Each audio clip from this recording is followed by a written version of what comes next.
Bond Standard Library. The Prose Works of Jonathan Swift, Volume 3. Illustration, Jonathan Swift. From a picture by Francis Bindon. In the possession of Sir F. R. Falkiner, The Prose Works of Jonathan Swift, D.D. edited by Temple Scott with a biographical introduction by the R.T. Hahn, W.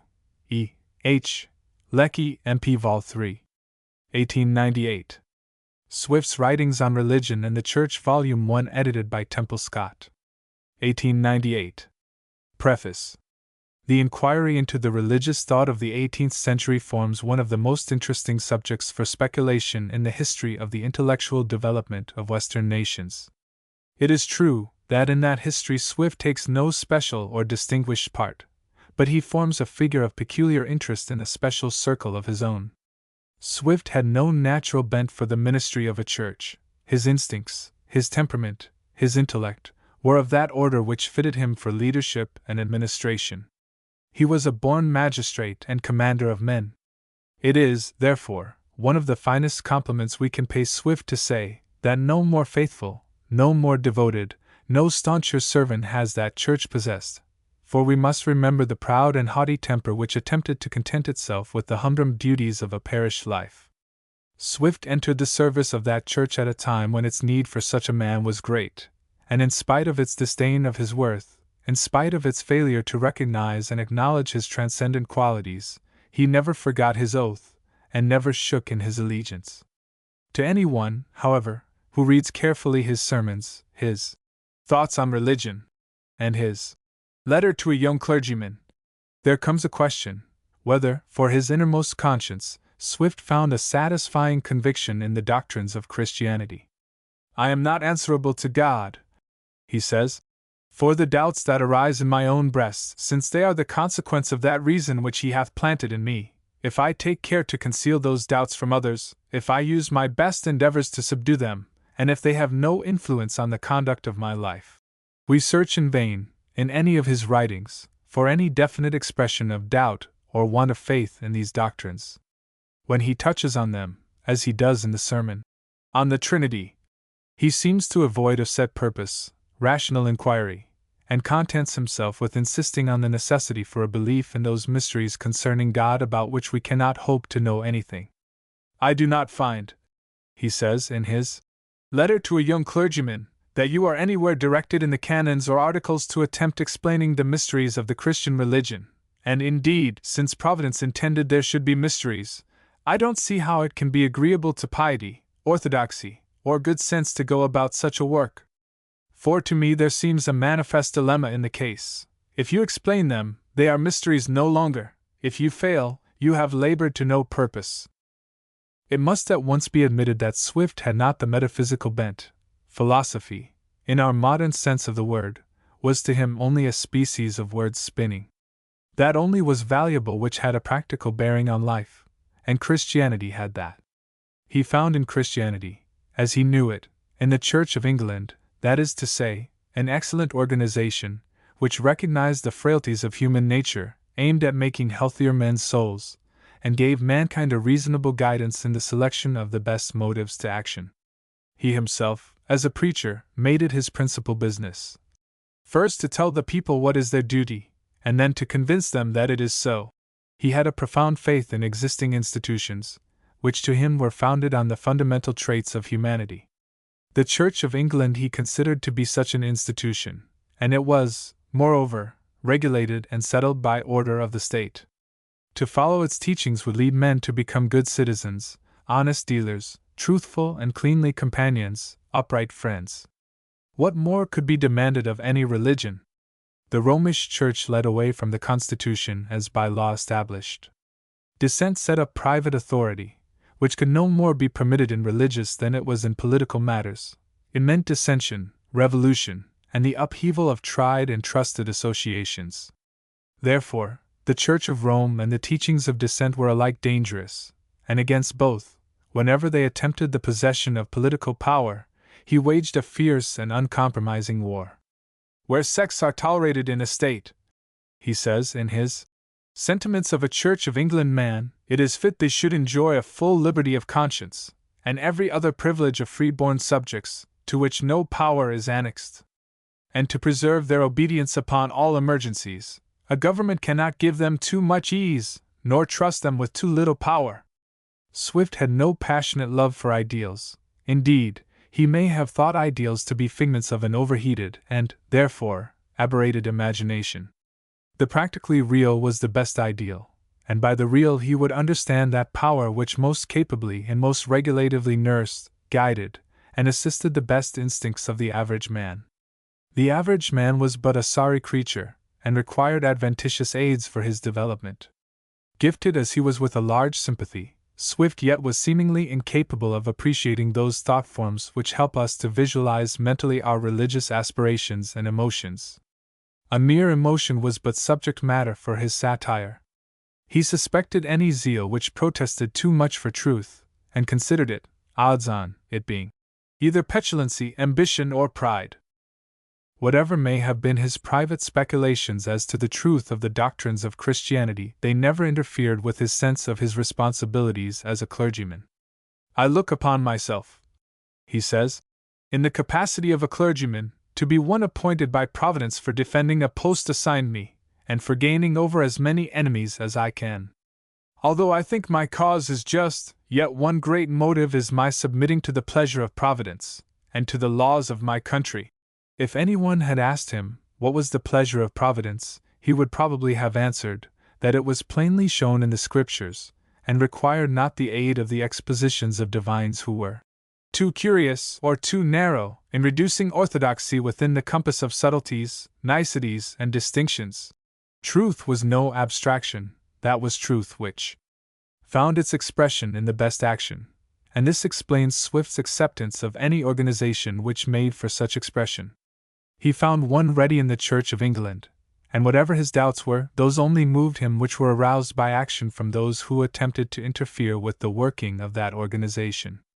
And this also helps to explain his political attitude at the time when it was thought he had deserted his friends.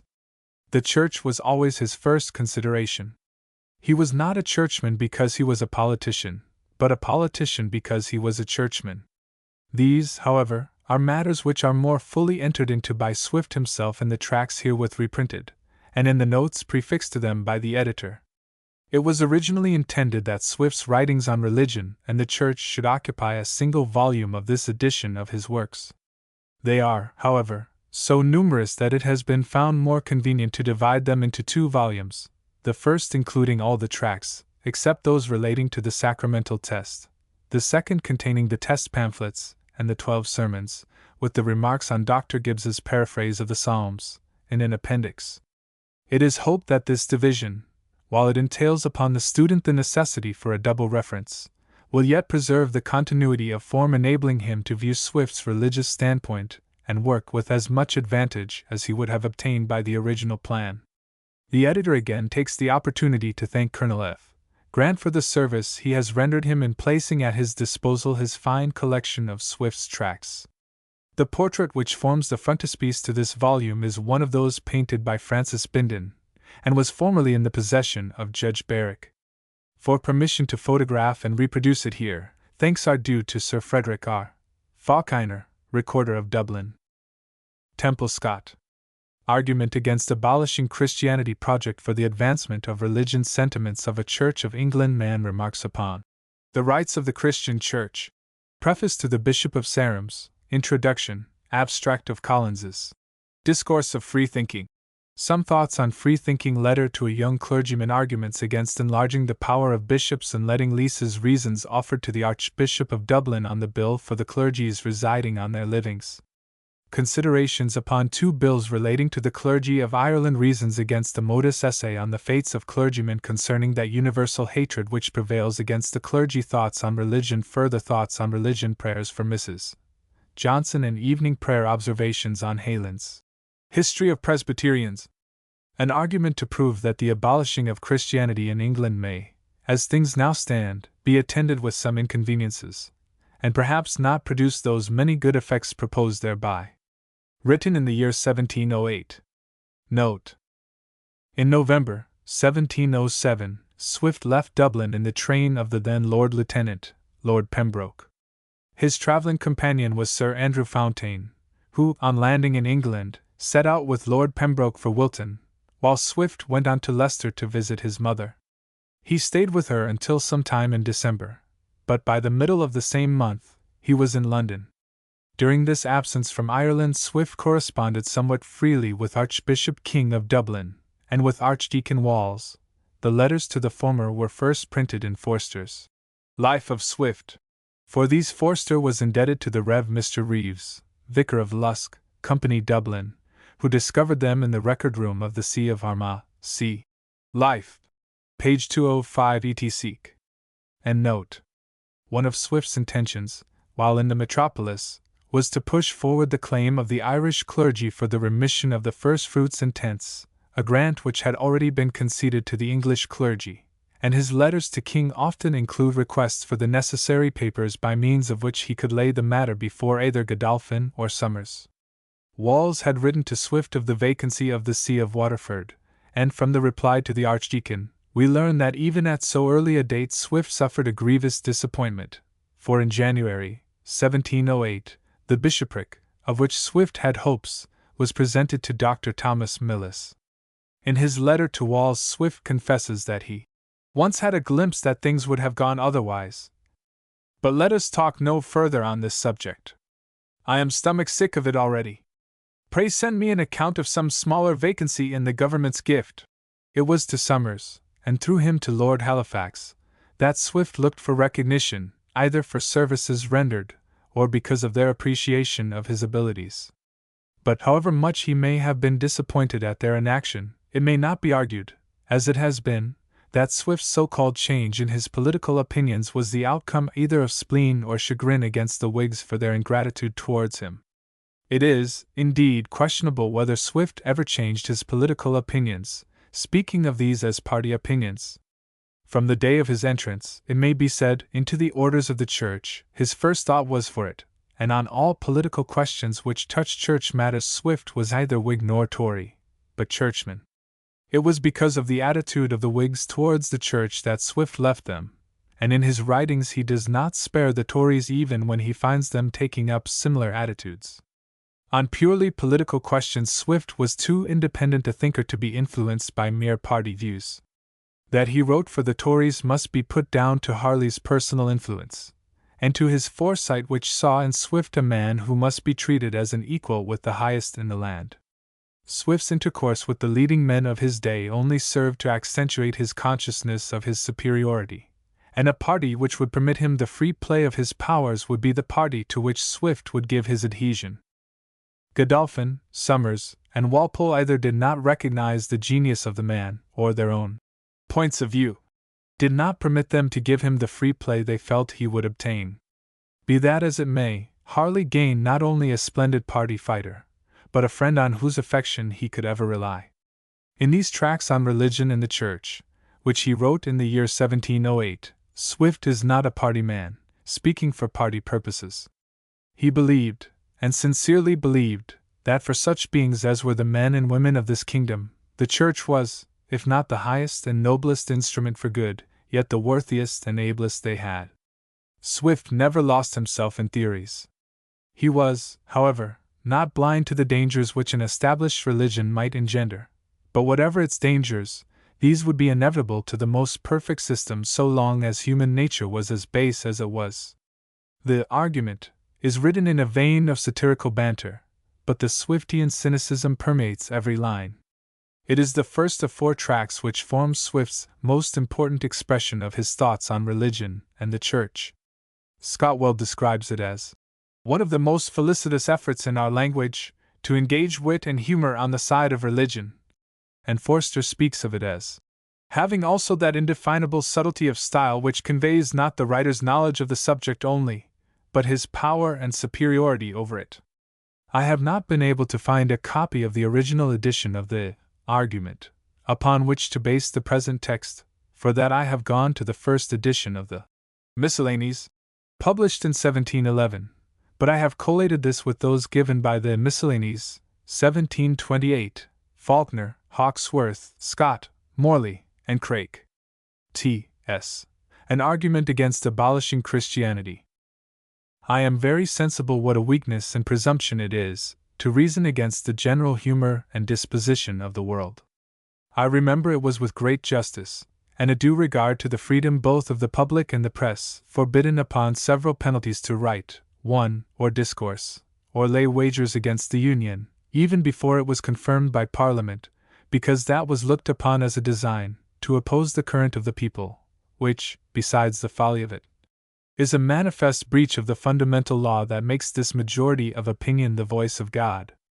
In like manner, and for the very same reasons, it may perhaps be neither safe nor prudent to argue against the abolishing of Christianity, at a juncture when all parties appear, too, so unanimously determined upon the point, as we cannot but allow from their actions, their discourses, and their writings. However, I know not how, whether from the affectation of singularity, or the perverseness of human nature, but so it unhappily falls out, that I cannot be entirely of this opinion. Nay, though I were sure an order were issued for my immediate prosecution by the Attorney General, I should still confess that in the present posture of our affairs at home or abroad, I do not yet see the absolute necessity of extirpating the Christian religion from among us. Footnote 1. This refers to the Jacobitism of the time, particularly among those who were opposed to the Union. A reference to Lord Mahone's reign of Queen Anne will show how strong was the opposition in Scotland, and how severe were the measures taken to put down that opposition. T.S. Footnote 2. Craik and Hawkesworth print the word seem, but the miscellanies, Faulkner, and Scott give it as in the text. T.S. This perhaps may appear too great a paradox even for our wise and paradoxical age to endure. Therefore I shall handle it with all tenderness, and with the utmost deference to that great and profound majority which is of another sentiment. And yet the curious may please to observe how much the genius of a nation is liable to alter in half an age. I have heard it affirmed for certain by some very old people, that the contrary opinion was even in their memories as much in vogue as the other is now, and that a project for the abolishing of Christianity would then have appeared as singular, and been thought as absurd, as it would be at this time to write or discourse in its defense. Therefore I freely own that all appearances are against me. The system of the gospel, after the fate of other systems, is generally antiquated and exploded, and the mass or body of the common people, among whom it seems to have had its latest credit, are now grown as much ashamed of it as their betters. Opinions, like fashions, always descending from those of quality to the middle sort, and thence to the vulgar, where at length they are dropped and vanish. But here I would not be mistaken, and must therefore be so bold as to borrow a distinction from the writers on the other side, when they make a difference between nominal and real Trinitarians. I hope no reader imagines me so weak to stand up in the defense of real Christianity, such as used in primitive times, if we may believe the authors of those ages, to have an influence upon men's belief and actions. To offer at the restoring of that would indeed be a wild project.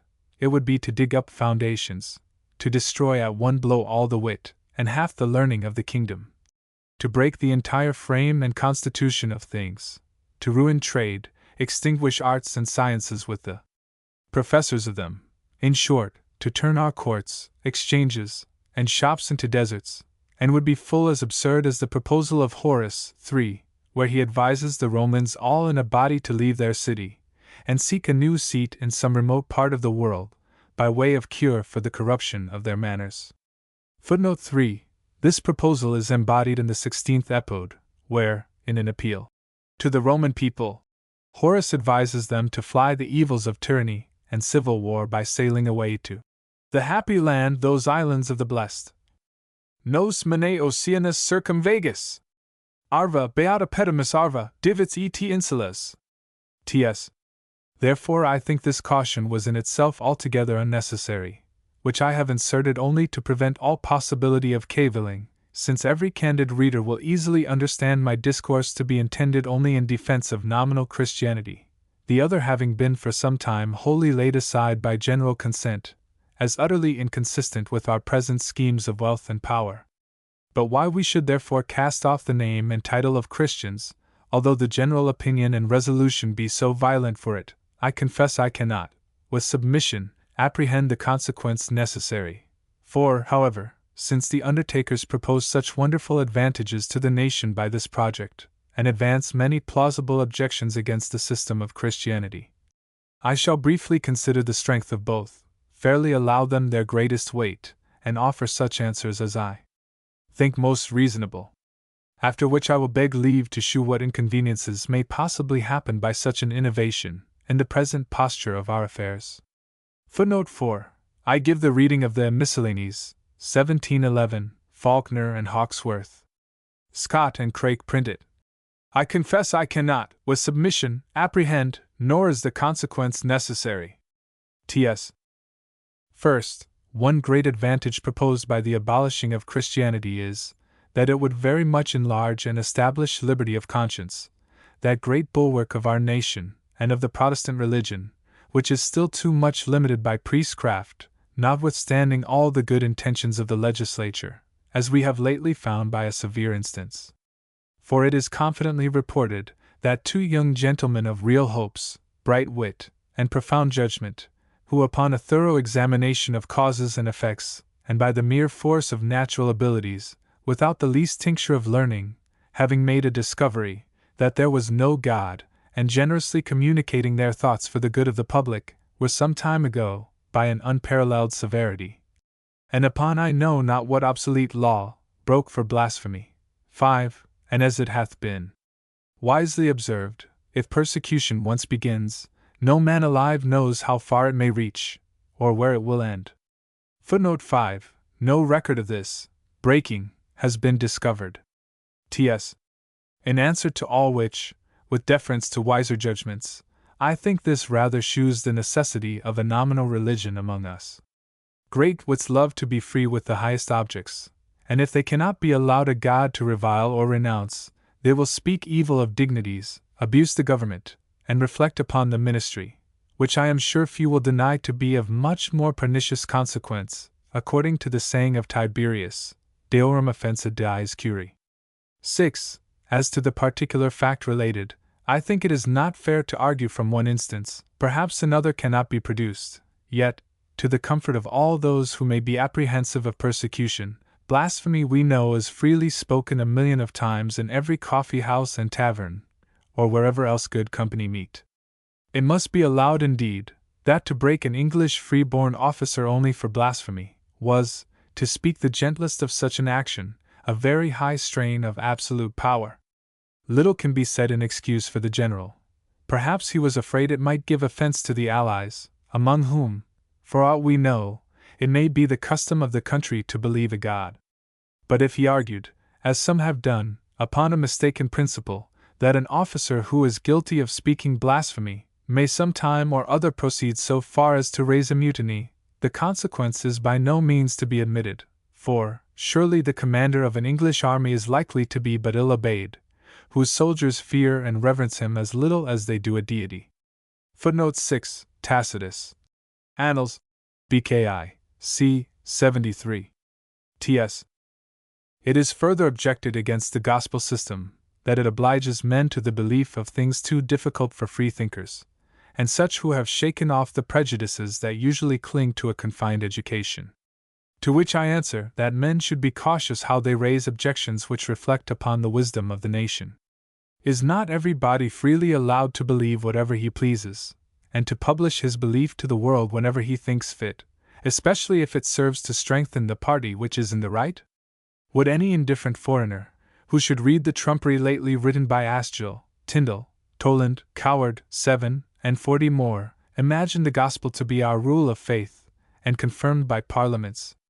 Does any man either believe, or say he believes, or desire to have it thought that he says he believes one syllable of the matter? And is any man worse received upon that score, or does he find his want of nominal faith a disadvantage to him in the pursuit of any civil or military employment? What if there be an old dormant statute or two against him, are they not now obsolete, to a degree, that Empson and Dudley 8, themselves if they were now alive, would find it impossible to put them in execution? Footnote 7. John Asgill, 1659–1738, became a member of Lincoln's Inn, and went over to Ireland in 1697, where he practiced as a barrister, amassed a large fortune, and was elected to the Irish Parliament. For writing. An argument proving that man may be translated from hence without passing through death. He was, in 1700, expelled the house, and the book ordered to be burnt.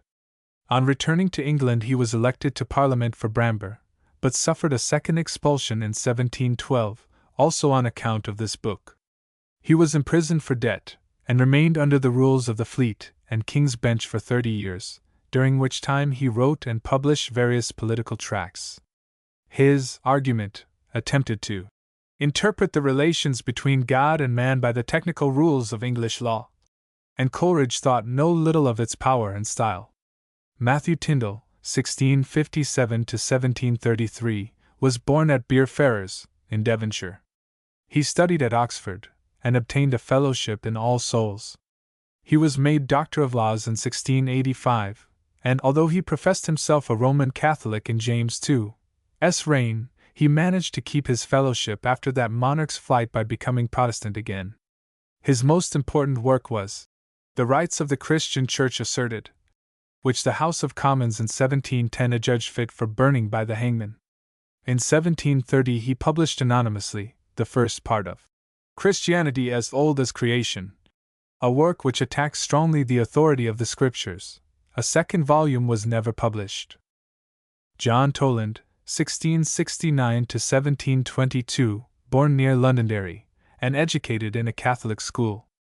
He professed himself a Protestant, and was sent to Glasgow and Edinburgh. In the latter university he graduated in his master's degree. While studying at Leiden he became a skeptic, and in 1695 published his Christianity Not Mysterious, a work which aroused a wide controversy. In his Life of Milton, 1698, he denied that King Charles was the author of Icam Basilici, and also attacked the Gospels. This also brought upon him rejoinders from Dr. Blackall and Dr. Samuel Clarke. He died at Putney, in easy circumstances, due to the presents made him while visiting German courts. He wrote other works, chief among which may be mentioned Socinianism Truly Stated, 1705, Nazarenas, 1718, and Tetradamus. His posthumous works were issued in 2 volumes in 1726, with a life by Damaso. Craik calls him a man of utterly worthless character, and refers to his being mixed up in some discreditable episodes as a political spy. William Coward, 1656, 1724, was born at Winchester. He studied medicine and became a Fellow of Wadham College, Oxford. His Second Thoughts Concerning Human Souls, published in 1702, occasioned fierce disputes, on account of its materialism. The House of Commons ordered the work to be burnt by the hangman. As Gill, Toland, Tyndall, Collins, and Coward are classed as the deistical writers of the 18th century. In his History of English Thought in the 18th Century, Mr. Leslie Stephen gives an admirable exposition of their views, and their special interpretation of Locke's theories. T.S. Footnote 8, of Henry VII.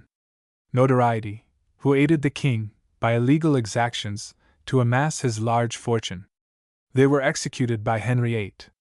T.S.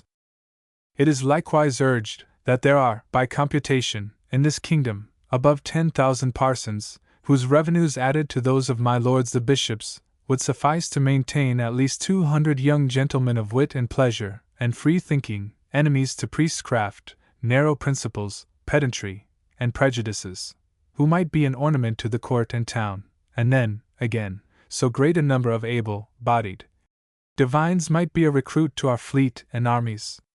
This indeed appears to be a consideration of some weight. But then, on the other side, several things deserve to be considered likewise, as, first, whether it may not be thought necessary that in certain tracts of country, like what we call parishes, there shall be one man at least of abilities to read and write. Then it seems a wrong computation that the revenues of the church throughout this island would be large enough to maintain 200 young gentlemen, or even half that number, after the present refined way of living, that is, to allow each of them such a rent, as in the modern form of speech, would make them easy. But still there is in this project a greater mischief behind, and we ought to beware of the woman's folly, who killed the hen that every morning laid her a golden egg. For, pray, what would become of the race of men in the next age, if we had nothing to trust to beside the scrofulous, consumptive productions, furnished by our men of wit and pleasure, when, having squandered away their vigor, health, and estates, they are forced by some disagreeable marriage to piece up their broken fortunes, and entail rottenness and politeness on their posterity? Now, here are 10,000 persons reduced by the wise regulations of Henry VIII, 9, to the necessity of a low diet and moderate exercise, who are the only great restorers of our breed, without which the nation would in an age or two become one great hospital. Footnote 9. His seizures of the revenues of the Church. T.S. Another advantage proposed by the abolishing of Christianity is the clear gain of 1 day in 7, which is now entirely lost, and consequently the kingdom 1/7 less considerable in trade, business, and pleasure, besides the loss to the public of so many stately structures now in the hands of the clergy, which might be converted into playhouses, exchanges, market houses, common dormitories, and other public edifices. I hope I shall be forgiven a hard word, if I call this a perfect cavil. I readily own there has been an old custom time out of mind, for people to assemble in the churches every Sunday, and that shops are still frequently shut, in order as it is conceived, to preserve the memory of that ancient practice. But how this can prove a hindrance to business or pleasure is hard to imagine. What if the men of pleasure are forced 1 day in the week to game at home instead of the chocolate houses? 10. Are not the taverns and coffee houses open? Can there be a more convenient season for taking a dose of physic? Are fewer claps got upon Sundays than other days? Is not that the chief day for traders to sum up the accounts of the week, and for lawyers to prepare their briefs? But I would fain know how it can be pretended that the churches are misapplied? Where are more appointments and rendezvouses of gallantry? Where more care to appear in the foremost box with greater advantage of dress? Where more meetings for business? Where more bargains driven of all sorts? And where so many conveniences or enticements to sleep? Footnote 10. The chocolate houses seem to have been largely used for gambling purposes. They were not so numerous as the coffee houses. T.S. There is one advantage greater than any of the foregoing, proposed by the abolishing of Christianity, that it will utterly extinguish parties among us, by removing those factious distinctions of high and low church, of Whig and Tory, Presbyterian and Church of England, which are now so many mutual clogs upon public proceedings, and are apt to prefer the gratifying themselves, or depressing their adversaries, before the most important interest of the state. I confess, if it were certain that so great an advantage would redound to the nation by this expedient, I would submit and be silent. But will any man say, that if the words whoring, drinking, cheating, lying, stealing, were by Act of Parliament ejected out of the English tongue and dictionaries, we should all awake next morning chaste and temperate, honest and just, and lovers of truth? Is this a fair consequence? Or if the physicians would forbid us to pronounce the words pox, gout, rheumatism, and stone, would that expedient serve like so many talismans to destroy the diseases themselves? Are party and faction rooted in men's hearts no deeper than phrases borrowed from religion, or founded upon no firmer principles? And is our language so poor that we cannot find other terms to express them? Are envy, pride, avarice, and ambition such ill nomenclators, that they cannot furnish appellations for their owners? Will not heyduks and mamelukes, mandarins and patshaws, or any other words formed at pleasure, serve to distinguish those who are in the ministry from others who would be in it if they could? What, for instance, is easier than to vary the form of speech, and instead of the word church, make it a question in politics, whether the monument be in danger? Because religion was nearest at hand to furnish a few convenient phrases, is our invention so barren, we can find no other? Suppose, for argument's sake, that the Tories favored Margarita, the Whigs Mrs. Toffs, 11, and the Trimmers, 12, Valentini, 13, would not Margaritians, Tofftians, and Valentinians be very tolerable marks of distinction? The Prasini and Veneti, 14, two most virulent factions in Italy, began, if I remember right, by a distinction of colors and ribbons, which we might do with as good a grace, 15, about the dignity of the blue and the green, and would serve as properly to divide the court, the parliament, and the kingdom between them, as any terms of art whatsoever, borrowed from religion. And therefore I think, There is little force in this objection against Christianity, or prospect of so great an advantage as is proposed in the abolishing of it. Footnote 11. Margherita was a famous Italian singer of the day. Her name was Francesca Margherita de Alpine, and she was known as the Italian woman. In his Journal to Stella, for August 6, 1711, Swift writes, "We have a music meeting in our town, Windsor, tonight. I went to the rehearsal of it, and there was Margherita and her sister, and another drab, and a parcel of fiddlers. I was weary, and would not go to the meeting, which I am sorry for, because I heard it was a great assembly." See present edition, Volume 2. Page 219. Mrs. Catherine Tofts was an Englishwoman, who also sang in Italian opera. She had a fine figure and a beautiful voice. Steele in the Tatler, No. 20, refers to her when in her state of insanity. Her mind evidently could not stand the strain of her great popularity, and she became mad in 1709. In the Tatler, she is called Camilla, and Cibber also speaks of the silver tone of her voice. T.S. Footnote 12. By the Trimmers, Swift referred to the nickname given to the party in the time of Charles II, which consisted of those who wished to compromise between the advocates of the crown and the supporters of the Protestant succession as against the Duke of York. T.S. Footnote 13. Another Italian singer of the time, who was the rival of Margherita and Mrs. Tofts.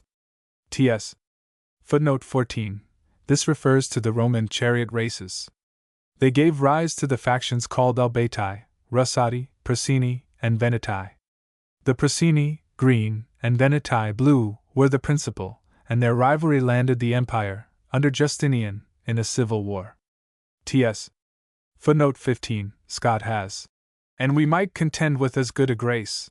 And C. Craik follows Scott. The reading in the text is that of the Miscellanies, 1711, Faulkner, and Hawkesworth.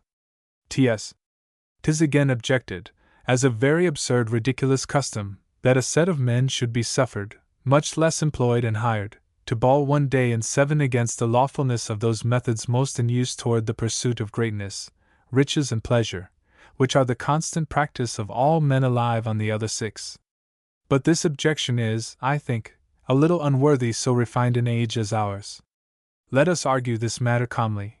I appeal to the breast of any polite free thinker, whether in the pursuit of gratifying a predominant passion he hath not always felt a wonderful incitement, by reflecting it was a thing forbidden, and therefore we see, in order to cultivate this taste, the wisdom of the nation hath taken special care, that the ladies should be furnished with prohibited silks, and the men with prohibited wine.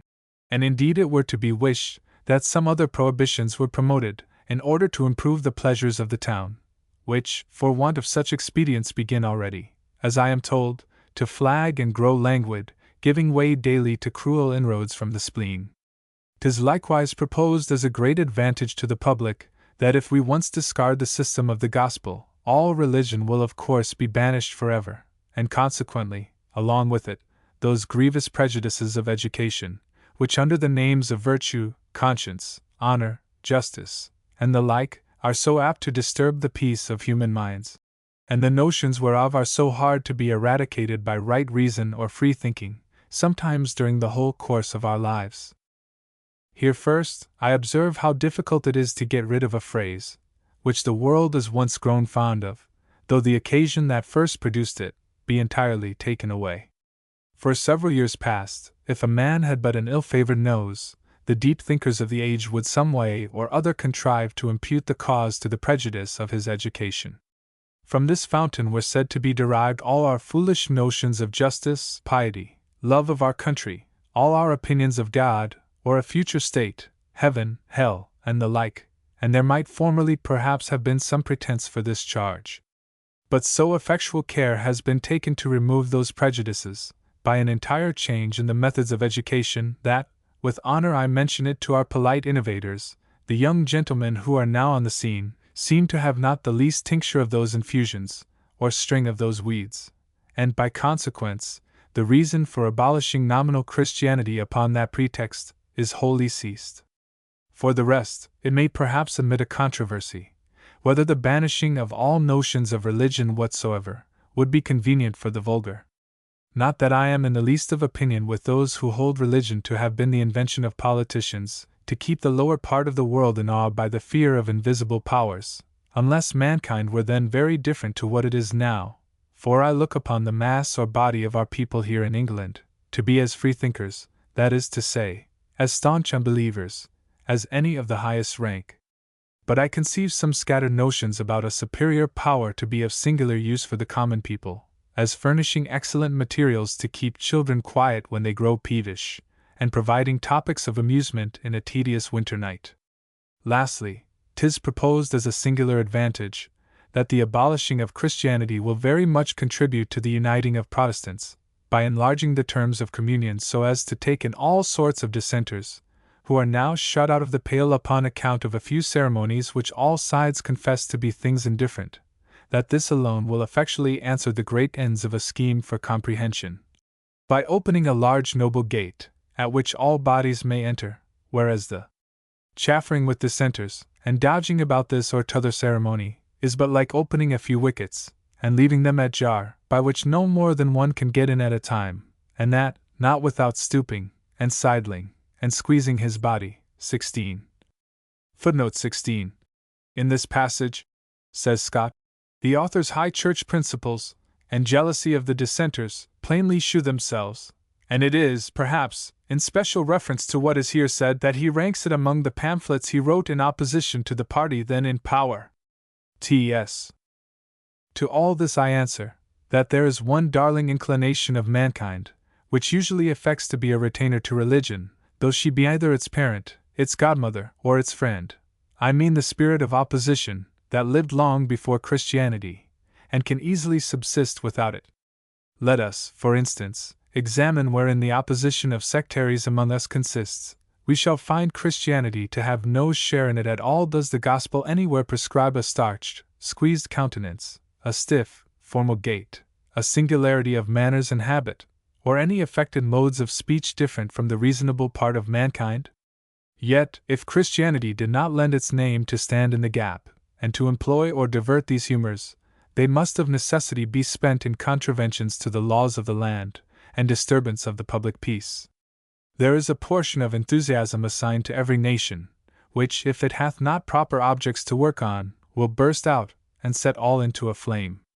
If the quiet of a state can be bought by only flinging men a few ceremonies to devour, it is a purchase no wise man would refuse. Let the mastiffs amuse themselves about a sheep's skin stuffed with hay, provided it will keep them from worrying the flock. The institution of convents abroad seems in one point a strain of great wisdom, there being few irregularities in human passions, which may not have recourse to vent themselves in some of those orders, which are so many retreats for the speculative, the melancholy, the proud, the silent, the politic and the morose, to spend themselves, and evaporate the noxious particles, for each of whom we in this island are forced to provide a several sect of religion, to keep them quiet. And whenever Christianity shall be abolished, the legislature must find some other expedient to employ and entertain them. For what imports it how large a gate you open, if there will be always left a number who place a pride and a merit in not coming in? 17.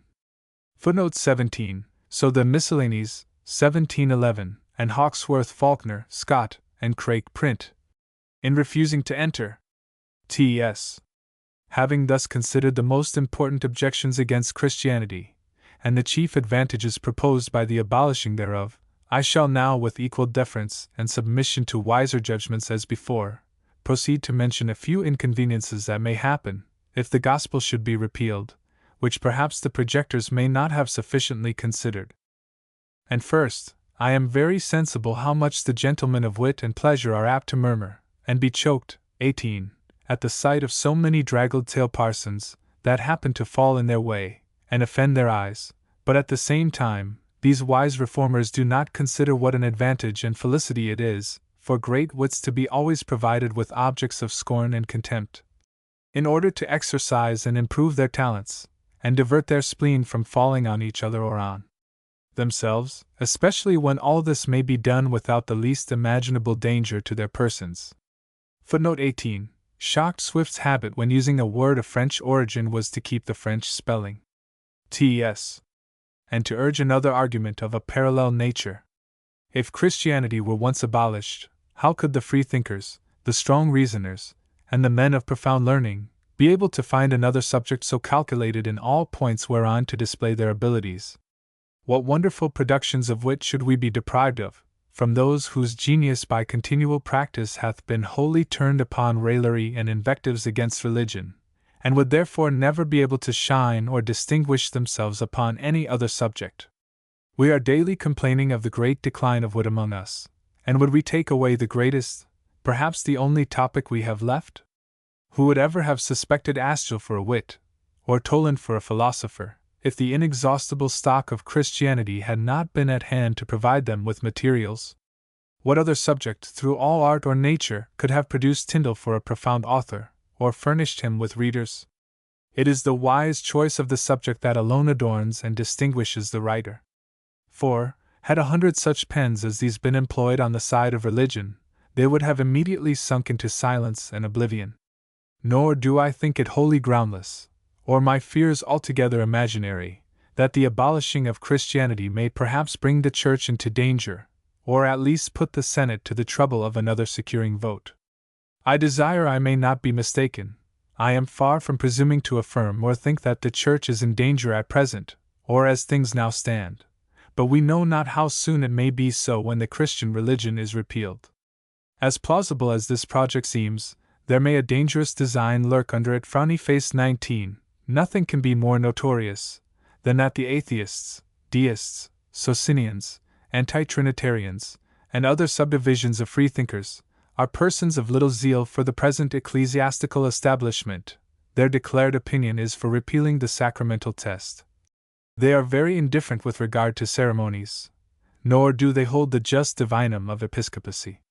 Therefore this may be intended as one politic step toward altering the constitution of the Church established, and setting up presbytery in the stead, which I leave to be further considered by those at the helm. Footnote 19. Craik follows Scott in altering this sentence to, "There may be a dangerous design lurking under it," but all other editors, except Morley and Roscoe, give it as printed in the text. T.S. In the last place, I think nothing can be more plain than that by this expedient we shall run into the evil we chiefly pretend to avoid, and that the abolishment of the Christian religion will be the readiest course we can take to introduce popery. And I am the more inclined to this opinion, because we know it has been the constant practice of the Jesuits to send over emissaries, with instructions to personate themselves members of the several prevailing sects among us. So it is recorded that they have at sundry times appeared in the guise of Presbyterians, Anabaptists, Independents, and Quakers, according as any of these were most in credit. So, since the fashion hath been taken up of exploding religion, the popish missionaries have not been wanting to mix with the freethinkers, among whom Toland, the great oracle of the anti-Christians, is an Irish priest, the son of an Irish priest, and the most learned and ingenious author of a book called The Rites of the Christian Church. 20. Was in a proper juncture reconciled to the Romish faith, whose true son, as appears by 100 passages in his treatise, he still continues. Perhaps I could add some others to the number, but the fact is beyond dispute, and the reasoning they proceed by is right, for, supposing Christianity to be extinguished, the people will never be at ease till they find out some other method of worship, which will as infallibly produce superstition, as this will end in popery. Footnote 20. Dr. Matthew Tyndall, see previous note, page 9. The book was afterwards specially criticized by Swift in his Remarks upon a book entitled The Rites of the Christian Church. See also note to the present reprint of these Remarks. T.S. And therefore, if notwithstanding all I have said, it still be thought necessary to have a bill brought in for repealing Christianity, I would humbly offer an amendment, that instead of the word Christianity may be put religion in general, which I conceive will much better answer all the good ends proposed by the projectors of it. For, as long as we believe in being a God and His providence, with all the necessary consequences which curious and inquisitive men will be apt to draw from such premises, we do not strike at the root of the evil, though we should ever so effectually annihilate the present scheme of the gospel. For, of what use is freedom of thought, if it will not produce freedom of action, which is the sole end, how remote soever in appearance? of all objections against Christianity? And therefore, the freethinkers consider it as a sort of edifice, wherein all the parts have such a mutual dependence on each other, that if you happen to pull out one single nail, the whole fabric must fall to the ground. This was happily expressed by him who had heard of a text brought for proof of the Trinity, which in an ancient manuscript was differently read. He thereupon immediately took the hint, and by a sudden deduction of a long sorites, most logically concluded, "Why, if it be as you say, I may safely whore and drink on, and defy the parson." From which, and many the like instances easy to be produced, I think nothing can be more manifest than that the quarrel is not against any particular points of hard digestion in the Christian system, but against religion in general, which, by laying restraints on human nature, is supposed the great enemy to the freedom of thought and action. Upon the whole, if it shall still be thought for the benefit of Church and State that Christianity be abolished, I conceive, however, it may be more convenient to defer the execution to a time of peace, and not venture in this conjuncture to disoblige our allies, who, as it falls out, are all Christians, and many of them, by the prejudices of their education, so bigoted as to place a sort of pride in the appellation. If upon being rejected by them, we are to trust in alliance with the Turk, we shall find ourselves much deceived, for, as he is too remote, and generally engaged in war with the Persian emperor, so his people would be more scandalized at our infidelity than our Christian neighbors. For they, the Turks, are not only strict observers of religious worship, but what is worse, believe a God, which is more than required of us even while we preserve the name of Christians. To conclude, whatever some may think of the great advantages to trade by this favorite scheme, I do very much apprehend that in 6 months' time after the Act is passed for the extirpation of the Gospel, the Bank and East India stock may fall at least 1%, and since that is 50 times more than ever the wisdom of our age thought fit to venture for the preservation of Christianity, there is no reason we should be at so great a loss, merely for the sake of destroying it. For the advancement of religion, and the reformation of manners, by a person of quality. Note: in placing this tract second in chronological order, I am following Forster and Craik. All the collected editions of Swift's works, including the Miscellanies of 1711, begin with the Sentiments of a Church of England Man, continue with the Argument, and then the Project. But the short intervals which separated the publication of all 3 tracts and the Letter on the Sacramental Test make a strict chronological order of less value than the order of development of the subject matter with which they deal, granting even that the Project appeared after the Sentiments. There seems, however, nothing improbable in the suggestion made by Forster that Swift planned the writing of both the Argument and the Project while on a visit to the Earl of Berkeley at Cranford in 1708, and his dedication of the latter to Lady Berkeley lends this suggestion added weight. That the original edition of the Project is dated 1709 is nothing to the point, since it is well known that the booksellers often antedated their publications, as publishers do now, when the issue occurred towards the end of a year. Moreover, the letter of the Earl of Berkeley to Swift, which Scott misdates 1706 to 1707, but which should be 1708, makes special reference to this very tract, showing that it was certainly published in 1708.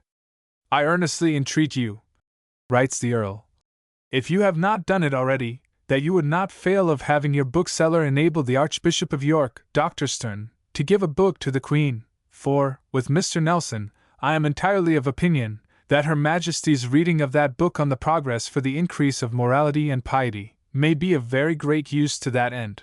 I have never seen a copy of the first edition of the Sentiments, and I cannot fix the exact date of its publication, but it was certainly not written before the Project.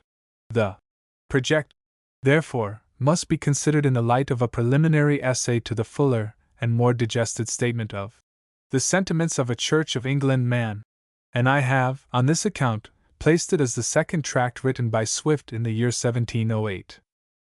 Whatever may be thought of the particular methods which Swift suggested for realizing his reformatory scheme, and they were, no doubt, artificial and wooden enough, the tract itself remains an excellent survey of the evils and gross habits of the time. The methods may be utopian, Swift himself thought they were open to discussion, but the spirit of sincerity and piety is unmistakable. It is worth remembering, however, that several of the proposals, such as those for closing the public houses at 12 o'clock at night, the penalizing of publicans who supplied drink to drunken customers, the building of churches, have since been adopted. I cannot agree with Mr. Chittenden Collins, Jonathan Swift, pages 59 to 61, in suspecting Swift of a special policy of self-interest in writing the project. Swift was too honest a man to use the religious sentiment for the purpose of counteracting any bad impression his previous writings had made on those who had the power to advance him. However much he might delight in the possession of high worldly station, he would never so prostitute himself to obtain it. Nor did he care to let the world into the secret of his heart. Indeed, all his life Swift seemed to hide, almost jealously, the genuine piety of his nature. Whatever suspicion of policy has surrounded the tract must be ascribed to the well-intentioned letter of the Earl of Berkeley above quoted, and the Earl would not have written thus had he felt Swift's motive to be any other than a purely impersonal one. Steele, in his review of the project, in the 5th, Tatler, April 20, 1709, makes some interesting observations, and seems to take special note of the person of honor, in the character of which Swift wrote it. Writing from Will's Coffee House, Steele says, "This week being sacred to holy things, and no public diversions allowed, there has been taken notice of even here, a little treatise, called A Project for the Advancement of Religion, dedicated to the Countess of Berkeley. The title was so uncommon, and promised so peculiar a way of thinking, that every man here has read it, and as many as have done so have approved it. It is written with the spirit of one who has seen the world enough to undervalue it with good breeding. The author must certainly be a man of wisdom, as well as piety, and have spent as much time in the exercise of both. The real causes of the decay of the interests of religion are set forth in a clear and lively manner, without unseasonable passions, and the whole air of the book, as to the language, the sentiments, and the reasonableness, show it was written by one whose virtue sits easy about him, and to whom vice is thoroughly contemptible. It was said by one of this company, alluding to that knowledge of the world the author seems to have, the man writes much like a gentleman, and goes to heaven with a very good mien." In his Apology, Steele refers to this Tatler note, and remarks, "The gentleman I here intended was Dr. Swift. This kind of man I thought him at that time. We have not met of late, but I hope he deserves this character still." The present text is based upon the first edition, but this edition was so wretchedly printed that I have carefully collated it with those given in the Miscellanies, 1711, Faulkner, 1735, and Hawkesworth, 1762. T.S. A Project for the Advancement of Religion, and the Reformation of Manners. By a Person of Quality. O quisquis valet impias quedes, and rabium tolera civicum, si quaret pater urbium subscribi statuus, indomitum audit refrainere licentium. Hoare. London. Printed and sold by H. Hills, in Blackfriars, near the waterside. For the benefit of the poor. 1709. To the Countess of Berkeley, 1 Madam. My intention in prefixing your ladyship's name is not after the common form, to desire your protection of the following papers, which I take to be a very unreasonable request, since, by being inscribed to your ladyship, though without your knowledge, and from a concealed hand, you cannot recommend them without some suspicion of partiality. My real design is, I confess, the very same I have often detested in most dedications, that of publishing your praises to the world. Not upon the subject of your noble birth, for I know others as noble, or of the greatness of your fortune, for I know others far greater, or of that beautiful race, the images of their parents, which call you mother, for even this may perhaps have been equaled in some other age or country. Besides, none of these advantages do derive any accomplishments to the owners, but serve at best only to adorn what they really possess. What I intend is your piety, truth, good sense, and good nature, affability, and charity, wherein I wish your ladyship had many equals, or any superiors, and I wish I could say I knew them too, for then your ladyship might have had a chance to escape this address. In the meantime, I think it highly necessary, for the interest of virtue and religion, that the whole kingdom should be informed in some parts of your character, for instance, that the easiest and politest conversation, joined with the truest piety, may be observed in your ladyship, in as great perfection, as they were ever seen apart in any other persons.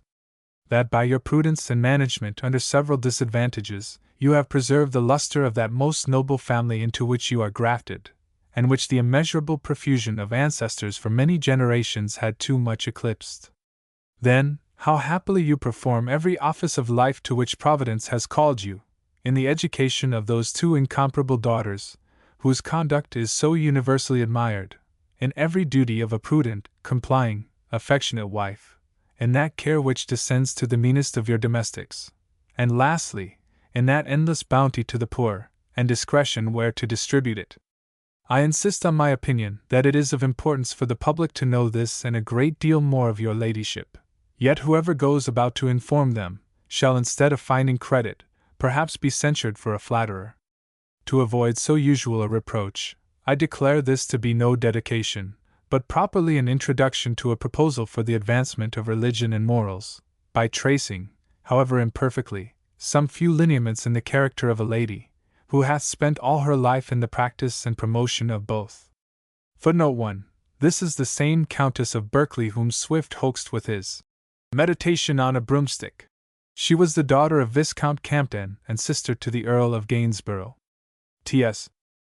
Among all the schemes offered to the public in this projecting age, I have observed with some displeasure that there have never been any for the improvement of religion and morals, which, beside the piety of the design from the consequence of such a reformation in a future life, would be the best natural means for advancing the public felicity of the state, as well as the present happiness of every individual. For, as much as faith and morality are declined among us, I am altogether confident they might in a short time, and with no very great trouble, be raised to as high a perfection as numbers are capable of receiving. Indeed, the method is so easy and obvious, and some present opportunities so good, that, in order to have this project reduced to practice, there seems to want nothing more than to put those in mind, who by their honor, duty, and interest, are chiefly concerned. But because it is idle to propose remedies before we are assured of the disease, or to be in pain, too, till we are convinced of the danger, I shall first shew in general that the nation is extremely corrupted in religion and morals, and then I will offer a short scheme for the reformation of both. Footnote 2. Scott follows Faulkner in using the word fear. The reading in the text is that of the first edition, the Miscellanies, 1711, and of Hawkesworth. T.S. As to the first, I know it is reckoned but a form of speech, when divines complain of the wickedness of the age. However, I believe, upon a fair comparison with other times and countries, it would be found an undoubted truth. For, first, to deliver nothing but plain matter of fact without exaggeration or satire, I suppose it will be granted that hardly 1 in 100 among our people of quality or gentry appears to act by any principle of religion, that great numbers of them do entirely discard it, and are ready to own their disbelief of all revelation in ordinary discourse. Nor is the case much better among the vulgar, especially in great towns where the profaneness and ignorance of handicraftsmen, small traders, servants, and the like, are to a degree very hard to be imagined greater. Then, it is observed abroad, that no race of mortals hath so little sense of religion as the English soldiers, to confirm which, I have been often told by great officers in the army, that in the whole compass of their acquaintance, they could not recollect 3 of their profession, who seemed to regard or believe 1 syllable of the gospel, and the same, at least, may be affirmed of the fleet. The consequences of all which upon the actions of men are equally manifest. They never go about, as in former time, to hide or palliate their vices, but expose them freely to view, like any other common occurrences of life, without the least reproach from the world, or themselves. For instance, any man will tell you he intends to be drunk this evening, or was so last night, with as little ceremony or scruple, as he would tell you the time of the day. He will let you know he is going to a whore, or that he has got a clap, with as much indifferency, as he would a piece of public news. He will swear, curse, or blaspheme, without the least passion or provocation. And though all regard for reputation is not quite laid aside in the other sex, 'tis, however, at so low an ebb, that very few among them seem to think virtue and conduct of absolute necessity for preserving it. If this be not so, how comes it to pass that women of tainted reputations find the same countenance and reception in all public places, with those of the nicest virtue, who pay and receive visits from them without any manner of scruple? Which proceeding, as it is not very old among us, so I take it to be of most pernicious consequence, it looks like a sort of compounding between virtue and vice, as if a woman were allowed to be vicious, provided she be not a profligate, as if there were a certain point where gallantry ends and infamy begins, or that 100 criminal amours were not as pardonable as half a score. Besides those corruptions already mentioned, it would be endless to enumerate such as arise from the excess of play or gaming, the cheats, the quarrels, the oaths and blasphemies among the men, among the women, the neglect of household affairs, the unlimited freedoms, the indecent passion, and lastly, the known inlet to all lewdness, when after an ill run, the person must answer the defects of the purse. The rule on such occasions holding true in play as it does in law, quod non habet in crumina, lut in corpore. But all these are trifles in comparison, if we step into other scenes, and consider the fraud and cozenage of trading men and shopkeepers, that insatiable gulf of injustice and oppression, the law. The open traffic for all civil and military employments, I wish it rested there, without the least regard to merit or qualifications, the corrupt management of men in office, the many detestable abuses in choosing those who represent the people, with the management of interest and factions among the representatives. To which I must be bold to add, the ignorance of some of the lower clergy, the mean servile temper of others, the pert pragmatical demeanor of several young stagers in divinity, upon their first producing themselves into the world, with many other circumstances, needless, or rather invidious, to mention, which falling in with the corruptions already related, have, however unjustly, almost rendered the whole order contemptible. This is a short view of the general depravities among us, without entering into particulars, which would be an endless labor. Now, as universal and deep-rooted as these appear to be, I am utterly deceived, if an effectual remedy might not be applied to most of them. Either am I at present upon a wild speculative project, but such a one as may be easily put in execution. For, while the prerogative of giving all employments continues in the crown, either immediately or by subordination, it is in the power of the prince to make piety and virtue become the fashion of the age, if, at the same time, he would make them necessary qualifications for favor and preferment. It is clear, from present experience, that the bare example of the best prince will not have any mighty influence, where the age is very corrupt. For, when was there ever a better prince on the throne than the present queen? I do not talk of her talent for government, her love of the people, or any other qualities that are purely regal, but her piety, charity, temperance, conjugal love, and whatever other virtues do best adorn a private life, wherein, without question or flattery, she hath no superior, yet neither will it be satire or peevish invective to affirm that infidelity and vice are not much diminished since her coming to the crown, nor will, in all probability, till some more effectual remedies be provided. Thus human nature seems to lie under this disadvantage, that the example alone of a vicious prince will, in time, corrupt an age, but that of a good one will not be sufficient to reform it, without further endeavors. Princes must therefore supply this defect by a vigorous exercise of that authority, which the law has left them, by making it every man's interest and honor, to cultivate religion and virtue, by rendering vice a disgrace, and the certain ruin to preferment or pretensions, all which they should first attempt in their own courts and families. For instance, might not the queen's domestics of the middle and lower sort be obliged, upon penalty of suspension, or loss of their employments, to a constant weekly attendance, at least, on the service of the church, to a decent behavior in it, to receive the sacrament 4 times in the year, to avoid swearing and irreligious profane discourses, and to the appearance, at least, of temperance and chastity? Might not the care of all this be committed to the strict inspection of proper persons? Might not those of higher rank, and nearer access to Her Majesty's person, receive her own commands to the same purpose, and be countenanced, or disfavored, according as they obey? Might not the Queen lay her injunctions on the bishops, and other great men of undoubted piety, to make diligent inquiry, to give her notice, if any person about her should happen to be of libertine principles or morals? Might not all those who enter upon any office in Her Majesty's family be obliged to take an oath parallel with that against simony, which is administered to the clergy?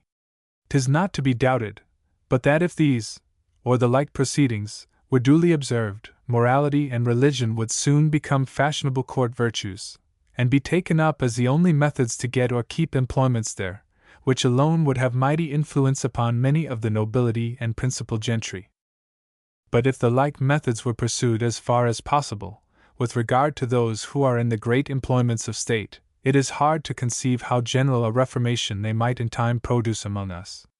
For, if piety and virtue were once reckoned qualifications necessary to preferment, every man thus endowed, when put into great stations, would readily imitate the Queen's example in the distribution of all offices in his disposal, especially if any apparent transgression, through favor or partiality, would be imputed to him for a misdemeanor, by which he must certainly forfeit his favor and station. And there being such great numbers in employment, scattered through every town and county in this kingdom, if all these were exemplary in the conduct of their lives, things would soon take a new face, and religion receive a mighty encouragement, nor would the public will be less advanced, since, of 9 offices in 10 that are ill executed, the defect is not in capacity or understanding, but in common honesty.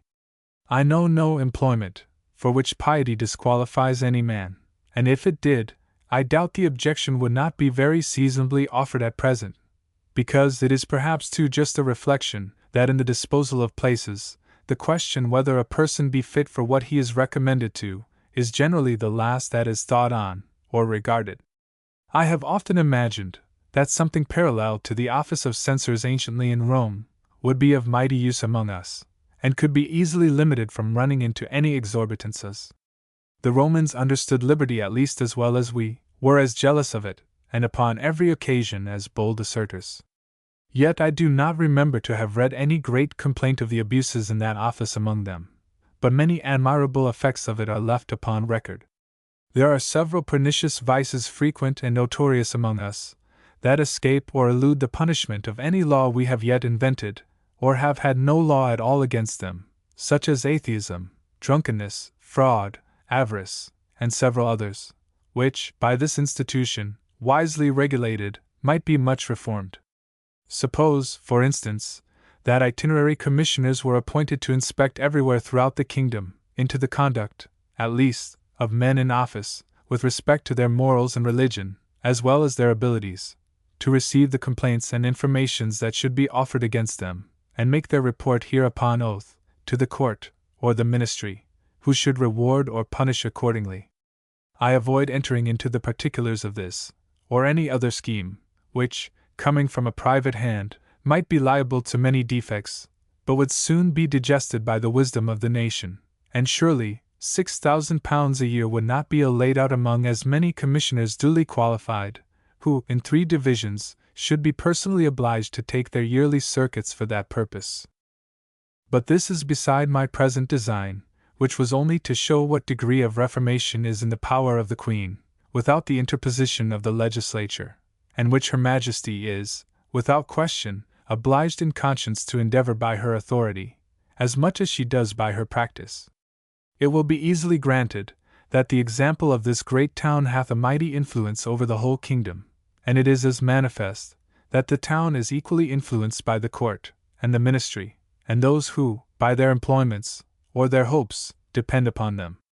Now, if under so excellent a princess as the present Queen, we would suppose a family strictly regulated, as I have above proposed, a ministry, where every single person was of distinguished piety, if we should suppose all great offices of state and law filled after the same manner, and with such as were equally diligent in choosing persons, who, in their several subordinations, would be obliged to follow the examples of their superiors, under the penalty of loss of favor and place, will not everybody grant that the empire of vice and irreligion would be soon destroyed in this great metropolis, and receive a terrible blow through the whole island, which hath so great an intercourse with it, and so much affects to follow its fashions. For if religion were once understood to be the necessary step to favor and preferment, can it be imagined that any man would openly offend against it, who had the least regard for his reputation or his fortune? There is no quality so contrary to any nature, which men cannot affect, and put on upon occasions, in order to serve an interest, or gratify a prevailing passion. The proudest man will personate humility, the morosest learn to flatter, the laziest will be sedulous and active, where he is in pursuit of what he has much at heart. How ready, therefore, would most men be to step into the paths of virtue and piety, if they infallibly led to favor and fortune! If swearing and profaneness, scandalous and avowed lewdness, excessive gaming and intemperance, were a little discountenanced in the army, I cannot readily see what consequences could be apprehended, if gentlemen of that profession were at least obliged to some external decorum in their conduct, or even if a profligate life and character were not a means of advancement, and the appearance of piety a most infallible hindrance. It is impossible the corruptions there should be so universal and exorbitant. I have been assured by several great officers that no troops abroad are so ill disciplined as the English, which cannot well be otherwise, while the common soldiers have perpetually before their eyes the vicious example of their leaders, and it is hardly possible for those to commit any crime, whereof these are not infinitely more guilty, and with less temptation. It is commonly charged upon the gentlemen of the army, that the beastly vice of drinking to excess hath been lately, from their example, restored among us, which for some years before was almost dropped in England. But, whoever the introducers were, they have succeeded to a miracle. Many of the young nobility and gentry are already become great proficients, and are under no manner of concern to hide their talent, but are got beyond all sense of shame or fear of reproach. This might soon be remedied, if the Queen would think fit to declare that no young person of quality whatsoever, who was notoriously addicted to that, or any other vice, should be capable of her favor, or even admitted into her presence, with positive command to her ministers, and others in great office, to treat them in the same manner, after which, all men, who had any regard for their reputation, or any prospect of preferment, would avoid their commerce. This would quickly make that vice so scandalous, that those who could not subdue, would at least endeavor to disguise it. By the like methods, a stop might be put to that ruinous practice of deep gaming, and the reason why it prevails so much is, because a treatment, directly opposite in every point, is made use of to promote it, by which means, the laws enacted against this abuse are wholly eluded. It cannot be denied, that the want of strict discipline in the universities hath been of pernicious consequence to the youth of this nation, who are there almost left entirely to their own management, especially those among them of better quality and fortune, who, because they are not under a necessity of making learning their maintenance, are easily allowed to pass their time, and take their degrees, with little or no improvement, than which there cannot well be a greater absurdity. For, if no advancement of knowledge can be had from those places, the time there spent is at best utterly lost, because every ornamental part of education is better taught elsewhere, and as for keeping youths out of harm's way, I doubt, where so many of them are got together, at full liberty of doing what they please, it will not answer the end.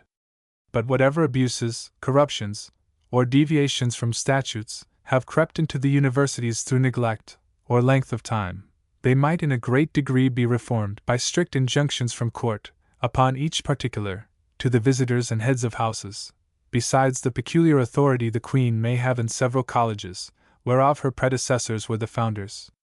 And among other regulations, it would be very convenient to prevent the excess of drink, with that scurvy custom among the lads, and parent of the former vice, the taking of tobacco, where it is not absolutely necessary in point of health. From the universities, the young nobility, and others of great fortunes, are sent for early up to town, for fear of contracting any airs of pedantry, by a college education. Many of the younger gentry retire to the Inns of Court, where they are wholly left to their own discretion. And the consequence of this remissness in education appears, by observing that 9 in 10 of those, who rise in the church or the court, the law, or the army, are younger brothers, or new men, whose narrow fortunes have forced them upon industry and application. As for the Inns of Court, unless we suppose them to be much degenerated, they must needs be the worst instituted seminaries in any Christian country. But whether they may be corrected without interposition of the legislature, I have not skill enough to determine. However, it is certain that all wise nations have agreed in the necessity of a strict education, which consisted, among other things, in the observance of moral duties, especially justice, temperance, and chastity, as well as the knowledge of arts and bodily exercises, but all these among us are laughed out of doors. Without the least intention to offend the clergy, I cannot but think that through a mistaken notion and practice, they prevent themselves from doing much service, which otherwise might lie in their power, to religion and virtue. I mean, by affecting so much to converse with each other, and caring so little to mingle with the laity. They have their particular clubs, and particular coffee-houses, where they generally appear in clusters. A single divine dares hardly shew his person among numbers of fine gentlemen, or if he happens to fall into such company, he is silent and suspicious, in continual apprehension that some pert man of pleasure should break an unmannerly jest, and render him ridiculous. Now, I take this behavior of the clergy to be just as reasonable, as if the physicians should agree to spend their time in visiting one another, or their several apothecaries, and leave their patients to shift for themselves. In my humble opinion, the clergy's business lies entirely among the laity. Either is there, perhaps, a more effectual way to forward the salvation of men's souls, than for spiritual persons to make themselves as agreeable as they can, in the conversations of the world, for which a learned education gives them great advantage, if they would please to improve and apply it. It so happens that the men of pleasure, who never go to church, nor use themselves to read books of devotion, form their ideas of the clergy from a few poor strollers they often observe in the streets, or sneaking out of some person of quality's house, where they are hired by the lady at 10 shillings a month, while those of better figure and parts do seldom appear to correct these notions. And let some reasoners think what they please, 'tis certain that men must be brought to esteem and love the clergy, before they can be persuaded to be in love with religion. No man values the best medicine, if administered by a physician, whose person he hates or despises. If the clergy were as forward to appear in all companies, as other gentlemen, and would a little study the arts of conversation to make themselves agreeable, they might be welcome at every party where there was the least regard for politeness or good sense, and consequently prevent 1,000 vicious or profane discourses, as well as actions. Either would men of understanding complain that a clergyman was a constraint upon the company, because they could not speak blasphemy or obscene jests before him. While the people are so jealous of the clergy's ambition as to abhor all thoughts of the return of ecclesiastic discipline among them, I do not see any other method left for men of that function to take, in order to reform the world, than by using all honest arts to make themselves acceptable to the laity.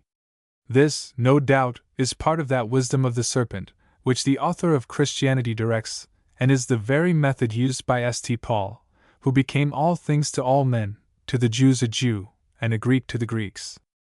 How to remedy these inconveniences may be a matter of some difficulty, since the clergy seem to be of an opinion that this humor of sequestering themselves is a part of their duty. Nay, as I remember, they have been told so by some of their bishops in their pastoral letters, particularly by one, 3, among them of great merit and distinction, who yet, in his own practice, hath all his lifetime taken a course directly contrary.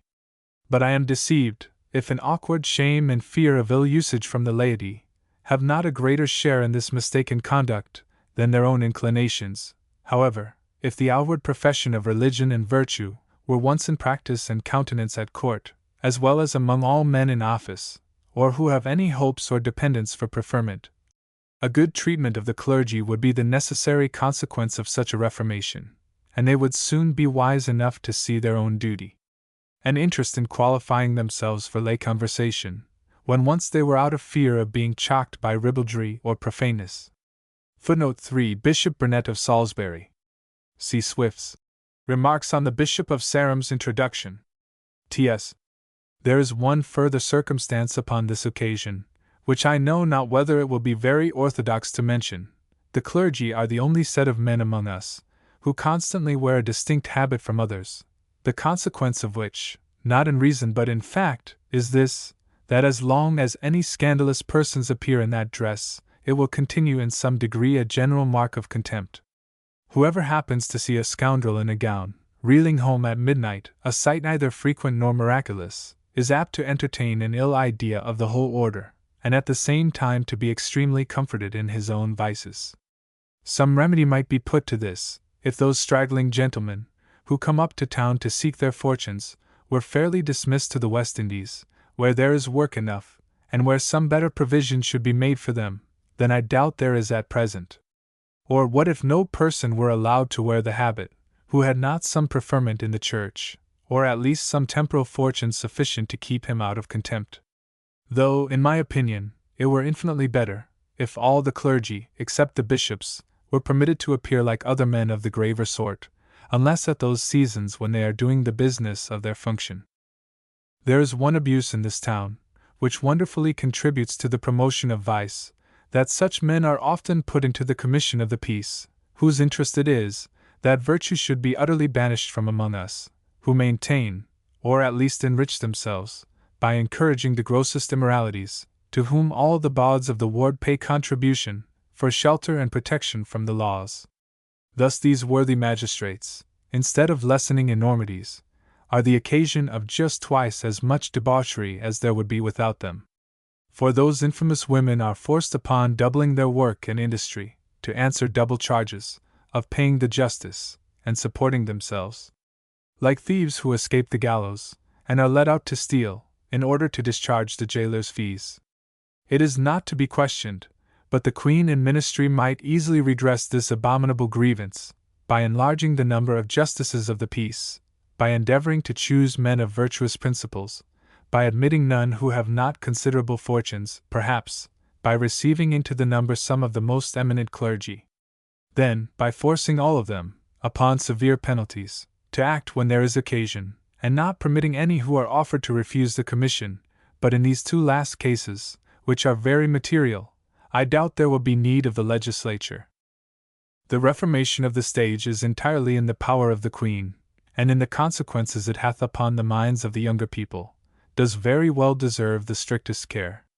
Besides the indecent and profane passages, besides the perpetual turning into ridicule the very function of the priesthood, with other irregularities, in most modern comedies, which have by others been objected to them, it is worth observing the distributive justice of the authors, which is constantly applied to the punishment of virtue, and the reward of vice, directly opposite to the rules of their best critics, as well as to the practice of dramatic poets, in all other ages and countries.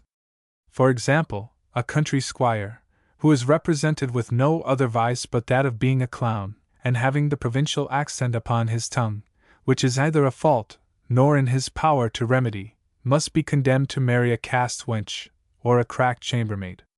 On the other side, a rake-hell of the town, whose character is set off with no other accomplishment, but excessive prodigality, profaneness, intemperance, and lust, is rewarded with a lady of great fortune to repair his own, which his vices had almost ruined.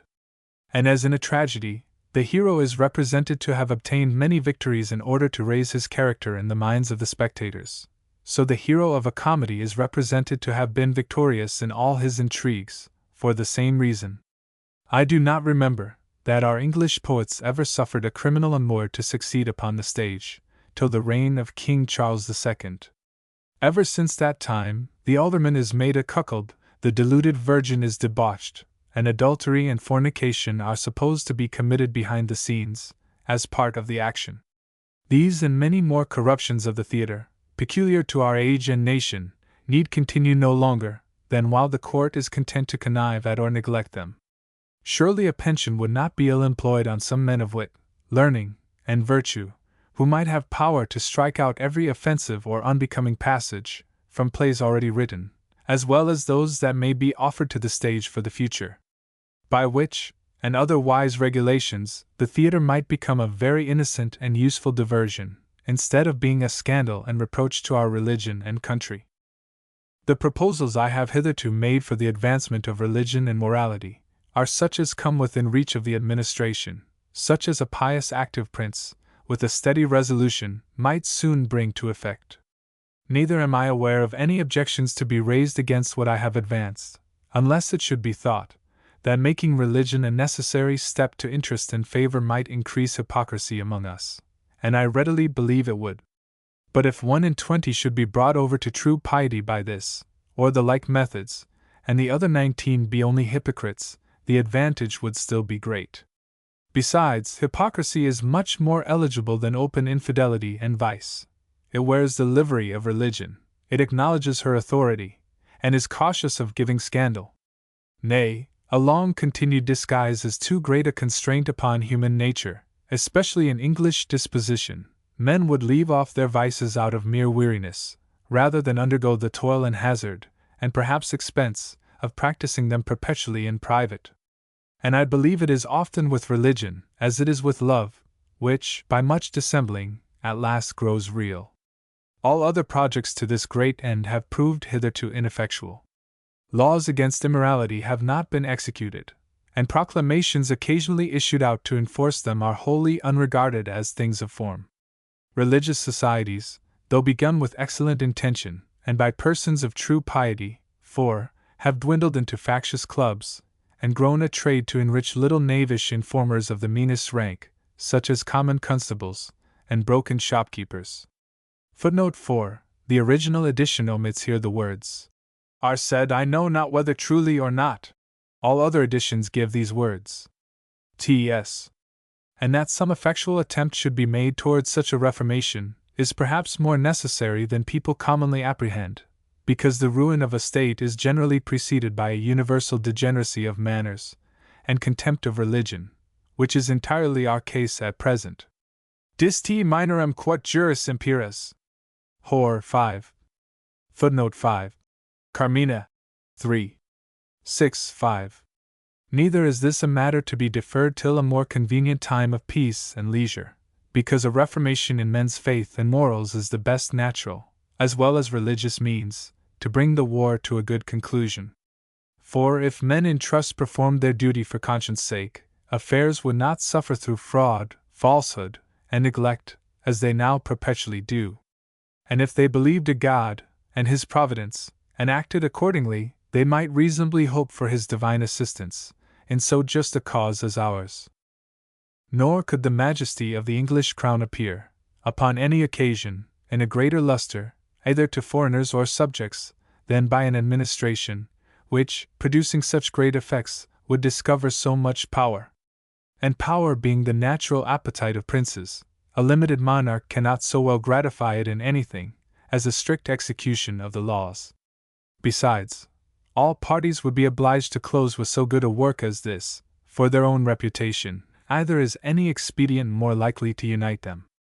For the most violent party men, I have ever observed, are such, as in the conduct of their lives have discovered least sense of religion or morality, and when all such are laid aside, at least those among them as shall be found incorrigible, it will be a matter perhaps of no great difficulty to reconcile the rest.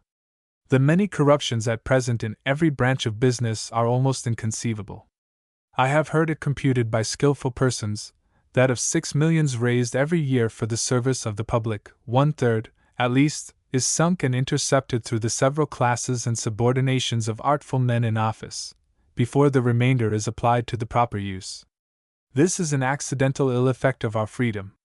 And while such men are in trust, who have no check from within, nor any views but toward their interest, there is no other fence against them, but the certainty of being hanged upon the first discovery, by the arbitrary will of an unlimited monarch, or his vizier.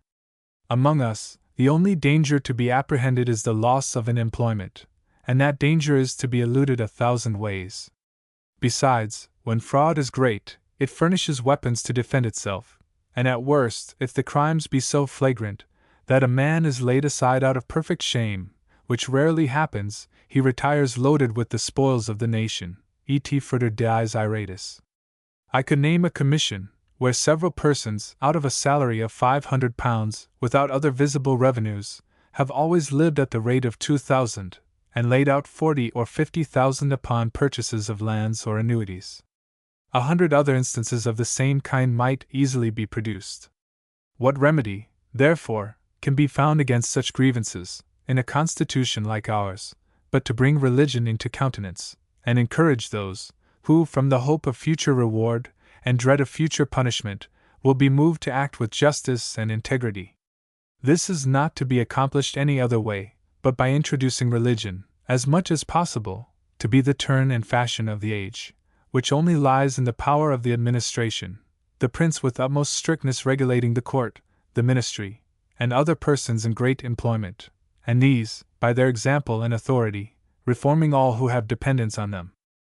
It is certain that a reformation successfully carried on in this great town would in time spread itself over the whole kingdom, since most of the considerable youth pass here that season of their lives, wherein the strongest impressions are made, in order to improve their education, or advance their fortune, and those among them, who return into their several counties, are sure to be followed and imitated, as the greatest patterns of wit and good breeding. And if things were once in this train, that is, if virtue and religion were established as the necessary titles to reputation and preferment, and if vice and infidelity were not only loaded with infamy, but made the infallible ruin of all men's pretensions, our duty, by becoming our interest, would take root in our natures, and mix with the very genius of our people, so that it would not be easy for the example of one wicked prince to bring us back to our former corruptions. I have confined myself, as it is before observed, to those methods for the advancement of piety, which are in the power of a prince, limited like ours, by a strict execution of the laws already in force. And this is enough for a project that comes without any name or recommendation, I doubt, a great deal more than will suddenly be reduced into practice. Though, if any disposition should appear towards so good a work, it is certain that the assistance of the legislative power would be necessary to make it more complete. I will instance only a few particulars.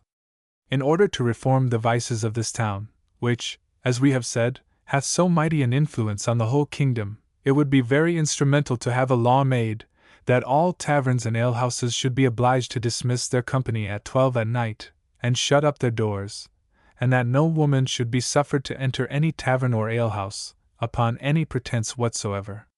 It is easy to conceive what a number of ill consequences such a law would prevent: the mischiefs of quarrels, and lewdness, and thefts, and midnight brawls, the diseases of intemperance and venery, and 1,000 other evils needless to mention. Nor would it be amiss if the masters of those public houses were obliged, upon the severest penalties, to give only a proportioned quantity of drink to every company, and when he found his guests disordered with excess, to refuse them any more. I believe there is hardly a nation in Christendom where all kind of fraud is practiced in so immeasurable a degree as with us. The lawyer, the tradesman, the mechanic, have found so many arts to deceive in their several callings, that they far outgrow the common prudence of mankind, which is in no sort able to fence against them. Neither could the legislature in anything more consult the public good than by providing some effectual remedy against this evil, which, in several cases, deserves greater punishment than many crimes that are capital among us. The vintner, who, by mixing poison with his wines, destroys more lives than any one disease in the bill of mortality; the lawyer, who persuades you to a purchase which he knows is mortgaged for more than the worth, to the ruin of you and your family; the goldsmith or scrivener, who takes all your fortune to dispose of, when he has beforehand resolved to break the following day, do surely deserve the gallows much better than the wretch who is carried thither for stealing a horse. It cannot easily be answered to God or man, why a law is not made for limiting the press, at least so far as to prevent the publishing of such pernicious books, as, under pretense of free thinking, endeavor to overthrow those tenets in religion which have been held inviolable, almost in all ages, by every sect that pretend to be Christian, and cannot, therefore, with any color of reason, be called points in controversy, or matters of speculation, as some would pretend. The doctrine of the Trinity, the divinity of Christ, the immortality of the soul, and even the truth of all revelation, are daily exploded and denied in books openly printed, though it is to be supposed either party will avow such principles, or own the supporting of them to be any way necessary to their service. 6. Footnote 6. This passage refers to the deistical publications of Askill, Toland, Tyndall, and Collins, already noted. T.S. It would be endless to set down every corruption or defect which requires a remedy from the legislative power. Senates are like to have little regard for any proposals that come from without doors, though, under a due sense of my own inabilities, I am fully convinced that the unbiased thoughts of an honest and wise man, employed on the good of his country, may be better digested than the results of a multitude, where faction and interest too often prevail, as a single guide may direct the way better than 500, who have contrary views, or look asquint, or shut their eyes. I shall therefore mention but one more particular, which I think the Parliament ought to take under consideration, whether it be not a shame to our country, and a scandal to Christianity, that in many towns, where there is a prodigious increase in the number of houses and inhabitants, so little care should be taken for the building of churches, that 5 parts in 6 of the people are absolutely hindered from hearing divine service? Particularly here in London, where a single minister, with 1 or 2 sorry curates, hath the care sometimes of above 20,000 souls incumbent on him. A neglect of religion so ignominious, in my opinion, that it can hardly be equaled in any civilized age or country. 7. Footnote 7. This paragraph is known to have given the first hint to certain bishops, particularly to Bishop Atterbury, to procure a fund for building 50 new churches in London. T.S. But to leave these airy imaginations of introducing new laws for the amendment of mankind, what I principally insist on is a due execution of the old, which lies wholly in the Crown, and in the authority derived from thence. I return, therefore, to my former assertion, that if stations of power, trust, profit, and honor were constantly made the rewards of virtue and piety, such an administration must needs have a mighty influence on the faith and morals of the whole kingdom, and men of great abilities would then endeavor to excel in the duties of a religious life, in order to qualify themselves for public service. I may possibly be wrong in some of the means I prescribe towards this end, but that is no material objection against the design itself. Let those who are at the helm contrive it better, which, perhaps, they may easily do. Everybody will agree that the disease is manifest, as well as dangerous, that some remedy is necessary, and that none yet applied hath been effectual, which is a sufficient excuse for any man who wishes well to his country, to offer his thoughts, when he can have no other end in view but the public good. The present Queen is a princess of as many and great virtues as ever filled a throne. How would it brighten her character to the present and after ages, if she would exert her utmost authority to instill some share of those virtues into her people, which they are too degenerate to learn only from her example? And be it spoke with all the veneration possible for so excellent a sovereign, her best endeavors in this weighty affair are a most important part of her duty, as well as of her interest and her honor. But it must be confessed that as things are now, every man thinks that he has laid in a sufficient stock of merit, and may pretend to any employment, provided he has been loud and frequent in declaring himself hearty for the government. 'Tis true, he is a man of pleasure, and a free thinker, that is, in other words, he is profligate in his morals, and a despiser of religion, but in point of party, he is one to be confided in. He is an asserter of liberty and property. He rattles it out against popery and arbitrary power, and priestcraft and high church. 'Tis enough, he is a person fully qualified for any employment, in the court or the navy, the law or the revenue, where he will be sure to leave no arts untried, of bribery, fraud, injustice, oppression, that he can practice with any hope of impunity. No wonder such men are true to a government where liberty runs high, where property, however attained, is so well secured, and where the administration is at least so gentle.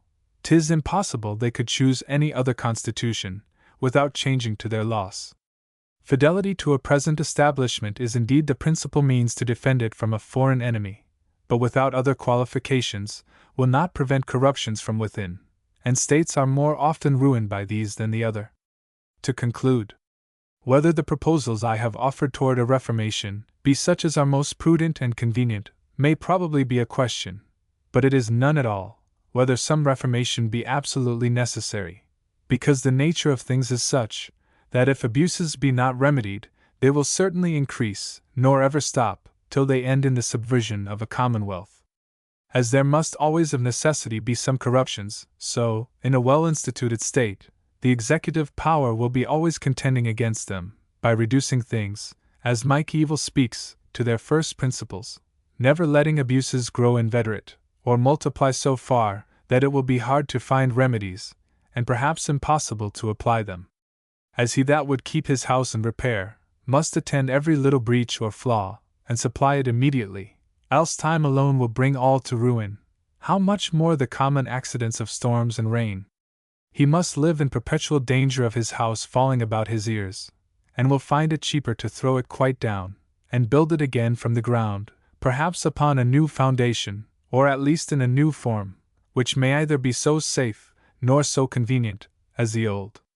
The sentiments of a Church of England man, with respect to religion and government.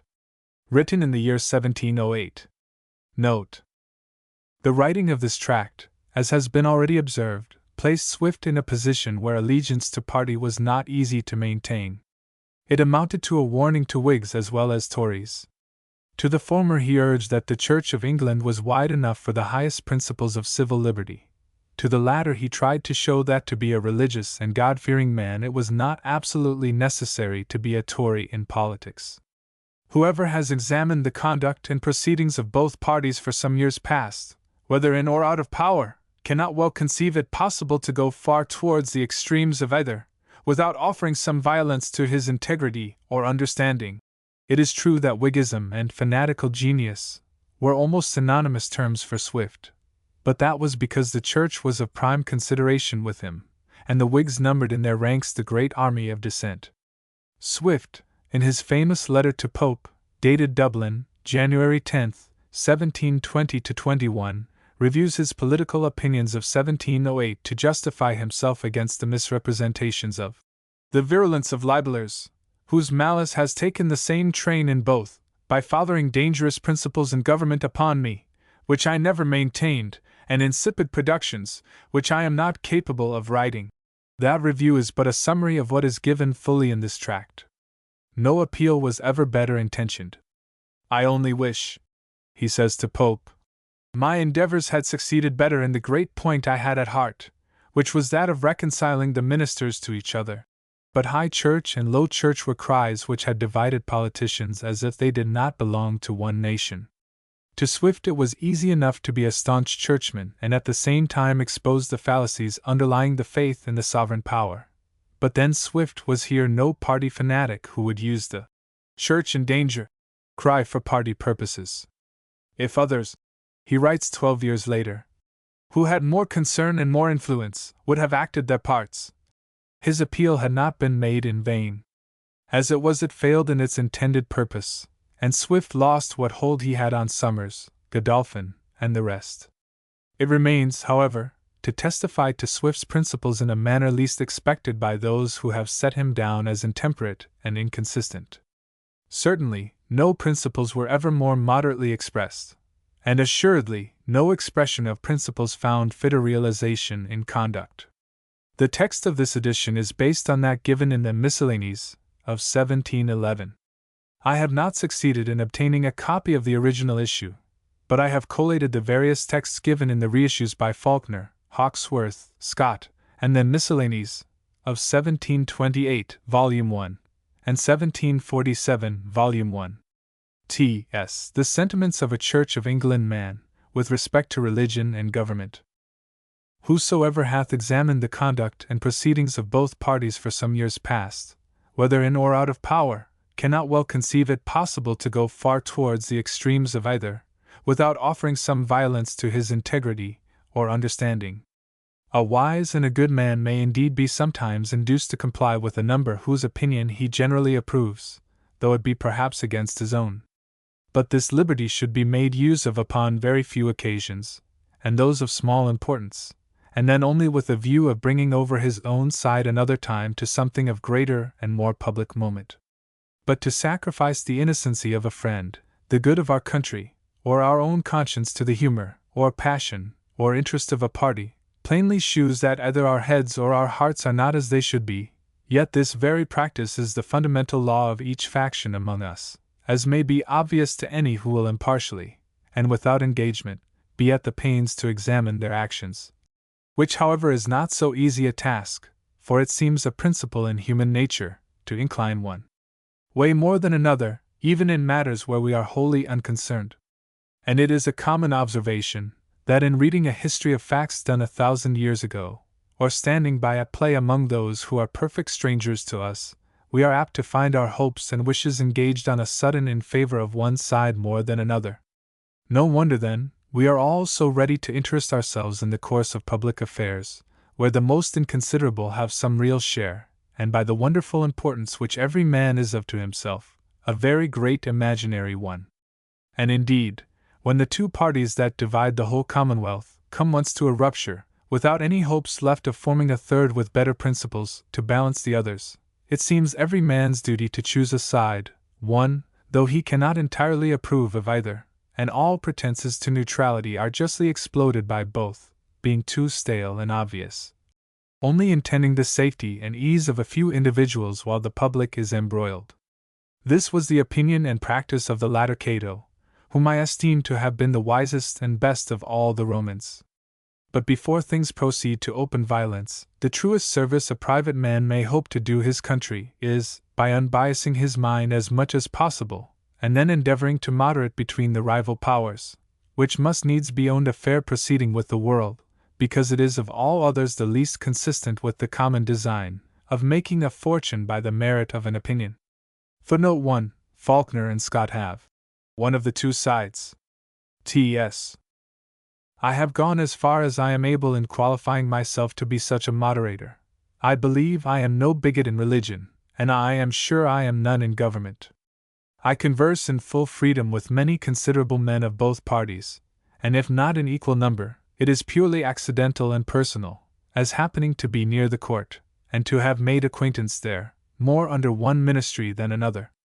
Then I am not under the necessity of declaring myself by the prospect of an employment. And lastly, if all this be not sufficient, I industriously conceal my name, which wholly exempts me from any hopes and fears in delivering my opinion. In consequence of this free use of my reason, I cannot possibly think so well or so ill of either party, as they would endeavor to persuade the world of each other, and of themselves. For instance, I do not charge it upon the body of the Whigs or the Tories, that their several principles lead them to introduce presbytery, and the religion of the Church of Rome, or a commonwealth and arbitrary power. For, why should any party be accused of a principle which they solemnly disown and protest against? But to this they have a mutual answer ready. They both assure us that their adversaries are not to be believed, that they disown their principles out of fear, which are manifest enough when we examine their practices. To prove this, they will produce instances, on one side, either of avowed Presbyterians, or persons of libertine and atheistical tenets, and on the other, of professed Papists, or such as are openly in the interest of the abdicated family. Now, it is very natural for all subordinate sects and denominations in a state to side with some general party, and to choose that which they find to agree with themselves in some general principle. Thus at the Restoration, the Presbyterians, Anabaptists, Independents, and other sects did all with very good reason unite and solder up their several schemes to join against the Church, who without regard to their distinctions, treated them all as equal adversaries. Thus, our present dissenters do very naturally close in with the Whigs, who profess moderation, declare they abhor all thoughts of persecution, and think it hard that those who differ only in a few ceremonies and speculations should be denied the privilege and profit of serving their country in the highest employments of state. Thus, the atheists, libertines, despisers of religion and revelation in general, that is to say, all those who usually pass under the name of freethinkers, do properly join with the same body, because they likewise preach up moderation, and are not so overnice to distinguish between an unlimited liberty of conscience and an unlimited freedom of opinion. Then on the other side, the professed firmness of the Tories for episcopacy as an apostolical institution, their aversion to those sects who lie under the reproach of having once destroyed their constitution, and who they imagine, by too indiscreet a zeal for reformation, have defaced the primitive model of the Church. Next, their veneration for monarchical government in the common course of succession, and their hatred to republican schemes. These, I say, are principles which not only the nonjuring zealots profess, but even papists themselves fall readily in with. And every extreme here mentioned flings a general scandal upon the whole body it pretends to adhere to. But surely no man whatsoever ought in justice or good manners to be charged with principles he actually disowns, unless his practices do openly and without the least room for doubt contradict his profession, not upon small surmises, or because he has the misfortune to have ill men sometimes agree with him in a few general sentiments. However, though the extremes of Whig and Tory seem with little justice to have drawn religion into their controversies, wherein they have small concern, yet they both have borrowed one leading principle from the abuse of it, which is, to have built their several systems of political faith, not upon inquiries after truth, but upon opposition to each other, upon injurious appellations, charging their adversaries with horrid opinions, and then reproaching them for the want of charity, et neuter. Falso. In order to remove these prejudices, I have thought nothing could be more effectual than to describe the sentiments of a Church of England man with respect to religion and government. This I shall endeavor to do in such a manner as may not be liable to least objection from either party, and which I am confident would be assented to by great numbers in both, if they were not misled to those mutual misrepresentations, by such motives as they would be ashamed to own. I shall begin with religion. And here, though it makes an odd sound, yet it is necessary to say, that whoever professes himself a member of the Church of England, ought to believe a God and his providence, together with revealed religion, and the divinity of Christ. For beside those many thousands, who, to speak in the phrase of divines, do practically deny all this by the immorality of their lives, there is no small number, who in their conversation and writings directly or by consequence endeavor to overthrow it. Yet all these place themselves in the list of the national church, though at the same time, as it is highly reasonable, they are great sticklers for liberty of conscience. To enter upon particulars, a Church of England man hath a true veneration for the scheme established among us of ecclesiastic government, and though he will not determine whether episcopacy be of divine right, he is sure it is most agreeable to primitive institution, fittest of all others for preserving order and purity, and under its present regulations best calculated for our civil state. He should therefore think the abolishment of that order among us would prove a mighty scandal and corruption to our faith, and manifestly dangerous to our monarchy. Nay, he would defend it by arms against all the powers on earth, except our own legislature, in which case he would submit as to a general calamity, a dearth, or a pestilence. As to rites and ceremonies and forms of prayer, he allows there might be some useful alterations, and more, which in the prospect of uniting Christians might be very supportable, as things declared in their own nature indifferent, to which he therefore would readily comply, if the clergy, or though this be not so fair a method, if the legislature should direct. Yet at the same time he cannot altogether blame the former for their unwillingness to consent to any alteration, which beside the trouble, and perhaps disgrace, would certainly never produce the good effects intended by it. The only condition that could make it prudent and just for the clergy to comply in altering the ceremonial or any other indifferent part, would be a firm resolution in the legislature to interpose by some strict and effectual laws to prevent the rising and spreading of new sects how plausible soever, for the future, else there must never be an end.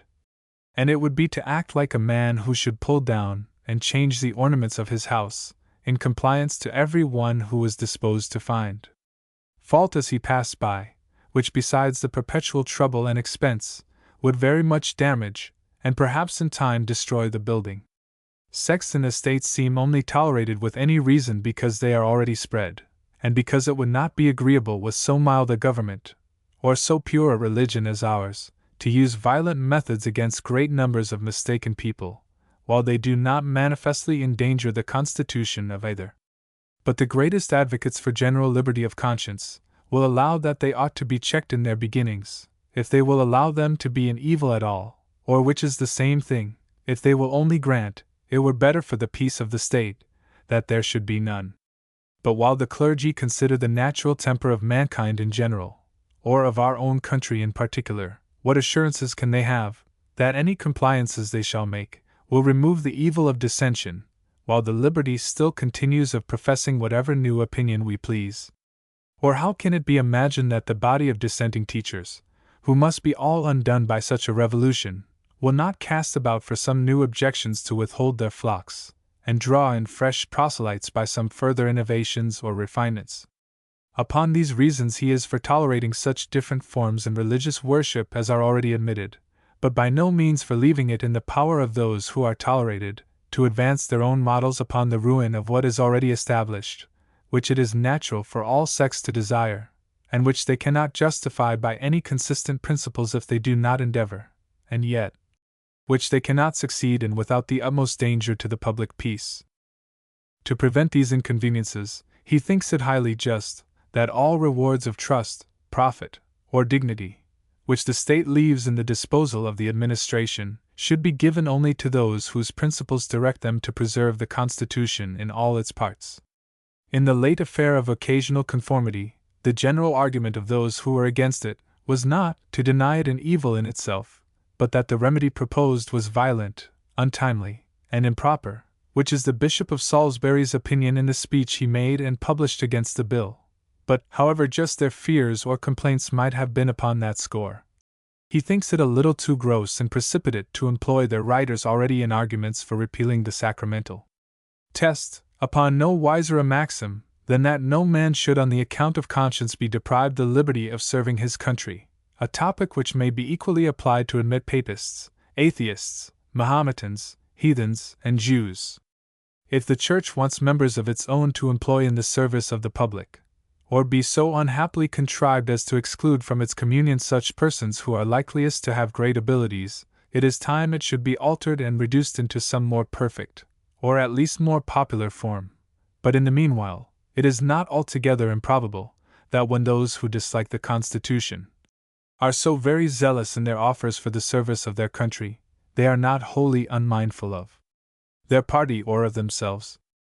The Dutch, whose practice is so often quoted to prove and celebrate the great advantages of a general liberty of conscience, have yet a national religion professed by all who bear office among them.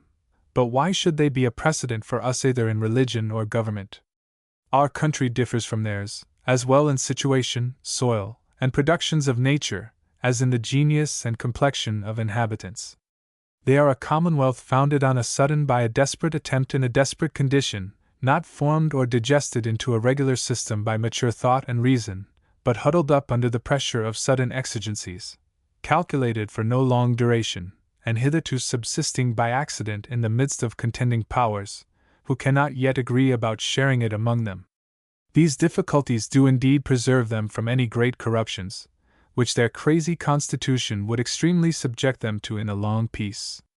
That confluence of people in a persecuting age, to a place of refuge nearest at hand, put them upon the necessity of trade, to which they wisely gave all ease and encouragement, and if we could think fit to imitate them in this last particular, there would need no more to invite foreigners among us, who seem to think no further than how to secure their property and conscience, without projecting any share in that government which gives them protection, or calling it persecution if it be denied them. But I speak it for the honor of our administration that although our sects are not so numerous as those in Holland, which I presume is not our fault, and I hope is not our misfortune, we much excel them in all Christendom besides in our indulgence to tender consciences. 2. One single compliance with the national form of receiving the sacrament is all we require to qualify any sectary among us for the greatest employments in the state, after which he is at liberty to rejoin his own assemblies for the rest of his life. Besides, I will suppose any of the numerous sects in Holland to have so far prevailed as to have raised a civil war, destroyed their government and religion, and put their administrators to death, after which I will suppose the people to have recovered all again, and to have settled on their old foundation. Then I would put a query, whether that sect which was the unhappy instrument of all this confusion could reasonably expect to be entrusted for the future with the greatest employments, or indeed to be hardly tolerated among them? Footnote 2. When this was written there was no law against occasional conformity. Faulkner, 1735. To go on with the sentiments of a Church of England man, he does not see how that mighty passion for the Church which some men pretend, can well consist with those indignities and that contempt they bestow on the persons of the clergy. 3. 'Tis a strange mark whereby to distinguish high churchmen, that they are such who imagine the clergy can never be too low. He thinks the maxim these gentlemen are so fond of, that they are for an humble clergy, is a very good one, and so is he, and for an humble laity too, since humility is a virtue that perhaps equally benefits and adorns every station of life. Footnote 3.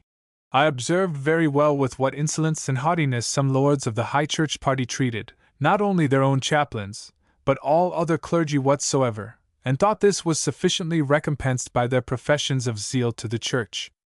But then, if the scribblers on the other side freely speak the sentiments of their party, a divine of the Church of England cannot look for much better quarter thence. You shall observe nothing more frequent in their weekly papers than a way of affecting to confound the terms of clergy and high church, of applying both indifferently, and then loading the latter with all the calumny they can invent.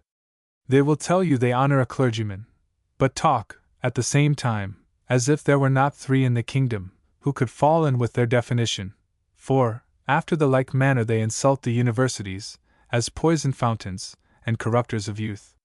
Footnote 4. I had likewise observed how the Whig lords took a direct contrary measure, treated the persons of particular clergymen with great courtesy, but shewed much ill will and contempt for the order in general.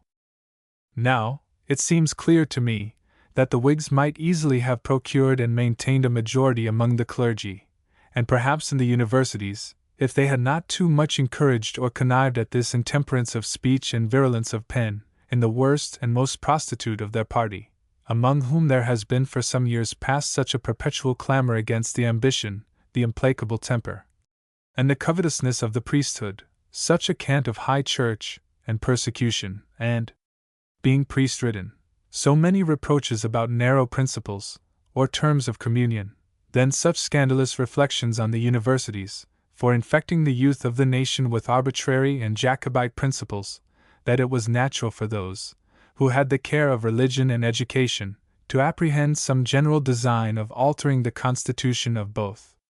And all this was the more extraordinary, because it could not easily be forgot, that whatever opposition was made to the usurpations of King James, proceeded altogether from the Church of England, and chiefly from the clergy, and one of the universities. For if it were of any use to recall matters of fact, what is more notorious than that Prince's applying himself first to the Church of England, and upon their refusal to fall in with his measures, making the like advances to the dissenters of all kinds, who readily and almost universally complied with him, affecting in their numerous addresses and pamphlets the style of our brethren the Roman Catholics, whose interests they put on the same foot with their own, and some of Cromwell's officers took posts in the army raised against the Prince of Orange. 5. These proceedings of theirs they can only extenuate by urging the provocations they had met from the Church in King Charles's reign, which, though perhaps excusable upon the score of human infirmity, are not by any means a plea of merit equal to the constancy and sufferings of the bishops and clergy, or of the head and fellows of Magdalen College, that furnished the Prince of Orange's declaration with such powerful arguments to justify and promote the Revolution. Footnote 5. Defoe's History of Addresses contains some humbling instances of the applause with which the sectaries hailed their old enemy, James II, when they saw him engaged in hostility with the established Church. T.S. Therefore a Church of England man abhors the humour of the age in delighting to fling scandals upon the clergy in general, which besides the disgrace to the Reformation, and to religion itself, cast an ignominy upon the kingdom that it does not deserve.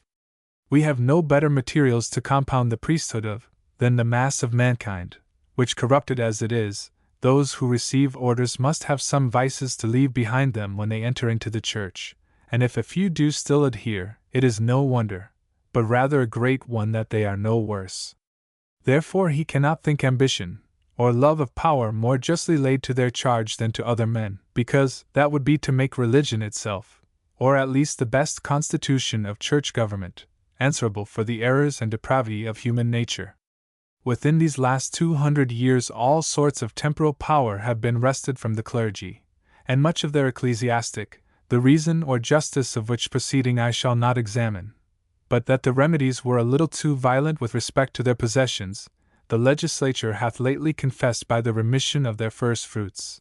6. Either do the common libellers deny this, who in their invectives only tax the Church with an insatiable desire of power and wealth, equally common to all bodies of men as well as individuals, but thank God that the laws have deprived them of both.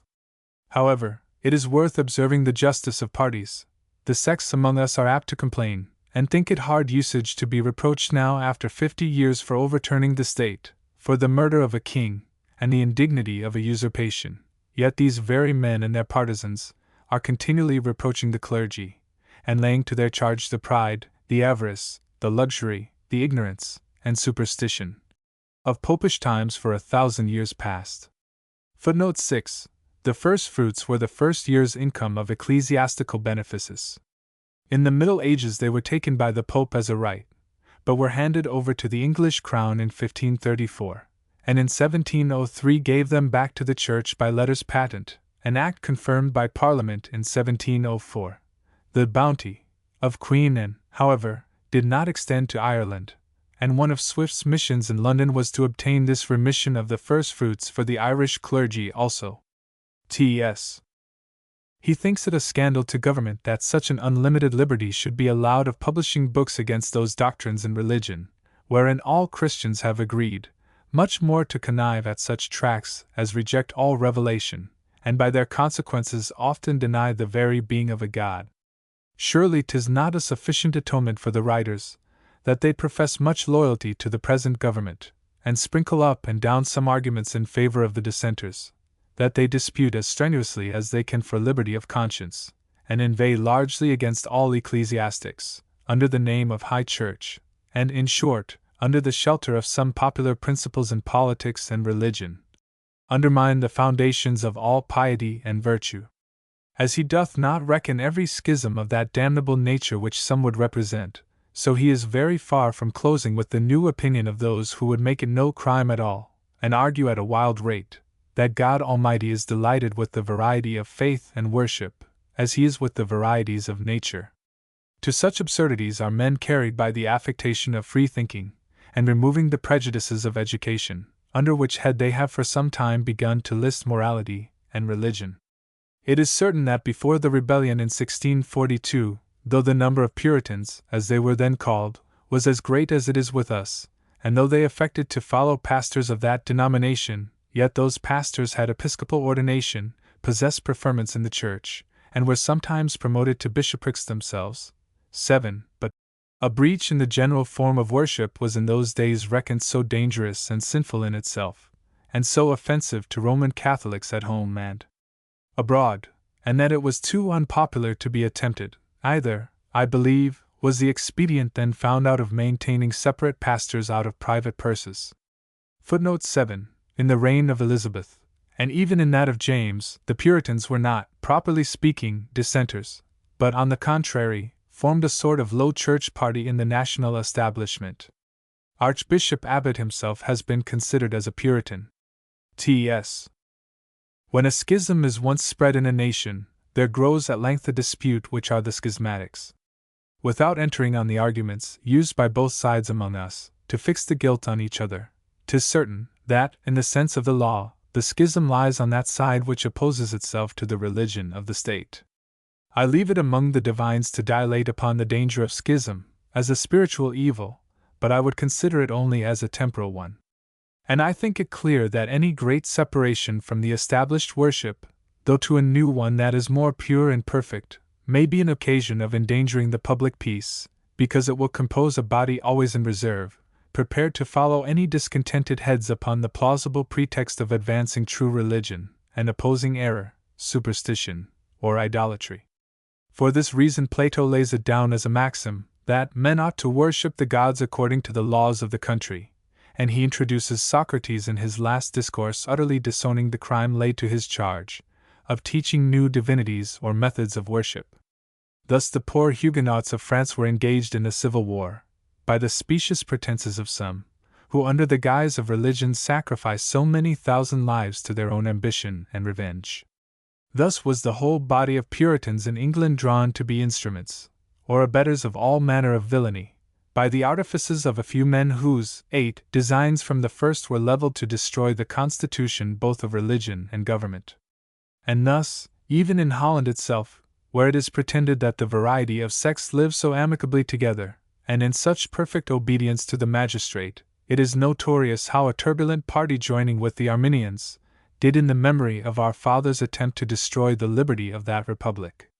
So that upon the whole, where sects are tolerated in a state, 'tis fit they should enjoy a full liberty of conscience, and every other privilege of free-born subjects to which no power is annexed. And to preserve their obedience upon all emergencies, a government cannot give them too much ease, nor trust them with too little power. Footnote 8. Lord Clarendon's History, but see also Gardiner's History of England. T.S. The clergy are usually charged with a persecuting spirit, which they are said to discover by an implacable hatred to all dissenters, and this appears to be more unreasonable, because they suffer less in their interests by a toleration than any of the conforming laity, for while the Church remains in its present form, no dissenter can possibly have any share in its dignities, revenues, or power, whereas, by once receiving the sacrament, he is rendered capable of the highest employments in the state.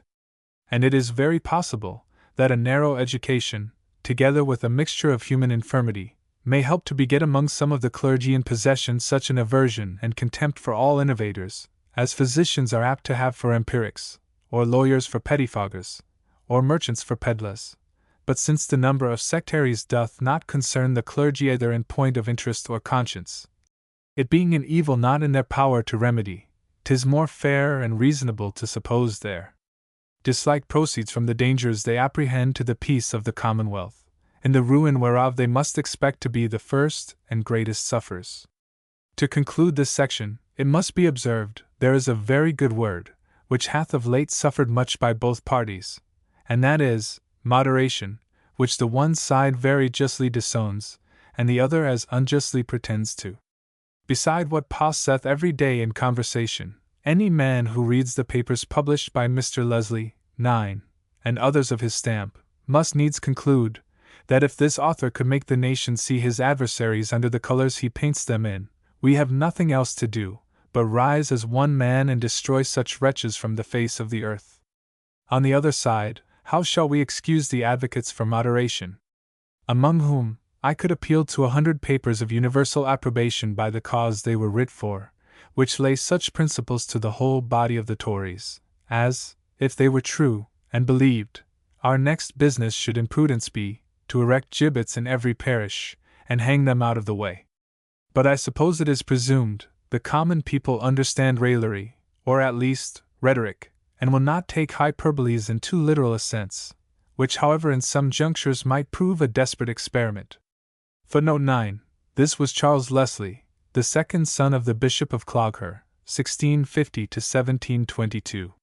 He was educated for the bar, but forsook that, and entered into holy orders.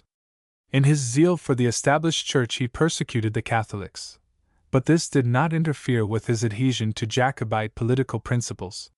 He settled in London, and wrote a weekly paper called The Rehearsal, or a Review of the Times, in which he attacked Locke and Hoadley. He did all he could for the cause of the exiled James, but he gave up the work when he found it hopeless, and died in Ireland. He wrote many virulent theological works, as well as a host of political tracts. T.S. And this is moderation in the modern sense of the word, to which, speaking impartially, the bigots of both parties are equally entitled. Section 2. The sentiments of a Church of England man with respect to government.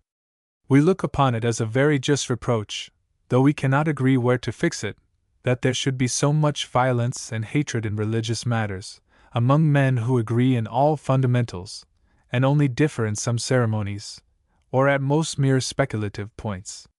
Yet is not this frequently the case between contending parties in a state?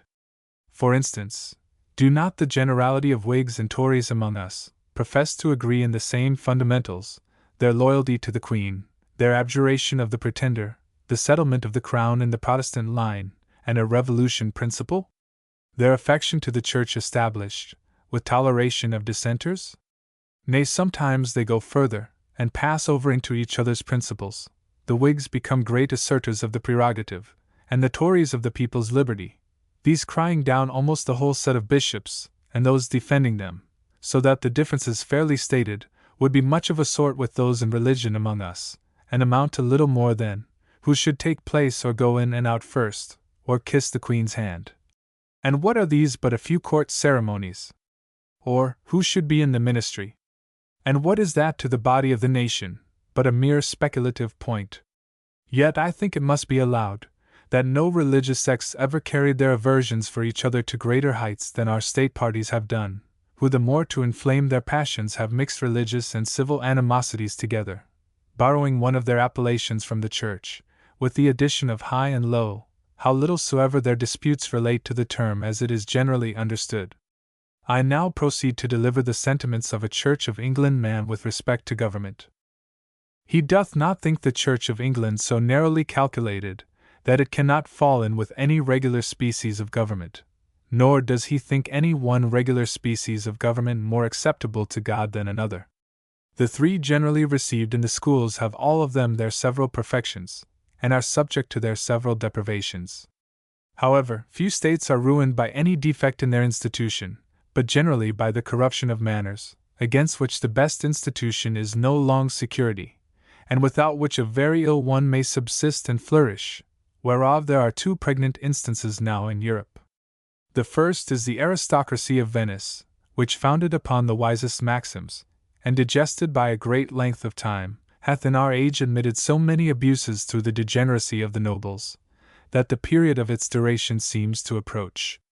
The other is the united republics of the States General, where a vein of temperance, industry, parsimony, and a public spirit, running through the whole body of the people, hath preserved an infant commonwealth of an untimely birth and sickly constitution, for above 100 years, through so many dangers and difficulties, as a much more healthy one could never have struggled against, without those advantages.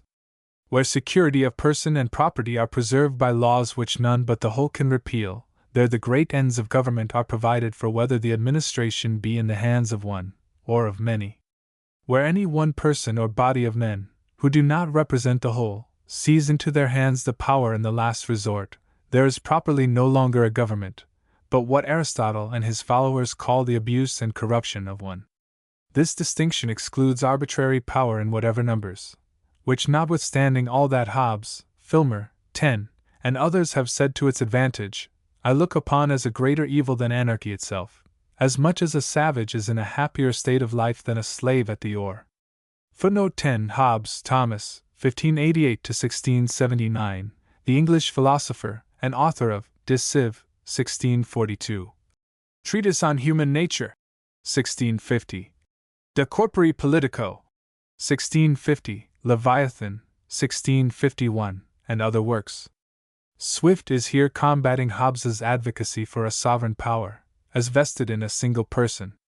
Filmer, Sir Robert, died 1647, author of The Anarchy of a Limited and Mixed Monarchy, Patriarcha, and The Freeholders' Grand Inquest. In the Patriarcha, Filmer attempted to prove that absolute government by a monarch was a patriarchal institution. Locke replied to this work in his Two Treatises on Government. T.S. It is reckoned ill manners, as well as unreasonable, for men to quarrel upon difference in opinion, because that is usually supposed to be a thing which no man can help in himself, which however I do not conceive to be an universal infallible maxim, except in those cases where the question is pretty equally disputed among the learned and the wise. Where it is otherwise, a man of tolerable reason, small experience, and willing to be instructed, may apprehend he has got into a wrong opinion, though the whole course of his mind and inclination would persuade him to believe it true. He may be convinced that he is in error, though he does not see where it lies, by the bad effects of it in the common conduct of his life, and by observing those persons for whose wisdom and goodness he has the greatest deference, to be of a contrary sentiment. According to Hobbes's comparison of reasoning with casting up accounts, whoever finds a mistake in the sum total, must allow himself out, though, after repeated trials, he may not see in which article he has misreckoned. I will instance in one opinion, which I look upon every man obliged in conscience to quit, or in prudence to conceal.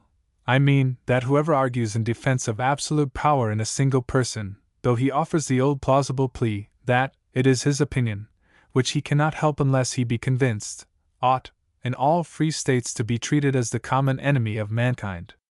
Yet this is laid as a heavy charge upon the clergy of the two reigns before the Revolution, who under the terms of passive obedience and non-resistance are said to have preached up the unlimited power of the prince, because they founded a doctrine that pleased the court, and made way for their preferment. And I believe there may be truth enough in this accusation to convince us that human frailty will too often interpose itself among persons of the holiest function. However, it may be offered an excuse for the clergy that in the best societies there are some ill members, which a corrupted court and ministry will industriously find out and introduce. Besides, it is manifest that the greater number of those who held and preached this doctrine were misguided by equivocal terms, and by perfect ignorance in the principles of government, which they had not made any part of their study. The question originally put, and as I remember to have heard it disputed in public schools, was this: whether under any pretense whatsoever it may be lawful to resist the supreme magistrate. Which was held in the negative, and this is certainly the right opinion. But many of the clergy, and other learned men, deceived by dubious expression, mistook the object to which passive obedience was due. By the supreme magistrate is properly understood the legislative power, which in all government must be absolute and unlimited. But the word magistrate seeming to denote a single person, and to express the executive power, it came to pass that the obedience due to the legislature was, for want of knowing or considering this easy distinction, misapplied to the administration. Neither is it any wonder that the clergy, or other well-meaning people, should fall into this error, which deceived Hobbes himself so far as to be the foundation of all the political mistakes in his book, where he perpetually confounds the executive with the legislative power, though all well-instituted states have ever placed them in different hands, as may be obvious to those who know anything of Athens, Sparta, Thebes, and other republics of Greece, as well as the greater ones of Carthage and Rome. Besides, it is to be considered that when these doctrines began to be preached among us, the kingdom had not quite worn out the memory of that unhappy rebellion, under the consequences of which it had groaned almost 20 years. And a weak prince, in conjunction with a succession of most prostitute ministers, began again to dispose the people to new attempts, which it was, no doubt, the clergy's duty to endeavor to prevent, if some of them had not for want of knowledge in temporal affairs, and others perhaps from a worse principle, proceeded upon a topic that strictly followed would enslave all mankind. Among other theological arguments made use of in those times, in praise of monarchy, and justification of absolute obedience to a prince, there seemed to be one of a singular nature. It was urged that heaven was governed by a monarch, who had none to control his power, but was absolutely obeyed. Then it followed that earthly governments were the more perfect, the nearer they imitated the government in heaven. All which I look upon as the strongest argument against despotic power that ever was offered, since no reason can possibly be assigned why it is best for the world that God Almighty hath such a power, which doth not directly prove that no mortal man should ever have the like. But though a Church of England man thinks every species of government equally lawful, he does not think them equally expedient, or for every country indifferently. There may be something in the climate, naturally disposing men toward one sort of obedience, as is manifest all over Asia, where we never read of any commonwealth, except some small ones on the western coasts established by the Greeks. There may be a great deal in the situation of a country, and in the present genius of the people. It hath been observed that the temperate climates usually run into moderate governments, and the extremes into despotic power. 'Tis a remark of Hobbes that the youth of England are corrupted in their principles of government, by reading the authors of Greece and Rome who writ under commonwealths. But it might have been more fairly offered for the honor of liberty, that while the rest of the known world was overrun with the arbitrary government of single persons, arts and sciences took their rise, and flourished only in those few small territories where the people were free. And though learning may continue after liberty is lost, as it did in Rome, for a while, upon the foundations laid under the Commonwealth, and the particular patronage of some emperors, yet it hardly ever began under a tyranny in any nation, because slavery is of all things the greatest clog and obstacle to speculation. And indeed, arbitrary power is but the first natural step from anarchy or the savage life, the adjusting of power and freedom being an effect and consequence of mature thinking, and this is nowhere so duly regulated as in a limited monarchy, because I believe it may pass for a maxim in state, that the administration cannot be placed in too few hands, nor the legislature in too many. Now, in this material point, the constitution of the English government far exceeds all others at this time on the earth, to which the present establishment of the Church doth so happily agree, that I think, whoever is an enemy to either, must of necessity be so to both. He thinks, as our monarchy is constituted, a hereditary right is much to be preferred before election. Because the government here, especially by some late amendments, is so regularly disposed in all its parts, that it almost executes itself. And therefore, upon the death of a prince among us, the administration goes on without any rub or interruption.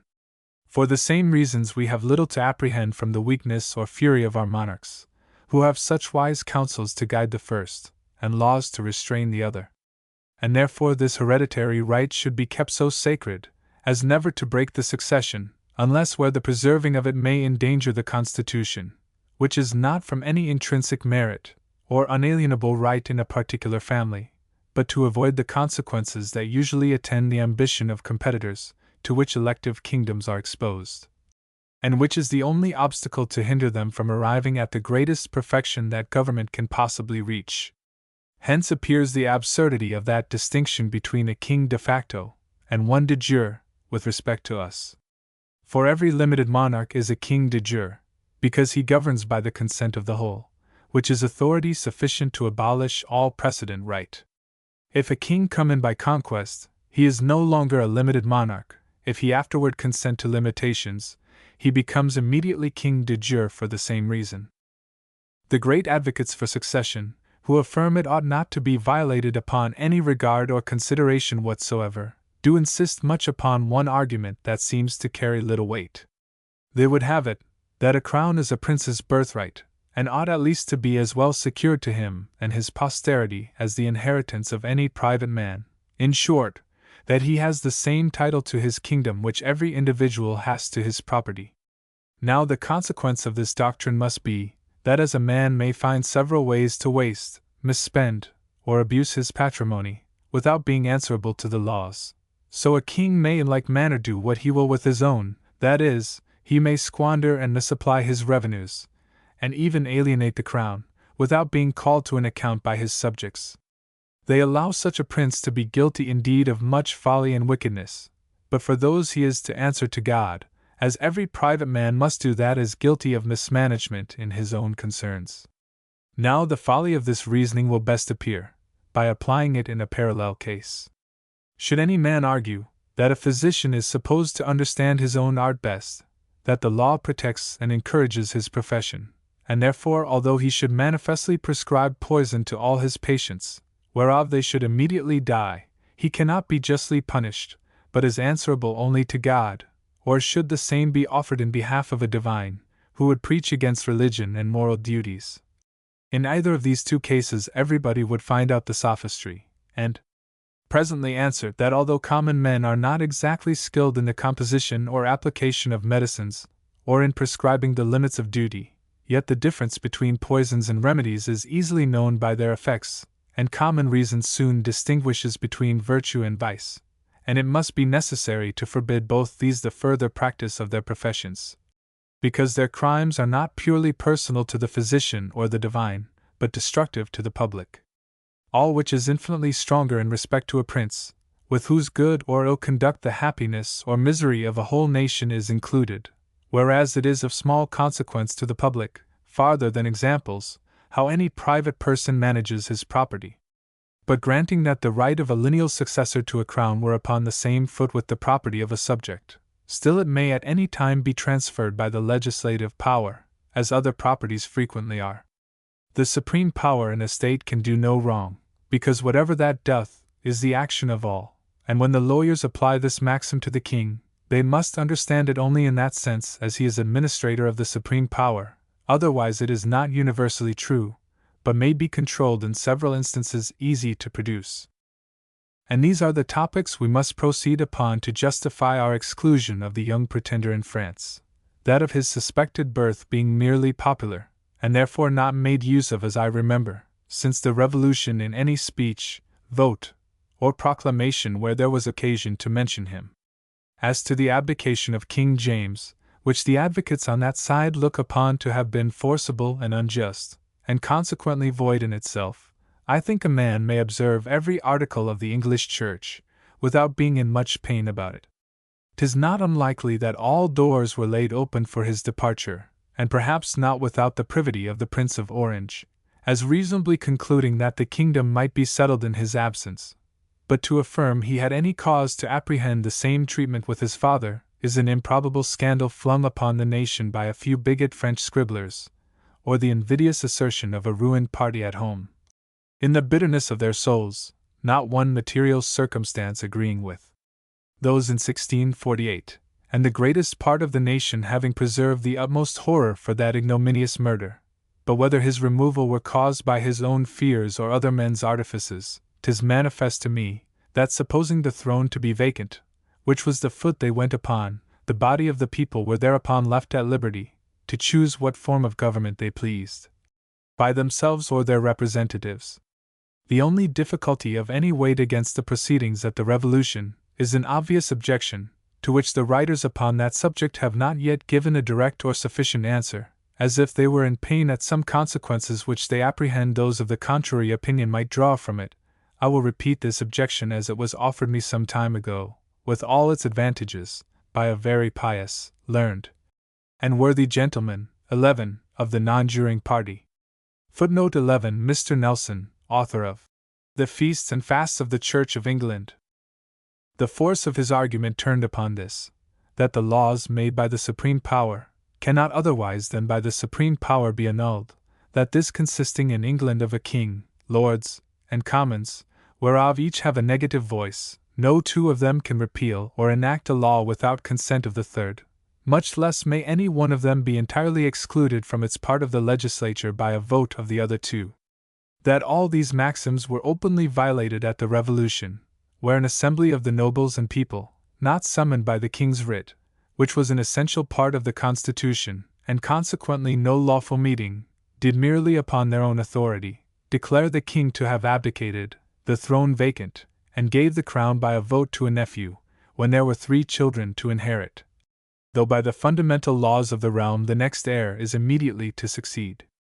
Neither does it appear how a prince's abdication can make any other sort of vacancy in the throne than would be caused by his death, since he cannot abdicate for his children, who claim their right of succession by Act of Parliament, otherwise than by his own consent in form to a bill from the 2 houses.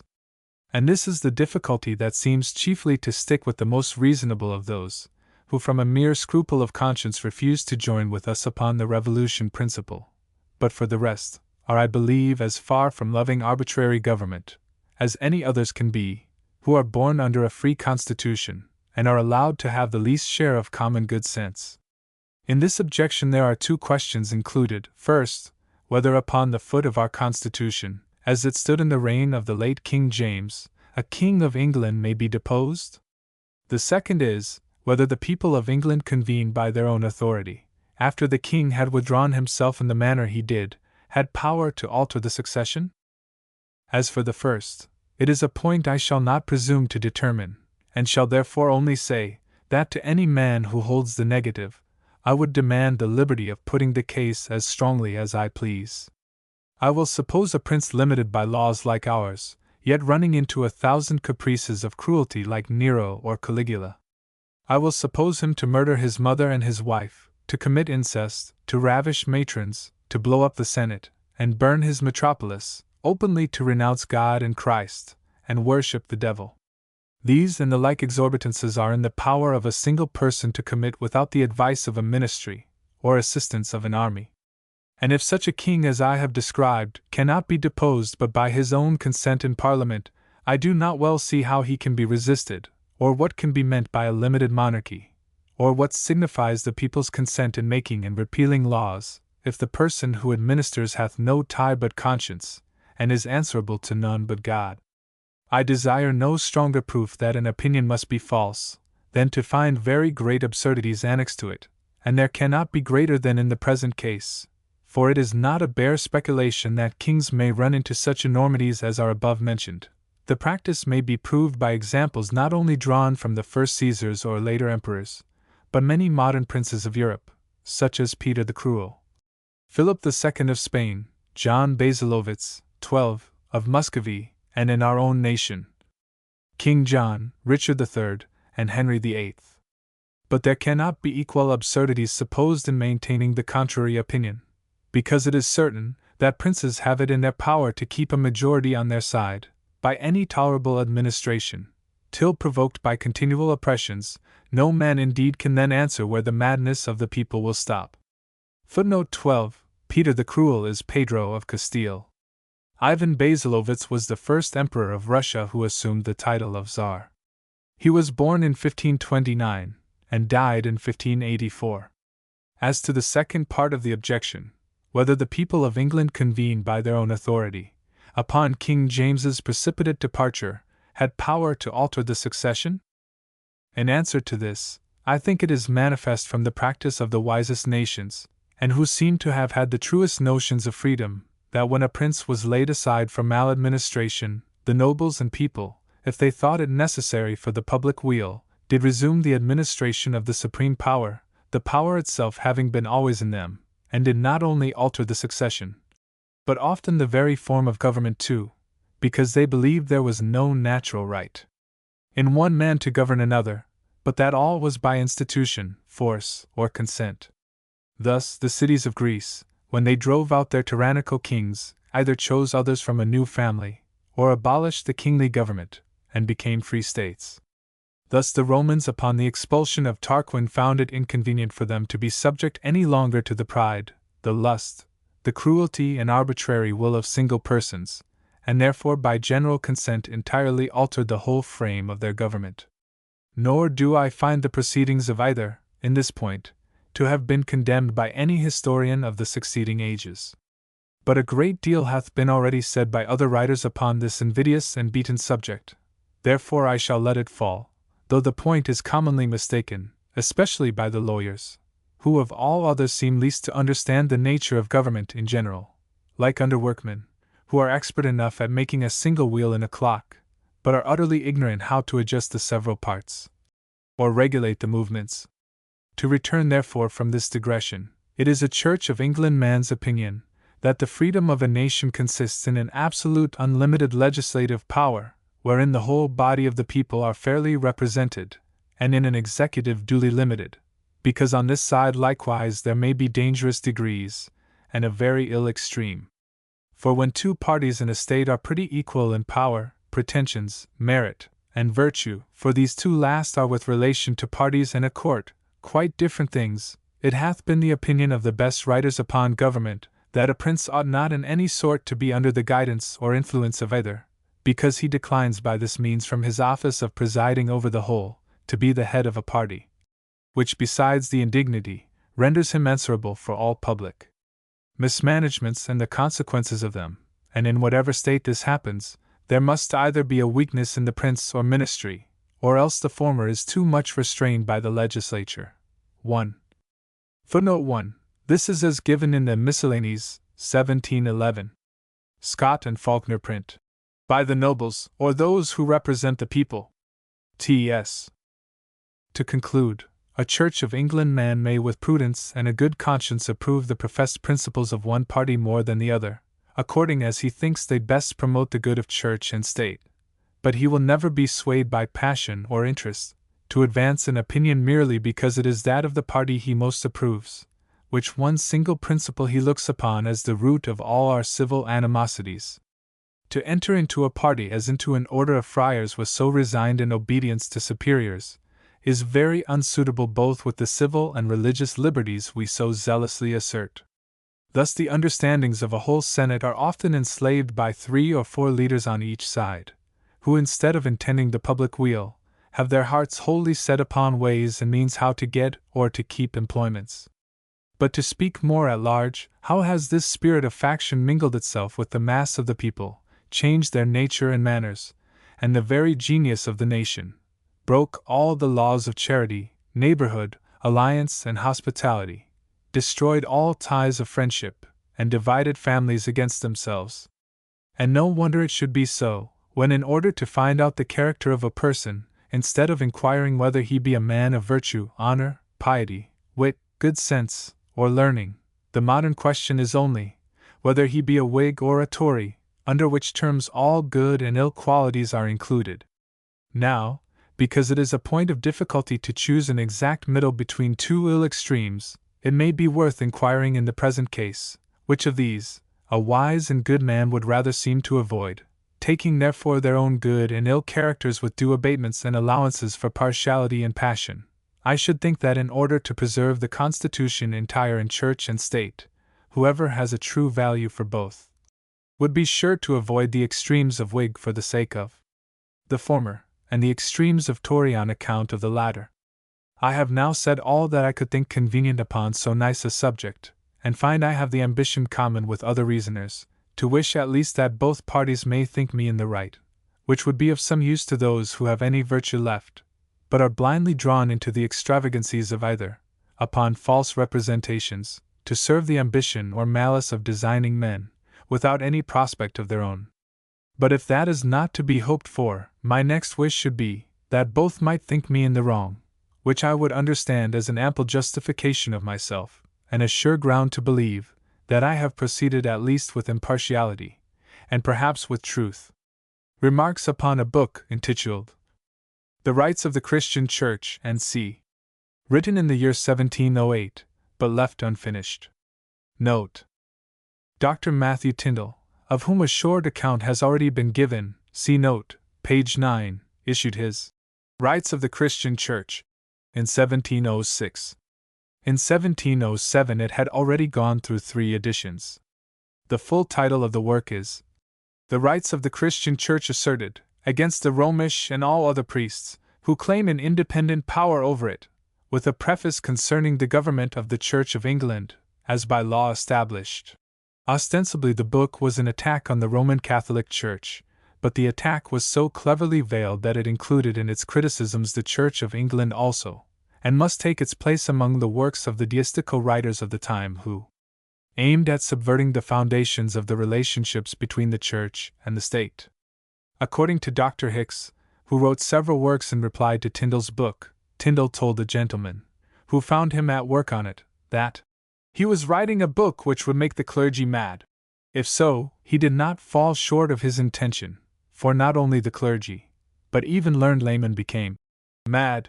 In addition to Dr. Hicks of Oxford, the Church of England found champions in Dr. William Wotton, Samuel Hill, Conyers Place, Mr. Oldesworth, and Swift. Swift delayed the preparation of the materials for his reply, or else he found other matters to occupy his time. The Sacheverell business came on soon after, and the Tyndall controversy lost interest in this more immediate and more important affair. So that Swift's criticism remained unfinished, and was only published when his editors came to search among his papers. In 1710 Tyndall's work was ordered by a vote of the House of Commons to be publicly burned by the hangman. The grand jury of Middlesex were presented that the author, printer, and publisher of The Rights of the Christian Church to be dangerous and disaffected persons, and promoters of sedition and profaneness, and this charge was grounded on the following extracts. I take these from Scott's note, and I find that the page references are to the 2nd edition of Tyndall's work issued in 1706. The Church is a private society, and no more power belonging to it than to other private companies and clubs, and consequently, all the right anyone has to be an ecclesiastical officer, and the power he is entrusted with, depends on the consent of the parties concerned, and is no greater than they can bestow. Preface P. XXX. The Scriptures nowhere make the receiving the Lord's Supper from the hands of a priest necessary. Page 104. The remembrance of Christ's sufferings a mere grace cup delivered to be handed about. Page 105. Among Christians, one no more than another can be reckoned a priest from Scripture, and the clerk has as good a title to the priesthood as the parson. Every one, as well as the minister, rightly consecrateth the elements to himself. Anything farther than this may rather be called conjuration than consecration. Page 108. The absurdities of bishops being by divine appointment governors of the Christian Church, and no others are capable of being of that number, who derive not their right by an uninterrupted succession of bishops in the Catholic Church. page 313. The supreme powers had no way to escape the heavier oppressions and more insupportable usurpations of their own clergy than by submitting to the Pope's milder yoke and gentler authority. Page 255. One grand cause of mistake is, not considering when God acts as governor of the universe, and when as prince of a particular nation. The Jews, when they came out of the land of bondage, were under no settled government, till God was pleased to offer himself to be their king, to which all the people expressly consented. God's laws bound no nation, except those that agreed to the Horeb contract. Page 151. Not only an independent power of excommunication, but of ordination in the clergy, is inconsistent with the magistrate's right to protect the commonwealth. Page 87. Priests, no better than spiritual makebaits, baraters, but few, and incendiaries, and who make churches serve to worse purposes than bear gardens. Page 118.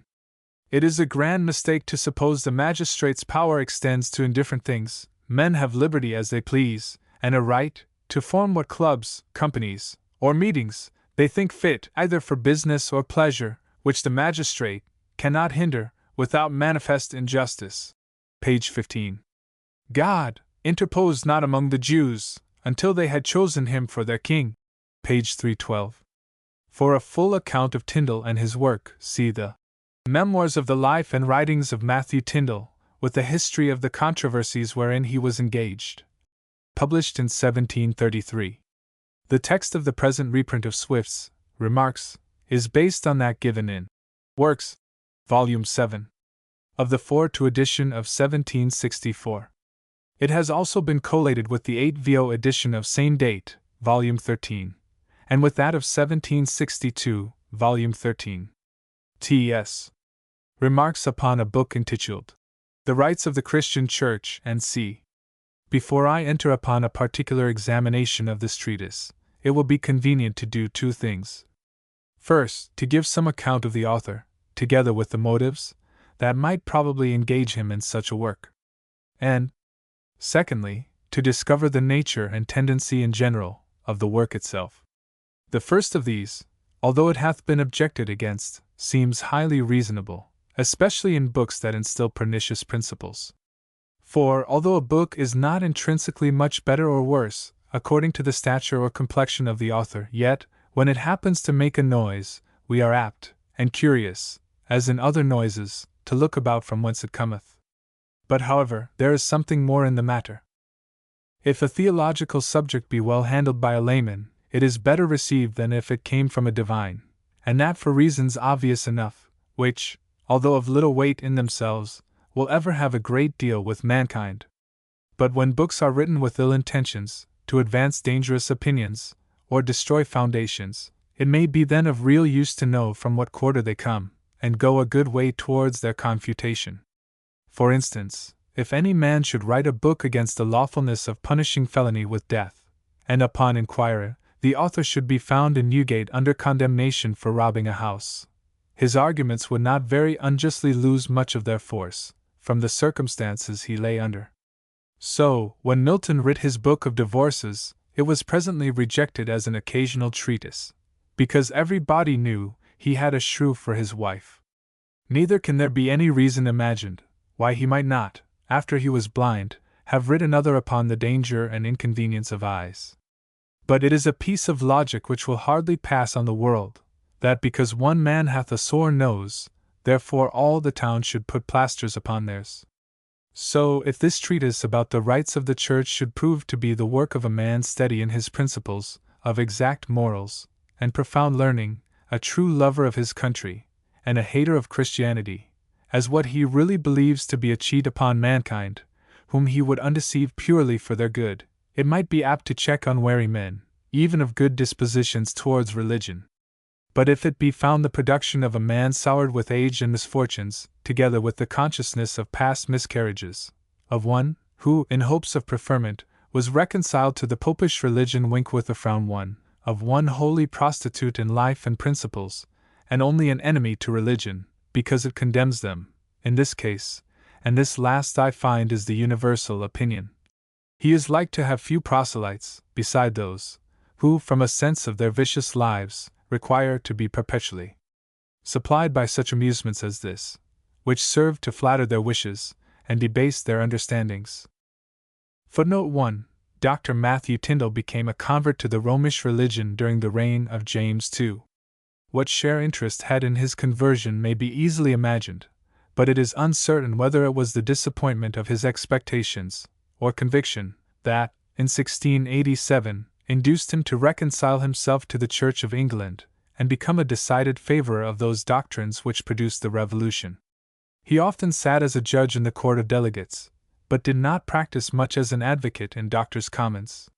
His chief means of support was a pension from government of £200. Tyndall died in 1733, 3 years after publication of his grand deistical work, Christianity as Old as the Creation.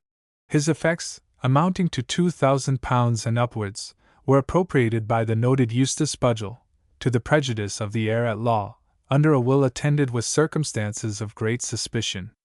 T.S. I know there are some who would fain have it, that this discourse was written by a club of freethinkers, among whom the supposed author only came in for a share. But sure, we cannot judge so meanly of any party, without affronting the dignity of mankind. If this be so, and if here be the product of all their quotas and contributions, we must needs allow that free thinking is a most confined and limited talent. It is true indeed, the whole discourse seemeth to be a motley, inconsistent composition, made up of various shreds of equal fineness, although of different colors. It is a bundle of incoherent maxims and assertions, that frequently destroy one another. But still there is the same flatness of thought and style, the same weak advances towards wit and raillery, the same petulancy and pertness of spirit, the same train of superficial reading, the same thread of threadbare quotations, the same affectation of forming general rules upon false and scanty premises. And lastly, the same rapid venom sprinkled over the whole, which, like the dying impotent bite of a trodden benumbed snake, may be nauseous and offensive, but cannot be very dangerous. And indeed, I am so far from thinking this libel to be born of several fathers, that it hath been the wonder of several others, as well as myself, how it was possible for any man, who appeareth to have gone the common circle of academical education wink with a frown too, who hath taken so universal a liberty, and hath so entirely laid aside all regards, not only of Christianity, but common truth and justice. One who is dead to all sense of shame, and seemeth to be past the getting or losing a reputation, should, with so many advantages, and upon so unlimited a subject, come out with so poor, so jejune a production. Should we pity or be amazed at so perverse a talent, which, instead of qualifying an author to give a new turn to old matter, disposeth him quite contrary to talk in an old beaten trivial manner upon topics wholly new? To make so many sallies into pedantry without a call, upon a subject the most alien, and in the very moments he is declaiming against it, and in an age too, where it is so violently exploded, especially among those readers he proposeth to entertain. Footnote 2. See note, page 9, where it will be seen that Tyndall was an Oxford man. T.S. I know it will be said that this is only to talk in the common style of an answerer, but I have not so little policy. If there were any hope of reputation or merit from such victory, I should be apt like others to cry up the courage and conduct of an enemy. Whereas to detect the weakness, the malice, the sophistry, the falsehood, the ignorance of such a writer, requireth little more than to rank his perfections in such an order, and place them in such a light, that the commonest reader may form a judgment of them.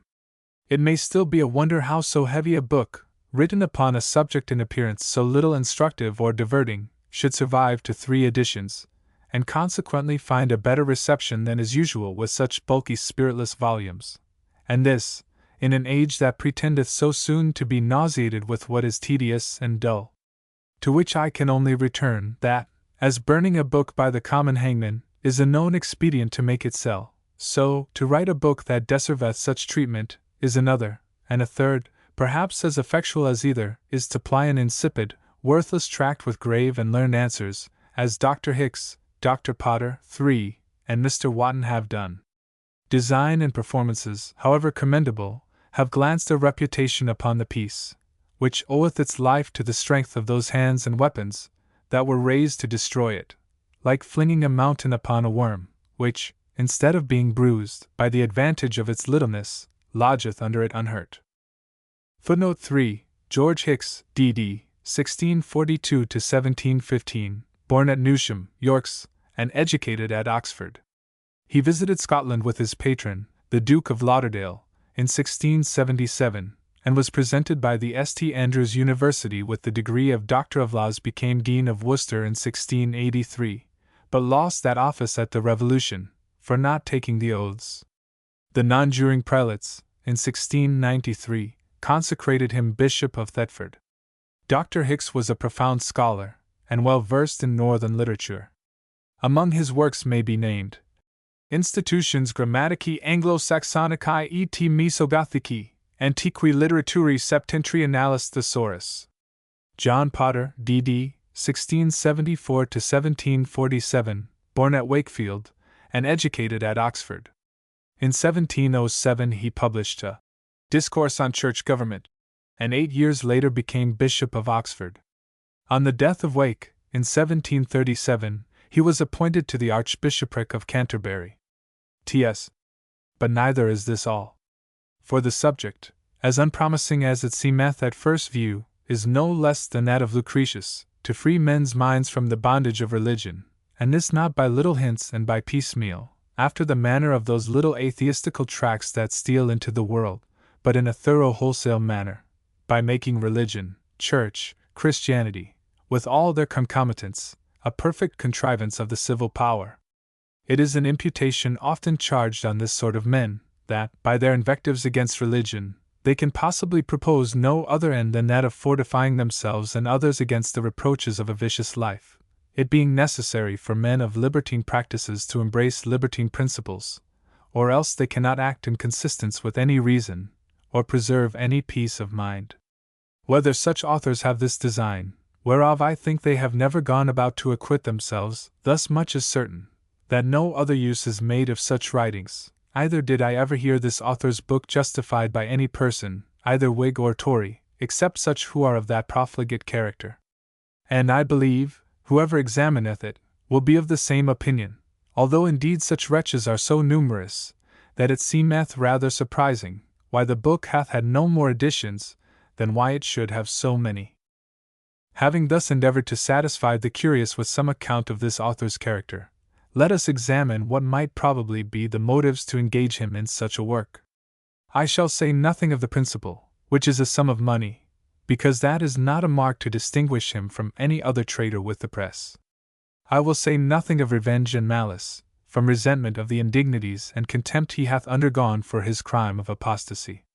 To this passion he has thought fit to sacrifice order, propriety, discretion, and common sense, as may be seen in every page of his book, but I am deceived, if there were not a third motive as powerful as the other two, and that is, vanity.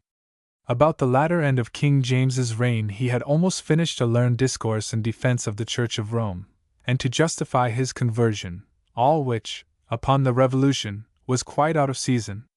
Having thus prostituted his reputation, and at once ruined his hopes, he had no course left, but to shew his spite against religion in general, the false pretensions to which had proved so destructive to his credit and fortune, and, at the same time, loath to employ the speculations of so many years to no purpose, by an easy turn, the same arguments he had made use of to advance popery, were full as properly levelled by him against Christianity itself, like the image, which, while it was new and handsome, was worshipped for a saint, and when it came to be old and broken, was still good enough to make a tolerable devil. And therefore every reader will observe, that the arguments for popery are much the strongest of any in his book, as I shall further remark when I find them in my way. There is one circumstance in his title page, which I take to be not amiss, where he calleth his book, Part the First. This is a project to fright away answerers, and make the poor advocates for religion believe he still keepeth further vengeance in petto. It must be allowed, he hath not wholly lost time, while he was of the Romish communion. This very trick he learned from his old father, the Pope, whose custom it is to lift up his hand, and threaten to fulminate, when he never meant to shoot his bolts, because the princes of Christendom had learned the secret to avoid or despise them. Dr. Hicks knew this very well, and therefore, in his answer to this book of rights, where a second part is threatened, like a rash person he desperately crieth, "Let it come!" But I, who have not too much phlegm to provoke angry wits of his standard, must tell the author that the doctor plays the wag, as if he were sure it were all grimace. For my part, I declare, if he writeth a second part, I will not write another answer, or if I do, it shall be published before the other part cometh out. For Footnote 4. Tyndall did, however, attempt to maintain his ground against his numerous opponents, in A Defense of the Rights of the Christian Church, against a late Visitation Sermon, 8 Vo. 1707, and also in A Second Defense of the Rights of the Christian Church considered, in 2 late indictments against a bookseller and his servant, for selling one of the said books, 1707. T.S. There may have been another motive, although it be hardly credible, both for publishing this work, and threatening a second part. It is not soon conceived how far the sense of a man's vanity will transport him. This man must have somewhere heard that dangerous enemies have been often bribed to silence with money or preferment, and therefore, to shew how formidable he is, he hath published his first essay, and in hopes of hire to be quiet, hath frightened us with his design of another. What must the clergy do in these unhappy circumstances? If they should bestow this man bread enough to stop his mouth, it will but open those of 100 more, who are every whit as well qualified to rail as he. And truly, when I compare the former enemies to Christianity, such as Socinus, 5, Hobbes, and Spinoza, 6, with such of their successors, as Toland, Asgill, Coward, Gildon, 7, this author of the Rights, and some others, the Church appeareth to me like the sick old lion in the fable, who, after having his person outraged by the bull, the elephant, the horse, and the bear, took nothing so much to heart as to find himself at last insulted by the spurn of an ass. Footnote 5. Laelius Socinus, 1525–1562, born at Siena. He studied at Bologna, and in 1546 became a member of a secret free-thinking society in Venice. The society, however, was broken up, and Socinus left Italy for Switzerland and Poland. He died at Zurich. His papers were published by his nephew, Faustus Socinus, who founded a sect on the tenets they taught. Footnote 6. Benedict or Baruch Spinoza, 1632–1677, born at Amsterdam, of a Portuguese Jewish family. He was excommunicated by his people for atheism. He retired to The Hague and took to making lenses, and the study of philosophy. His Ethics and Tractatus Theologico-Politicus constitute a system of philosophy which has had no little influence on modern thought. See Pollux. Spinoza. Footnote 7. Charles Gildon, 1665–1723–4, was educated at Douai. He printed a book called The Deist's Manual, for accounts of Coward, Toland, and Asgill. See note, page 9. I will now add a few words to give the reader some general notion of the nature and tendency of the work itself. I think I may assert, without the least partiality, that it is a treatise wholly devoid of wit or learning, under the most violent and weak endeavors and pretenses to both. That it is replenished throughout with bold, rude, improbable falsehoods, and gross misinterpretations, and supported by the most impudent sophistry and false logic I have anywhere observed. To this he hath added a paltry, traditional cant of priesthood and priestcraft, without reason or pretext as he applieth it. And when he raileth at those doctrines in popery, which no Protestant was ever supposed to believe, he leads the reader, however, by the hand, to make applications against the English clergy, and then he never faileth to triumph, as if he had made a very shrewd and notable stroke. And because the court and kingdom seemeth disposed to moderation with regard to dissenters, more perhaps than is agreeable to the hot unreasonable temper of some mistaken men among us, therefore under the shelter of that popular opinion, he ridiculeth all that is sound in religion, even Christianity itself, under the names of Jacobite, Tackers, High Church, and other terms of factious jargon. All which, if it were to be first raised from his book, as just so much of nothing to the purpose, how little would remain to give the trouble of an answer. To which let me add, that the spirit or genius, which animates the whole, is plainly perceived to be nothing else but the abortive malice of an old neglected man, 8, who hath long lain under the extremes of obloquy, poverty, and contempt, that have soured his temper, and made him fearless. But where is the merit of being bold, to a man that is secure of impunity to his person, and is past apprehension of anything else? He that hath neither reputation nor bread hath very little to lose, and hath therefore as little to fear. And, as it is usually said, whoever values not his own life, is master of another man's. So there is something like it in reputation. He that is wholly lost to all regards of truth or modesty, may scatter so much calumny and scandal, that some part may perhaps be taken up before it fall to the ground, because the ill talent of the world is such, that those who will be at pains enough to inform themselves in a malicious story, will take none at all to be undeceived, nay, will be apt with some reluctance to admit a favorable truth. Footnote 8. Tyndall was not an old man at the time Swift wrote, certainly not older than was Swift himself. T.S. To expostulate, therefore, with this author for doing mischief to religion, is to strew his bed with roses. He will reply in triumph, that this was his design, and I am loath to mortify him, by asserting he hath done none at all. For I never yet saw so poor an atheistical scribble, which would not serve as a twig for sinking libertines to catch at. It must be allowed in their behalf, that the faith of Christians is not as a grain of mustard seed in comparison of theirs, which can remove such mountains of absurdities, and submit with so entire a resignation to such apostles. If these men had any share of that reason they pretend to, they would retire into Christianity, merely to give it ease. And therefore men can never be confirmed in such doctrines, until they are confirmed in their vices, which last, as we have already observed, is the principal design of this and all other writers against revealed religion. I am now opening the book which I propose to examine. An employment, as it is entirely new to me, so it is that to which, of all others, I have naturally the greatest antipathy. And indeed, who can dwell upon a tedious piece of insipid thinking, and false reasoning, so long as I am likely to do, without sharing the infection? But before I plunge into the depths of the book itself, I must be forced to wade through the shallows of a long preface.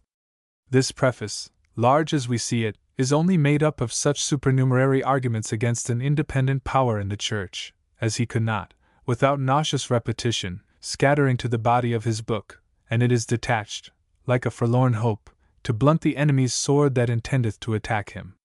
Now I think it will be easy to prove that the opinion of Imperium in Imperio, in the sense he chargeth it upon the clergy of England, is what no one divine of any reputation, and very few at all, did ever maintain, and that their universal sentiment in this matter is such as few Protestants did ever dispute. But if the author of the Regale, or 2 or 3 more obscure writers, have carried any points further than Scripture and reason will allow, which is more than I know, or shall trouble myself to inquire, the clergy of England is no more answerable for those, than the laity is for all the folly and impertinence of this treatise. And therefore, that people may not be amused, or think this man is somewhat, that he hath advanced or defended any oppressed truths, or overthrown any growing dangerous errors, I will set in as clear a light as I can, what I conceive to be held by the established clergy and all reasonable Protestants in this matter. Everybody knows and allows, that in all government there is an absolute, unlimited, legislative power, which is originally in the body of the people, although, by custom, conquest, usurpation, or other accidents, sometimes fallen into the hands of one or a few. This in England is placed in the 3 estates, otherwise called the 2 houses of Parliament, in conjunction with the king. And whatever they please to enact or to repeal in the settled forms, whether it be ecclesiastical or civil, immediately becometh law or nullity. Their decrees may be against equity, truth, reason, and religion, but they are not against law, because law is the will of the supreme legislature, and that is, themselves. And there is no manner of doubt, but the same authority, whenever it pleaseth, may abolish Christianity, and set up the Jewish, Mahometan, or heathen religion. In short, they may do anything within the compass of human power. And therefore, who will dispute that the same law, which deprived the Church not only of lands misapplied to superstitious uses, but even the tithes and glebes, the ancient and necessary support of parish priests, may take away all the rest, whenever the lawgivers please, and make the priesthood as primitive as this writer, or others of his stamp, can desire. But as the supreme power can certainly do 10,000 things more than it ought, so there are several things which some people may think it can do, although it really cannot. For, it unfortunately happens, that edicts which cannot be executed will not alter the nature of things. So, if a king in Parliament should please to enact that a woman who hath been a month married is virgo intacta, would that actually restore her to her primitive state? If the supreme power should resolve a corporal of dragoons to be a doctor of divinity, law or physic, few, I believe, would trust their souls, fortunes, or bodies to his direction, because that power is either fit to judge or teach those qualifications which are absolutely necessary to the several professions. Put the case that walking on the slack rope were the only talent required by Act of Parliament for making a man a bishop. No doubt, when a man had done his feat of activity in form, he might sit in the House of Lords, put on his robes and his rochet, go down to his palace, receive and spend his rents. But it requireth very little Christianity to believe this tumbler to be one whit more a bishop than he was before. Because the law of God hath otherwise decreed, which law, although a nation may refuse to receive it, cannot alter in its own nature. And here lies the mistake of this superficial man, who is not able to distinguish between what the civil power can hinder, and what it can do. If the Parliament can annul ecclesiastical laws, they must be able to make them, since no greater power is required for one than the other. See Pref, page 8. This consequence he repeateth above 20 times, and always in the wrong. He affecteth to form a few words into the shape and size of a maxim, then trieth it by his ear, and according as he likes the sound or cadence, pronounceth it true. Cannot I stand over a man with a great pole, and hinder him from making a watch, although I am not able to make one myself? If I have strength enough to knock a man on the head, doth it follow I can raise him to life again? The Parliament may condemn all the Greek and Roman authors. Can it therefore create new ones in their stead? They may make laws, indeed, and call them canon and ecclesiastical laws, and oblige all men to observe them under pain of high treason. And so may I, who love as well as any man to have in my own family the power in the last resort, take a turnip, then tie a string to it, and call it a watch, and turn away all my servants, if they refuse to call it so too. For my own part, I must confess that this opinion of the independent power of the Church, or imperium in imperio, wherewith this writer riseth such a dust, is what I never imagined to be of any consequence, never once heard disputed among divines, nor remember to have read, otherwise than as a scheme in one or two authors of middle rank, but with very little weight laid on it.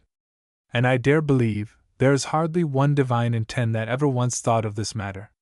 Yet to see a large swelling volume written only to encounter this doctrine, what could one think less than that the whole body of the clergy were perpetually tiring the press and the pulpit with nothing else? I remember some years ago, a virtuoso writ a small tract about worms, proved them to be in more places than was generally observed, and made some discoveries by glasses. This having met with some reception, presently the poor man's head was full of nothing but worms, all we eat and drink, all the whole consistence of human bodies, and those of every other animal, the very air we breathe, in short, all nature throughout was nothing but worms, and by that system, he solved all difficulties, and from thence all causes in philosophy. Thus it hath fared with our author, and his independent power. The attack against occasional conformity, the scarcity of coffee, the invasion of Scotland, the loss of kerseys and narrow cloths, the death of King William, the author's turning papist for preferment, the loss of the Battle of Almanza, with 10,000 other misfortunes, are all owing to this imperium in imperio. It will be therefore necessary to set this matter in a clear light, by inquiring whether the clergy have any power independent of the civil, and of what nature it is. Whenever the Christian religion was embraced by the civil power in any nation, there is no doubt but the magistrates and senates were fully instructed in the rudiments of it. Besides, the Christians were so numerous, and their worship so open before the conversion of princes, that their discipline, as well as doctrine, could not be a secret. They saw plainly a subordination of ecclesiastics, bishops, priests, and deacons, that these had certain powers and employments different from the laity, that the bishops were consecrated and set apart for that office by those of their own order, that the presbyters and deacons were differently set apart, always by the bishops, that none but the ecclesiastics presumed to pray or preach in places set apart for God's worship, or to administer the Lord's Supper, that all questions relating either to discipline or doctrine were determined in ecclesiastical conventions. These and the like doctrines and practices, being most of them directly proved, and the rest by very fair consequences deduced from the words of our Saviour and his apostles, were certainly received as a divine law by every prince or state which admitted the Christian religion, and consequently, what they could not justly alter afterwards, any more than the common laws of nature. And therefore, although the supreme power can hinder the clergy or church from making any new canons, or executing the old, from consecrating bishops, or refuse those that they do consecrate, or, in short, from performing any ecclesiastical office, as they may from eating, drinking, and sleeping, yet they cannot themselves perform those offices, which are assigned to the clergy by our Saviour and his apostles, or, if they do, it is not according to the divine institution, and, consequently, null and void. Our Saviour telleth us, his kingdom is not of this world. And therefore, to be sure, the world is not of his kingdom, nor can ever please him by interfering in the administration of it, since he hath appointed ministers of his own, and hath empowered and instructed them for that purpose, so that, I believe, the clergy, who, as he saith, are good at distinguishing, would think it reasonable to distinguish between their power and the liberty of exercising this power. The former they claim immediately from Christ, and the latter from the permission, connivance, or authority of the civil government, with which the clergy's power, according to the solution I have given, cannot possibly interfere.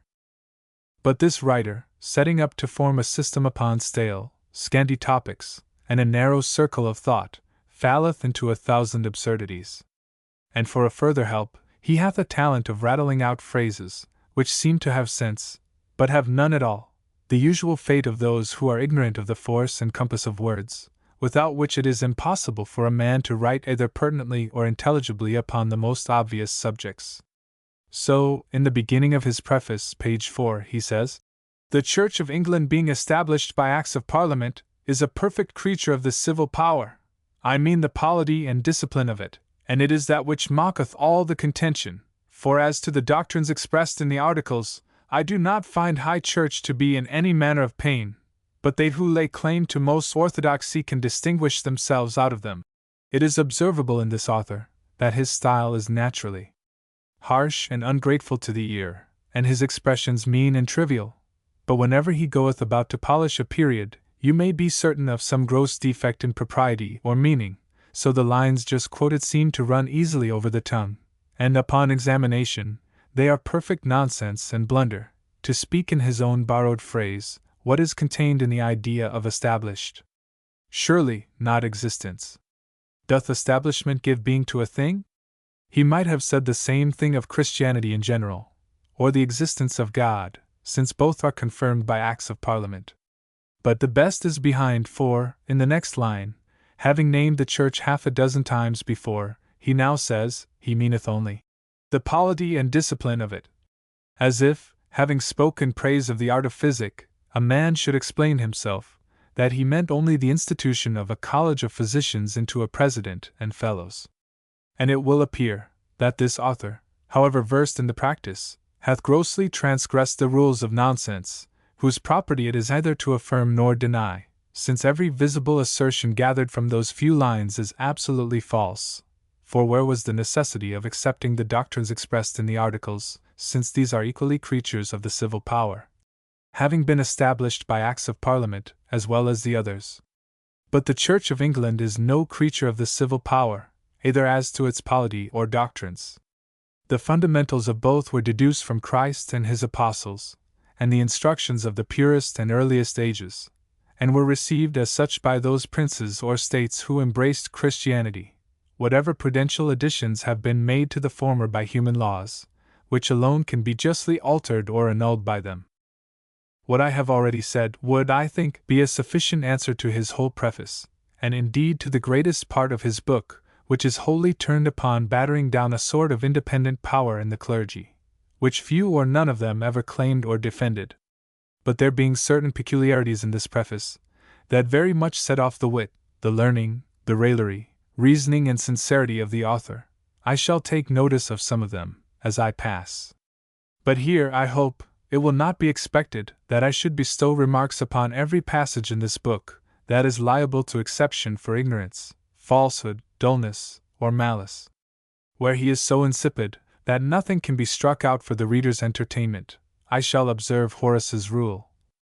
Quae despers tractata nitsker passi, relinques? Upon which account I shall say nothing of that great instance of his candor and judgment in relation to Dr. Stillingfleet, 9, who, happening to lie under his displeasure upon the fatal test of Imperium in Imperio, is High Church and Jacobite, took the oaths of allegiance to save him from the gallows, 10, and subscribed the articles only to keep his preferment. Whereas the character of that prelate is universally known to have been directly the reverse of what this writer gives him. Footnote 9. Edward Stillingfleet, 1635 to 1699, educated at Cambridge, wrote in 1659 his Irenicum, or weapons salve for the Church's wounds. He also published a Rational Account of the Protestant Religion. In 1664, he occupied successively the important clerical offices of Prebendary of St. Paul's, Archdeaconry of London, Deanery of St. Paul's, and Bishopric of Worcester. The later years of his life were occupied in a controversy with Locke on that writer's Essay on the Human Understanding. T.S. Footnote 10, page V. He quotes Bishop Stillingfleet's Vindication of the Doctrine of the Trinity, where the bishop says that a man might be very right in the belief of an article, though mistaken in the explication of it. Upon which Tyndall observes, "These men treat the articles as they do the oath of allegiance, which, they say, obliges them not actually to assist the government, but to do nothing against it, that is, nothing that would bring them to the gallows." Note in edition 1764, 4-2. But before he can attempt to ruin this damnable opinion of two independent powers, he telleth us, page 6, it will be necessary to shew what is contained in the idea of government. Now, it is to be understood that this refined way of speaking was introduced by Mr. Locke, after whom the author limpeth as fast as he is able. All the former philosophers in the world, from the age of Socrates to ours, would have ignorantly put the question, quid est imperium? But now it seemeth we must vary our phrase, and since our modern improvement of human understanding, instead of desiring a philosopher to describe or define a mousetrap, or tell me what it is, I must gravely ask, what is contained in the idea of a mousetrap? But then to observe how deeply this new way of putting questions to a man's self mocketh him enter into the nature of things. His present business is to show us what is contained in the idea of government. The company knoweth nothing of the matter, and would gladly be instructed, which he doth in the following words, page 5. It would be in vain for one intelligent being to pretend to set rules to the actions of another, if he had it not in his power to reward the compliance with, or punish the deviations from, his rules by some good, or evil, which is not the natural consequence of those actions, since the forbidding men to do or forbear an action on the account of that convenience or inconvenience which attendeth it, whether he who forbids it will or no, can be no more than advice. I shall not often draw such long quotations as this, which I could not forbear to offer as a specimen of the propriety and perspicuity of this author's style. And, indeed, what a light breaketh out upon us all, as soon as we have read these words! How thoroughly are we instructed in the whole nature of government! What mighty truths are here discovered, and how clearly conveyed to our understandings! And therefore let us melt this refined jargon into the old style for the improvement of such, who are not enough conversant in the new. If the author were one who used to talk like one of us, he would have spoke in this manner.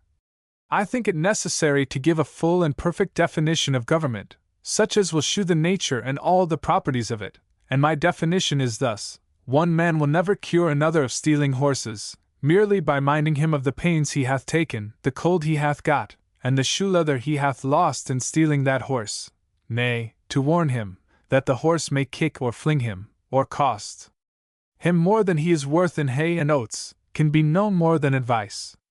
For the gallows is not the natural effect of robbing on the highway, as heat is of fire, and therefore, if you will govern a man, you must find out some other way of punishment than what he will inflict upon himself. Or if this will not do, let us try it in another case, which I instanced before, and in his own terms.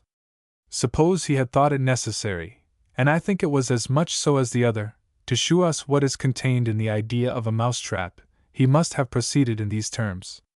It would be in vain for an intelligent being to set rules for hindering a mouse from eating his cheese, unless he can inflict upon that mouse some punishment, which is not the natural consequence of eating the cheese.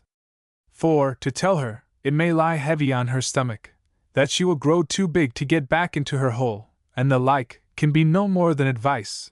Therefore, we must find out some way of punishing her, which hath more inconveniences than she will ever suffer by the mere eating of cheese. After this, who is so slow of understanding, as not to have in his mind a full and complete idea of a mousetrap? Well, the freethinkers may talk what they please of pedantry, and cant, and jargon of schoolmen, and insignificant terms in the writings of the clergy, if ever the most perplexed and perplexing follower of Aristotle from Scotus to Suarez, 11, could be a match for this author. Footnote 11. Duns Scotus flourished in the 13th century. He studied at Oxford and Paris, and his learning and acumen in reasoning earned for him the title the subtle doctor. He died at Cologne in 1308. He was a strong upholder of the doctrine of the Immaculate Conception. His works are published in 12 volumes folio. Francis Suarez, 1548–1617, was a Spanish Jesuit who wrote a work by command of the Pope against the English Reformation. He published some very able religio-philosophical treatises, from the Roman Catholic point of view. But indeed, his writings altogether were enormous, so far as their number are concerned. T.S. But the strength of his arguments is equal to the clearness of his definitions. For, having most ignorantly divided government into 3 parts, whereof the first contains the other 2, he attempteth to prove that the clergy possess none of these by a divine right. And he argueth thus, page 7. As to a legislative power, if that belongs to the clergy by a divine right, it must be when they are assembled in convocation, but the 25 hen. 8. c. 19 is a bar to any such divine right, because that act makes it no less than a premunire for them, so much so as to meet without the king's writ, and c. So that the force of his argument lieth here: if the clergy had a divine right, it is taken away by the 25th of Henry VIII. And as ridiculous as this argument is, the preface and book are founded upon it. Another argument against the legislative power in the clergy of England is, page 8. That Tacitus telleth us, that in great affairs, the Germans consulted the whole body of the people.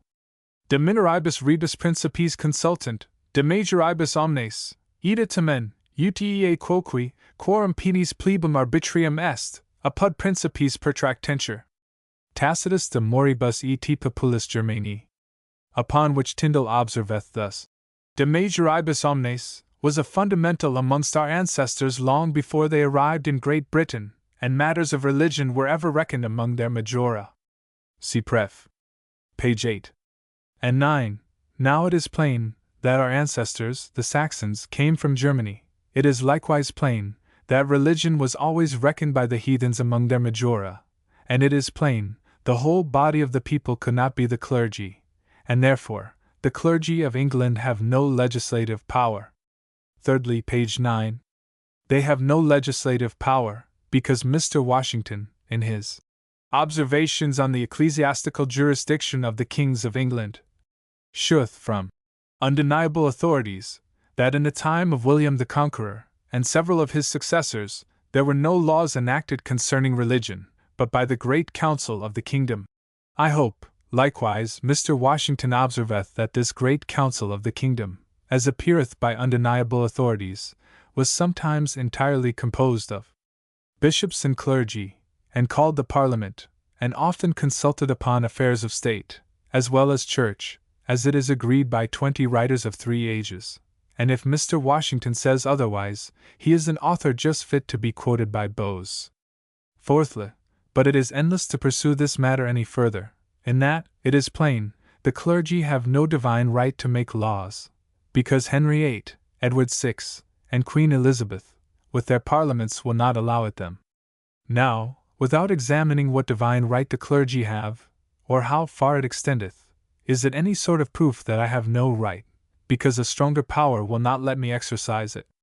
Or doth all that this author says through his preface, or book itself, offer any other sort of argument but this, or what he deduces the same way?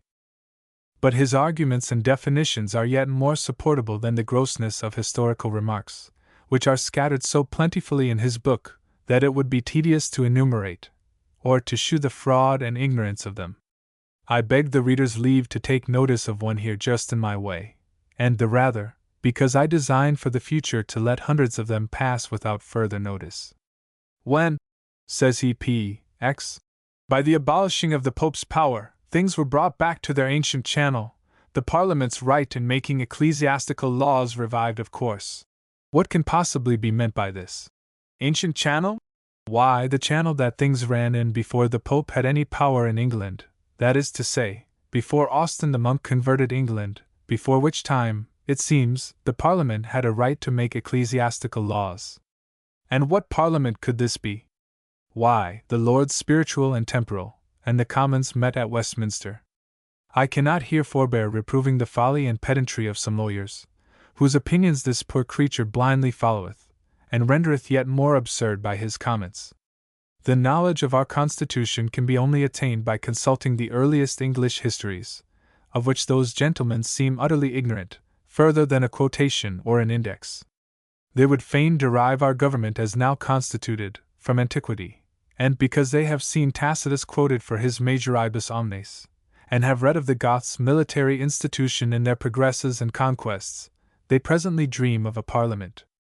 Had their reading reached so far, they might have deduced it much more fairly from Aristotle and Polybius, who both distinctly named the composition of Rex, Seniors, et Populus, and the latter, as I remember particularly, with the highest approbation. The princes, in the Saxon Heptarchy, did indeed call their nobles sometimes together upon weighty affairs, as most other princes of the world have done in all ages. But they made war and peace, and raised money by their own authority. They gave or mended laws by their charters, and they raised armies by their tenures. Besides, some of those kingdoms fell in by conquests, before England was reduced under one head, and therefore could pretend no rights, but by the concessions of the conqueror. Further, which is more material, upon the admission of Christianity, great quantities of land were acquired by the clergy, so that the great council of the nation was often entirely of churchmen, and ever a considerable part. But our present constitution is an artificial thing, not fairly to be traced, in my opinion, beyond Henry I, since which time it hath in every age admitted several alterations, and differeth now as much, even from what it was then, as almost any two species of government described by Aristotle. And it would be much more reasonable to affirm that the government of Rome continued the same under Justinian, as it was in the time of Scipio, because the Senate and consuls still remained, although the power of both had been several hundred years transferred to the emperors.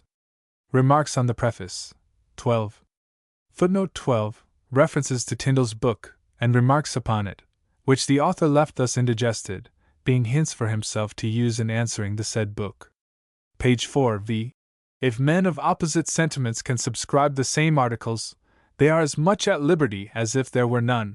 May not a man subscribe the whole articles, because he differs from another in the explication of one? How many oaths are prescribed, that men may differ in the explication of some part of them? Instance, and c. Page 6. Idea of government.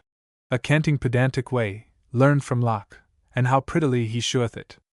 Instance. Page 7. 25 hen. 8. c. 19 is a bar to any such divine right, of a legislative power in the clergy. Absurd to argue against the clergy's divine right, because of the statute of Henry VIII. How doth that destroy divine right? The sottish way of arguing, from what the Parliament can do, from their power, and c. Page 8. If the Parliament did not think they had a plenitude of power in this matter, they would not have damned all the canons of 1640. What doth he mean? A grave divine could not answer all his playhouse and Alsatia, 13, Kent, and c. He hath read Hudibras, and many plays. Footnote 13, or Whitefriars, then a place of asylum, and frequented by sharpers, of whose gibberish there are several specimens in Shadwell's comedy. The Squire of Alsatia. T.S. Ibid. If the Parliament can annul ecclesiastical laws, they must be able to make them distinguish, and shew the silliness, and c. Ibid. All that he saith against the discipline, he might say the same against the doctrine, nay, against the belief of a God, viz. That the legislature might forbid it. The Church formeth and contraveth canons, and the civil power, which is compulsive, confirms them. Page 9. There were no laws enacted but by the great council of the kingdom, and that was very often, chiefly, only bishops. Ibid. Laws settled by Parliament to punish the clergy. What laws were those? Page X. The people are bound to no laws but of their own choosing. It is fraudulent, for they may consent to what others choose, and so people often do. Page 14. Paragraph 6. The clergy are not supposed to have any divine legislature, because that must be superior to all worldly power, and then the clergy might as well forbid the Parliament to meet but when and where they please, and see no such consequence at all. They have a power exclusive from all others, ordained to act as clergy, but not govern in civil affairs, nor act without leave of the civil power. Page 25. The Parliament suspected the love of power natural to churchmen.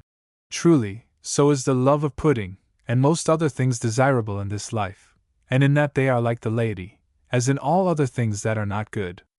And therefore they are held not in esteem for what they are like in, but for their virtues.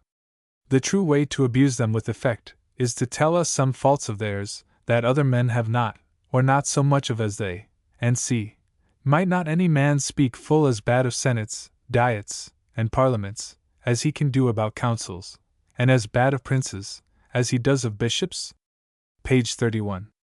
They might as well have made Cardinals Campagi and Dicinucci, bishops of Salisbury and Worcester, as have enacted that their several sees and bishoprics were utterly void.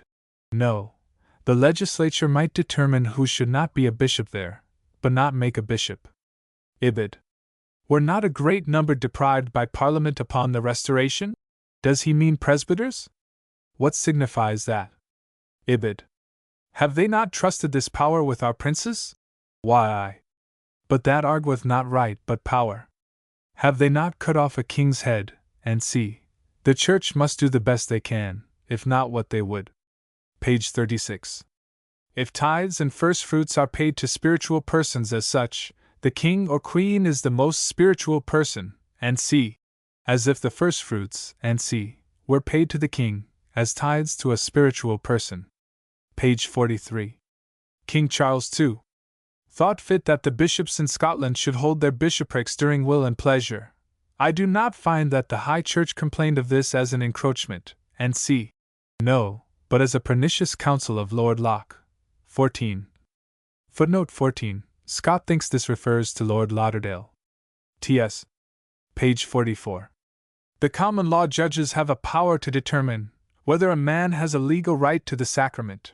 They pretend it, but what we complain of as most abominable hardship, and see. Page XLV. Giving men thus blindly to the devil is an extraordinary piece of complaisance to a lay chancellor. He is something in the right, and therefore it is a pity there are any, and I hope the Church will provide against it. But if the sentence be just, it is not the person, but the contempt. And if the author attacketh a man on the highway, and taketh but twopence, he shall be sent to the gallows, more terrible to him than the devil, for his contempt of the law, and see, therefore he need not complain of being sent to hell. Page 44. Mr. Leslie may carry things too far, as it is natural, because the other extreme is so great. But what he says of the king's losses, since the church lands were given away, is too great a truth, and see. Page 76. To which I have nothing to plead, except the zeal I have for the Church of England. You will see some pages further, what he meaneth by the church, but it is not fair not to begin with telling us what is contained in the idea of a church, and see page 83. They will not be angry with me for thinking better of the church than they do, and see. No, but they will differ from you, because the worse the Queen is pleased, you think her better. I believe the church will not concern themselves much about your opinion of them, and see page 84. But the Popish, Eastern, Presbyterian, and Jacobite clergy, and see. This is like a general pardon, with such exceptions as make it useless, if we compute it, and see page 87. Misapplying of the word church, and see. This is cavilling. No doubt his project is for exempting the people, but that is not what in common speech we usually mean by the church. Besides, who doth not know that distinction? Ibid. Constantly apply the same ideas to them. This is, in Old English, meaning the same thing. Page 89. Demonstrates I could have no design but the promoting of truth, and see. Yes, several designs, as money, spleen, atheism, and see. What? Will any man think truth was his design, and not money and malice? Doth he expect the House will go into a committee for a bill to bring things to his scheme, to confound everything, and see? Some deny Tyndall to be the author, and produce stories of his dullness and stupidity. But what is there in all this book, that the dullest man in England might not write, if he were angry and bold enough, and had no regard to truth? Remarks upon the book, and see page 4. Whether Louis XIV has such a power over Philip V? He speaketh here of the unlimited, uncontrollable authority of fathers. A very foolish question, and his discourse hitherto, of government, weak and trivial, and liable to objections. Ibid. Whom he is to consider not as his own, but the Almighty's workmanship. A very likely consideration for the ideas of the state of nature. A very wrong deduction of paternal government, but that is nothing to the dispute, and see page 12. And as such might justly be punished by every one in the state of nature. False. He doth not seem to understand the state of nature, although he hath borrowed it from Hobbes, and see page 14. Merely speculative points, and other indifferent things, and see. And why are speculative opinions so insignificant? Do not men proceed in their practice according to their speculations? So, if the author were a chancellor and one of his speculations were, that the poorer the clergy the better, would not that be of great use, if a cause came before him of tithes or church lands? Ibid. Which can only be known by examining whether men had any power in the state of nature over their own, or others' actions in these matters. No, that is a wrong method, unless where religion hath not been revealed, in natural religion. Ibid. Nothing at first sight can be more obvious, than that in all religious matters, none could make over the right of judging for himself, since that would cause his religion to be absolutely at the disposal of another. At his rate of arguing, I think I do not misrepresent him, and I believe he will not deny the consequence. A man may profess heathenism, Mohammedanism, and see, and gain as many proselytes as he can, and they may have their assemblies, and the magistrate ought to protect them, provided they do not disturb the state, and they may enjoy all secular preferments, be lords chancellors, judges, and see. But there are some opinions in several religions, which, although they do not directly make men rebel, yet lead to it. Instance some. Nay, we might have temples for idols, and see. 1,000 such absurdities follow from his general notions, and ill-digested schemes. And we see in the Old Testament, that kings were reckoned good or ill, as they suffered or hindered image worship and idolatry, and see, which was limiting conscience. Page 15. Men may form what clubs, companies, or meetings they think fit, and see, which the magistrate, as long as the public sustains no damage, cannot hinder, and see. This is false. Although the public sustain no damage, they will forbid clubs, where they think danger may happen. Page 16. The magistrate is as much obliged to protect them in the way they choose of worshipping him, as in any other indifferent matter. Page 17. The magistrate to treat all his subjects alike, how much soever they differ from him or one another in these matters. This shews that although they be Turks, Jews, or heathens, it is so. but we are sure Christianity is the only true religion, and c. And therefore it should be the magistrate's chief care to propagate it, and that God should be worshipped in that those who are the teachers think most proper, and c. Page 18. So that persecution is the most comprehensive of all crimes, and c. But he hath not told us what is concluded in the idea of persecution. State it right. Ibid. But here it may be demanded, if a man's conscience make him do such acts, and c. This doth not answer the above objection, for, if the public be not disturbed with atheistical principles preached, nor immoralities, all is well. So that still, men may be Jews, Turks, and c. Page 22. The same reason which obliges them to make statutes of mortmain, and other laws, against the people's giving estates to the clergy, will equally hold for their taking them away when given, a great security for property. Will this hold to any other society in the state, as merchants, and c. or only to ecclesiastics? A pretty project, forming general schemes, requires a deeper head than this man's. Ibid. But the good of the society being the only reason of the magistrates having any power over men's properties, I cannot see why he should deprive his subjects of any part thereof, for the maintenance of such opinions as have no tendency that way, and c. Here is a paragraph, vide also infra, which has a great deal in it. The meaning is, that no man ought to pay tithes, who doth not believe what the minister preacheth. But how came they by this property?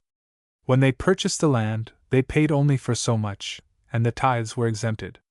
It is an older title than any man's estate is, and if it were taken away tomorrow, it could not without a new law belong to the owners of the other 9 parts, any more than impropriations do. Ibid. For the maintenance of such opinions as no ways contribute to the public good, by such opinions as the public receive no advantage by, he must mean Christianity. Page 23. Who by reason of such articles are divided into different sections. A pretty cause of sects. And c. Page 24. So the same reason, as often as it occurs, will oblige him to leave that church. This is an excuse for his turning papist. Ibid. Unless you suppose churches like traps, easy to admit one, but when once he is in, there he must always stick, either for the pleasure or profit of the trap setters. Remark his wit. Page 29. Nothing can be more absurd than maintaining there must be 2 independent powers in the same society. This is abominably absurd. Shew it. Page 33. The whole hierarchy as built on it must necessarily fall to the ground, and great will be the fall of this spiritual Babylon. I will do him justice, and take notice, when he is witty, and see. Page 36. For if there may be 2 such independent powers in every society on earth, why may there not be more than one in heaven? A delicate consequence. Page 37. Without having the less, he could not have the greater, in which that is contained. Sophistical instance wherein. Page 42. Some, since subtler than the Jews, have managed commutations more to their own advantage, by enriching themselves, and beggaring, if fame be not a liar, many an honest dissenter. It is fair to produce witnesses. Is she a liar or not? The report is almost impossible. Commutations were contrived for roguish registers and proctors, and lay chancellors, but not for the clergy. Page 43. Kings and people, who, as the Indians do the devil, adored the Pope out of fear. I am in doubt whether I shall allow that for wit or no, and see. Look you, in these cases, preface it thus, if one may use an old saying. Page 44. One reason why the clergy make what they call schism to be so heinous a sin. There it is now, because he hath changed churches, he ridiculous schism, as Milton wrote for divorces, because he had an ill wife. For 10 pages on, we must give the true answer, that makes all these arguments of no use. Page 60.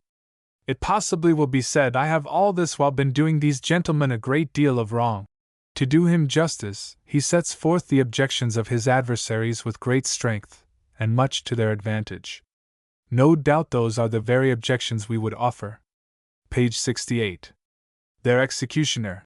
He is fond of this word in many places, yet there is nothing in it further than it is the name for the hangman, and c. Page 69. since they exclude both from having anything in the ordering of church matters. Another part of his scheme, for by this the people ought to execute ecclesiastical offices without distinction, for he brings the other opinion as an absurd one. Page 72. They claim a judicial power, and by virtue of it the government of the church, and thereby, pardon the expression, become traitors both to God and man.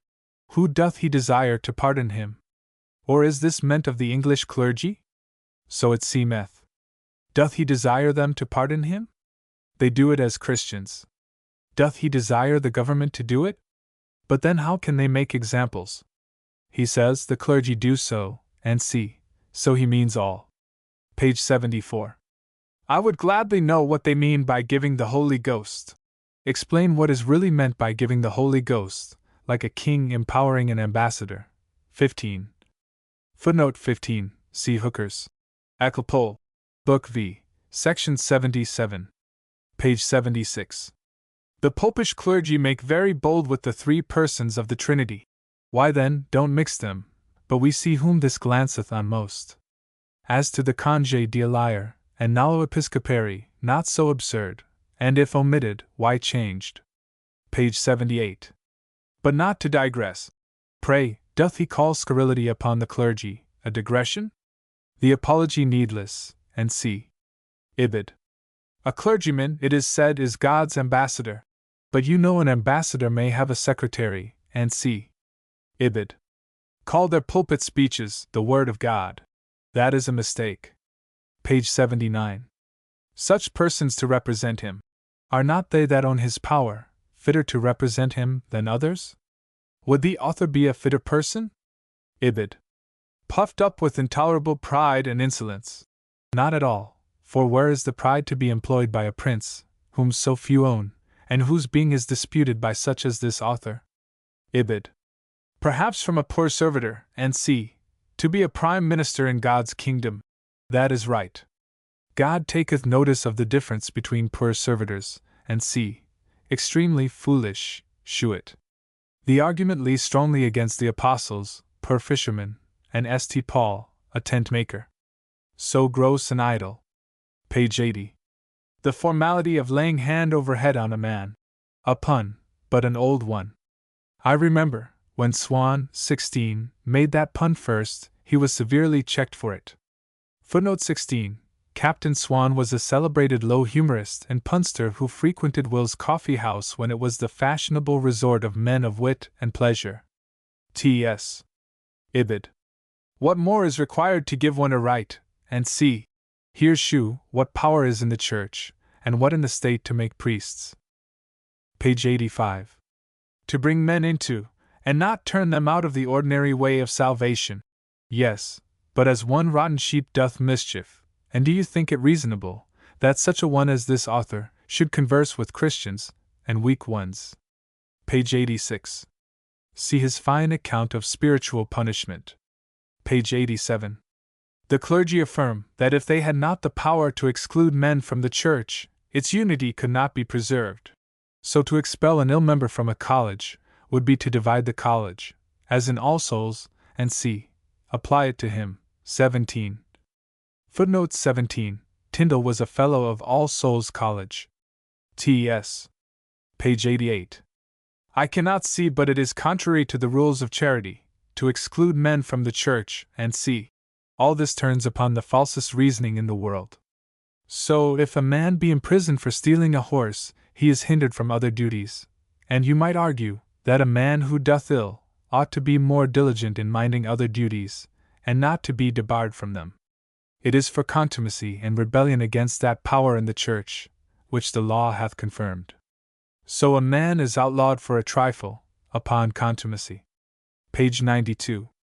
Obliging all by penal laws to receive the sacrament. This is false. Page 93. The want of which means can only harden a man in his impenitence. It is for his being hardened that he is excluded. Suppose a son robbeth his father on the highway, and his father will not see him till he restoreth the money and owneth his fault. It is hard to deny him paying his duty in other things, and see how absurd this. Page 95. And that only they had a right to give it. Another part of his scheme, that the people have a right to give the sacrament. See more of it, pages 135 and 137. Page 96. Made familiar to such practices by the heathen priests. Well, and this shews the necessity of it for peace' sake.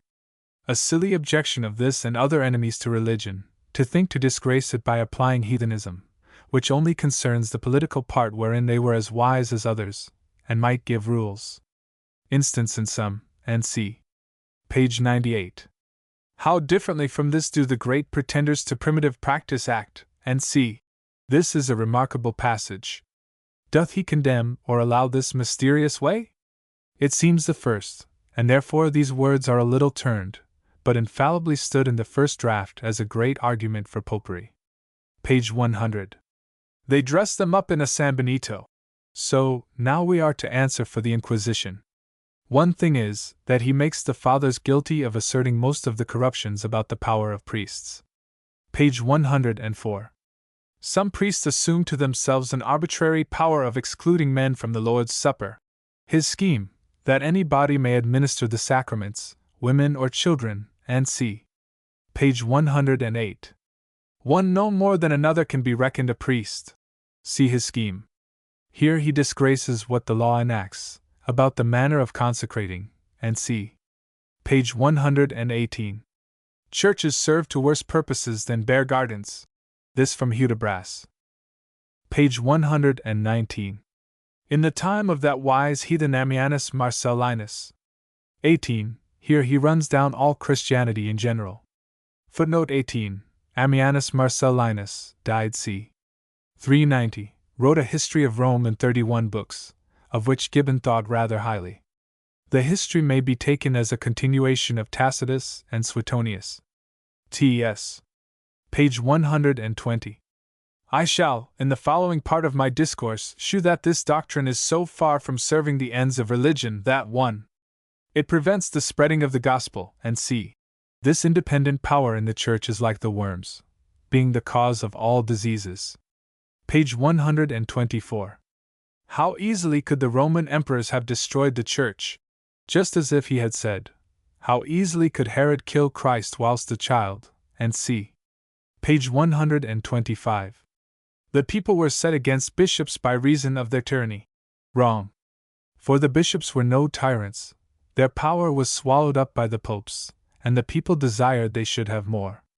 It were the regulars that tyrannized and formed priestcraft. He is ignorant. Page 139. He is not bound by the laws of Christ to leave his friends in order to be baptized, and see. This directly against the gospel. One would think him an emissary, by his preaching schism. Page 142. Then will the communion of saints be practicable, to which the principles of all parties, the occasional conformists only excepted, stand in direct opposition, and see. So that all are wrong but they. The Scripture is fully against schism. Tyndale promitteth it, and placeth in it all the present and future happiness of man. Page 144. All he has hitherto said on this matter, with a very little turn, were arguments for popery, for, it is certain, that religion had share in very few wars for many hundred years before the Reformation, because they were all of a mind. It is the ambition of rebels, preaching upon the discontents of sectaries, that they are not supreme, which hath caused wars for religion. He is mistaken altogether. His little narrow understanding and want of learning. Page 145. Though some say the high flyers' lives might serve for a very good rule, if men would act quite contrary to them. Is he one of those some? Beside the new turn of wit, and see, all the clergy in England come under his notion of high flyers, as he states it. Page 147. None of them, churchmen, could be brought to acknowledge it lawful upon any account whatever, to exclude the Duke of York. This account false in fact. Ibid. And the body politic, whether ecclesiastical or civil, must be dealt with after the same manner, as the body natural. What, because it is called a body, and is a simile, must it hold in all circumstances? Page 148. We find all wise legislators have had regard to the tempers, inclinations, and prejudices, and see. This paragraph false. It was directly contrary in several, as Lycurgus, and c. Page 152. All the skill of the prelatists is not able to discover the least distinction between bishop and presbyter. Yet, God knows, this hath been done many a time. Page 158. The epistle to the Philippians is directed to the bishops and deacons, I mean in due order after the people, viz., to the saints with their bishops and deacons. I hope he would argue from another place, that the people precede the king, because of these words. Ye shall be destroyed both you and your king. Page 167. The Pope and other great church dons. I suppose he meaneth bishops, but I wish he would explain himself, and not be so very witty in the midst of an argument. It is like two mediums, not fair in disputing. Page 168. Clemens Romanus blames the people not for assuming a power, but for making a wrong use of it, and c. His great error all along is, that he doth not distinguish between a power and a liberty of exercising that power, and c. I would appeal to any man, whether the clergy have not too little power, since a book like this, that unsettleth foundations and would destroy all, goes unpunished, and c. Page 171. By this or some such method the bishops obtained their power over their fellow presbyters, and both over the people. The whole tenor of the gospel directly contrary to it. Then it is not an allowable means. This carries it so far as to spoil his own system. It is a sin to have bishops as we have them. Page 172. The preservation of peace and unity, and not any divine right, was the reason of establishing a superiority of one of the presbyters over the rest. Otherwise there would, as they say, have been as many schismatics as presbyters. No great compliment to the clergy of those days. Why so? It is the natural effect of a worse independency, which he keepeth such a clatter about, an independency of churches on each other, which must naturally create schism. Page 183. How could the Christians have asserted the disinterestedness of those who first preached the gospel, particularly their having a right to the 10th part? Yes, that would have passed easy enough, for they could not imagine teachers could live on air, and their heathen priests were much more unreasonable. Page 184. Men's suffering for such opinions is not sufficient to support the weight of them. This is a glance against Christianity. State the case of converting infidels. The converters are supposed few. The bulk of the priests must be of the converted country. It is their own people, therefore they maintain. What project or end can a few converters propose? They can leave no power to their families, and see. State this, I say, at length, and give it a true turn. Princes give corporations power to purchase lands. Page 187. That it became an easy prey to the barbarous nations. Ignorance and Tyndall. The empire long declined before Christianity was introduced. This a wrong cause, if ever there was one. Page 190. It is the clergy's interest to have religion corrupted. Quite the contrary. Prove it. How is it the interest of the English clergy to corrupt religion? The more justice and piety the people have, the better it is for them, for that would prevent the penury of farmers, and the oppression of exacting covetous landlords, and see, that which hath corrupted religion is the liberty unlimited of professing all opinions. Do not lawyers render law intricate by their speculations, and see, and physicians, and see. Page 209. The spirit and temper of the clergy, and see. What does this man think the clergy are made of? Answer generally to what he says against councils in the 10 pages before. Suppose I should bring quotations in their praise. Page 211. As the clergy, though few in comparison of the laity, were the inventors of corruptions. His scheme is, that the fewer and poorer the clergy the better, and the contrary among the laity. A noble principle, and delicate consequences from it. Page 207. Men are not always condemned for the sake of opinions, but opinions sometimes for the sake of men. And so, he hopes, that if his opinions are condemned, people will think it is a spite against him, as having been always scandalous. Page 210. The meanest layman as good a judge as the greatest priest, for the meanest man is as much interested in the truth of religion as the greatest priest. As if one should say, the meanest sick man hath as much interest in health as a physician, therefore is as good a judge of physic as a physician, and c. Ibid. Had synods been composed of laymen, none of those corruptions which tend to advance the interest of the clergy, and c.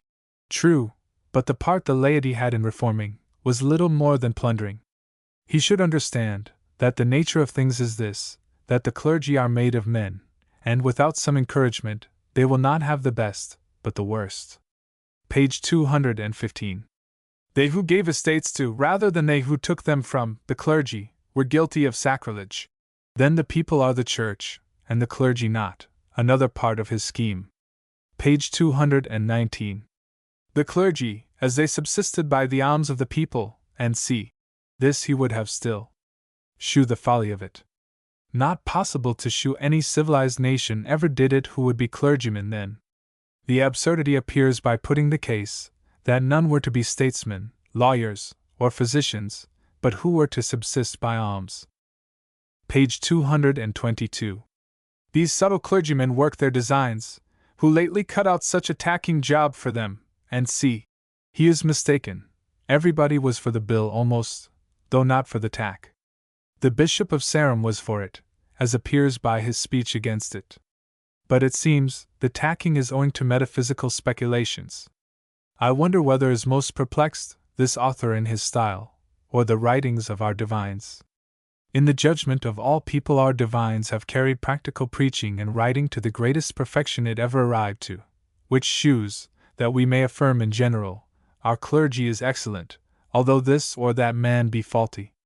As if an army be constantly victorious, regular, and c. We may say, it is an excellent victorious army, but Tyndall, to disparage it, would say, such a sergeant ran away, such an ensign hid himself in a ditch, nay, one colonel turned his back, therefore, it is a corrupt, cowardly army, and c. Page 224. They were as apprehensive of the works of Aristotle, as some men are of the works of a late philosopher, which, they are afraid, will let too much light into the world. Yet just such another, only a commentator on Aristotle.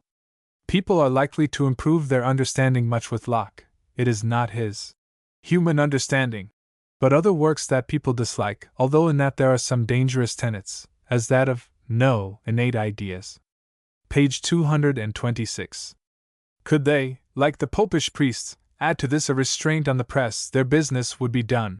So it ought, for example, to hinder his book, because it is written to justify the vices and infidelity of the age. There can be no other design in it. For is this a way or manner to do good? Railing doth but provoke. The opinion of the whole Parliament is, the clergy are too poor. Ibid. When some nations could be no longer kept from prying into learning, this miserable gibberish of the schools was contrived. We have exploded schoolmen as much as he, and in some people's opinion too much, since the liberty of embracing any opinion is allowed. They following Aristotle, who is doubtless the greatest master of arguing in the world, but it hath been a fashion of late years to explode Aristotle, and therefore this man hath fallen into it like others, for that reason, without understanding him. Aristotle's poetry, rhetoric, and politics are admirable, and therefore, it is likely, so are his logics. Page 230. In these freer countries, as the clergy have less power, so religion is better understood, and more useful and excellent discourses are made on that subject, and c. Not generally. Holland not very famous, Spain hath been, and France is. But it requireth more knowledge than his, to form general rules, which people strain, when ignorant, to false deductions to make them out. Page 232. Chapter 7. That this hypothesis of an independent power in any set of clergymen makes all reformation unlawful, except where those who have this power do consent. The title of this chapter, A Truism. Page 234. If God has not placed mankind in respect to civil matters under an absolute power, but has permitted them in every society to act as they judge best for their own safety, and c. Bad parallels, bad politics, want of due distinction between teaching and government. The people may know when they are governed well, but not be wiser than their instructors. Shew the difference. Ibid. If God has allowed the civil society these privileges, can we suppose he hath less kindness for his church? And c. Here they are distinguished, then, here it makes for him. It is a sort of turn of expression, which is scarce with him, and he contradicts himself to follow it. Page 235. This cursed hypothesis had, perhaps, never been thought on with relation to civils, had not the clergy, who have an inexhaustible magazine of oppressive doctrines, contrived first in ecclesiasticals, and c. the 7th paragraph furious and false. Were there no tyrants before the clergy, and c. Page 236. Therefore, in order to serve them, though I expect little thanks, and c. And why so? Will they not, as you say, follow their interest? I thought you said so. He has 3 or 4 sprightly turns of this kind that look as if he thought he had done wonders, and had put all the clergy in a ferment. Whereas, I do assure him, there are but 2 things wonderful in his book. First, how any man in a Christian country could have the boldness and wickedness to write it, and how any government would neglect punishing the author of it, if not as an enemy of religion, yet a profligate trumpeter of sedition. These are hard words, got by reading his book. Ibid. The light of nature as well as the gospel obliges people to judge of themselves, and c. to avoid false prophets, seducers, and c. the legislature can turn out a priest, and appoint another ready-made, but not make one, as you discharge a physician, and may take a farrier, but he is no physician, unless made as he ought to be. Ibid. Since no more power is required for the one than the other. That is, I dislike my physician, and can turn him off, therefore I can make any man a physician, and c. Cujus est destruere, and c. jest on it. Therefore, because he lays schemes for destroying the church, we must employ him to raise it again. See what danger lies in applying maxims at random. So, because it is the soldier's business to knock men on the head, it is theirs likewise to raise them to life, and c. Page 237. It can belong only to the people to appoint their own ecclesiastical officers. This word, people, is so delicious in him, that I cannot tell what is included in the idea of the people. Doth he mean the rabble or the legislature? And c. In this sense it may be true, that the legislature giveth leave to the bishops to appoint, and they appoint themselves, I mean, the executive power appoints, and c. He sheweth his ignorance in government. As to high church he carrieth it a prodigious way, and includeth, in the idea of it, more than others will allow. Page 239. Though it be customary to admit none to the ministry who are not approved by the bishops or priests, and c. one of his principles to expose. Ibid. If every one has not an inherent right to choose his own guide, then a man must be either of the religion of his guide, or, and c. that would make delicate work in a nation. What would become of all our churches? They must dwindle into conventicles. Show what would be the consequence of this scheme in several points. This great reformer, if his projects were reduced to practice, how many thousand sects, and consequently tumults, and c. men must be governed in speculation, at least not suffered to vent them, because opinions tend to actions, which are most governed by opinions, and c. if those who write for the church writ no better, they would succeed but scurvily.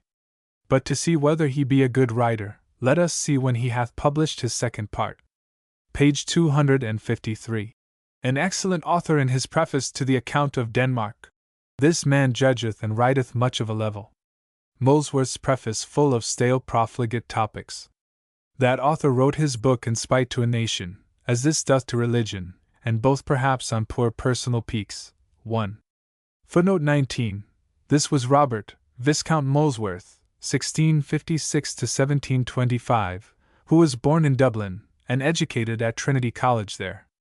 He was ambassador at Copenhagen, but had to resign on account of a dispute with the Danish king.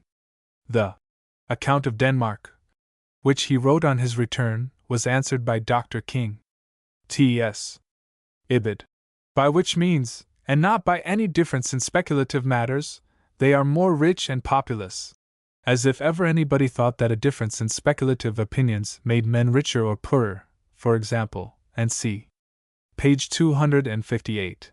Play the devil for God's sake. If this is meant for wit, I would be glad to observe it, but in such cases I first look whether there be common sense, and see. Page 261. Christendom has been the scene of perpetual wars, massacres, and c. He doth not consider that most religious wars have been caused by schisms, when the dissenting parties were ready to join with any ambitious discontented man. The national religion always desireth peace, even in her notions, for its interests. Page 270. Some have taken the liberty to compare a high church priest in politics to a monkey in a glass shop, where, as he can do no good, so he never fails of doing mischief enough. That is his modesty, it is his own simile, and it rather fits a man that does so and so, meaning himself. Besides, the comparison is foolish, so it is with men, as with stags. Page 276. Their interest obliges them directly to promote tyranny. The matter is, that Christianity is the fault, which spoils the priests, for they were like other men, before they were priests. Among the Romans, priests did not do so, for they had the greatest power during the Republic. I wonder he did not prove they spoiled Nero. Page 277. No princes have been more insupportable and done greater violence to the Commonwealth than those the clergy have honored for saints and martyrs. For example, in our country, the princes most celebrated by our clergy are, and the quarrels since the conquest were nothing at all of the clergy, but purely of families, wherein the clergy only joined like other men. Page 279. After the Reformation, 20. I desire to know whether the conduct of the clergy was anyways altered for the better, and monstrous misrepresentation. Does this man's spirit of declaiming let him forget all truth of fact, as here, and shew it? Or doth he flatter himself, a time will come in future ages, that men will believe it on his word? In short, between declaiming, between misrepresenting, and falseness, and charging popish things, and independency huddled together, his whole book is employed. Footnote 20, Reformation, in 4, 2, and 8 VO editions, but Tyndale's word is Restoration. T.S. set forth at large the necessity of union in religion, and the disadvantage of the contrary, and answer the contrary in Holland, where they have no religion, and are the worst constituted government in the world to last. It is ignorance of causes and appearances which makes shallow people judge so much to their advantage. They are governed by the administration and almost legislature of Holland through advantage of property, nor are they fit to be set in balance with the noble kingdom, and like a man that gets £100 a year by hard labor, and one that has it in land. Page 280. It may be worth inquiring whether the difference between the several sects in England, and a noble notion started, that union in the church must enslave the kingdom, reflect on it. This man hath somewhere heard, that it is a point of wit to advance paradoxes, and the bolder the better. But the wit lies in maintaining them, which he neglecteth, and formeth imaginary conclusions from them, as if they were true and uncontested. He adds, that in the best constituted church, the greatest good which can be expected of the ecclesiastics is from their divisions. This is a maxim deduced from a gradation of false suppositions. If a man should turn the tables, and argue that all the debauchery, atheism, licentiousness, and of the times were owing to the poverty of the clergy, and what would he say? There have been more wars of religion since the ruin of the clergy than before, in England. All the civil wars before were from other causes. Page 283. Prayers are made in the Loyal University of Oxford to continue the throne free from the contagion of schism. See Mather's sermon on the 29th of May 1705. Thus he ridicules the university while he is eating their bread. The whole university comes with the most loyal addresses, yet that goes for nothing. If one indiscreet man drops an indiscreet word, all must answer for it. Page 286. By allowing all, who hold no opinions prejudicial to the state, and contribute equally with their fellow subjects to its support, equal privileges in it. But who denies that of the dissenters? The Calvinist scheme, one would not think proper for monarchy. Therefore, they fall in with the Scotch, Geneva, and Holland, and when they had strength here, they pulled down the monarchy. But I will tell an opinion they hold prejudicial to the state in his opinion, and that is, that they are against toleration, of which, if I do not shew him 10 times more instances from their greatest writers than he can do of passive obedience among the clergy, I have done. Does not justice demand that they who alike contribute to the burden should alike receive the advantage? Here is another of his maxims closely put without considering what exceptions may be made. The Papists have contributed doubly, being so taxed, therefore by this rule they ought to have double advantage. Protection in property, leave to trade and purchase, and c. are enough for a government to give. Employments in a state are a reward for those who entirely agree with it, and c. For example, a man, who upon all occasions declared his opinion of a commonwealth to be preferable to a monarchy, would not be a fit man to have employments. Let him enjoy his opinion, but not be in a capacity of reducing it to practice, and c. Page 287. There can be no alteration in the established mode of church discipline, which is not made in a legal way. Oh, but there are several methods to compass this legal way, by cunning, faction, industry. The common people, he knows, may be wrought upon by priests. These may influence the faction, and so compass a very pernicious law, and in a legal way ruin the state, as King Charles I began to be ruined in a legal way, by passing bills, and c. Page 288. As everything is persecution, which puts a man in a worse condition than his neighbors. It is hard to think sometimes whether this man is hired to write for or against dissenters and the sections. This is their opinion, although they will not own it so roundly. Let this be brought to practice. Make a Quaker Lord Chancellor, who thinketh paying tithes unlawful, and bring other instances to shew that several employments affect the Church. Ibid. Great advantage which both Church and State have got by the kindness already shown to dissenters. Let them then be thankful for that. We humor children for their good sometimes, but too much may hurt. Observe that this 64th paragraph just contradicts the former. For, if we have advantage by kindness shown dissenters, then there is no necessity of banishment, or death. Page 290. Christ never designed the Holy Sacrament should be prostituted to serve a party, and that people should be bribed by a place to receive unworthily. Why, the business is, to be sure, that those who are employed are of the national church, and the way to know it is by receiving the sacrament, which all men ought to do in their own church, and if not, are hardly fit for an office, and if they have those moral qualifications he mentioneth, joined to religion, no fear of receiving unworthily. And for this there might be a remedy, to take an oath, that they are of the same principles, and c.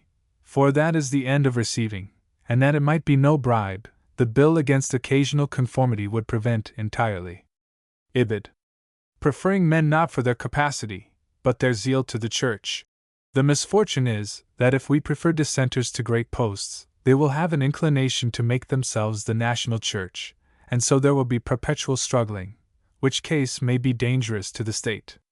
For men are naturally wishing to get over others to their own opinion.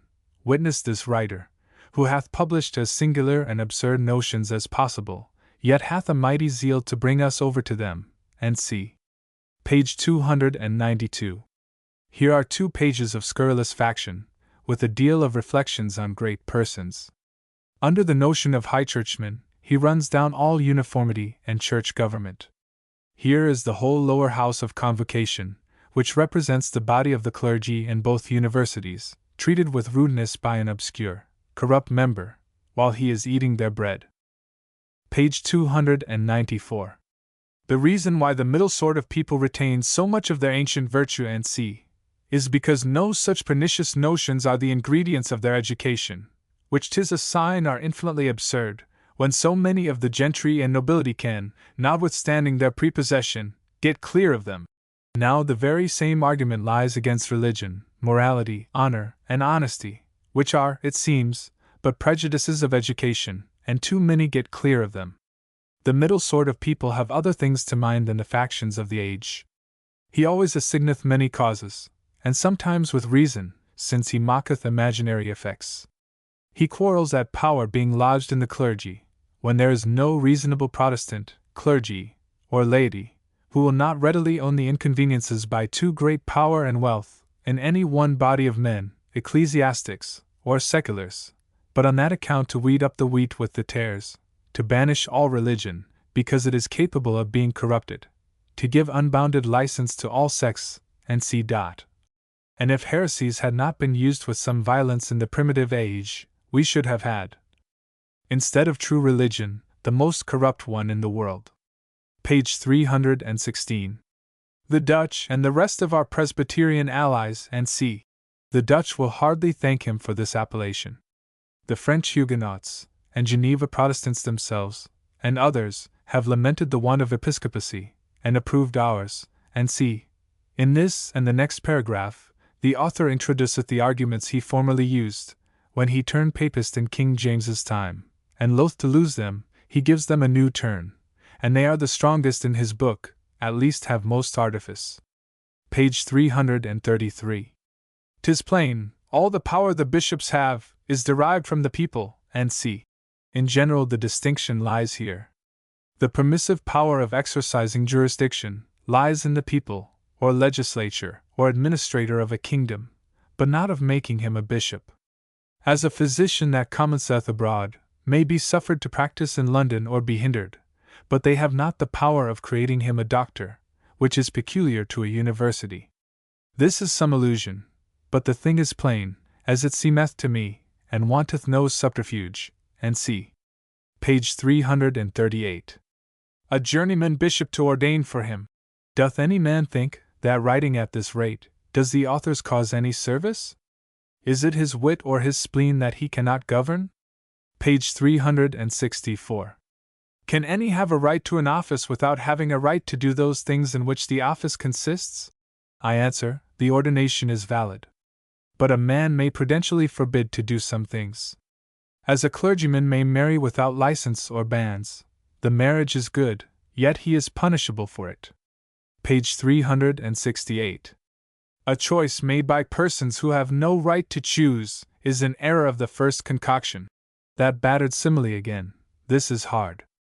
I wish the physicians had kept that a secret, it lieth so ready for him to be witty with. Page 370. If prescription can make mere nullities to become good and valid, the laity may be capable of all manner of ecclesiastical power, and c. There is a difference, for here the same way is kept, although there might be breaches, but it is quite otherwise, if you alter the whole method from what it was at first. We see bishops, there always were bishops, it is the old way still. So a family is still held the same, although we are not sure of the purity of every one of the race. Page 380. It is said that every nation is not a complete body politic within itself as to ecclesiasticals. But the whole church, say they, composes such a body, and Christ is the head of it. But Christ's headship makes Christians no more one body politic with respect to ecclesiasticals than to civils.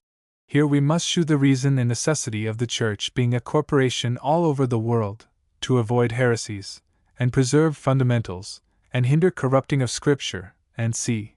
But there are no such necessities in government, to be the same everywhere, and c. It is something like the colleges in a university. They all are independent, yet, joined, are one body. So a general council consisteth of many persons independent of one another, and c. However, there is such a thing as jus gentium, and c. And he that is doctor of physic, or law, is so in any university of Europe, like the Respublica Literaria. Nor to me does there seem anything contradicting, or improper in this notion of the Catholic Church, and for want of such a communion, religion is so much corrupted, and would be more, if there were not more communion in this than in civils. It is of no import to mankind how nations are governed, but the preserving the purity of religion is best held up by endeavoring to make it one body over the world. Something like as there is in trade. So to be able to communicate with all Christians we come among, is at least to be wished and aimed at as much as we can. Page 384. In a word, if the bishops are not supreme, and c. Here he reassumeth his arguments for popery, that there cannot be a body politic of the Church through the whole world, without a visible head to have recourse to. These were formerly writ to advance popery, and now to put an absurdity upon the hypothesis of a Catholic Church.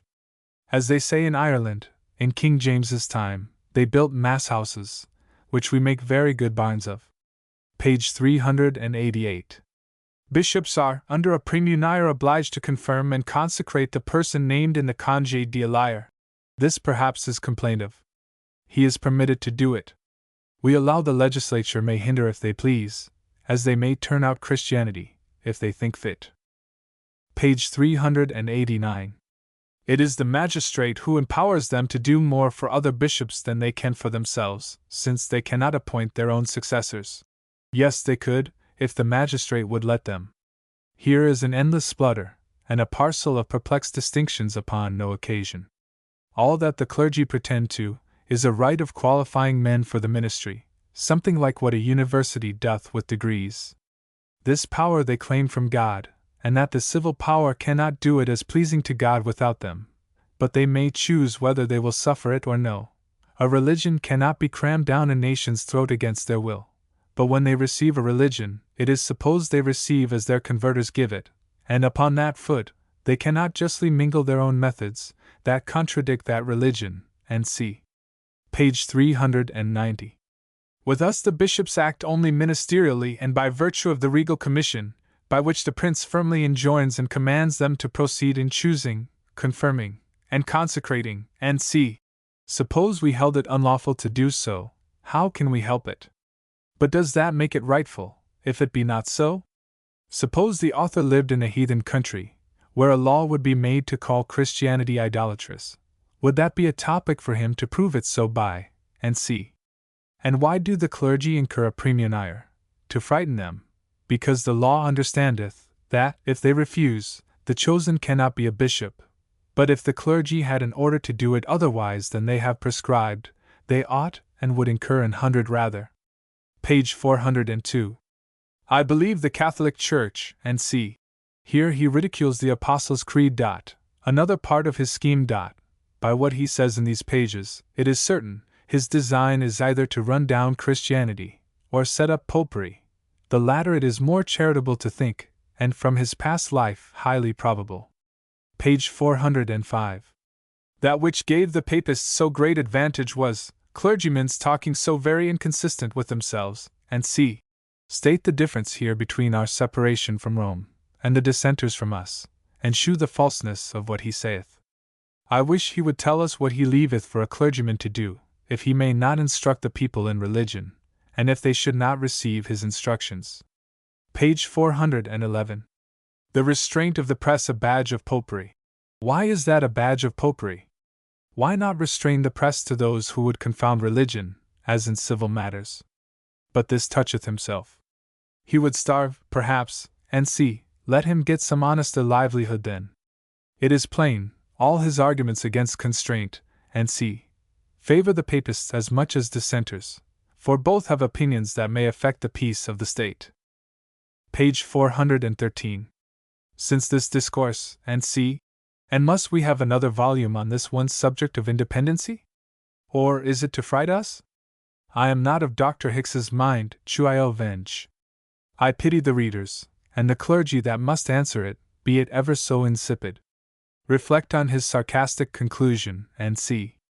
A preface to the B.P. of S.M.'s Introduction, and see. Note. At the time of writing this scathing piece of invective, Swift was busy dealing out to an old friend a similar specimen of his terrible power of rejoinder. Steele, in the newly established Guardian, as Mr. Chilton Collins well puts it, drunk with party spirit, had so far forgotten himself as to insert a coarse and ungenerous reflection on Swift. Swift sought an explanation through Addison, but Steele's egotism was stronger than the feeling of friendship, and the insult remained for Swift to wipe out in. The importance of the Guardian considered. Probably this severance from his friend, due to political differences, for Steele glowed in Whiggism, deepened, if possible, his hatred to Whigs of whatever degree, and in Burnet he found another object for his wit. But apart from such a suggestion, there was enough in the bishop's attitude towards the Tories to rouse Swift to his task. It was not enough that Burnet should accuse his political opponents of sympathy with the French, Jacobitism, and Popery, but he must needs flaunt his vanity in issuing, in advance, for purposes of advertisement, the introduction to a work which was to come later. This was enough for Swift, and the prelate who could smell popery at 500 miles distance better than fanaticism under his nose, became the recipient of one of the most amusing and yet most virulent attacks which even that controversial age produced. The whole pamphlet, Mr. Collins truly says, is inimitable. Its irony, its humor, its drollery are delicious. It must not, however, be imagined that Swift's opinion of Burnet is only that which can be gathered from this preface. He fully appreciated the sterling qualities of scholarship and good nature, since in his remarks on Burnet's History of My Own Time, he says, after all he was a man of generosity and good nature, and very communicative, but in his last 10 years was absolutely party mad, and fancied he saw popery under every bush. Lord Dartmouth has left an excellent sketch of Burnet's character in a note to the History of My Own Time. Bishop Burnet was a man of the most extensive knowledge I ever met with, had read and seen a great deal, with a prodigious memory, and a very indifferent judgment. He was extremely partial, and readily took everything for granted that he heard to the prejudice of those he did not like, which made him pass for a man of less truth than he really was. I do not think he designedly published anything he believed to be false. He had a boisterous, vehement manner of expressing himself, which often made him ridiculous, especially in the House of Lords, when what he said would not have been thought so, delivered in a lower voice, and a calmer behavior. His vast knowledge occasioned his frequent rambling from the point he was speaking to, which ran him into discourses of so universal a nature, that there was no end to be expected but from a failure of his strength and spirits, of both which he had a larger share than most men, which were accompanied with a most invincible assurance. Note to the preface of Burnet's History of My Own Time, Volume 1, page 33, Oxford, 1897. It may not be altogether out of place to give here a short biographical sketch of Bishop Burnet. Gilbert Burnet was born at Edinburgh in 1643. He studied first at Aberdeen, and then in Holland. In 1665, after he was elected a Fellow of the Royal Society, he entered Holy Orders, became Vicar of Salton, and in 1669, Professor of Divinity at Glasgow. The year 1673 found him in London, engaged on his History of the Reformation, and fulfilling the duties of chaplain to the King, preacher to the Rolls, and lecturer of St. Clement's. The Reformation appeared in 3 folio volumes, the first in 1679, the second in 1681, and the third in 1714. He had already written the Lives of the Dukes of Hamilton, the Life of Sir Matthew Hale, and a Life of the Earl of Rochester. Getting into some political trouble, he was deprived of his offices, and left England for the Continent. After traveling in France, he settled in Holland, and married a Dutch lady. When the Prince of Orange came to England to assume the government of the country, Burnet accompanied him, and in 1689 was installed into the bishopric of Salisbury. Evidently he had too zealous a sentiment for William and Mary, for his pastoral letter to the clergy of his diocese, commenting on the new sovereign, was condemned by the Parliament, and ordered to be burnt by the common hangman. He married again, on the death of his Dutch wife, a rich widow, Mrs. Berkeley, who was his third spouse, hence Swift's caustic reference. He died March 17, 1714-15. In addition to his histories of the Reformation and his own times, he wrote an Exposition of the 39 Articles, 1699, the Life of Bishop Bedell, and the other lives already named, and several sermons and controversial pieces. The text of this pamphlet is that of the first edition, collated with those given by Faulkner, Hawkesworth, the Miscellanies of 1745, and Scott. It was originally published in 1713. T.S. A Preface 1 Totheb P of S. R. M's Introduction to the Third Volume of the History of the Reformation of the Church of England. By Gregory Mississar. Spargir voces in vulgum ambiguous, and quaera conscius arma. The Second Edition. London.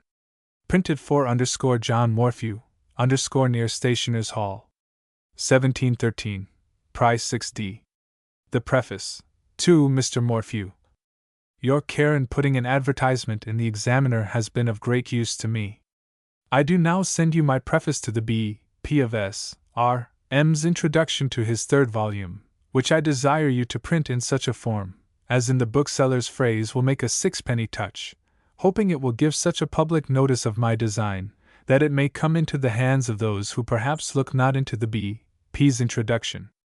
I desire you will prefix to this a passage out of Virgil, which does so perfectly agree with my present thoughts of his L.D.S.H.P., that I cannot express them better, nor more truly, than those words do. I am, sir, your most humble servant, G. Mrs. R.M. Footnote 1. Mr. Nichols quotes from the Speculum Salisburianum that the frequent and hasty repetitions of such prefaces and introductions, no less than 3 new ones in about 1 year's time, beside an old serviceable one republished concerning persecution, are preludes to other practical things, beside pastoral cares, sermons, and histories. T.S. Footnote 2. This preface to the bookseller is an imitation of the bishop's own preface to the bookseller in the introduction, which was signed G. Sarum. T.S. This way of publishing introductions to books that are, God knows when, to come out, is either wholly new, or so long unpracticed, that my small reading cannot trace it. However, we are to suppose that a person of his lordship's great age and experience would hardly act such a piece of singularity without some extraordinary motives. I cannot but observe that his fellow laborer, the author of the paper called The Englishman, 3, seems, in some of his late performances, to have almost transcribed the notions of the bishop. These notions I take to have been dictated by the same masters, leaving to each writer that peculiar manner of expressing himself, which the poverty of our language forces me to call their style. When the Guardian changed his title, and professed to engage in faction, I was sure the word was given that grand preparations were making against next sessions, that all advantages would be taken of the little dissensions reported to be among those in power, and that the Guardian would soon be seconded by some other piquers, from the same camp. But I will confess, my suspicions did not carry me so far as to conjecture that this venerable champion would be in such mighty haste to come into the field, and serve in the quality of an enfant perdu, 5, armed only with a pocket pistol, before his great blunderbuss could be got ready, his old rusty breastplate scoured, and his cracked headpiece mended. Footnote 3. Steel. Footnote 4. Piquer equals piqueur, modern, equals a marauder, a skirmisher in advance of an army. From French piècer equals to maraud. T.S. Footnote 5. Enfant perdu, one of the advance guard, or, as Hawkesworth notes it, one of the forlorn hope. T.S. I was debating with myself whether this hint of producing a small pamphlet to give notice of a large folio was not borrowed from the ceremonial in Spanish romances, where a dwarf is sent out upon the battlements to signify to all passengers what a mighty giant there is in the castle, or whether the bishop copied this proceeding from the fanfaronade of Monsieur Boufflers. When the Earl of Portland and that general had an interview, several men were appointed at certain periods to ride in great haste toward the English camp, and cry out, Monseigneur Vint, Monseigneur Vint. Then small parties advanced with the same speed and the same cry, and this foppery held for many hours, until the mareschal himself arrived. So here, the bishop, as we find by his dedication to Mr. Churchill the bookseller, has for a long time sent warning of his arrival by advertisements and gazettes, and now his introduction advances to tell us again, Monseigneur Vint. In the meantime, we must gape and wait and gaze the Lord knows how long, and keep our spirits in some reasonable agitation, until his lordship's real self shall think fit to appear in the habit of a folio. I have seen the same sort of management at a puppet show.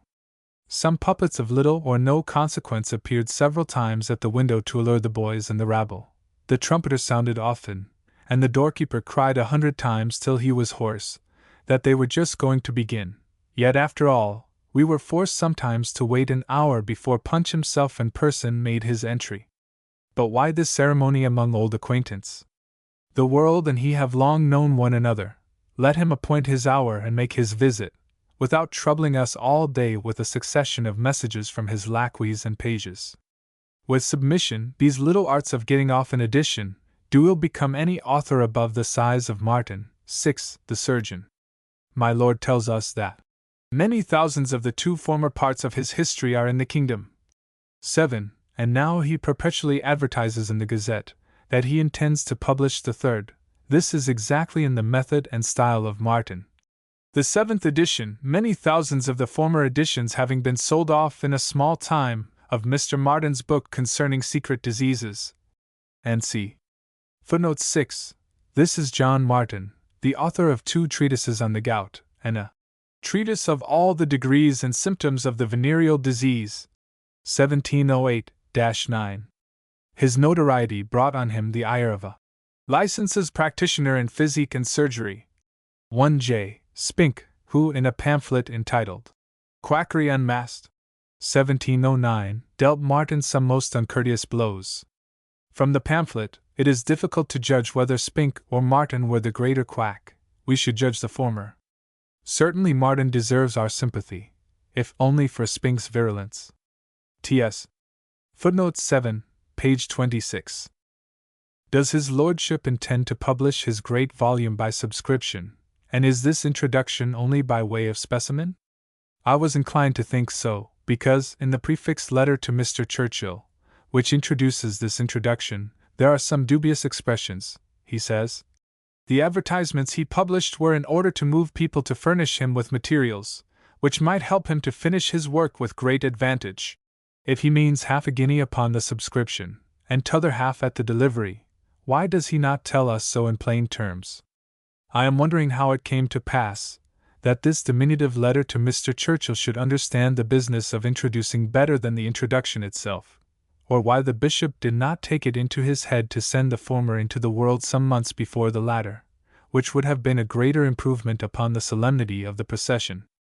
Since I writ these last lines, I have perused the whole pamphlet, which I had only dipped in before, and found I have been hunting upon a wrong scent, for the author hath in several parts of his piece discovered the true motives which put him upon sending it abroad at this juncture.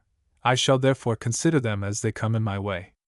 My lord begins his introduction with an account of the reasons why he was guilty of so many mistakes in the first volume of his History of the Reformation. His excuses are just, rational, and extremely consistent. He says, he wrote in haste. 8. Which he confirms by adding that it lay a year after he wrote it before it was put into the press. 9. At the same time he mentioned a passage extremely to the honor of that pious and excellent prelate, Archbishop Sancroft, which demonstrates his grace to have been a person of great sagacity, and almost a prophet. Dr. Burnet, then a private divine, desired admittance to the Cotton Library, but was prevented by the Archbishop, who told Sir John Cotton that the said doctor was no friend to the prerogative of the Crown, nor to the constitution of the kingdom. This judgment was the more extraordinary, because the doctor had not long before published a book in Scotland, with his name prefixed, which carries the regal prerogative higher than any writer of the age. Frowny face 10. However, the good Archbishop lived to see his opinion become universal in the kingdom. Footnote 8, page 6. Footnote 9, page 10. Footnote 10. This was Burnet's Vindication of the Authority, Constitution, and Laws of the Church and State of Scotland, dedicated to the Duke of Lauderdale, and published in 1672. The dedication contains an eulogium of the Duke, and the work a defense of episcopacy and monarchy against Buchanan and his followers. At a later period, the author did not probably recollect this juvenile publication with much complacence. It is somewhat remarkable to see the progress of this story. In the first edition of this introduction, it should seem, he was prevented by the Archbishop, and c. when the introduction was reprinted a year after with the history, it stands, a great prelate had been beforehand and possessed him, Sir John Cotton, against me, that unless the Archbishop of Canterbury would recommend me, he desired to be excused. The Bishop of Worcester could not prevail on the Archbishop to interpose. This is somewhat less than preventing, unless the Archbishop be meant by the great prelate, which is not very probable. 1. Because in the preface to this very 3rd volume, page 4, he says, it was by Archbishop Sancroft's order he had the free use of everything that lay in the Lambeth Library. 2. Because the author of Speculum Salisburianum, page 6, tells us. His access to the library was owing solely to the recommendation of Archbishop Sancroft, as I have been informed by some of the family. 3. Because Bishop Burnet in his History of My Own Times, Volume 1, page 396 says it was Dolben, Bishop of Rochester, at the instigation of the Duke of Lauderdale, that diverted Sir John Cotton from suffering me to search his library. Miscellanies, Volume 8, 1745. The bishop goes on for many pages, with an account of certain facts relating to the publishing of his 2 former volumes of the Reformation, the great success of that work, and the adversaries who appeared against it. These are matters out of the way of my reading, only I observe that poor Mr. Henry Wharton, 11, who has deserved so well of the Commonwealth of Learning, and who gave himself the trouble of detecting some hundreds of the bishop's mistakes, meets with very ill quarter from his lordship. Upon which I cannot avoid mentioning a peculiar method which this prelate takes to revenge himself upon those who presume to differ from him in print. The Bishop of Rochester, 12, happened some years ago to be of this number. My Lord of Sarum in his reply ventured to tell the world that the gentleman who had writ against him, meaning Dr. Atterbury, was one upon whom he had conferred great obligations, which was a very generous Christian contrivance of charging his adversary with ingratitude. But it seems the truth happened to be on the other side, which the doctor made appear in such a manner as would have silenced his lordship forever, if he had not been writing proof. Poor Mr. Wharton in his grave is charged with the same accusation, but with circumstances the most aggravating that malice and something else could invent. 13. And which I will no more believe than 500 passages in a certain book of travels. 14. See the character he gives of a divine, and a scholar, who shortened his life in the service of God and the Church. Mr. Wharton desired me to intercede with Tillotson for a prebend of Canterbury. I did so, but Wharton would not believe it, said he would be revenged, and so writ against me. Soon after he was convinced I had spoke for him, said he was set on to do what he did, and if I would procure anything for him, he would discover everything to me. 15. What a spirit of candor, charity, and good nature, generosity, and truth shines through this story, told of a most excellent and pious divine, 20 years after his death, without one single voucher. 16. Footnote 11. Henry Wharton, 1664-1694-5, a divine, born at Worstead, Norfolk, and educated at Cambridge. Became chaplain to Archbishop Sancroft in 1688, and then rector of Chartham. Wrote a treatise on the celibacy of the clergy, the enthusiasm of the Church of Rome demonstrated in the life of Ignatius Loyola, a defense of pluralities, specimen of errors in Burnet's History of the Reformation, Anglia Sacra, Civ Collectio Historiarum, and History of Archbishop Laud. The criticism on Burnet's History was written under the nom de guerre of Anthony Farmar. T.S. Footnote 12. Dr. Atterbury. Footnote 13. Page 22. Footnote 14. Burnet's Travels. Footnote 15. Page 23. Footnote 16. Burnet's account of this matter was reprinted in the preface to his History of the Reformation, and it contains also the bishop's rejoinder against Wharton's method of criticism in this specimen. He had examined the Dark Ages before the Reformation with much diligence, and so knew many things relating to those times beyond any man of the age. He pretended that he had many more errors in reserve, and that this specimen was only a hasty collection of a few, out of many other discoveries he could make. This consisted of some trifling and minute differences in some dates and transactions of no importance, upon which nothing depended, so I cannot tell whether I took these too easily from printed books, or if I committed any errors in my notes taken in the several offices. He likewise follows me through the several recapitulations I had made of the state of things before the Reformation, and finds errors and omissions in most of these. He adds some things out of papers I had never seen. The whole was writ with so much malice, and such contempt, that I must give some account of the man, and of his motives. He had expressed great zeal against popery, in the end of King James's reign, being then chaplain to Archbishop Sancroft, who, as he said, had promised him the first of those prebends of Canterbury that should fall in his gift. For when he saw that the Archbishop was resolved not to take the oaths, but to forsake the post, he made an earnest application to me, to secure that for him at Archbishop Tillotson's hands. I pressed him in it as much as was decent for me to do, but he said he would not encourage these aspiring men, by promising anything, before it should fall, as indeed none of them fell during his time. Wharton, upon this answer, thought I had neglected him, looking on it as a civil denial, and said he would be revenged, and so he published that specimen, upon which I, in a letter that I printed, addressed to the present Bishop of Worcester, charged him again and again to bring forth all that he pretended to have reserved at that time, for, till that was done, I would not enter upon the examination of that specimen. It was received with contempt, and Tillotson justified my pressing him to take Wharton under his particular protection so fully, that he sent and asked me pardon. He said he was set unto it, and that, if I would procure anything for him, he would discover anything to me. I despised that offer, but said that I would at any price buy of him those discoveries that he pretended to have in reserve. But Mr. Chiswell, at whose house he then lay, being sick, said he could draw nothing of that from him, and he believed he had nothing. He died about a year after. Burnet's History of the Reformation 3:7. T.S. Come we now to the reasons which moved his lordship to set about this work at this time.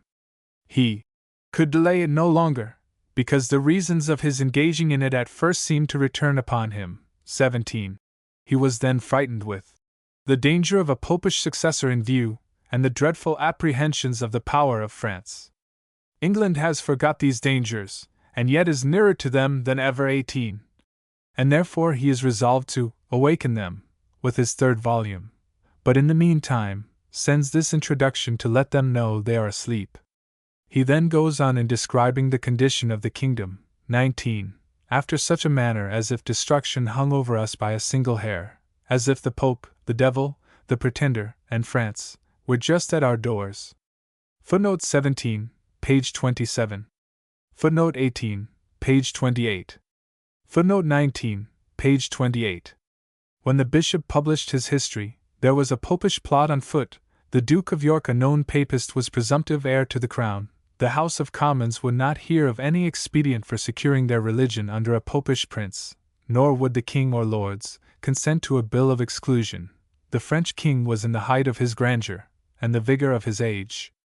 At this day the presumptive heir, with that whole illustrious family, are Protestants, the popish pretender excluded forever by several acts of Parliament, and every person in the smallest employment, as well as the members in both houses, obliged to abjure him. The French king is at the lowest ebb of life. His armies have been conquered and his towns won from him for 10 years together, and his kingdom is in danger of being torn by divisions during a long minority. Are these cases parallel? Or are we now in more danger of France and Popery than we were 30 years ago? What can be the motive for advancing such false, such detestable assertions? What conclusions would his lordship draw from such premises as these? If injurious appellations were of any advantage to a cause, as the style of our adversaries would make us believe, what appellations would those deserve who thus endeavor to sow the seeds of sedition, and are impatient to see the fruits? But, saith he, 20. The deaf adder stops her ear, let the charmer charm never so wisely. True, my lord, there are indeed too many adders in this nation's bosom, adders in all shapes, and in all habits, whom neither the Queen nor Parliament can charm to loyalty, truth, religion, or honor. Footnote 20, page 28. Among other instances produced by him of the dismal condition we are in, he offers one which could not easily be guessed. It is this, that the little factious pamphlets written about the end of King Charles I's reign lie dead in shops, are looked on as waste paper, and turned to pasteboard. How many are there of his lordship's writings which could otherwise never have been of any real service to the public? Has he indeed so mean an opinion of our taste, to send us at this time of day into all the corners of Holborn, Duck Lane, and Moorfields, in quest after the factious trash published in those days by Julian Johnson, Hickeringill, Dr. Oates, and himself? 21? Footnote 21. The Rev. Samuel Johnson, degraded from his clerical rank, scourged, and imprisoned, for a work called Julian's Arts to Undermine Christianity. in which he drew a parallel between that apostate and James, then Duke of York. S. Edmund Hickeringill, a fanatic preacher at Colchester. He appears from the various pamphlets which he wrote during the reigns of Charles II. And his brother, to have been a meddling crazy fool. He was born in Essex, 1630, and was educated at Cambridge. He entered the army, and went to Jamaica, of which place he wrote a very curious account. Afterwards he entered holy orders, and became rector of All Saints, Colchester. He was a most eccentric individual. T.S. His lordship, taking it for a postulatum, that the Queen and Ministry, both Houses of Parliament, and a vast majority of the landed gentlemen throughout England are running headlong into popery, lays hold on the occasion to describe the cruelties in Queen Mary's reign, and Inquisition setting up faggots in Smithfield, and executions all over the kingdom. Here is that, says he, which those that look toward a popish successor must look for. 22, and he insinuates through his whole pamphlet, that all who are not of his party look toward a popish successor. These he divides into two parts, the Tory laity, and the Tory clergy. He tells the former, though they have no religion at all, but resolve to change with every wind and tide, yet they ought to have compassion on their countrymen and kindred. 23. Then he applies himself to the Tory clergy, assures them that the fires revived in Smithfield, and all over the nation, will have no amiable view, but least of all to them, who, if they have any principle at all, must be turned out of their livings, leave their families, be hunted from place to place into parts beyond the seas, and meet with that contempt with which they treated foreigners who took sanctuary among us. Footnote 22, page 36. Footnote 23, page 36. This requires a recapitulation, with some remarks. First, I do affirm that of every 100 professed atheists, deists, and Socinians in the kingdom, 99 at least are staunch thorough-paced Whigs, entirely agreeing with his lordship in politics and discipline, and therefore will venture all the fires of hell, rather than singe one hair of their beards in Smithfield. Secondly, I do likewise affirm that those whom we usually understand by the appellation of Tory or High Church clergy were the greatest sticklers against the exorbitant proceedings of King James, the best writers against popery, and the most exemplary sufferers for the established religion. Thirdly, I do pronounce it to be a most false and infamous scandal upon the nation in general, and on the clergy in particular, to reproach them for treating foreigners with haughtiness and contempt. The French Huguenots are many thousand witnesses to the contrary, and I wish they deserved 1,000th part of the good treatment they have received. 24. Footnote 24. Swift's disparaging reference to the Huguenots must be put down to the fact that he included them among dissenters, on account of their Calvinism. T.S. Lastly, I observe that the author of the paper called The Englishman hath run into the same cant, gravely advising the whole body of the clergy not to bring in popery, because that will put them under a necessity of parting with their wives, or losing their livings. The bulk of the kingdom, both clergy and laity, happens to differ extremely from this prelate, in many principles both of politics and religion. Now I ask, whether if any man of them had signed his name to a system of atheism, or popery, he could have argued with them otherwise than he does. Or if I should write a grave letter to his lordship with the same advice, taking it for granted that he was half an atheist, and half a papist, and conjuring him by all he held dear to have compassion upon all those who believed a God, not to revive the fires in Smithfield, that he must either forfeit his bishopric, or not marry a fourth wife, wink with a frown. 25. I ask whether he would not think I intended him the highest injury and affront? Footnote 25. Bishop Burnet had already been married 3 times. T.S. But as to the Tory laity, he gives them up in a lump for abandoned atheists. They are a set of men so impiously corrupted in the point of religion, that no scene of cruelty can fright them from leaping into it, popery, and perhaps acting such a part in it, as may be assigned them. 26. He therefore despairs of influencing them by any topics drawn from religion or compassion, and advances the consideration of interest, as the only powerful argument to persuade them against popery. Footnote 26, page 37. What he offers upon this head is so very amazing from a Christian, a clergyman, and a prelate of the Church of England, that I must in my own imagination strip him of those three capacities, and put him among the number of that set of men he mentions in the paragraph before, or else it will be impossible to shape out an answer. His lordship, in order to dissuade the Tories from their design of bringing in popery, tells them how valuable a part of the whole soil of England, the abbey lands, the estates of the bishops, of the cathedrals, and the tithes are. 27. How difficult such a resumption would be to many families, yet all these must be thrown up, for sacrilege in the Church of Rome is a mortal sin. I desire it may be observed what a jumble here is made of ecclesiastical revenues, as if they were all upon the same foot, were alienated with equal justice, and the clergy had no more reason to complain of the one than the other, whereas the four branches mentioned by him are of very different consideration.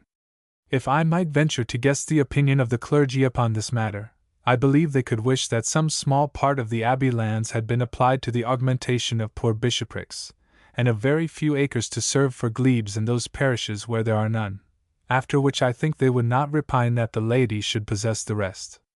If the estates of some bishops and cathedrals were exorbitant before the Reformation, I believe the present clergy's wishes reach no further than that some reasonable temper had been used, instead of paring them to the quick.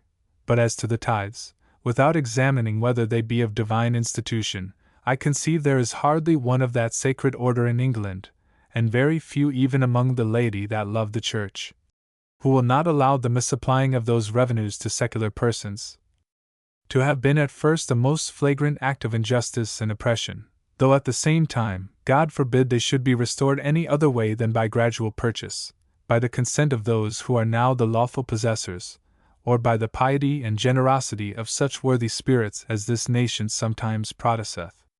The bishop knows very well that the application of tithes to the maintenance of monasteries was a scandalous usurpation even in popish times, that the monks usually sent out some of their fraternity to supply the cures, and that when the monasteries were granted away by Henry VIII, the parishes were left destitute, or very meanly provided of any maintenance for a pastor, so that in many places the whole ecclesiastical dues, even to mortuaries, Easter offerings, and the like, are in lay hands, and the incumbent lies wholly at the mercy of his patron for his daily bread.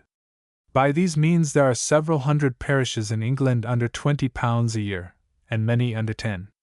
I take his lordship's bishopric to be worth near £2,500 annual income, and I will engage at half a year's warning to find him above 200 beneficed clergymen who have not so much among them all to support themselves and their families, most of them orthodox, of good life and conversation, as loath to see the fires kindled in Smithfield as his lordship, and at least as ready to face them under a popish persecution. But nothing is so hard for those who abound in riches, as to conceive how others can be in want. How can the neighboring vicar feel cold or hunger, while my lord is seated by a good fire in the warmest room in his palace, with a dozen dishes before him? I remember one other prelate much of the same stamp, who when his clergy would mention their wishes that some act of Parliament might be thought of for the good of the Church, would say, "Gentlemen, we are very well as we are. If they would let us alone, we should ask no more." 28. Footnote 27, page 38. Footnote 28. Scott, in a note, thinks this reflection on Burnet to be unjust, because of that prelate's zeal in forwarding a scheme in 1704 for improving the livings of the poorer clergy. T.S. Sacrilege, says my lord, in the Church of Rome is a mortal sin. 29. And is it only so in the Church of Rome? Or is it but a venial sin in the Church of England? Our litany calls fornication a deadly sin, and I would appeal to his lordship for 50 years past, whether he thought that or sacrilege the deadliest? To make light of such a sin, at the same moment that he is fighting us from an idolatrous religion, should seem not very consistent. Thou that sayest, a man should not commit adultery, dost thou commit adultery? Thou that abhorrest idols, dost thou commit sacrilege? Footnote 29, page 38. To smooth the way for the return of popery in Queen Mary's time, the grantees were confirmed by the Pope in the possession of the abbey lands. But the bishop tells us that this confirmation was fraudulent and invalid. I shall believe it to be so, though I happen to read in his lordship's history, but he adds, that although the confirmation had been good, the priests would have got their land again by these two methods. First, 30, the statute of Mortmain was repealed for 20 years, in which time no doubt they reckoned they would recover the best part of what they had lost. Besides that, engaging the clergy to renew no leases was a thing entirely in their own power, and this in 40 years' time would raise their revenues to be about 10 times their present value. These two expedients for increasing the revenues of the Church he represents as pernicious designs, fit only to be practiced in times of popery, and such as the laity ought never to consent to, whence, and from what he said before about tithes, his lordship has freely declared his opinion, that the clergy are rich enough, and that the least addition to their subsistence would be a step toward popery. Now it happens, that the two only methods, which could be thought on, with any probability of success, towards some reasonable augmentation of ecclesiastical revenues, are here rejected by a bishop, as a means for introducing popery, and the nation publicly warned against them.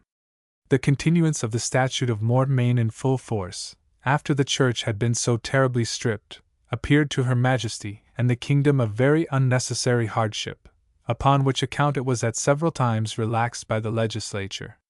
Now, as the relaxation of that statute is manifestly one of the reasons which gives the bishop those terrible apprehensions of popery coming on us, so I conceive another ground of his fears is the remission of the first fruits and tenths.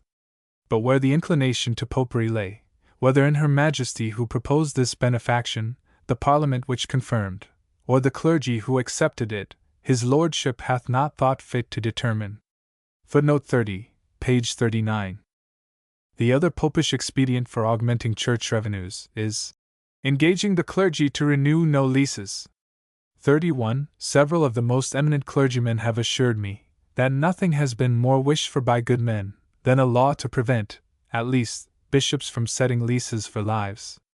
I could name 10 bishoprics in England whose revenues one with another do not amount to £600 a year for each, and if his lordship's, for instance, would be above 10 times the value when the lives are expired, I should think the overplus would not be ill disposed toward an augmentation of such as are now shamefully poor. But I do assert that such an expedient was not always thought popish and dangerous by this right reverend historian. I have had the honor formerly to converse with him, and he has told me several years ago that he lamented extremely the power which bishops had of letting leases for lives, whereby, as he said, they were utterly deprived of raising their revenues, whatever alterations might happen in the value of money by length of time. I think the reproach of betraying private conversation will not upon this account be laid to my charge. Neither do I believe he would have changed his opinion upon any score, but to take up another, more agreeable to the maxims of his party, that the least addition of property to the Church is one step toward popery. Footnote 31, page 39. The bishop goes on with much earnestness and prolixity to prove that the Pope's confirmation of the Church lands to those who held them by King Henry's donation was null and fraudulent, which is a point that I believe no Protestant in England would give threepence to have his choice whether it should be true or false. It might indeed serve as a passage in his history, among 1,000 other instances, to detect the knavery of the court of Rome. But I ask, where could be the use of it in this introduction? Or why all this haste in publishing it at this juncture, and so out of all method apart, and before the work itself? He gives his reasons in very plain terms. We are now, it seems, in more danger of popery than toward the end of King Charles II's reign. That set of men, the Tories, is so impiously corrupted in the point of religion, that no scene of cruelty can fright them from leaping into it, and perhaps from acting such a part in it as may be assigned them. 32. He doubts whether the High Church clergy have any principles, and therefore will be ready to turn off their wives, and look on the fires kindled in Smithfield as an amiable view. These are the facts he all along takes for granted, and argues accordingly. Therefore, in despair of dissuading the nobility and gentry of the land from introducing popery by any motives of honor, religion, alliance, or mercy, he assures them that the Pope has not duly confirmed their titles to the Church lands in their possession, which therefore must infallibly be restored, as soon as that religion is established among us. Footnote 32, page 37. Thus, in his lordship's opinion, there is nothing wanting to make the majority of the kingdom, both for number, quality, and possession, immediately embrace popery except a firm bull from the Pope to secure the abbey and other church lands and tithes to the present proprietors and their heirs. If this only difficulty could now be adjusted, the pretender would be restored next session, the two houses reconciled to the Church of Rome against Easter term, and the fires lighted in Smithfield by midsummer. Such horrible calumnies against a nation are not the less injurious to decency, good nature, truth, honor, and religion, because they may be vented with safety. And I will appeal to any reader of common understanding, whether this be not the most natural and necessary deduction from the passages I have cited and referred to. Yet all this is but friendly dealing, in comparison with what he affords the clergy upon the same article. He supposes, 33, all that reverend body, who differ from him in principles of church or state, so far from disliking popery, upon the above-mentioned motives of perjury, quitting their wives or burning their relations, that the hopes of enjoying the abbey lands would soon bear down all such considerations, and be an effectual incitement to their perversion. And so he goes gravely on, as with the only argument which he thinks can have any force, to assure them that the parochial priests in Roman Catholic countries are much poorer than in ours, the several orders of regulars, and the magnificence of their church, devouring all their treasure, and by consequence, their hopes are vain of expecting to be richer after the introduction of popery. Footnote 33, page 46. But after all, his lordship despairs that even this argument will have any force with our abominable clergy, because, to use his own words, they are an insensible and degenerate race, who are thinking of nothing but their present advantages, and so that they may now support a luxurious and brutal course of irregular and voluptuous practices, they are easily hired to betray their religion, to sell their country, and give up that liberty and those properties, which are the present felicities and glories of this nation. 34. He seems to reckon all these evils as matters fully determined on, and therefore falls into the last usual form of despair, by threatening the authors of these miseries with lasting infamy, and the curses of posterity upon perfidious betrayers of their trust. 35. Footnote 34, page 47. Footnote 35, page 47. Let me turn this paragraph into vulgar language for the use of the poor, and strictly adhere to the sense of the words. I believe it may be faithfully translated in the following manner. The bulk of the clergy, and 1/3 of the bishops, are stupid sons of whores, who think of nothing but getting money as soon as they can, if they may but produce enough to supply them in gluttony, drunkenness, and whoring. They are ready to turn traitors to God and their country, and make their fellow subjects slaves. The rest of the period, about threatening infamy, and the curses of posterity upon such dogs and villains, may stand as it does in the bishop's own phrase, and so make the paragraph all of a piece. I will engage, on the other side, to paraphrase all the rogues and rascals in the Englishman, so as to bring them up exactly to his lordship's style.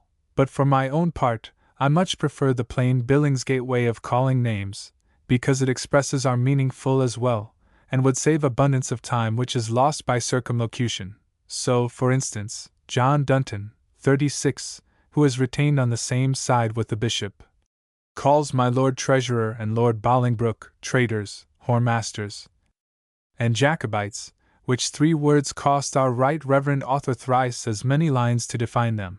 And I hope his lordship does not think there is any difference in point of morality, whether a man calls me traitor in 1 word, or says I am one hired to betray my religion and sell my country. 37. Footnote 36. See note on page 50 of Volume 1, of this edition of Swift's works. T.S. Footnote 37, page 51. I am not surprised to see the bishop mention with contempt all convocations of the clergy. Winkworth around 38, for Toland, Collins, Tyndall, 39, and others of the fraternity, talk the very same language. His lordship confesses he is not inclined to expect much from the assemblies of clergymen. There lies the misfortune, for if he and some more of his order would correct their inclinations, A great deal of good might be expected from such assemblies, as much as they are now cramped by that submission which a corrupt clergy brought upon their innocent successors. He will not deny that his copiousness in these matters is, in his own opinion, one of the meanest parts of his new work. I will agree with him, unless he happens to be more copious in anything else.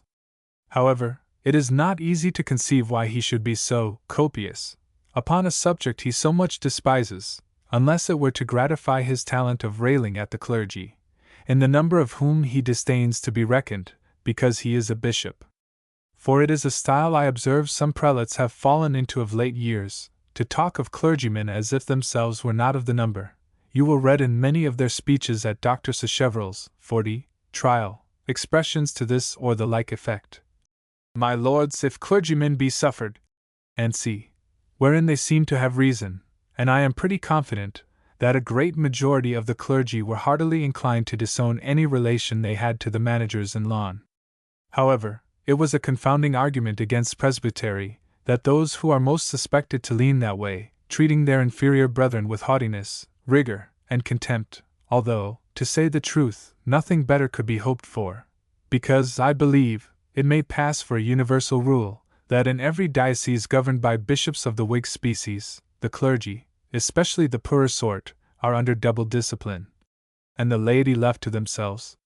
The opinion of Sir Thomas More, which he produces to prove the ill consequences or insignificancy of convocations, advances no such thing, but says, if the clergy assembled often, and might act as other assemblies of clergy in Christendom, much good might have come, but the misfortune lay in their long disuse, and that in his own and a good part of his father's time, they never came together, except at the command of the prince. 41. Footnote 38, page 47. Footnote 39, see note, page 9. T.S. Footnote 40. Henry Sacheverell, D.D., was educated at Marlborough and Oxford. At Magdalen College he was a fellow student with Addison, and obtained there his fellowship and doctor's degree. In 1709 he preached 2 sermons, one at the Derby Assizes, and the other at St. Paul's, in which he urged the imminent danger of the Church. For these sermons, which the Parliament considered highly inflammatory, he was, by the House of Commons, at the instigation of Godolphin, impeached, and tried before the Lords in 1710. He was found guilty of a misdemeanor, and was suspended from preaching for 3 years. The trial made a great stir at the time, and served but to increase the popularity of a man who, had he been let alone, would, probably, never have been heard of.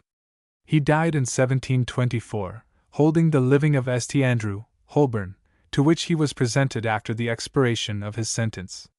T.S. Footnote 41. See Sir Thomas More's Apology, 1533, page 241.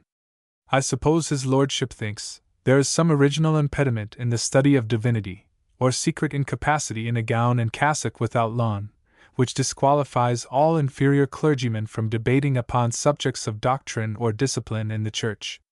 It is a famous saying of his, that he looks upon every layman to be an honest man, until he is by experience convinced to the contrary, and on every clergyman as a knave, till he finds him to be an honest man. What opinion then must we have of a lower house of convocation? Frowny face 42, where I am confident he will hardly find 3 persons that ever convinced him of their honesty, or will ever be at the pains to do it. Nay, I am afraid they would think such a conviction might be no very advantageous bargain, to gain the character of an honest man with his lordship, and lose it with the rest of the world. Footnote 42. It must not be forgotten that, during the reign of Queen Anne, the body of the clergy were high church men, but the bishops, who had chiefly been promoted since the Revolution, were Whiggish in politics, and moderate in their sentiments of church government. Hence the upper and lower houses of convocation rarely agreed in sentiment on affairs of church or state. T.S. In the famous concordate that was made between Francis I. of France and Pope Leo X, the bishop tells us that the king and pope came to a bargain, by which they divided the liberties of the Gallican Church between them, and indeed quite enslaved it. 43. He intends, in the 3rd part of his history which he is going to publish, to open this whole matter to the world. In the meantime, he mentions some consequences to the Gallican Church from that concordate, which are worthy to be observed.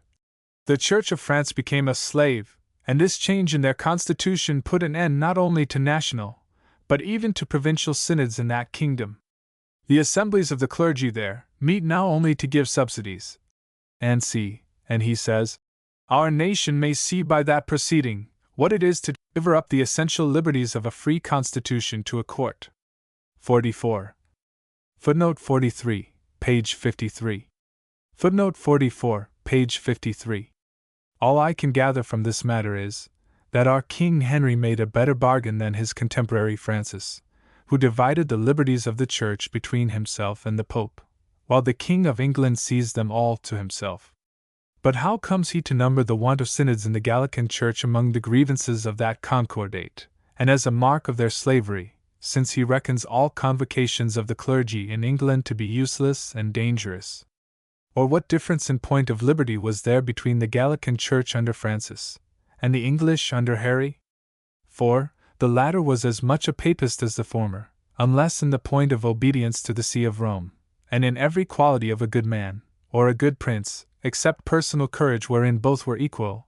The French monarch had the advantage by as many degrees as is possible for one man to have over another. Henry VIII had no manner of intention to change religion in his kingdom. He still continued to persecute and burn Protestants after he had cast off the Pope's supremacy, and I suppose this seizure of ecclesiastical revenues, which Francis never attempted, cannot be reckoned as a mark of the Church's liberty. By the quotation the bishop sets down to show the slavery of the French Church, he represents it as a grievance that bishops are not now elected there as formerly, but wholly appointed by the prince, and that those made by the court have been ordinarily the chief advancers of schisms, heresies, and oppressions of the Church. 45. He cites another passage from a Greek writer, and plainly insinuates that it is justly applicable to Her Majesty's reign. Princes choose such men to that charge of a bishop, who may be their slaves, and in all things obsequious to what they prescribe, and may lie at their feet, and have not so much as a thought contrary to their commands. 46. Footnote 45, page 55. Footnote 46, page 55. These are very singular passages for his lordship to set down in order to show the dismal consequences of the French concordate, by the slavery of the Gallican Church, compared with the freedom of ours. I shall not enter into a long dispute, whether it were better for religion that bishops should be chosen by the clergy, or people, or both together. I believe our author would give his vote for the second, which however would not have been of much advantage to himself, and some others that I could name. But I ask, whether bishops are any more elected in England than in France? And the want of synods are in his own opinion rather a blessing than a grievance, unless he will affirm that more good can be expected from a popish synod than an English convocation. Did the French clergy ever receive a greater blow to their liberties than the submission made to Henry VIII, or so great a one as the seizure of their lands? The Reformation owed nothing to the good intentions of Henry. He was only an instrument of it, as the logicians speak, by accident, nor doth he appear through his whole reign to have had any other views than those of gratifying his insatiable love of power, cruelty, oppression, and other irregular appetites. But this kingdom, as well as many other parts of Europe, was, at that time, generally weary of the corruptions and impositions of the Roman court and church, and disposed to receive those doctrines which Luther and his followers had universally spread. Cranmer the Archbishop, Cromwell, and others of the court did secretly embrace the Reformation, and the kings abrogating the Pope's supremacy made the people in general run into the new doctrines with greater freedom, because they hoped to be supported in it by the authority and example of their prince, who disappointed them so far that he made no other step than rejecting the Pope's supremacy as a clog upon his own power and passions, but retained every corruption beside, and became a cruel persecutor, as well of those who denied his own supremacy, as of all others who professed any Protestant doctrine. Neither hath anything disgusted me more in reading the histories of those times, than to see one of the worst princes of any age or country celebrated as an instrument in that glorious work of the Reformation. The bishop, having gone over all the matters that properly fall within his introduction, proceeds to expostulate with several sorts of people. Wink with a frown. 47. First, with Protestants who are no Christians, such as atheists, deists, freethinkers, and the like enemies to Christianity. But these he treats with the tenderness of a friend, because they are all of them of sound Whig principles in church and state. However, to do him justice, he lightly touches some old topics for the truth of the gospel, and concludes by wishing that the freethinkers would consider well, if, on lice, whether they think it possible to bring a nation to be without any religion at all, and what the consequences of that may prove. 48. And in case they allow the negative, he gives it clearly for Christianity. Footnote 47, page 56. Footnote 48, page 59. Secondly, he applies himself, if I take his meaning right, to Christian papists, who have a taste of liberty, and desires them to compare the absurdities of their own religion with the reasonableness of the Reformed. 49, against which, as good luck would have it, I have nothing to object. Footnote 49, page 59. Thirdly, he is somewhat rough against his own party, who, having tasted the sweets of Protestant liberty, can look back so tamely on popery coming on them, it looks as if they were bewitched, or that the devil were in them, to be so negligent. It is not enough that they resolve not to turn papists themselves, they ought to awaken all about them, even the most ignorant and stupid, to apprehend their danger, and to exert themselves with their utmost industry to guard against it, and to resist it. If after all their endeavors to prevent it, the corruption of the age, and the art and power of our enemies prove too hard for us, then, and not until then, we must submit to the will of God, and be silent, and prepare ourselves for all the extremity of suffering and of misery. 50. With a great deal more of the same strain. Footnote 50, pages 60, 61. With due submission to the profound sagacity of this prelate, who can smell popery at 500 miles distance, better than fanaticism just under his nose, I take leave to tell him, that this reproof to his friends, for want of zeal and clamor against popery, slavery, and the pretender, is what they have not deserved. Are the pamphlets and papers, daily published by the sublime authors of his party, full of anything else? Are not the Queen, the ministers, the majority of Lords and Commons, loudly taxed in print with this charge against them at full length? Is it not the perpetual echo of every Whig coffee house and club? Have they not quartered popery and the pretender upon the peace and treaty of commerce, upon the possessing, and quieting, and keeping, and demolishing of Dunkirk? Have they not clamored because the pretender continued in France, and because he left it? Have they not reported that the town swarmed with many thousand papists, when upon search there were never found so few of that religion in it before? If a clergyman preaches obedience to the higher powers, is he not immediately traduced as a papist? Can mortal man do more? To deal plainly, my lord, your friends are not strong enough yet to make an insurrection, and it is unreasonable to expect it from them, until their neighbors are ready. My lord, I have a little seriousness at heart upon this point, where your lordship affects to show so much. When you can prove that one single word has ever dropped from any minister of state, in public or private, in favor of the pretender or his cause, when you can make it appear that in the course of this administration, since the Queen thought fit to change her servants, there hath one step been made toward weakening the Hanover title, or giving the least countenance to any other whatsoever, then, and not until then, go dry your chaff and stubble, give fire to the zeal of your faction, and reproach them with lukewarmness.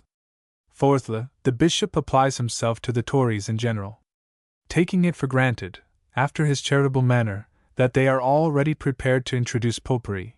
He puts an excuse into their mouths, by which they would endeavor to justify their change of religion.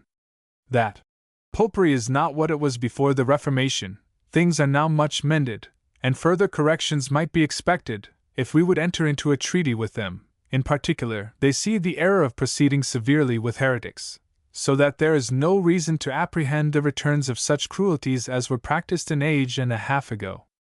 51. Footnote 51, page 62. This, he assures us, is a plea offered by the Tories in defense of themselves, for going about at this juncture to establish the popish religion among us. What argument does he bring to prove the fact itself? Quibus indicius, quo test probavit? Nil horum, verbosa et grandis epistola venet. 52. Footnote 52, Juvenal. Saturday. X. 70-71. T.S. Nothing but this tedious introduction, wherein he supposes it all along as a thing granted. That there might be a perfect union in the whole Christian Church, is a blessing which every good man wishes, but no reasonable man can hope. That the more polite Roman Catholics have in several places given up some of their superstitious fopperies, particularly concerning legends, relics, and the like, is what nobody denies. But the material points in difference between us and them are universally retained and asserted, in all their controversial writings. And if his lordship really thinks that every man who differs from him, under the name of a Tory in some church and state opinions, is ready to believe transubstantiation, purgatory, the infallibility of pope or councils, to worship saints and angels, and the like, I can only pray God to enlighten his understanding, or graft in his heart the first principles of charity. A virtue which some people ought not by any means wholly to renounce, because it covers a multitude of sins. Fifthly, the bishop applies himself to his own party in both houses of Parliament, whom he exhorts to guard their religion and liberty against all danger at what distance soever it may appear. If they are absent and remiss on critical occasions, that is to say, if they do not attend close next sessions, to vote upon all occasions whatsoever against the proceedings of the Queen and her ministry. Or if any views of advantage to themselves prevail on them. 53. In other words, if any of them vote for the Bill of Commerce, in hopes of a place or a pension, a title, or a garter, God may work a deliverance for us another way, that is to say, by inviting the Dutch. But they and their families, i.e., those who are negligent or revolters, shall perish, by which is meant, they shall be hanged as well as the present ministry and their abettors, as soon as we recover our power. Because they let in idolatry, superstition, and tyranny, because they stood by and suffered the peace to be made, the Bill of Commerce to pass, and Dunkirk to lie undemolished longer than we expected, without raising a rebellion. Footnote 53, pages 67-68. His last application is to the Tory clergy, a parcel of blind, ignorant, dumb, sleeping, greedy, drunken dogs. 54. A pretty artful episcopal method is this, of calling his brethren as many injurious names as he pleases. It is but quoting a text of Scripture, where the characters of evil men are described, and the thing is done, and at the same time the appearances of piety and devotion preserved. I would engage, with the help of a good concordance, and the liberty of perverting Holy Writ, to find out as many injurious appellations as the Englishman throws out in any of his politic papers, and apply them to those persons who call good evil and evil good, to those who cry without cause, every man to his tent, O Israel, and to those who curse the Queen in their hearts. Footnote 54. This is the bishop's reference to the Tory clergy. But, in the last place, those who are appointed to be the watchmen, who ought to give warning, and to lift up their voice as a trumpet, when they see those wolves ready to break in and devour the flock, have the heaviest account of all others to make, if they neglect their duty, much more if they betray their trust. If they are so set on some smaller matters, and are so sharpened upon that account, that they will not see their danger, nor awaken others to see it, and to fly from it, the guilt of those souls who have perished by their means, God will require at their hands. If they, in the view of any advantage to themselves, are silent when they ought to cry out day and night, they will fall under the character given by the prophet, of the watchman in his time. They are blind, they are all dumb dogs, they cannot bark, sleeping, lying down, loving to slumber, they are greedy dogs, which can never have enough. And they are shepherds that cannot understand, they all look to their own way, every one for his gain from his quarter, that say, Come, I will fetch wine, and we will fill ourselves with strong drink, tomorrow shall be as this day, and much more abundant.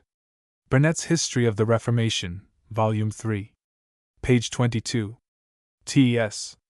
These decent words, he tells us, make up a lively description of such pastors, as will not study controversy, nor know the depths of Satan. He means, I suppose, the controversy between us and the Papists. For as to the freethinkers and dissenters of every denomination, They are some of the best friends to the cause. Now I have been told there is a body of that kind of controversy published by the London divines, which is not to be matched in the world. I believe likewise there is a good number of the clergy at present, thoroughly versed in that study, after which I cannot but give my judgment, that it would be a very idle thing for pastors in general to busy themselves much in disputes against popery. It being a dry, heavy employment of the mind at best, especially when, God be thanked, there is so little occasion for it, in the generality of parishes throughout the kingdom, and must be daily less and less by the just severity of the laws, and the utter aversion of our people from that idolatrous superstition. If I might be so bold as to name those who have the honor to be of his lordship's party, I would venture to tell him that pastors have much more occasion to study controversies against the several classes of freethinkers and dissenters. The former, I beg his lordship's pardon for saying so, being a little worse than papists, and both of them more dangerous at present to our constitution both in church and state. Not that I think presbytery so corrupt a system of Christian religion as popery. I believe it is not above 1/3 as bad, but I think the Presbyterians, and their clans of other fanatics of freethinkers and atheists that dangle after them, are as well inclined to pull down the present establishment of monarchy and religion, as any set of papists in Christendom, and therefore that our danger as things now stand is infinitely greater from our Protestant enemies, because they are much more able to ruin us, and full as willing.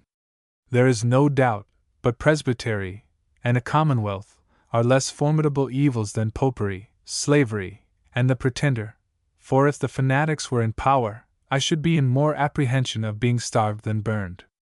But there are probably in England 40 dissenters of all kinds, including their brethren the freethinkers, for one papist, and allowing one papist to be as terrible as 3 dissenters, it will appear by arithmetic that we are 13 times and 1/3 more in danger of being ruined by the latter than the former.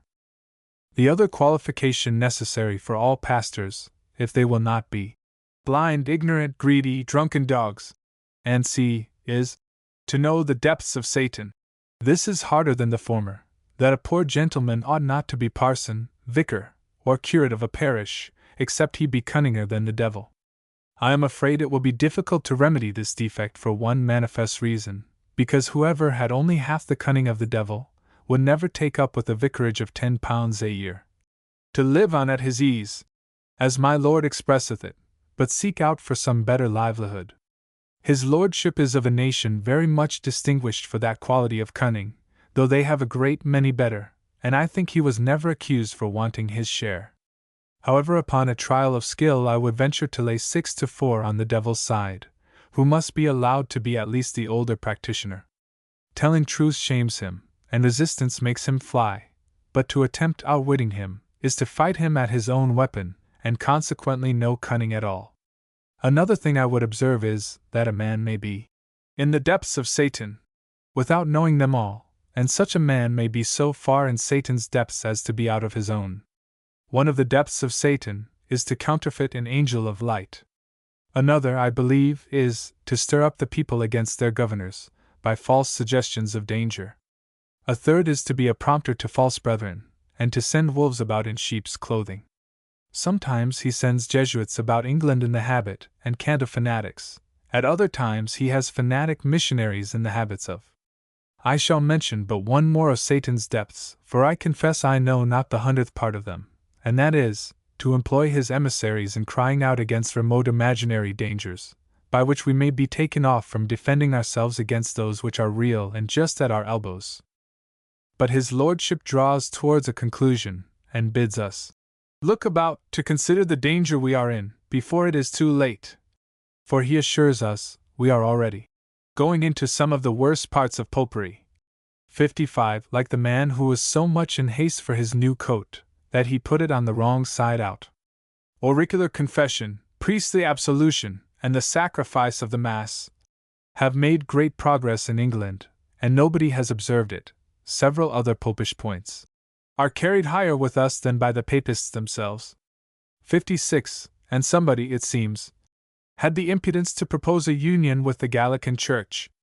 57. I have indeed heard that Mr. Leslie, 58, published a discourse to that purpose, which I have never seen, nor do I perceive the evil in proposing an union between any two churches in Christendom.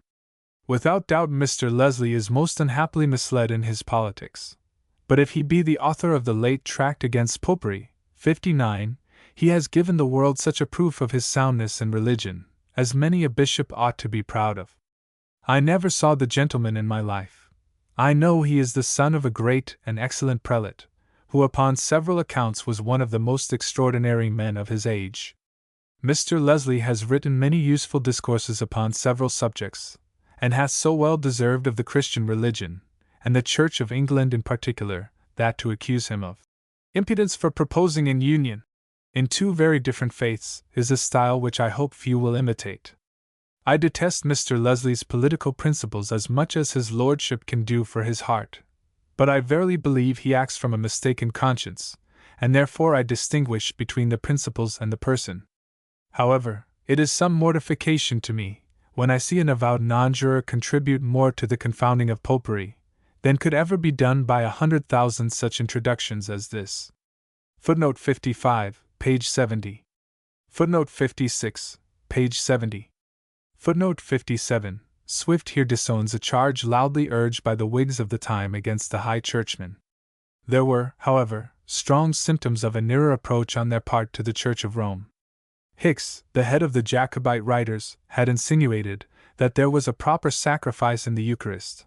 Brett had published a sermon on the doctrine of priestly absolution as essential to salvation. Dodwell had written against lay baptism, and his doctrine at once excluded all the dissenters, whose teachers are held as laymen, from the pale of Christianity, and upon the whole, there was a general disposition among the clergy to censure, if not the Reformation itself, at least the mode in which it was carried on. S. Footnote 58. Charles Leslie, or Leslie, the celebrated nonjuror. He published a Jacobite paper called the Rehearsal, and was a strenuous asserter of divine right. But he was also so steady a Protestant that he went to Bar-le-Duc to convert the Chevalier de St. George from the errors of Rome. S. See note on page 63. T.S. Footnote 59.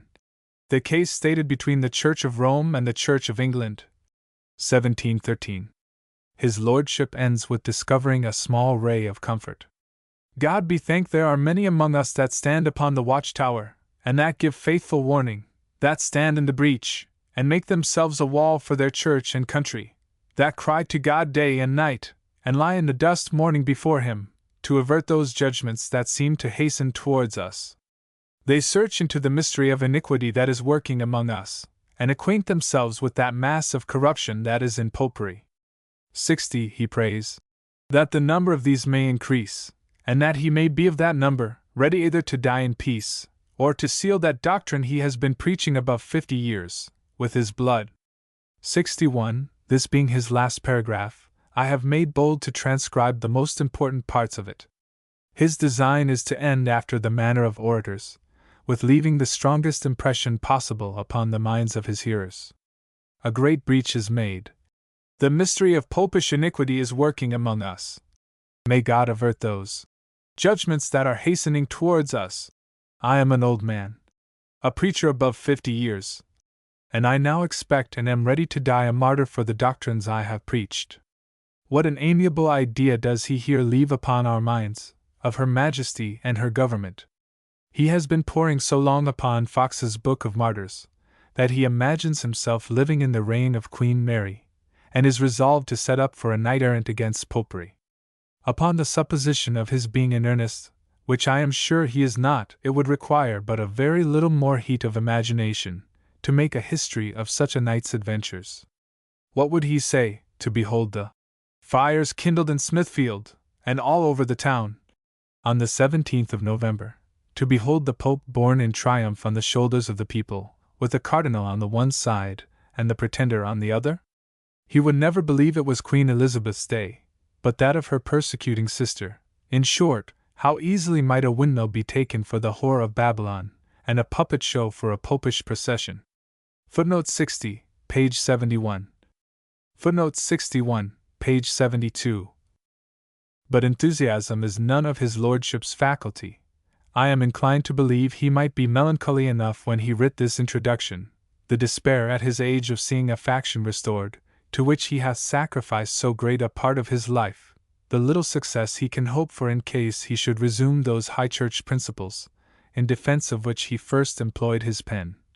No visible expectation of removing to Farnham or Lambeth, and lastly, the misfortune of being hated by every one who either wears the habit, or values the profession of a clergyman. No wonder such a spirit, in such a situation, is provoked beyond the regards of truth, decency, religion, or self-conviction. To do him justice, he seems to have nothing else left, but to cry out, halters, gibbets, faggots, inquisition, popery, slavery, and the Pretender. But in the meantime, he little considers what a world of mischief he does to his cause. It is very convenient, for the present designs of that faction, to spread the opinion of our immediate danger from popery and the Pretender. His directors therefore ought, in my humble opinion, to have employed his lordship in publishing a book, wherein he should have asserted by the most solemn asseverations that all things were safe and well, for the world has contracted so strong the habit of believing him backwards, that I am confident 9 parts in 10 of those who have read or heard of his introduction have slept in greater security ever since. It is like the melancholy tone of a watchman at midnight, who thumps with his pole, as if some thief were breaking in, but you know by the noise that the door is fast. However, he thanks God there are many among us who stand in the breach. I believe they may. 'Tis a breach of their own making, and they design to come forward, and storm and plunder, if they be not driven back. They make themselves a wall for their church and country. A south wall, I suppose, for all the best fruit of the church and country to be nailed on. Let us examine this metaphor. The wall of our church and country is built of those who love the Constitution in both.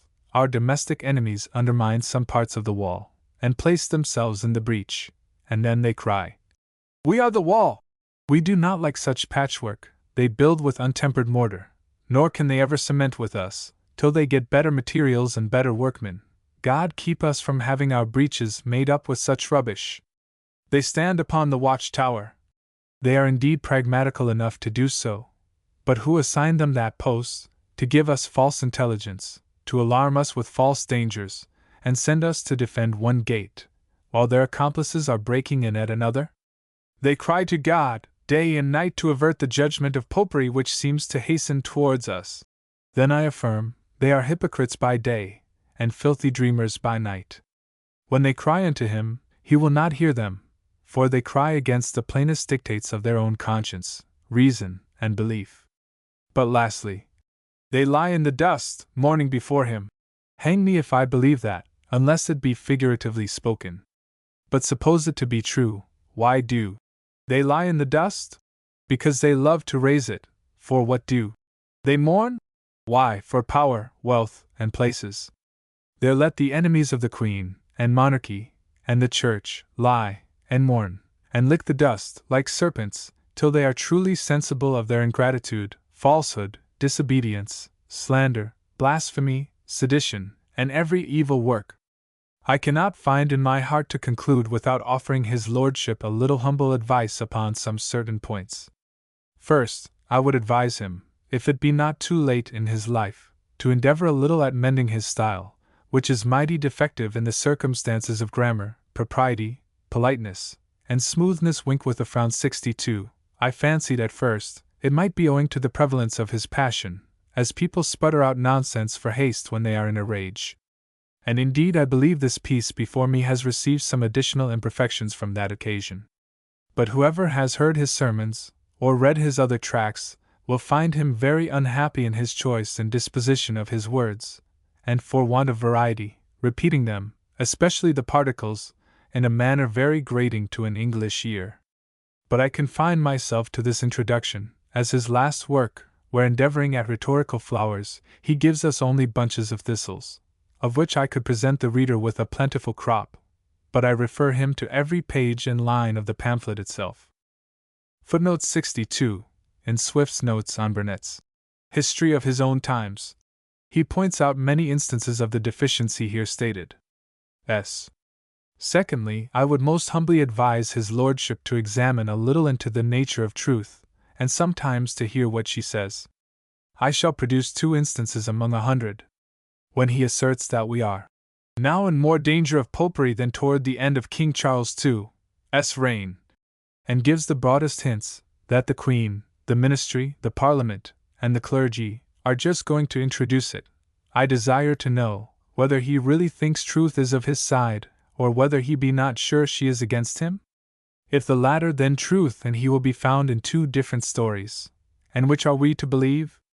Again, when he gravely advises the clergy and laity of the Tory side not to light the fires in Smithfield, and goes on in 20 places already quoted, as if the bargain was made for popery and slavery to enter, I ask again, whether he has rightly considered the nature of truth? I desire to put a parallel case. Suppose his lordship should take it into his fancy to write and publish a letter to any gentleman of no infamous character for his religion or morals, and there advise him with great earnestness not to rob or fire churches, ravish his daughter, or murder his father, show him the sin and the danger of these enormities, that if he flattered himself he could escape in disguise, or bribe his jury, he was grievously mistaken. That he must in all probability forfeit his goods and chattels, die an ignominious death, and be cursed by posterity.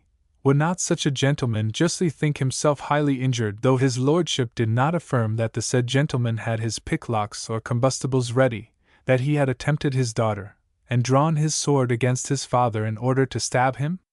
Whereas, in the other case, this writer affirms over and over that all attempts for introducing popery and slavery are already made, the whole business concerted, and that little less than a miracle can prevent our ruin.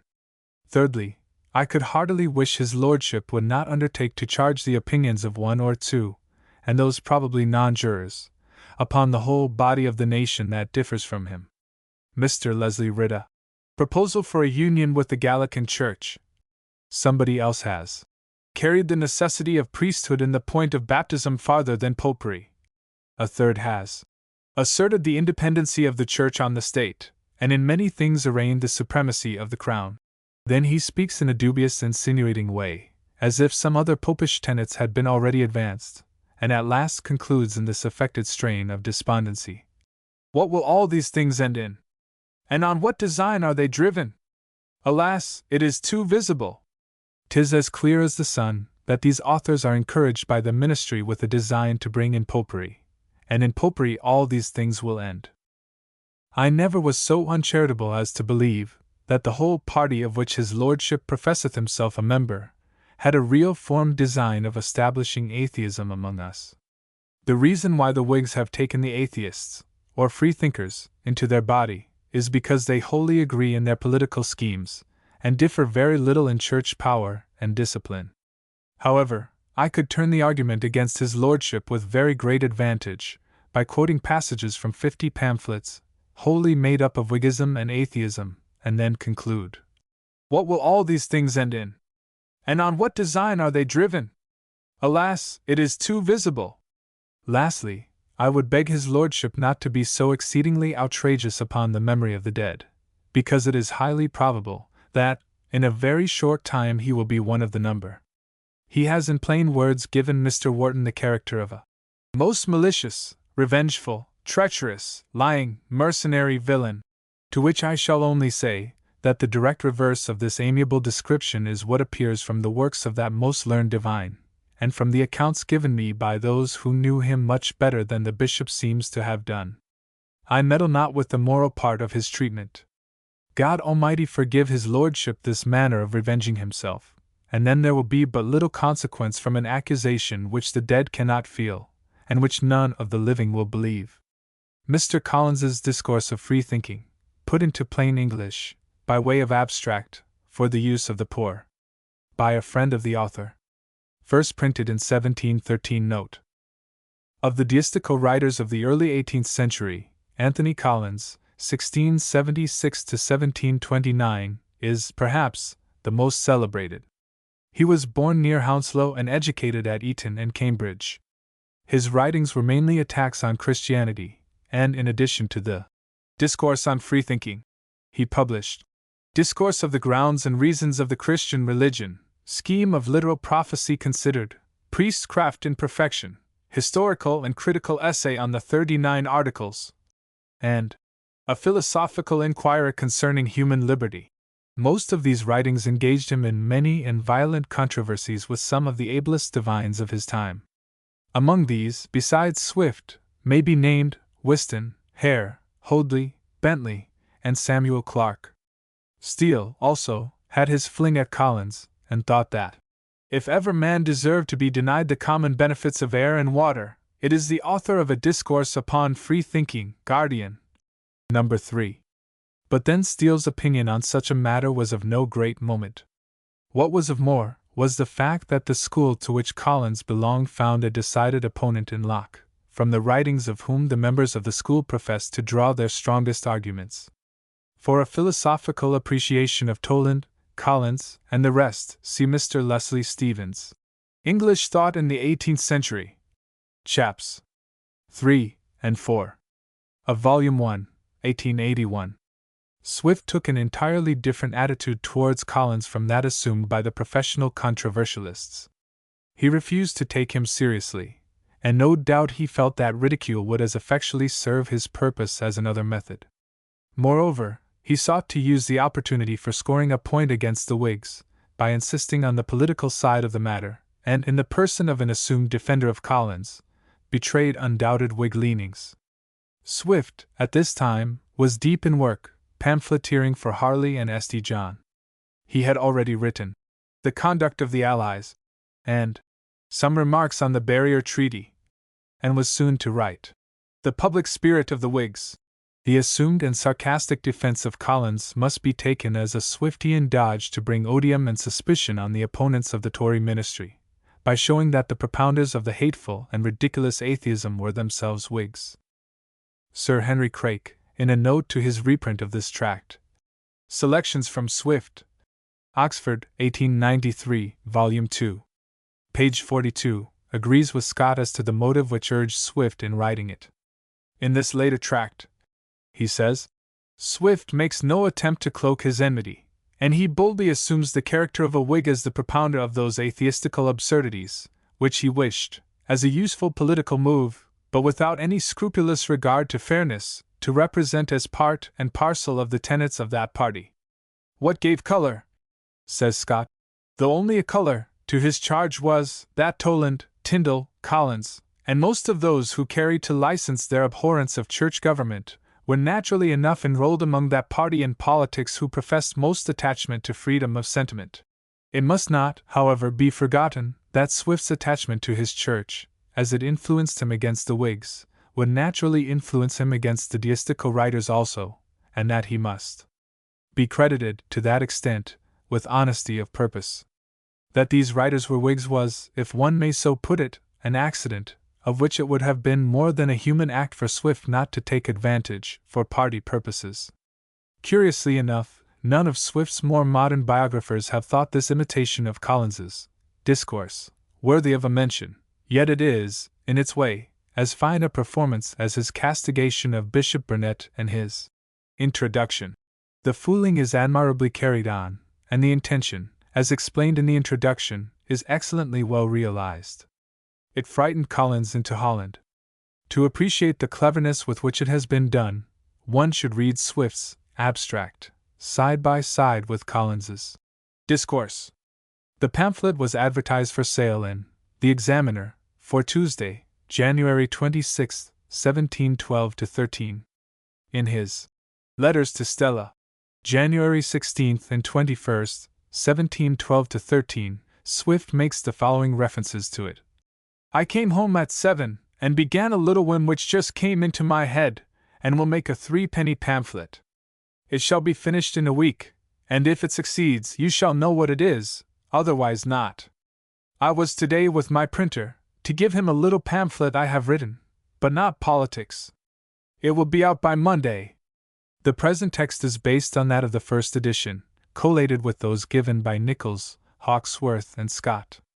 None of the miscellanies prints this tract, nor is it given in Faulkner's edition of 1735-38, 6 volumes.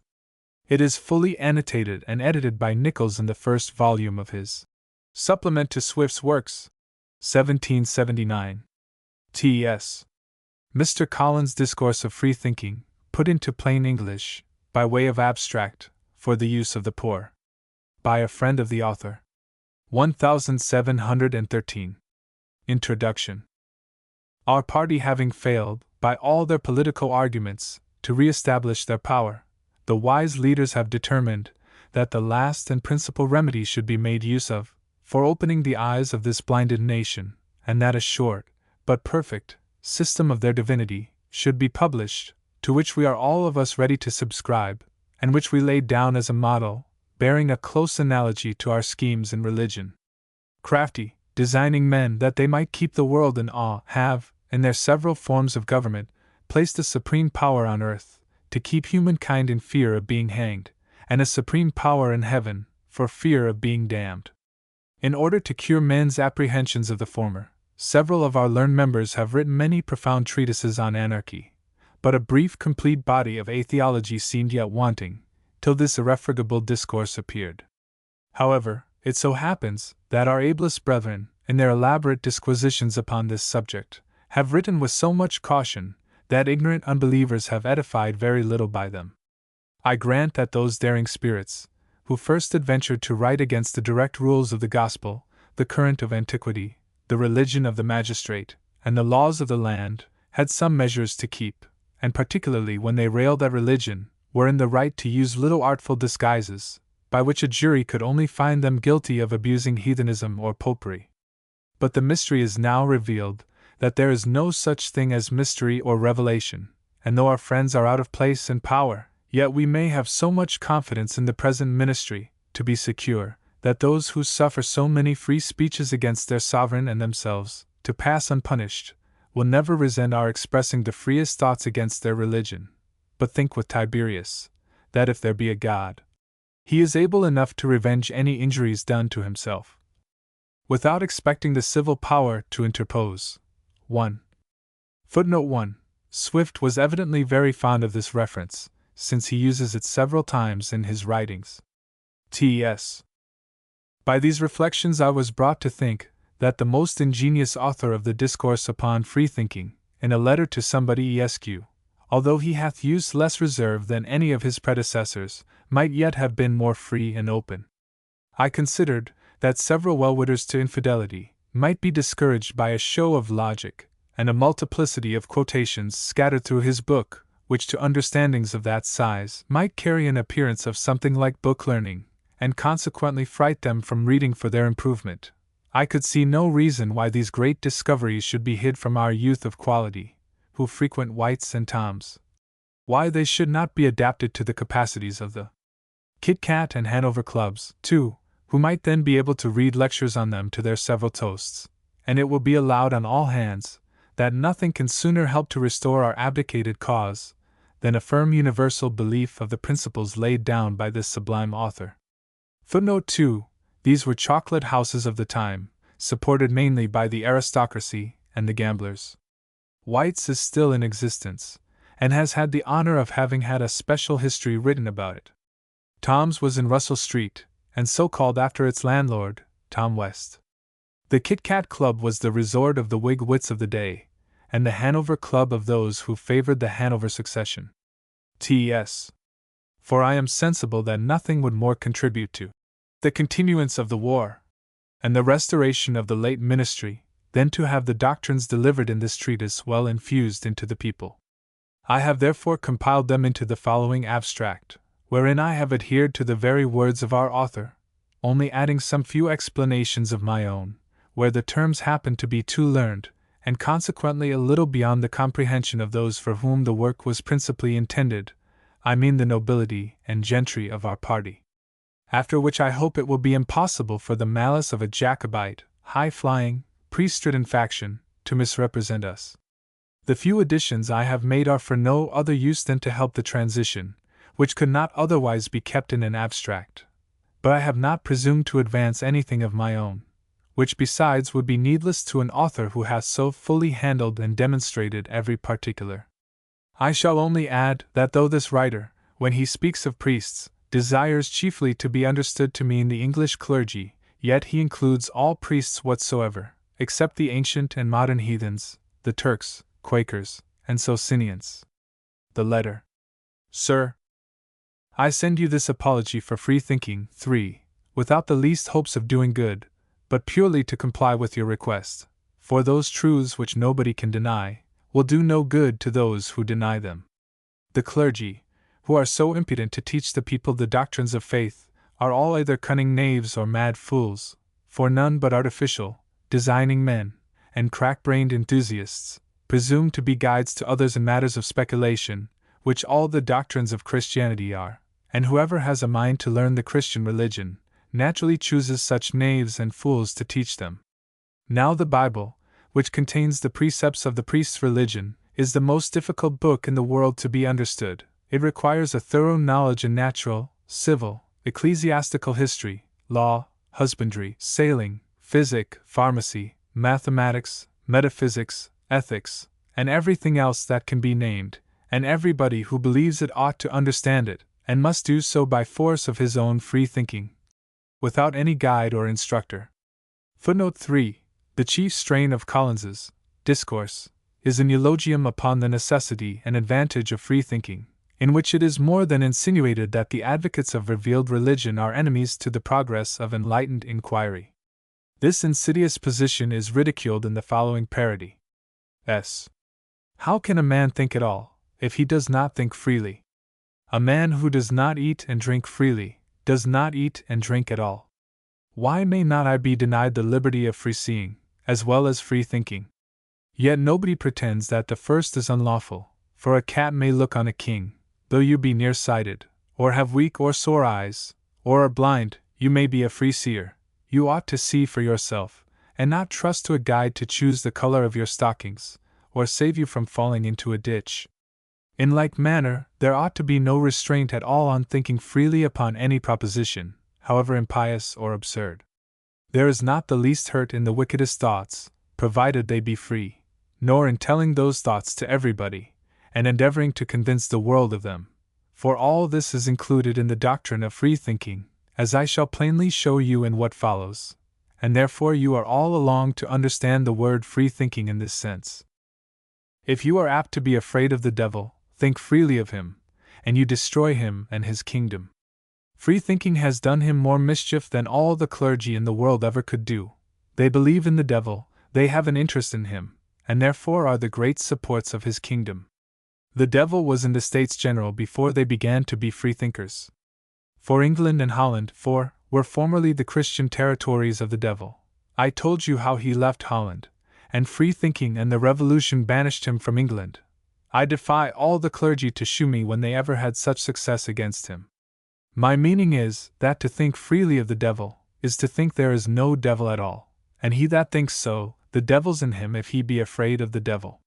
Footnote 4. Collins is supposed to have imbibed his free-thinking philosophy during his repeated visits to Holland. S. But within these 2 or 3 years, the devil has come into England again, and Dr. Sacheverell, 5, has given him commission to appear in the shape of a cat, and carry old women about upon broomsticks, and the devil has now so many ministers ordained to his service, that they have rendered free thinking odious, and nothing but the second coming of Christ can restore it. Footnote 5. See note on page 147. The priests tell me, I am to believe the Bible, but free thinking tells me otherwise in many particulars. The Bible says the Jews were a nation favored by God, but I who am a free thinker say, that cannot be, because the Jews lived in a corner of the earth, and free thinking makes it clear that those who live in corners cannot be favorites of God. The New Testament all along asserts the truth of Christianity, but free thinking denies it, because Christianity was communicated but to a few, and whatever is communicated but to a few cannot be true, for that is like whispering, and the proverb says that there is no whispering without lying. Here is a society in London for propagating free thinking throughout the world, encouraged and supported by the Queen and many others. You say, perhaps, it is for propagating the gospel. Do you think the missionaries we send will tell the heathens that they must not think freely? No, surely. Why then, it is manifest, those missionaries must be freethinkers, and make the heathens so too. But why should not the king of Siam, whose religion is heathenism and idolatry, send over a parcel of his priests to convert us to his church, as well as we send missionaries there? Both projects are exactly of a piece, and equally reasonable, and if those heathen priests were here, it would be our duty to hearken to them, and think freely whether they may not be in the right rather than we. I heartily wish a detachment of such divines as Dr. Atterbury, Dr. Smallridge, Dr. Swift, Dr. Sacheverell, and some others, were sent every year to the farthest part of the heathen world, and that we had a cargo of their priests in return, who would spread free thinking among us. Then the war would go on, the late ministry be restored, and factions cease, which our priests inflame by haranguing upon texts, and falsely call that preaching the gospel. Footnote 6. Dr. Smallridge, it will be remembered, was the gentleman who indignantly denied the authorship of A Tale of a Tub, see Volume 1, of this edition. He became Bishop of Bristol in 1714, and died in 1719. His style was well thought of at the time. T.S. I have another project in my head, which ought to be put in execution, in order to make us freethinkers. It is a great hardship and injustice, that our priests must not be disturbed while they are prating in the pulpit. For example, why should not William Penn the Quaker, or any Anabaptist, Papist, Muggletonian, Jew, or Sweet Singer 7, have liberty to come into St. Paul's Church in the midst of divine service, and endeavor to convert first the alderman, then the preacher, and singing men? Or pray, why might not poor Mr. Whiston, 8, who denies the divinity of Christ, be allowed to come into the lower house of convocation, and convert the clergy? But, alas!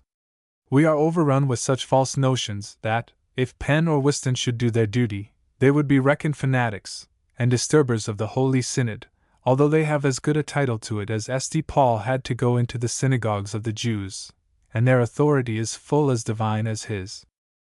Footnote 7. The Sweet Singers were a fanatical sect of wailers, founded in Scotland, but which had no long life. T.S. Christ himself commands us to be freethinkers, for he bids us search the Scriptures, and take heed what and whom we hear, by which he plainly warns us not to believe our bishops and clergy.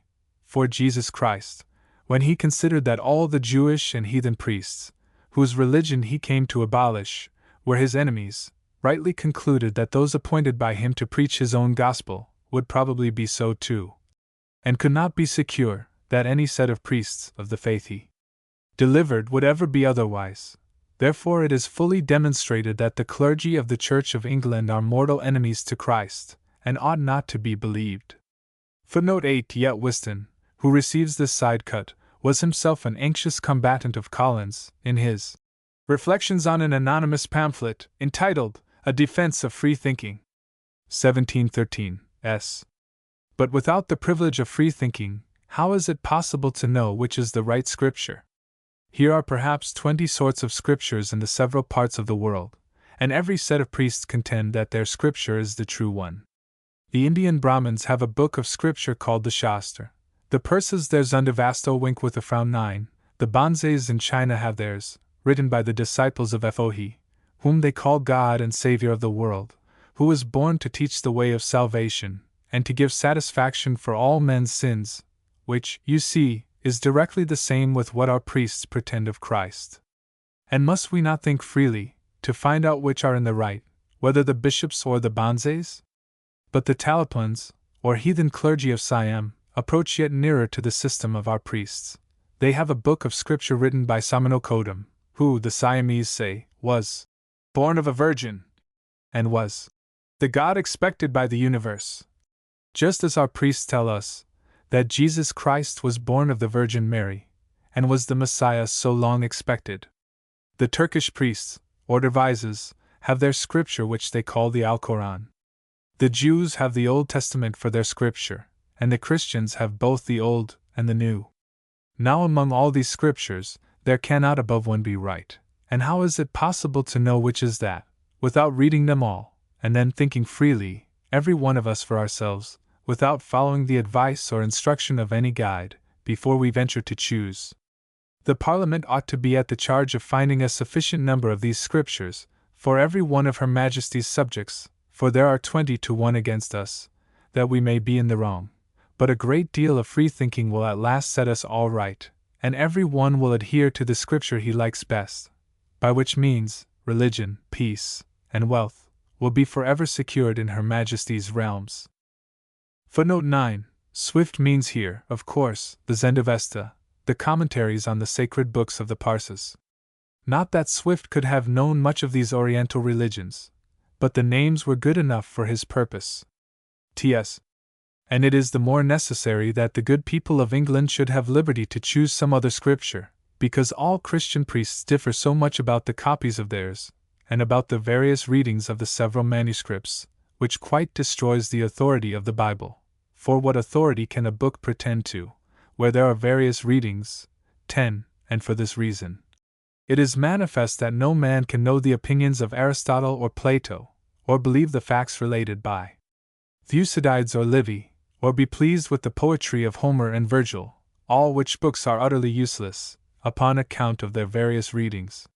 Some books of Scripture are said to be lost, and this utterly destroys the credit of those that are left. Some we reject, which the Africans and Coptics receive, and why may we not think freely, and reject the rest? Some think the Scriptures wholly inspired, some partly, and some not at all. Now this is just the very case of the Brahmins, Pursas, Bonzes, Talapoins, Dervises, rabbis, and all other priests, who build their religion upon books, as our priests do upon their Bibles. They all equally differ about the copies, various readings and inspirations, of their several scriptures, and God knows which are in the right. Free thinking alone can determine it.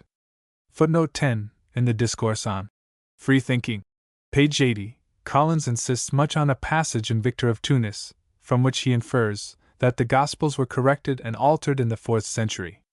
S. It would be endless to show in how many particulars the priests of the heathen and Christian churches differ about the meaning even of those scriptures which they universally receive as sacred. But to avoid prolixity, I shall confine myself to the different opinions among the priests of the Church of England, and here only give you a specimen, because even these are too many to be enumerated. I have found out a bishop, though indeed his opinions are condemned by all his brethren, who allows the Scriptures to be so difficult that God has left them rather as a trial of our industry than a repository of our faith, and furniture of creeds and articles of belief, with several other admirable schemes of free thinking, which you may consult at your leisure. The doctrine of the Trinity is the most fundamental point of the whole Christian religion. Nothing is more easy to a freethinker, yet what different notions of it do the English priests pretend to deduce from Scripture, explaining it by specific unities, eternal modes of subsistence, and the like unintelligible jargon? Nay, it is a question whether this doctrine be fundamental or no, for though Dr. South and Bishop Bull affirm it, yet Bishop Taylor and Dr. Wallace deny it. 11. And that excellent free-thinking prelate, Bishop Taylor, observes that Athanasius's example was followed with too much greediness, by which means it has happened that the greater number of our priests are in that sentiment, and think it necessary to believe the Trinity and Incarnation of Christ. 12.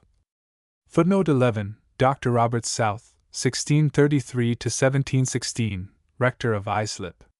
The reference by Swift is to his controversy with Sherlock on the doctrine of the Trinity.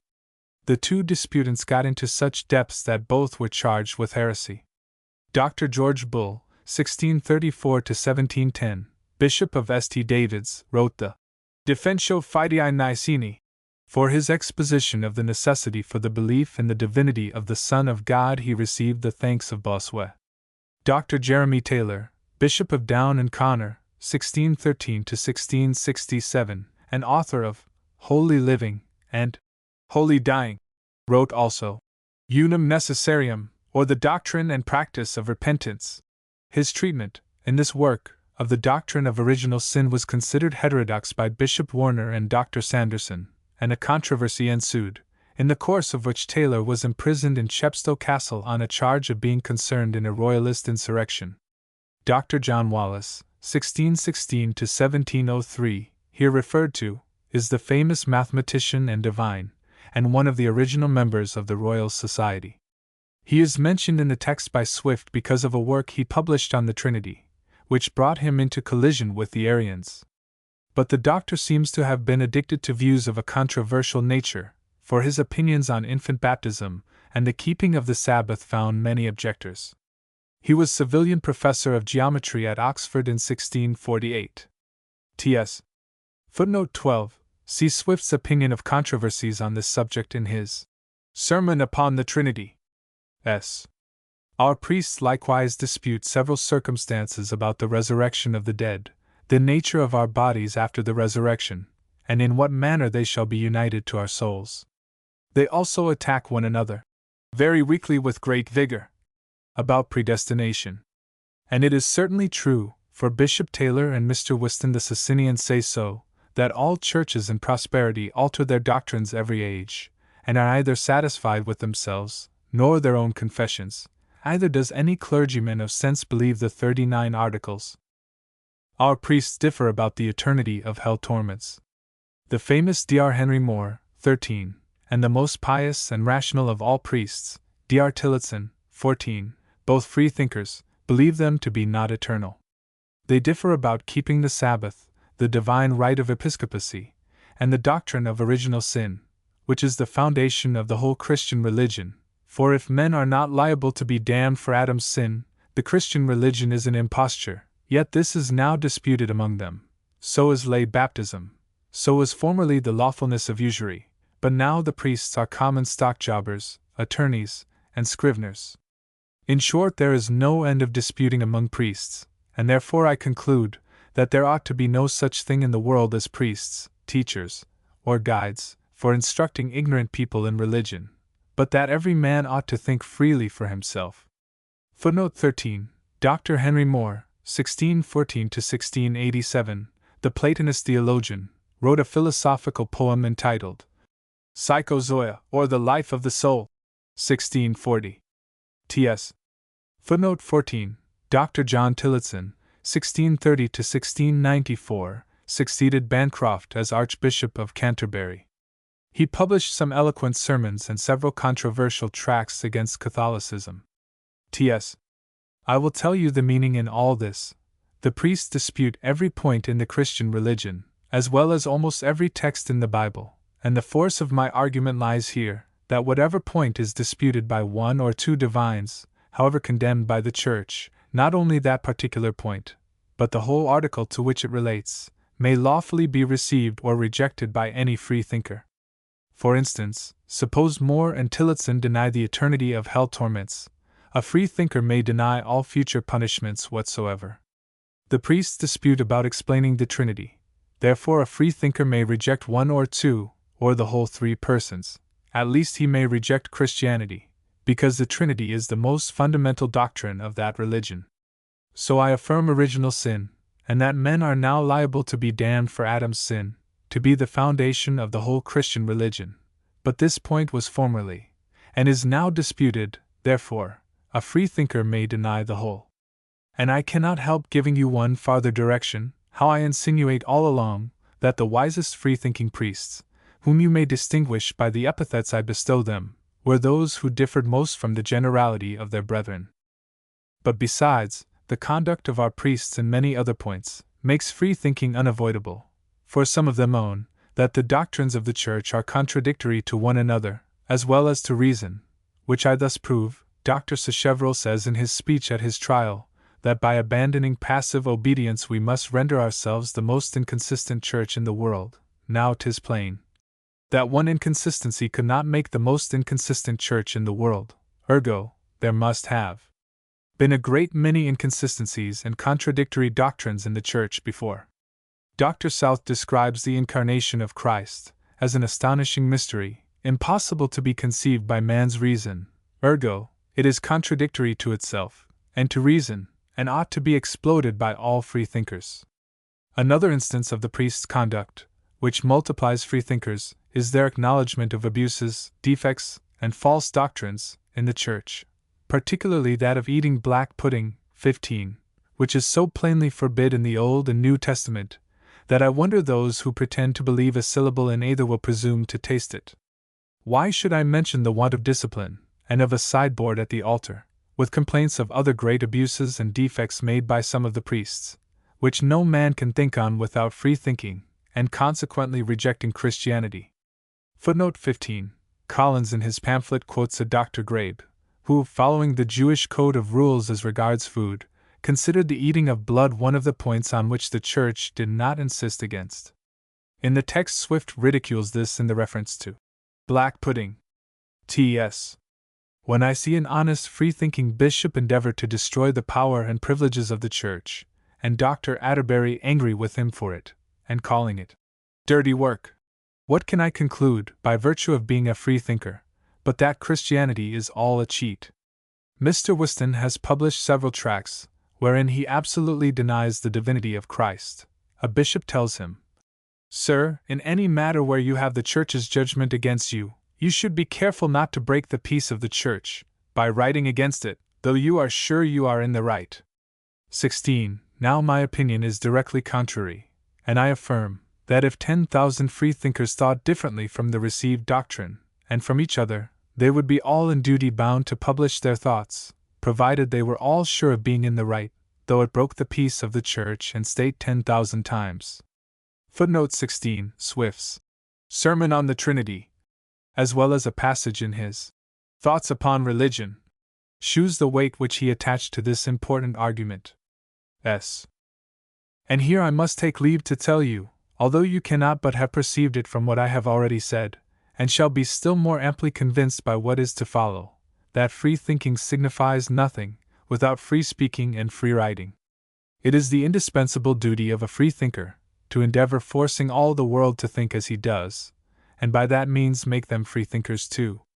You are also to understand that I allow no man to be a free thinker any further than as he differs from the received doctrines of religion.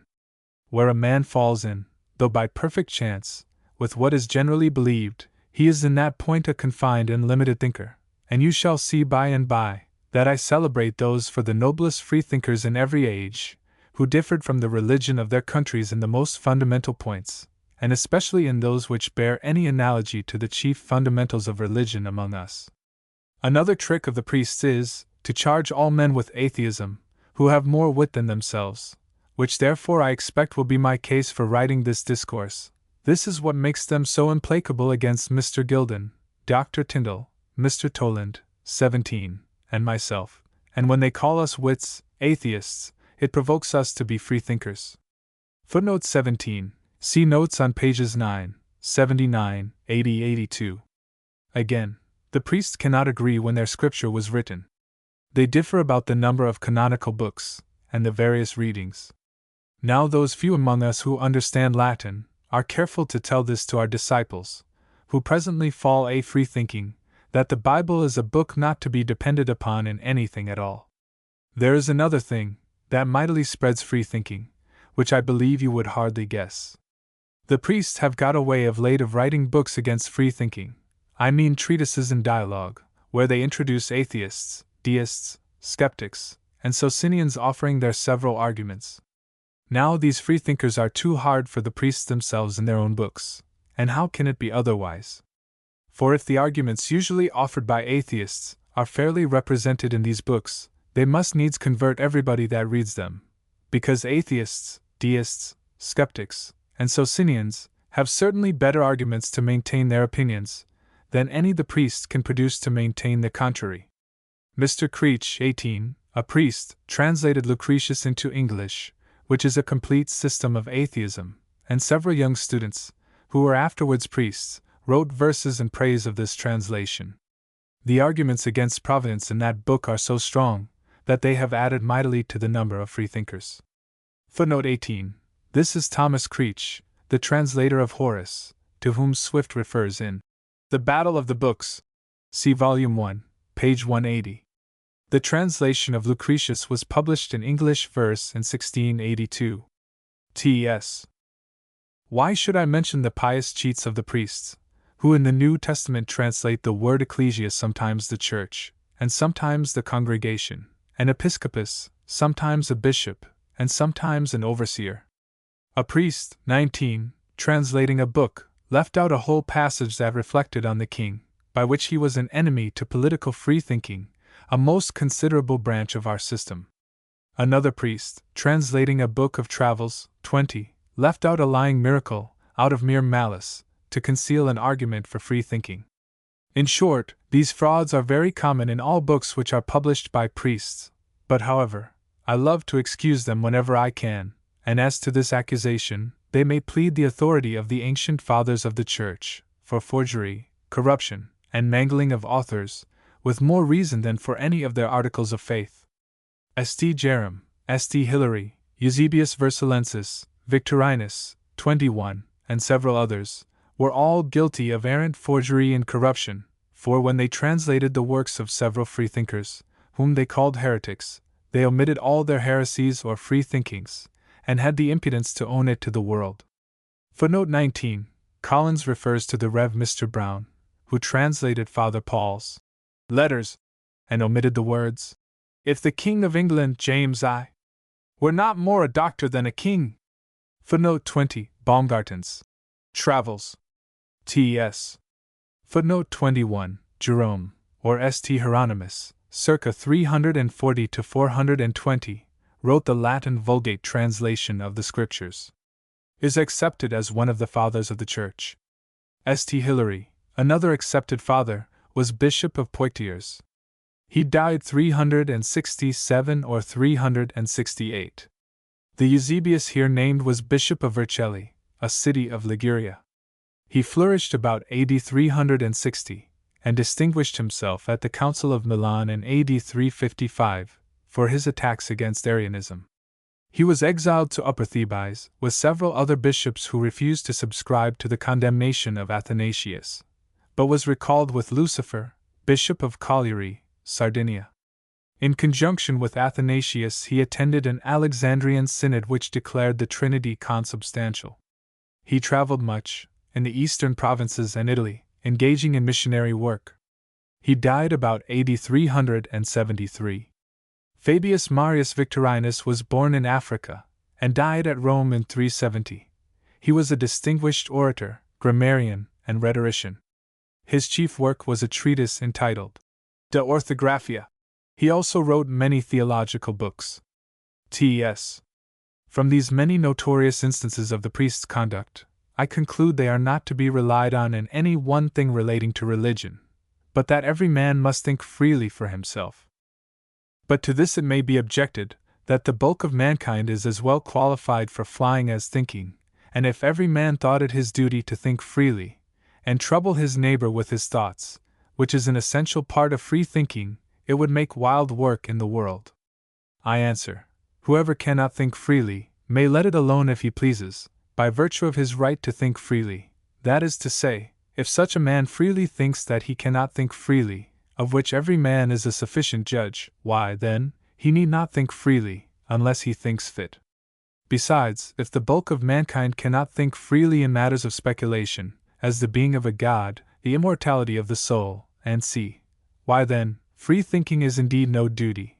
But then the priests must allow that men are not concerned to believe whether there is a God or no, but still those who are disposed to think freely may think freely if they please. It is again objected that free thinking will produce endless divisions in opinion, and by consequence disorder society. To which I answer, when every single man comes to have a different opinion every day from the whole world, and from himself, by virtue of free thinking, and thinks it his duty to convert every man to his own free thinking, as all we freethinkers do, how can that possibly create so great a diversity of opinions, as to have a set of priests agree among themselves to teach the same opinions in their several parishes to all who will come to hear them? Besides, if all people were of the same opinion, the remedy would be worse than the disease. I will tell you the reason some other time. Besides, difference in opinion, especially in matters of great moment, breeds no confusion at all. Witness Papist and Protestant, Roundhead and Cavalier, Whig and Tory, now among us. I observe, the Turkish Empire is more at peace within itself than Christian princes are with one another. Those noble Turkish virtues of charity and toleration are what contribute chiefly to the flourishing state of that happy monarchy. Their Christians and Jews are tolerated, and live at ease, if they can hold their tongues and think freely, provided they never set foot within the mosques, nor write against Mahomet, A few plunderings now and then by the Janissaries are all they have to fear. It is objected that by free thinking, men will think themselves into atheism, and indeed I have allowed all along that atheistical books convert men to free thinking. But suppose that to be true, I can bring you two divines who affirm superstition and enthusiasm to be worse than atheism, and more mischievous to society, and in short it is necessary that the bulk of the people should be atheists or superstitious. It is objected that priests ought to be relied on by the people, as lawyers and physicians, because it is their faculty. I answer, 'tis true, a man who is no lawyer is not suffered to plead for himself, but every man may be his own quack if he pleases, and he only ventures his life. But in the other case the priest tells him he must be damned, therefore do not trust the priest, but think freely for yourself, and if you happen to think there is no hell, there certainly is none, and consequently you cannot be damned. I answer further, that wherever there is no lawyer, physician, or priest, the country is paradise. Besides, all priests, except the orthodox, and those are not ours, nor any that I know, are hired by the public to lead men into mischief. But lawyers and physicians are not, you hire them yourself. It is objected by priests no doubt, but I have forgot their names, that false speculations are necessary to be imposed upon men, in order to assist the magistrate in keeping the peace, and that men ought therefore to be deceived, like children, for their own good. I answer, that zeal for imposing speculations, whether true or false, under which name of speculations I include all opinions of religion, as the belief of a God, providence, immortality of the soul, future rewards and punishments, and has done more hurt than it is possible for religion to do good. It puts us to the charge of maintaining 10,000 priests in England, which is a burden upon society never felt upon any other occasion, and a greater evil to the public than if these ecclesiastics were only employed in the most innocent offices of life, which I take to be eating and drinking. Now if you offer to impose anything on mankind besides what relates to moral duties, as to pay your debts, not pick pockets, nor commit murder, and the like, that is to say, if, besides this, you oblige them to believe in God and Jesus Christ, what you add to their faith will take just so much off from their morality. By this argument it is manifest that a perfect moral man must be a perfect atheist. Every inch of religion he gets loses him an inch of morality, for there is a certain quantum belongs to every man, of which there is nothing to spare. This is clear from the common practice of all our priests. They never once preach to you to love your neighbor, to be just in your dealings, or to be sober and temperate.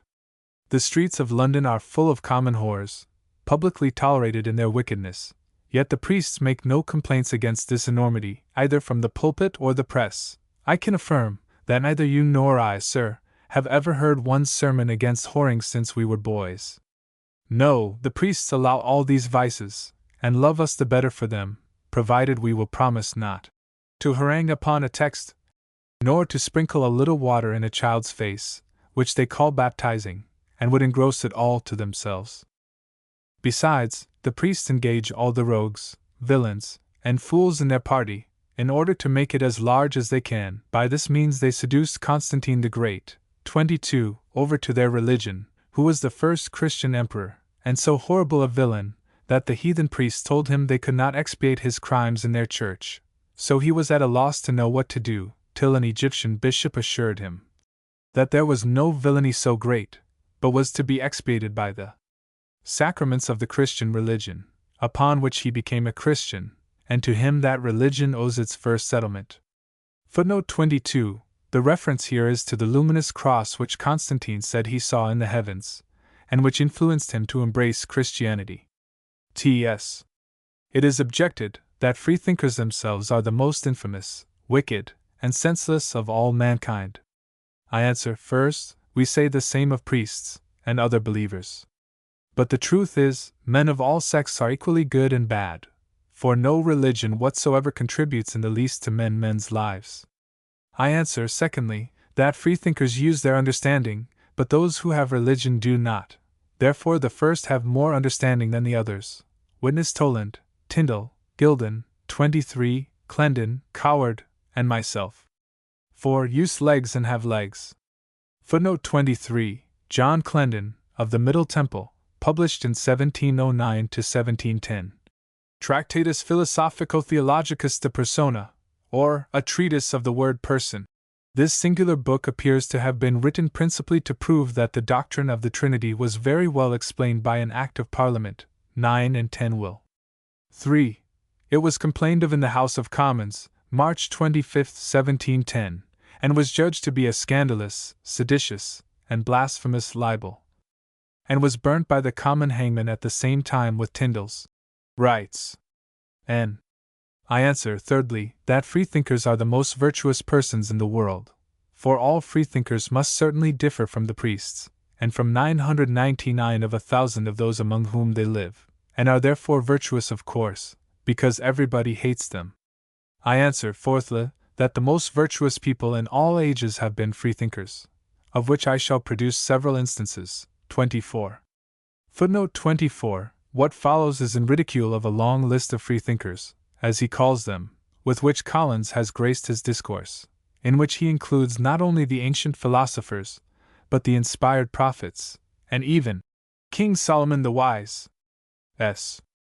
Socrates was a freethinker, for he disbelieved the gods of his country, and the common creeds about them, and declared his dislike when he heard men attribute repentance, anger, and other passions to the gods, and talk of wars and battles in heaven, and of the gods getting women with child, and such like fabulous and blasphemous stones.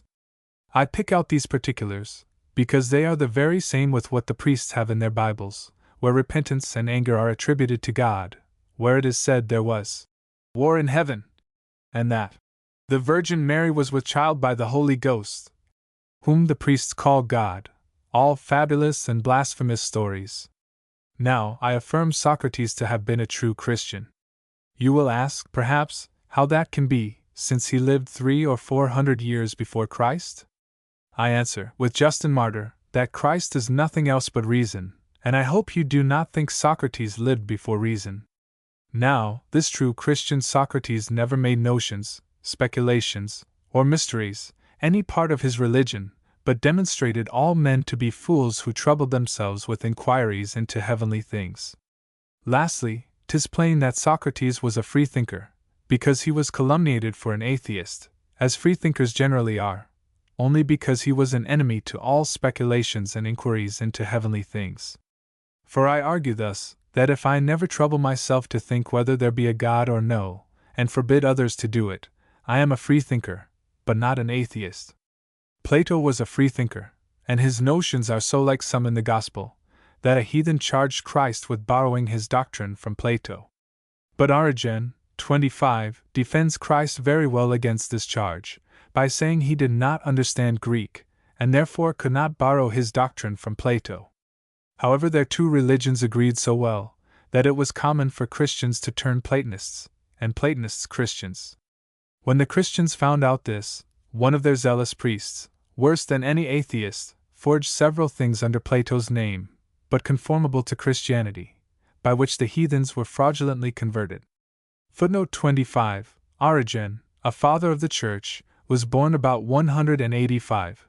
He carried to extremes the celibate life taught in the Gospel, and his treatise against Celsus contains, according to St. Jerome and Eusebius, the refutation of all the objections which have been made, and all which ever will be made against Christianity. T.S. Epicurus was the greatest of all freethinkers, and consequently the most virtuous man in the world. His opinions in religion were the most complete system of atheism that ever appeared. Christians ought to have the greatest veneration for him, because he taught a higher point of virtue than Christ. I mean the virtue of friendship, which in the sense we usually understand it, is not so much as named in the New Testament. Plutarch was a freethinker, notwithstanding his being a priest, but indeed he was a heathen priest. His free thinking appears by showing the innocence of atheism, which at worst is only false reasoning, and the mischiefs of superstition, and explains what superstition is, by calling it a conceit of immortal ills after death, the opinion of hell torments, dreadful aspects, doleful groans, and the like. He is likewise very satirical upon the public forms of devotion in his own country, a qualification absolutely necessary to a freethinker, yet those forms which he ridicules are the very same that now pass for true worship in almost all countries. I am sure some of them do so in ours, such as abject looks, distortions, wry faces, beggarly tones, humiliation, and contrition. Varro, 26, the most learned among the Romans, was a free thinker, for he said, the heathen divinity contained many fables below the dignity of immortal beings, such, for instance, as gods begotten and proceeding from other gods. These two words I desire you will particularly remark, because they are the very terms made use of by our priests in their doctrine of the Trinity. He says likewise, that there are many things false in religion, and so say all freethinkers, but then he adds, which the vulgar ought not to know, but it is expedient they should believe. In this last he indeed discovers the whole secret of a statesman and politician, by denying the vulgar the privilege of free thinking, and here I differ from him. However, it is manifest from hence, that the Trinity was an invention of statesmen and politicians. Footnote 26. Marcus Terentius Varro, born BC 117, was the friend of Cicero. He was a profound grammarian, historian, and philosopher. The expression Swift applies to him as the most learned among the Romans, is one by which he is generally called. T.S. The grave and wise Cato the censor will forever live in that noble free-thinking saying. I wonder, said he, how one of our priests can forbear laughing when he sees another.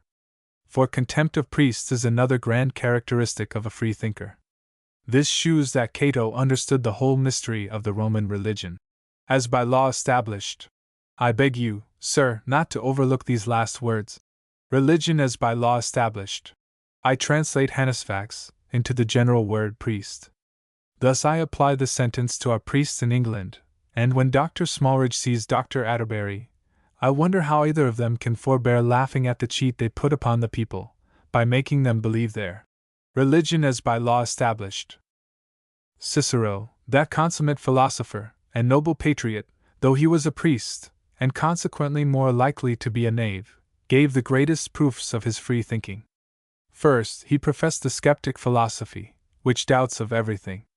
Then, he wrote 2 treatises Winkworth a frown 27. In the first, he shews the weakness of the Stoics' arguments for the being of the gods. In the latter, he has destroyed the whole revealed religion of the Greeks and Romans, for why should not theirs be a revealed religion as well as that of Christ? Cicero likewise tells us, as his own opinion, that they who study philosophy do not believe there are any gods. He denies the immortality of the soul, and says, there can be nothing after death. Footnote 27. De Natura Deum. T.S. And because the priests have the impudence to quote Cicero in their pulpits and pamphlets against free thinking, I am resolved to disarm them of his authority. You must know, his philosophical works are generally in dialogues, where people are brought in disputing against one another.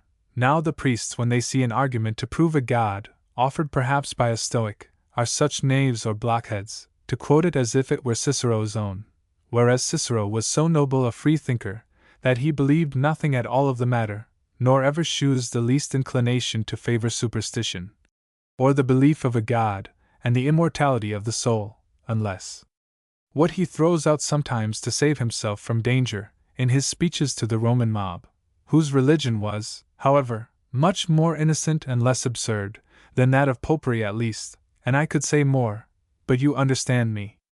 Seneca was a great freethinker, and had a noble notion of the worship of the gods, for which our priests would call any man an atheist.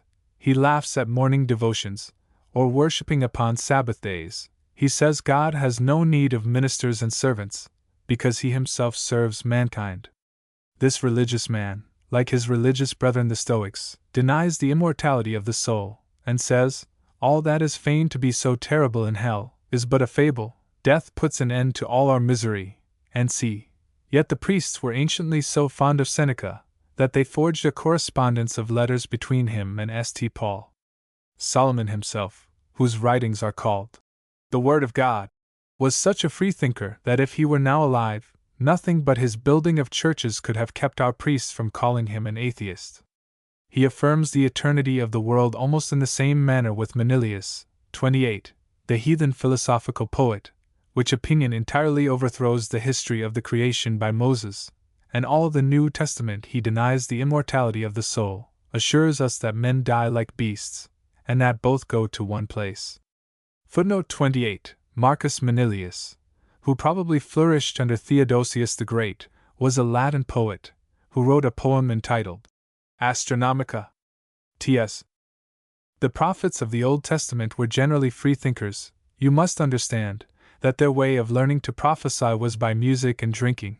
29. These prophets writ against the established religion of the Jews, which those people looked upon as the institution of God Himself, as if they believed it was all a cheat, that is to say, with as great liberty against the priests and prophets of Israel as Dr. Tyndall did lately against the priests and prophets of our Israel, who has clearly shown them and their religion to be cheats. To prove this, you may read several passages in Isaiah, Ezekiel, Amos, Jeremiah, and c. wherein you will find such instances of freethinking that, if any Englishmen had talked so in our days, their opinions would have been registered in Dr. Sacheverell's trial, and in the representation of the lower house of convocation, and produced as so many proofs of the profaneness, blasphemy, and atheism of the nation. There being nothing more profane, blasphemous, or atheistical in those representations than what these prophets have spoke, whose writings are yet called by our priests the Word of God, and therefore these prophets are as much atheists as myself, or as any of my free-thinking brethren whom I lately named to you. Footnote 29. Collins, after making the charge, which has been repeated by all freethinkers down to Thomas Paine, that the prophets acquired their fervor of spirit by the aid of music and wine, allows, nevertheless, that they were great freethinkers, and writ with as great liberty against the established religion of the Jews, which the people looked on as the institution of God Himself, as if they looked upon it all to be imposture. Discourse, page 153 sequin. S. Josephus was a great freethinker. I wish he had chosen a better subject to write on than those ignorant, barbarous, ridiculous scoundrels, the Jews, whom God, if we may believe the priests, thought fit to choose for His own people. I will give you some instances of his free thinking. He says, Cain traveled through several countries, and kept company with rakes and profligate fellows. He corrupted the simplicities of former times, and c. which plainly supposes men before Adam, and consequently that the priest's history of the creation by Moses is an imposture. He says, the Israelites passing through the Red Sea was no more than Alexander's passing at the Pamphylian Sea, that as for the appearance of God at Mount Sinai, the reader may believe it as he pleases, that Moses persuaded the Jews he had God for his guide, just as the Greeks pretended they had their laws from Apollo. These are noble strains of free thinking, which the priests knew not how to solve, but by thinking as freely, for one of them says that Josephus writ this to make his work acceptable to the heathens, by striking out everything that was incredible. Origen, who was the first Christian that had any learning, has left a noble testimony of his free thinking, for a general council has determined him to be damned, which plainly shews he was a free thinker, and was no saint, for people were only sainted because of their want of learning and excess of zeal, so that all the fathers, who are called saints by the priests, were worse than atheists. Minucius Felix 30 seems to be a true modern latitudinarian, free-thinking Christian, for he is against altars, churches, public preaching, and public assemblies, and likewise against priests, for, he says, there were several great flourishing empires before there were any orders of priests in the world. Footnote 30. Marcus Minucius Felix is said to have been born in Africa. He flourished in the 3rd century, and wrote a defense of Christianity, in dialogue form, entitled Octavius.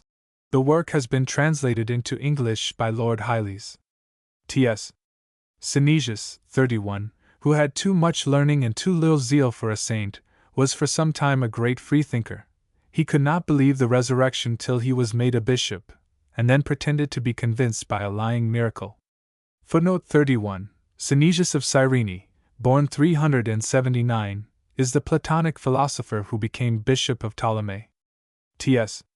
To come to our own country, my Lord Bacon was a great freethinker, when he tells us that whatever has the least relation to religion is particularly liable to suspicion, by which he seems to suspect all the facts whereon most of the superstitions, that is to say, what the priests call the religions, of the world are grounded. He also prefers atheism before superstition.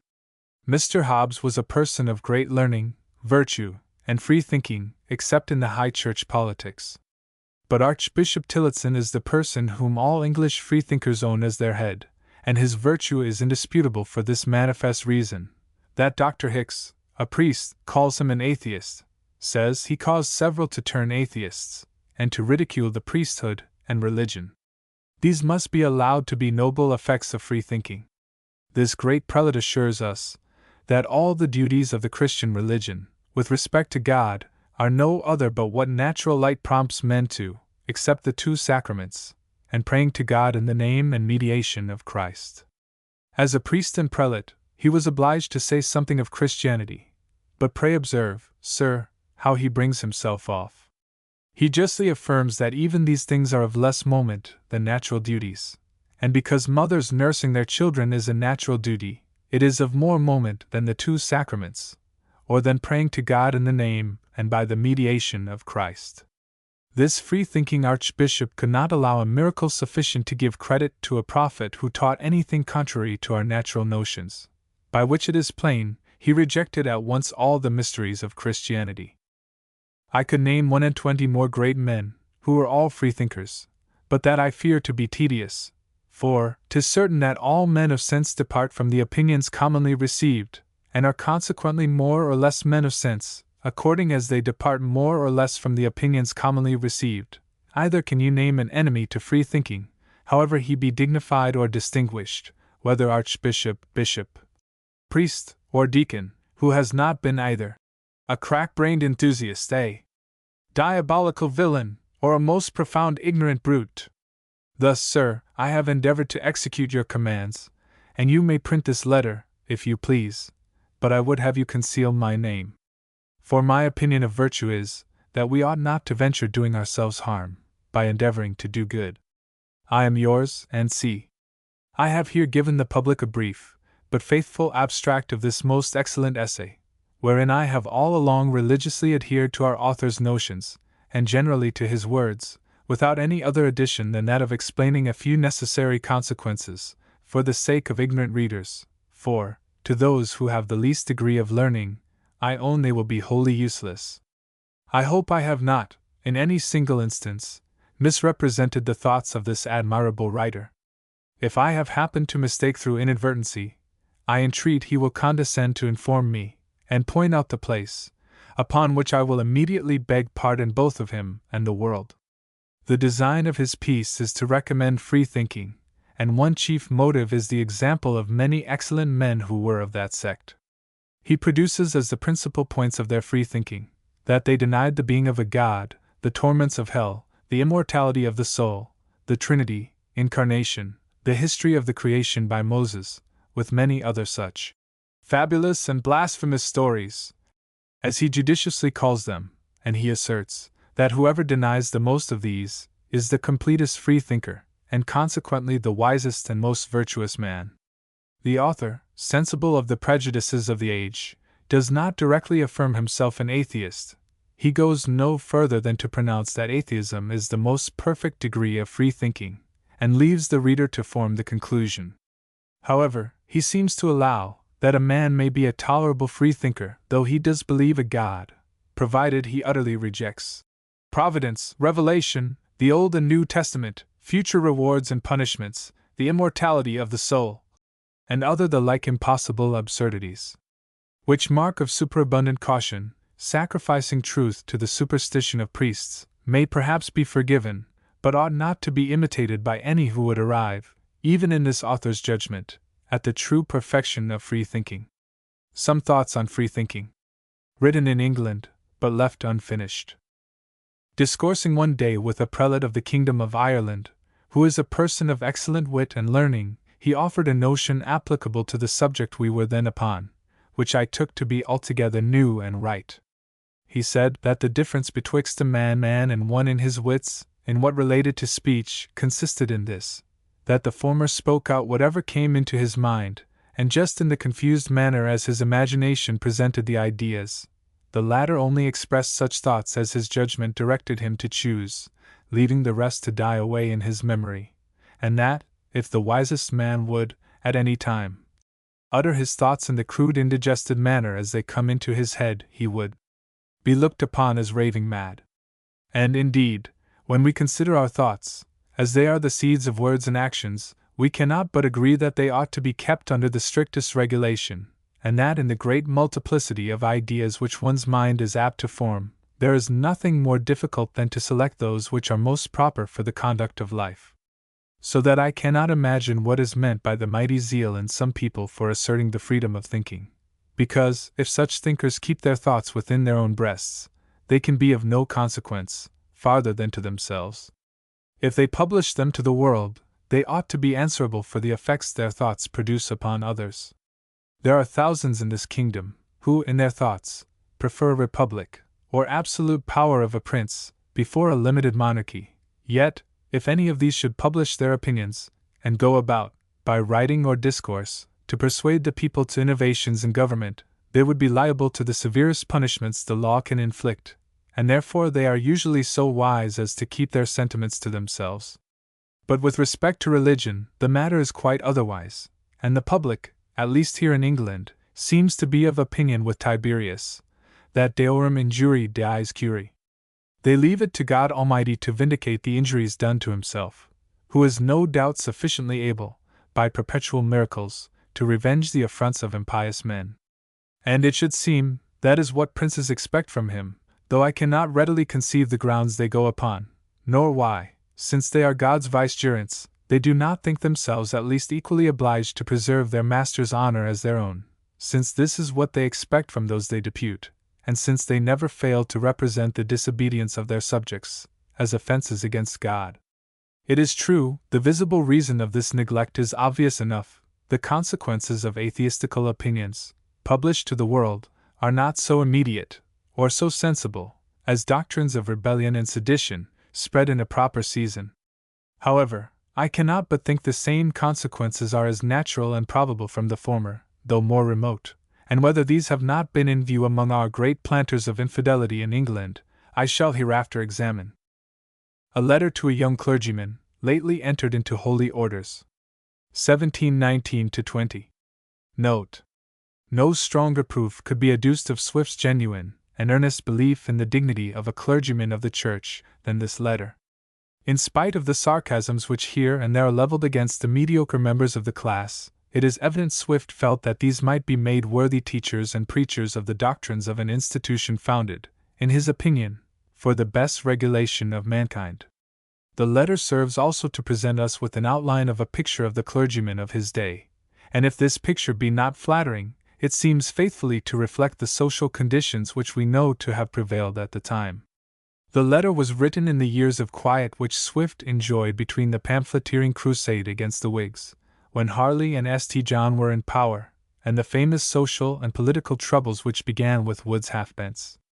The text of this letter is practically that of the first edition, but I have collated this with the texts given by Hawkesworth Scott, the first volume of the Miscellanies, of 1728, and the second volume of the Miscellanies, of 1745. In the original edition, and in the reprints published to the time of Faulkner's collected edition, the title reads, A Letter to a Young Gentleman, etc. T.S. A Letter to a Young Gentleman, lately entered into holy orders. By a person of quality. It is certainly known that the following treatise was writ in Ireland by the Reverend Dr. Swift, Dean of St. Patrick's in that kingdom. Dublin, January the 9th, 1719-20. Sir, although it was against my knowledge or advice that you entered into holy orders, under the present dispositions of mankind toward the Church, yet since it is now supposed too late to recede, at least according to the general practice and opinion, I cannot forbear offering my thoughts to you upon this new condition of life you are engaged in.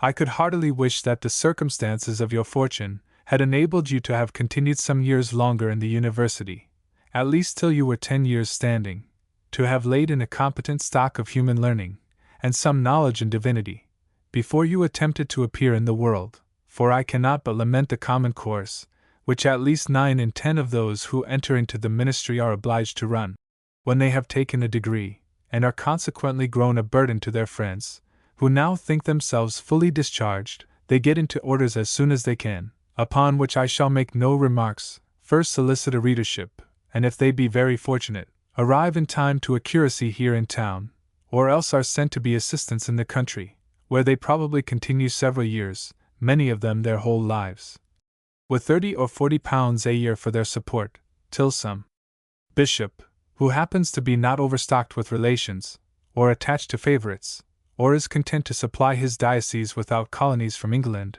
bestows upon them some inconsiderable benefice, when it is odds they are already encumbered with a numerous family. I should be glad to know what intervals of life such persons can possibly set apart for the improvement of their minds, or which way they could be furnished with books, the library they brought with them from their college being usually not the most numerous, or judiciously chosen.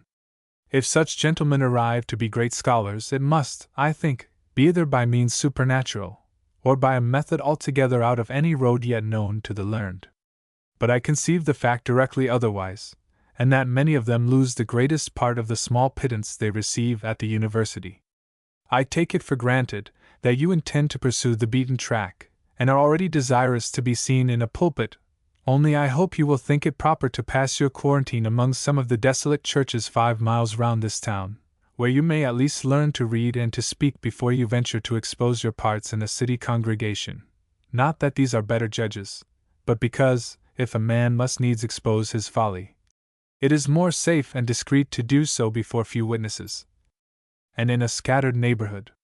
And you will do well if you can prevail upon some intimate and judicious friend to be your constant hearer, and allow him with the utmost freedom to give you notice of whatever he shall find amiss either in your voice or gesture, for want of which early warning many clergymen continue defective, and sometimes ridiculous, to the end of their lives.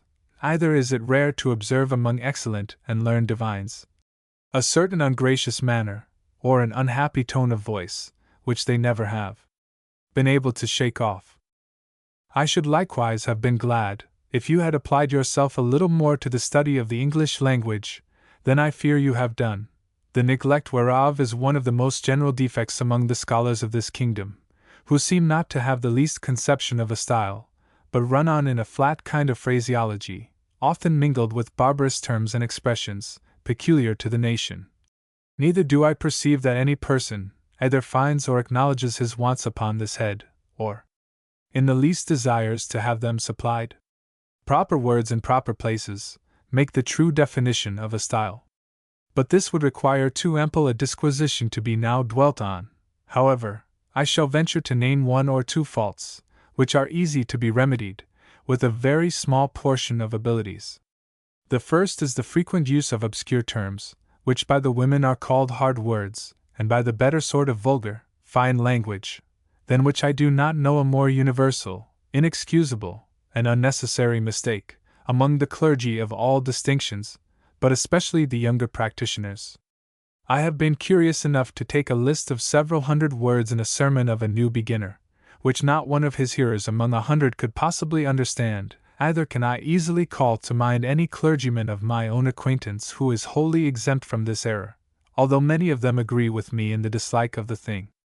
But I am apt to put myself in the place of the vulgar, and think many words difficult or obscure, which they will not allow to be so, because those words are obvious to scholars.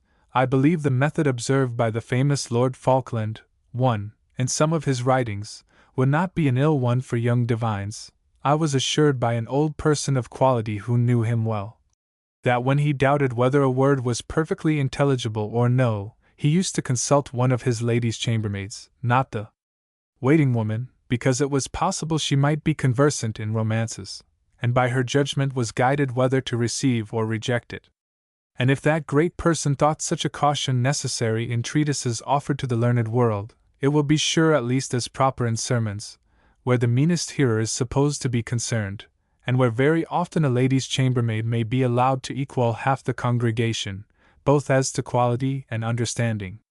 But I know not how it comes to pass that professors in most arts and sciences are generally the worst qualified to explain their meanings to those who are not of their tribe.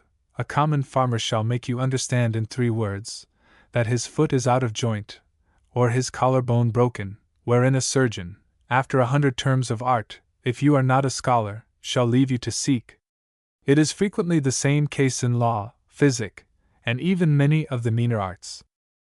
Footnote 1. Lucius Carey, 2nd Viscount Falkland, 1610–1643, who was killed at the Battle of Newbury in the Great Civil War, was a generous patron of learning and of the literary men of his day. He was himself a fine scholar, an able writer. Clarendon has recorded his character in the 7th book of his History of the Great Rebellion, a person of such prodigious parts of learning and knowledge, of that inimitable sweetness and delight in conversation, of so flowing and obliging in humanity and goodness to mankind, that if there were no other brand upon this odious and accursed civil war than that single loss, it must be infamous and execrable to all posterity. Falkland has been made the hero of a romance by Lord Lytton. T.S. And upon this account it is, that among hard words I number likewise those which are peculiar to divinity, as it is a science, because I have observed several clergymen, otherwise little fond of obscure terms, yet in their sermons very liberal of those which they find in ecclesiastical writers, as if it were our duty to understand them, which I am sure it is not. And I defy the greatest divine to produce any law either of God or man, which obliges me to comprehend the meaning of omniscience, omnipresence, ubiquity, attribute, beatific vision, with 1,000 others so frequent in pulpits, any more than that of eccentric, idiosyncrasy, entity, and the like. I believe I may venture to insist farther, that many terms used in Holy Writ, particularly by S.D. Paul, might with more discretion be changed into plainer speech, except when they are introduced as part of a quotation. 2. Footnote 2. Swift refers to this point in his Thoughts on Religion, and regrets that the explanation of matters of doctrine, which S.T. Paul expressed in the current Eastern vocabulary, should have been perpetuated in terms founded on the same terminology. T.S. I am the more earnest in this matter, because it is a general complaint, and the justest in the world. For a divine has nothing to say to the wisest congregation of any parish in this kingdom, which he may not express in a manner to be understood by the meanest among them. And this assertion must be true, or else God requires from us more than we are able to perform. However, not to contend whether a logician might possibly put a case that would serve for an exception, I will appeal to any man of letters, whether at least 19 in 20 of those perplexing words might not be changed into easy ones, such as naturally first occur to ordinary men, and probably did so at first to those very gentlemen who are so fond of the former. We are often reproved by divines from the pulpits, on account of our ignorance in things sacred, and perhaps with justice enough. However, it is not very reasonable for them to expect that common men should understand expressions which are never made use of in common life. No gentleman thinks it safe or prudent to send a servant with a message, without repeating it more than once, and endeavoring to put it into terms brought down to the capacity of the bearer. Yet after all this care, it is frequent for servants to mistake, and sometimes to occasion misunderstandings among friends.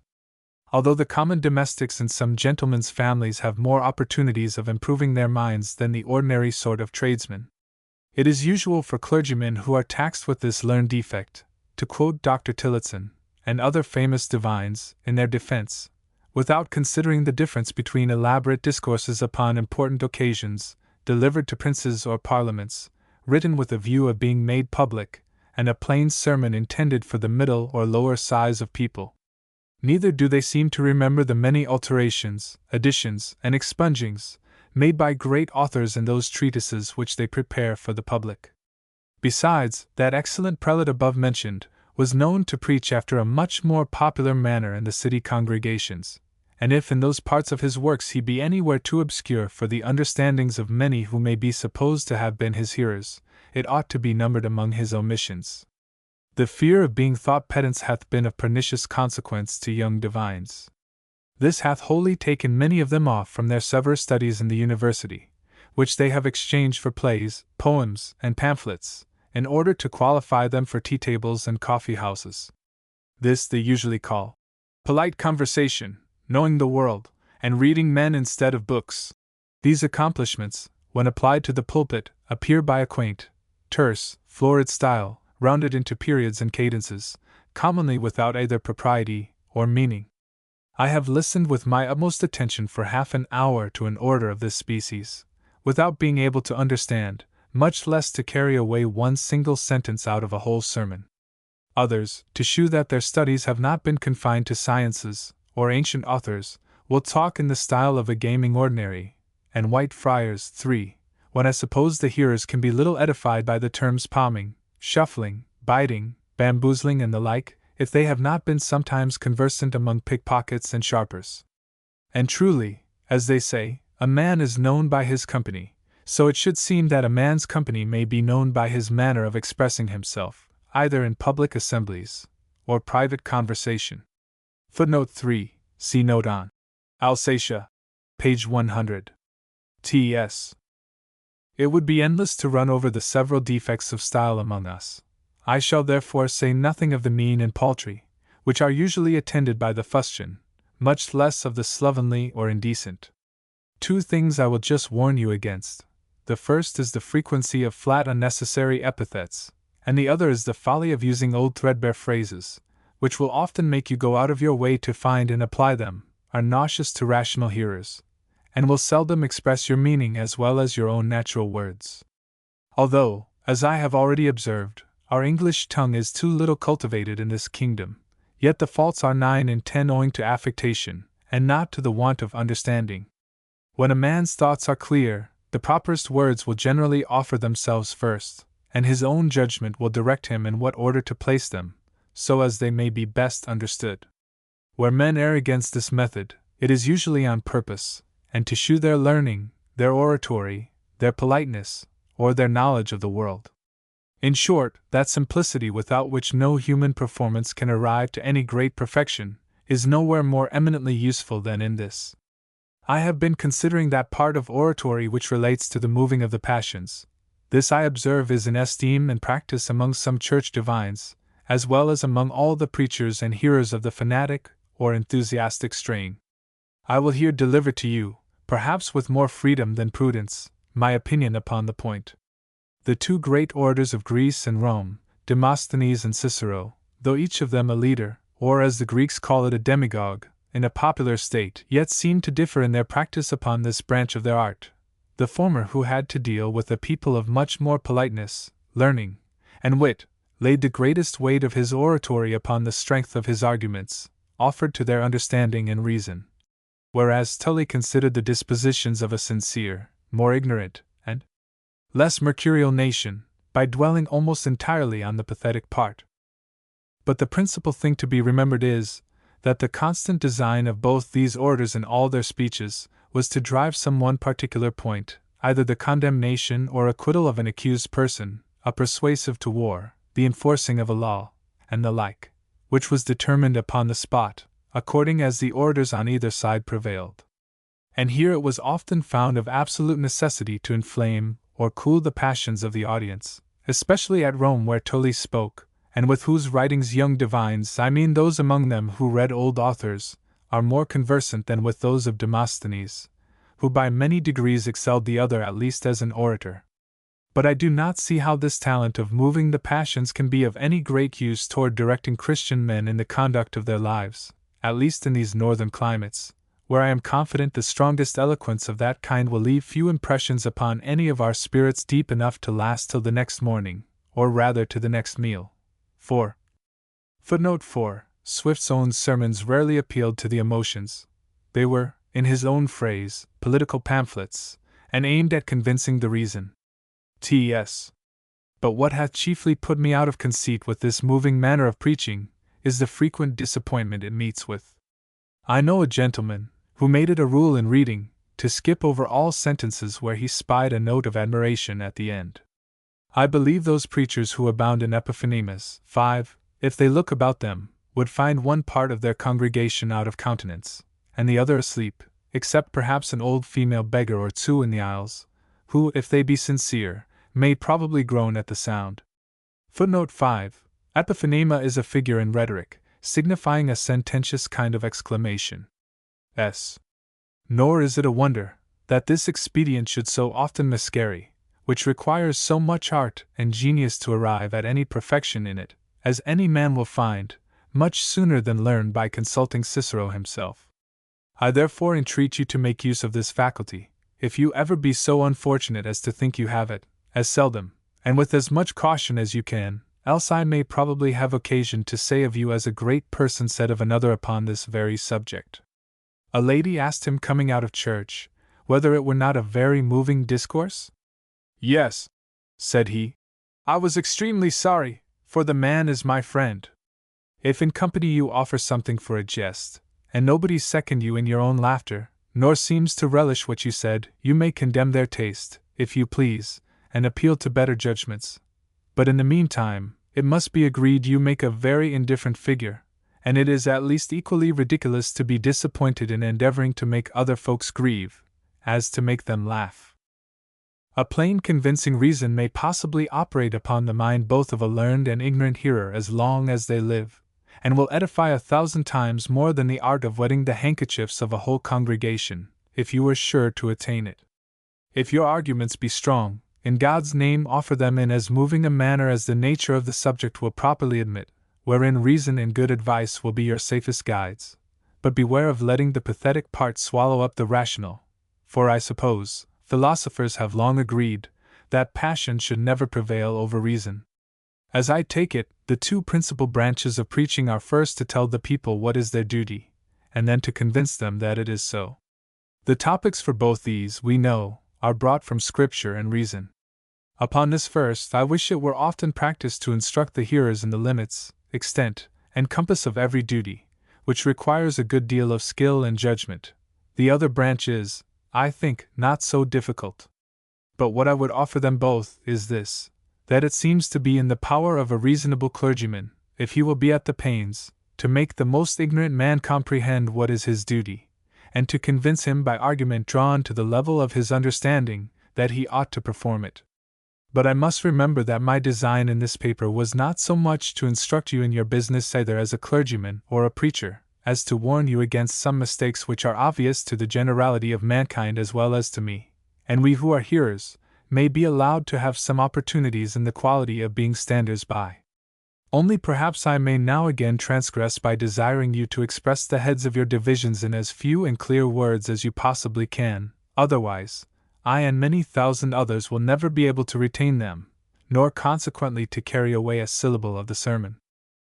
I shall now mention a particular wherein your whole body will be certainly against me, and the laity almost to a man on my side. However it came about, I cannot get over the prejudice of taking some little offense at the clergy for perpetually reading their sermons. 6. Perhaps my frequent hearing of foreigners, who never made use of notes, may have added to my disgust. And I cannot but think that whatever is read differs as much from what is repeated without book, as a copy does from an original. At the same time, I am highly sensible what an extreme difficulty it would be upon you to alter this method, and that, in such a case, your sermons would be much less valuable than they are, for want of time to improve and correct them. I would therefore gladly come to a compromise with you in this matter. I knew a clergyman of some distinction, who appeared to deliver his sermon without looking into his notes, which when I complimented him upon, he assured me he could not repeat 6 lines, but his method was to write the whole sermon in a large plain hand, with all the forms of margin, paragraph, marked page, and the like. Then on Sunday morning he took care to run it over 5 or 6 times, which he could do in an hour. And when he delivered it, by pretending to turn his face from one side to the other, he would, in his own expression, pick up the lines, and cheat his people by making them believe he had it all by heart. He farther added, that whenever he happened by neglect to omit any of these circumstances, the vogue of the parish was, "Our doctor gave us but an indifferent sermon today." Now among us, many clergymen act too directly contrary to this method, that from a habit of saving time and paper, which they acquired at the university, they write in so diminutive a manner, with such frequent blots and interlineations, that they are hardly able to go on without perpetual hesitations or extemporary expletives. And I desire to know what can be more inexcusable than to see a divine and a scholar, at a loss in reading his own compositions, which it is supposed he has been preparing with much pains and thought for the instruction of his people. The want of a little more care in this article is the cause of much ungraceful behavior. You will observe some clergymen with their heads held down from the beginning to the end, within an inch of the cushion, to read what is hardly legible, which, besides the untoward manner, hinders them from making the best advantage of their voice. Others again have a trick of popping up and down every moment from their paper to the audience, like an idle schoolboy on a repetition day. Footnote 6. The custom of reading sermons, notes Scott, seems originally to have arisen in opposition to the practice of dissenters, many of whom affected to trust to their inspiration in their extempore harangues. T.S. Let me entreat you, therefore, to add 1/2 crown a year to the article of paper, to transcribe your sermons in as large and plain a manner as you can, and either make no interlineations, or change the whole leaf, for we your hearers would rather you should be less correct than perpetually stammering, which I take to be one of the worst solecisms in rhetoric. And lastly, read your sermon once or twice for a few days before you preach it, to which you will probably answer some years hence that it was but just finished when the last bell rang to church. And I shall readily believe, but not excuse you. I cannot forbear warning you in the most earnest manner against endeavoring at wit in your sermons, because by the strictest computation, it is very near 1,000,000 to 1 that you have none, and because too many of your calling have consequently made themselves everlastingly ridiculous by attempting it. I remember several young men in this town, who could never leave the pulpit under 6 conceits, and this faculty adhered to those gentlemen a longer or shorter time exactly in proportion to their several degrees of dullness. Accordingly, I am told that some of them retain it to this day. I heartily wish the brood were at an end. Before you enter into the common insufferable cant of taking all occasions to disparage the heathen philosophers, I hope you will differ from some of your brethren, by first inquiring what those philosophers can say for themselves. The system of morality to be gathered out of the writings or sayings of those ancient sages falls undoubtedly very short of that delivered in the Gospel, and wants besides the divine sanction which our Savior gave to his. Whatever is further related by the evangelists contains chiefly matters of fact, and consequently of faith, such as the birth of Christ, his being the Messiah, his miracles, his death, resurrection, and ascension. None of which can properly come under the appellation of human wisdom, being intended only to make us wise unto salvation. And therefore in this point nothing can justly be laid to the charge of the philosophers further than that they were ignorant of certain facts that happened long after their death. But I am deceived, if a better comment could be anywhere collected, upon the moral part of the gospel, than from the writings of those excellent men. Even that divine precept of loving our enemies is at large insisted on by Plato, who puts it, as I remember, into the mouth of Socrates. 7. And as to the reproach of heathenism, I doubt they had less of it than the corrupted Jews in whose time they lived. For it is a gross piece of ignorance among us to conceive that in those polite and learned ages, even persons of any tolerable education, much less the wisest philosophers, did acknowledge or worship any more than one almighty power, under several denominations, to whom they allowed all those attributes we ascribe to the divinity. And as I take it, human comprehension reacheth no further. Neither did our Savior think it necessary to explain to us the nature of God, because I suppose it would be impossible without bestowing on us other faculties than we possess at present. But the true misery of the heathen world appears to be what I before mentioned, the want of a divine sanction, without which the dictates of the philosophers failed in the point of authority, and consequently the bulk of mankind lay indeed under a great load of ignorance even in the article of morality, but the philosophers themselves did not take the matter in this light. It will afford field enough for a divine to enlarge on, by showing the advantages which the Christian world has over the heathen, and the absolute necessity of divine revelation, to make the knowledge of the true God, and the practice of virtue more universal in the world. Footnote 7. This is in the Crito of Plato, where Socrates says it is wrong to do harm to our enemies. T.S.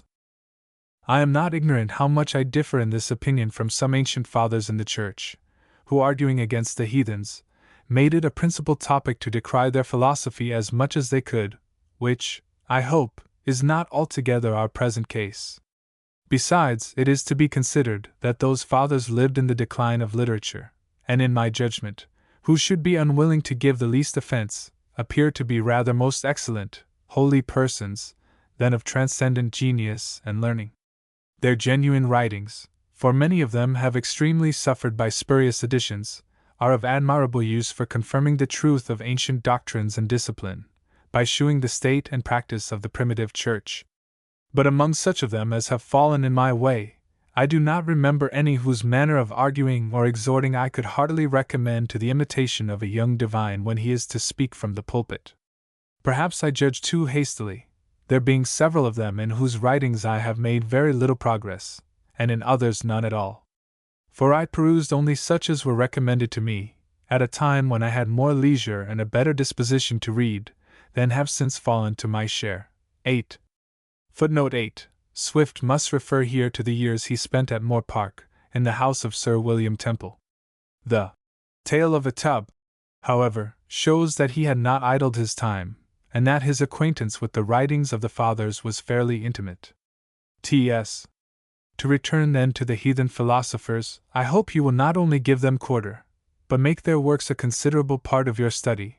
To these I will venture to add the principal orators and historians, and perhaps a few of the poets, by the reading of which, you will soon discover your mind and thoughts to be enlarged, your imagination extended and refined, your judgment directed, your admiration lessened, and your fortitude increased, all which advantages must needs be of excellent use to a divine, whose duty it is to preach and practice the contempt of human things.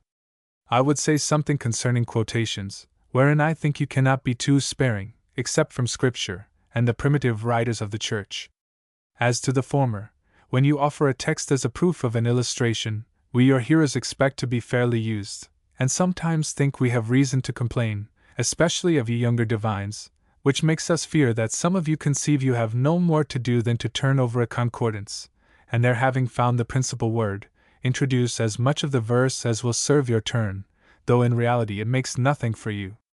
I do not altogether disapprove the manner of interweaving texts of Scripture through the style of your sermons, wherein, however, I have sometimes observed great instances of indiscretion and impropriety, against which I therefore venture to give you a caution. As to quotations from ancient fathers, I think they are best brought in to confirm some opinion controverted by those who differ from us.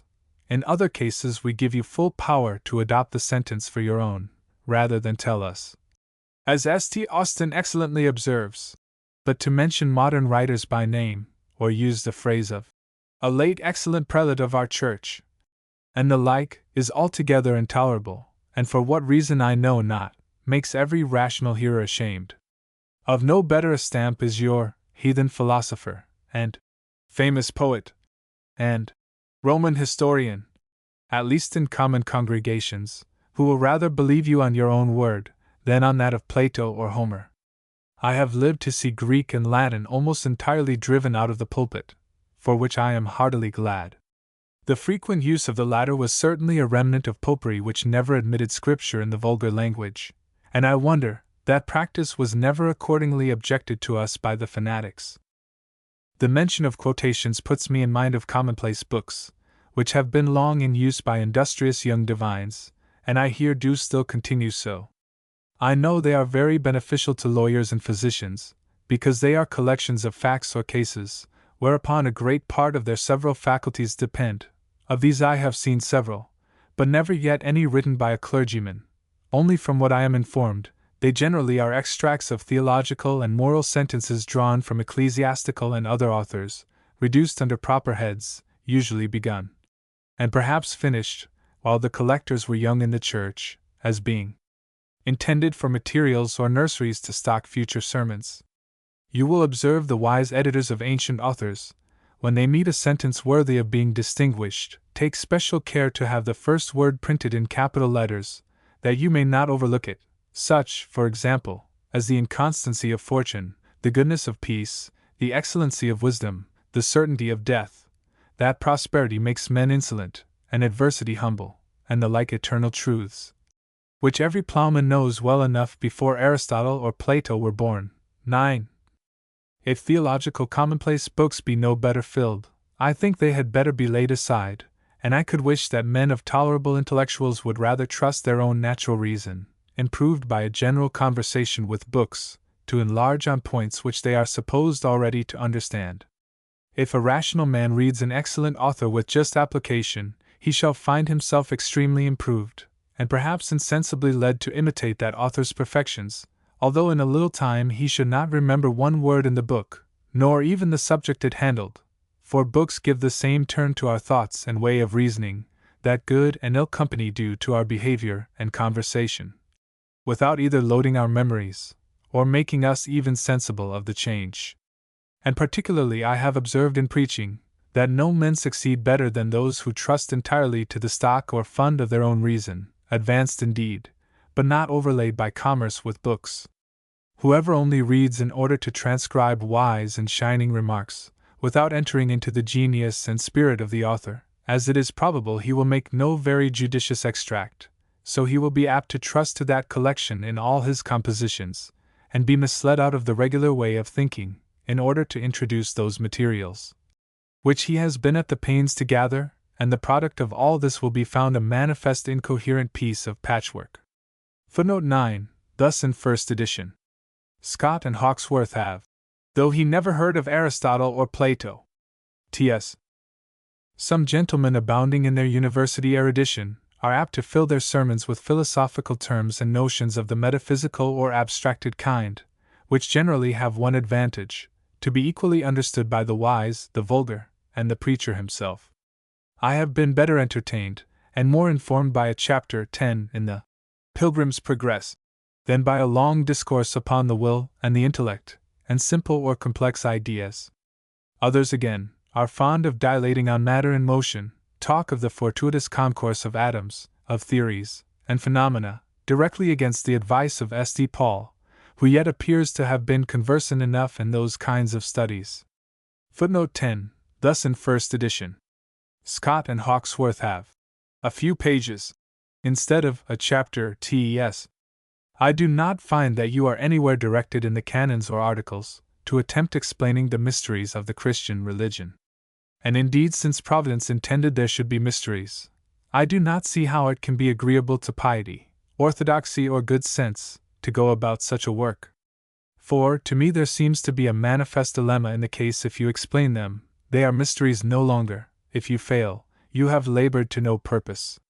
What I should think most reasonable and safe for you to do upon this occasion is, upon solemn days, to deliver the doctrine as the Church holds it, and confirm it by Scripture. For my part, having considered the matter impartially, I can see no great reason which those gentlemen you call the freethinkers can have for their clamor against religious mysteries, since it is plain, they were not invented by the clergy, to whom they bring no profit, nor acquire any honor. For every clergyman is ready either to tell us the utmost he knows, or to confess that he does not understand them. Either is it strange that there should be mysteries in divinity as well as in the commonest operations of nature. And here I am at a loss what to say upon the frequent custom of preaching against atheism, deism, freethinking, and the like, as young divines are particularly fond of doing, especially when they exercise their talent in churches frequented by persons of quality, which as it is but an ill compliment to the audience, so I am under some doubt whether it answers the end. Because persons under those imputations are generally no great frequenters of churches, and so the congregation is but little edified for the sake of 3 or 4 fools who are past grace. Neither do I think it any part of prudence to perplex the minds of well-disposed people with doubts, which probably would never have otherwise come into their heads. But I am of opinion, and dare be positive in it, that not 1 in 100 of those who pretend to be freethinkers are really so in their hearts. For there is one observation which I never knew to fail, and I desire you will examine it in the course of your life, that no gentleman of a liberal education, and regular in his morals, did ever profess himself a freethinker. Where then are these kind of people to be found? Among the worst part of the soldiery, made up of pages, younger brothers of obscure families, and others of desperate fortunes, or else among idle town fops, and now and then a drunken squire of the country. Therefore nothing can be plainer than that ignorance and vice are 2 ingredients absolutely necessary in the composition of those you generally call freethinkers, who in propriety of speech are no thinkers at all. And since I am in the way of it, pray consider one thing farther. As young as you are, you cannot but have already observed what a violent run there is among too many weak people against university education. Be firmly assured that the whole cry is made up by those who were either never sent to a college, or through their irregularities and stupidity never made the least improvement while they were there. I have at least 40 of the latter sort now in my eye, several of them in this town, whose learning, manners, temperance, probity, good nature, and politics are all of a piece. Others of them in the country, oppressing their tenants, tyrannizing over the neighborhood, cheating the vicar, talking nonsense, and getting drunk at the sessions. It is from such seminaries as these that the world is provided with the several tribes and denominations of freethinkers, who, in my judgment, are not to be reformed by arguments offered to prove the truth of the Christian religion, because reasoning will never make a man correct an ill opinion, which by reasoning he never acquired, for in the course of things, men always grow vicious before they become unbelievers. But if you would once convince the town or country profligate, by topics drawn from the view of their own quiet, reputation, health, and advantage, their infidelity would soon drop off. This I confess is no easy task, because it is almost in a literal sense to fight with beasts. Now, to make it clear that we are to look for no other original of this infidelity, whereof divines so much complain, it is allowed on all hands that the people of England are more corrupt in their morals than any other nation at this day under the sun, and this corruption is manifestly owing to other causes, both numerous and obvious, much more than to the publication of irreligious books, which indeed are but the consequence of the former.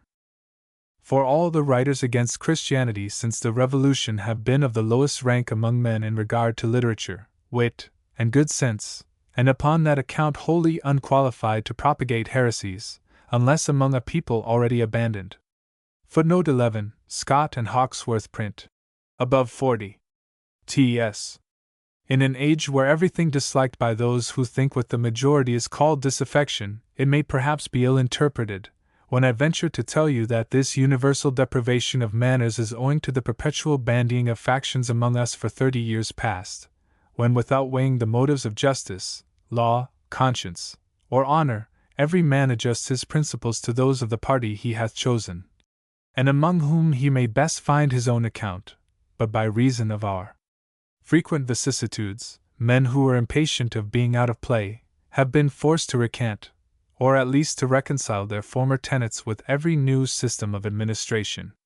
Add to this, that the old fundamental custom of annual parliaments being wholly laid aside, and elections growing chargeable, since gentlemen found that their country seats brought them in less than a seat in the House, the voters, that is to say, the bulk of the common people have been universally seduced into bribery, perjury, drunkenness, malice, and slanders.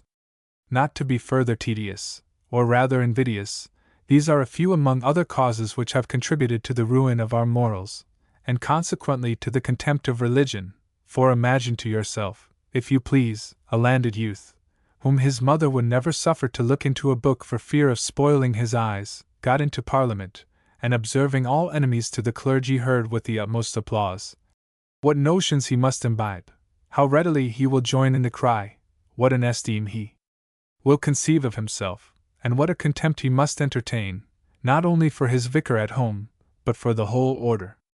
I therefore again conclude that the trade of infidelity hath been taken up only for an expedient to keep in countenance that universal corruption of morals, which many other causes first contributed to introduce and to cultivate. And thus Mr. Hobbes' saying upon reason may be much more properly applied to religion, that if religion will be against a man will be against religion. Though after all, I have heard a profligate offer much stronger arguments against paying his debts than ever he was known to do against Christianity. Indeed, the reason was, because in that juncture he happened to be closer pressed by the bailiff than the parson. Ignorance may perhaps be the mother of superstition, but experience hath not proved it to be so of devotion, for Christianity always made the most easy and quickest progress in civilized countries. I mention this because it is affirmed that the clergy are in most credit where ignorance prevails, and surely this kingdom would be called the paradise of clergymen if that opinion were true, for which they instance England in the times of Popery. But whoever knows anything of 3 or 4 centuries before the Reformation will find the little learning then stirring was more equally divided between the English clergy and laity than it is at present. There were several famous lawyers in that period, whose writings are still in the highest repute, and some historians and poets who were not of the Church. 12. Whereas nowadays our education is so corrupted that you will hardly find a young person of quality with the least tincture of knowledge, at the same time that many of the clergy were never more learned, or so scurvily treated. Here among us, at least, a man of letters out of the three professions is almost a prodigy. And those few who have preserved any rudiments of learning are, except perhaps one or two smatterers, the clergy's friends to a man, and I dare appeal to any clergyman in this kingdom, whether the greatest dunce in the parish be not always the most proud, wicked, fraudulent, and intractable of his flock. Footnote 12. What Swift calls learning was, in his day, the property, so to speak, of professional men, such as divines, lawyers, and university teachers. The common man was too poor or too much taxed to acquire it, the aristocrat often too lazy or too fond of pleasure-seeking to bother about it. The pre-Reformation days, to which Swift refers, could boast such men as Fabian, Hall, Chaucer, Gower, and Caxton, as well as Lord Berners, Sir Thomas More, and Lydgate, who were not, in any sense, professional men. T.S. I think the clergy have almost given over perplexing themselves and their hearers with abstruse points of predestination, election, and the like. At least it is time they should, and therefore I shall not trouble you further upon this head. I have now said all I could think convenient with relation to your conduct in the pulpit. Your behavior in life, 13, is another scene, upon which I shall readily offer you my thoughts, if you appear to desire them from me by your approbation of what I have here written. If not, I have already troubled you too much. Footnote 13. Scott and Hawkesworth print. Your behavior in the world. The above is the reading of the first edition. T.S. I am, sir, your affectionate friend and servant A.B. January 9th, 1719-20. Some arguments against enlarging the power of bishops and letting of leases. Note. The years between that which saw the publication of the Drapier Letters, and that which rang with the fame of Gulliver's Travels, were busy fighting years for Swift. Apart from his vigorous championship of the test, and his war against the dissenters, he espoused the cause of the inferior clergy of his own church, as against the bishops. The business of filling the vacant sees of Ireland had degenerated into what we should now call jobbery, and during the period of Sir Robert Walpole's administration it was rarely that an Irishman was selected. On any question, therefore, which affected the welfare of the lower clergy, it will at once be seen that the Lords Spiritual, sitting in the Irish Upper House, would find little difficulty in coming to a solution. That the solution should also be one which only increased the clergy's difficulties, might be expected from a body which aimed chiefly at acquiring wealth and power for itself. In the reign of Charles I, an act was passed, prohibiting all bishops and other ecclesiastical corporations from setting their lands for above the term of 21 years, the rent reserved to be half the real value of such lands at the time they were set. As Swift points out, about the time of the Reformation, a trade was carried on by the popish bishops, who felt that their terms of office would be short, and who, consequently, to get what benefit they could while in office, made long leases and fee-farms of great part of their lands, reserving very inconsiderable rents, sometimes only a chiefry.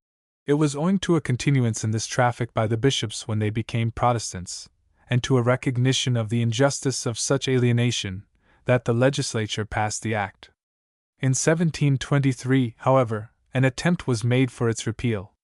Swift was not the man to permit the bishops to have their way, if he could help it. His opinion of Irish bishops is well known. No blame, he said, rested with the court for these appointments. Excellent and moral men had been selected upon every occasion of vacancy, but it unfortunately happened that as these worthy divines crossed Hounslow Heath, on their way to Ireland, to take possession of their bishoprics, they have been regularly robbed and murdered by the highwaymen frequenting that common, who seize upon their robes and patents, come over to Ireland, and are consecrated bishops in their stead. To prevent, therefore, the encroachments of such individuals he wrote this tract, in which he clearly demonstrates the justice and salutariness of Charles's act.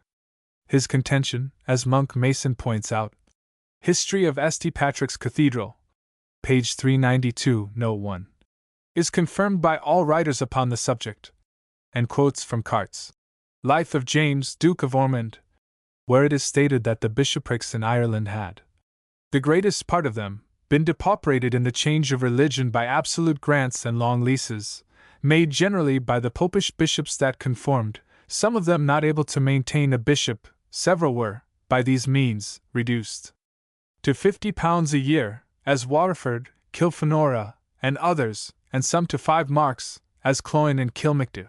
To Swift is largely due the fact that the House of Commons, when they received the bill from the Lords, threw it out. Scott, in his note on this pamphlet, amended from one by Lord Orrery, takes his usual course when considering Swift's attitude of opposition. He implies a motive or prejudice.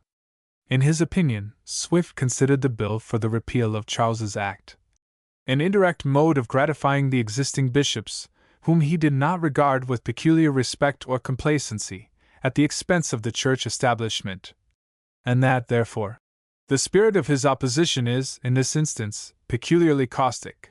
As a matter of fact, the spirit of Swift's opposition was always peculiarly caustic, in this case no more so than in any other. But to imply that his motive was a self-gratifying one only, is to treat Swift unfairly. If the bishops required an example as to how they should deal with their lands, they could easily have found one in Swift himself. In all the renewals of the leases of the deanery lands, Swift never sought his own immediate advantage. His terms were based on the consideration that the lands were his only in trust for a successor. To take one instance only, the instance of the parish of Kilberry in County Kildare, cited by Monk Mason, page 27, note H. In 1695 the rent of this parish was reserved at £100 English sterling. In 1717, Swift raised this rent to £150, in 1731 to £170, and in 1741 to £200 per annum, with a proportionable loss of fine upon each occasion. The tract is dated October 21, 1723, but as I have not come across a copy of the original separate issue, I have based the text on that given by Faulkner, Volume 4, 1735, and the title page here reproduced is from that edition. The 5th volume of Miscellanies, also issued in 1735, contains this tract, and I have compared the texts of the two. The notes given in Scott's edition are, in the main, altered from Faulkner's edition. T.S. Some arguments against enlarging the power of bishops and letting of leases, with remarks on some queries lately published. Mibi credite, major hereditas venit unique vestrim in aestem bonus ae jur, and ae legibus, quam ab iis ae cubus illa ipsa bona relicta sunt.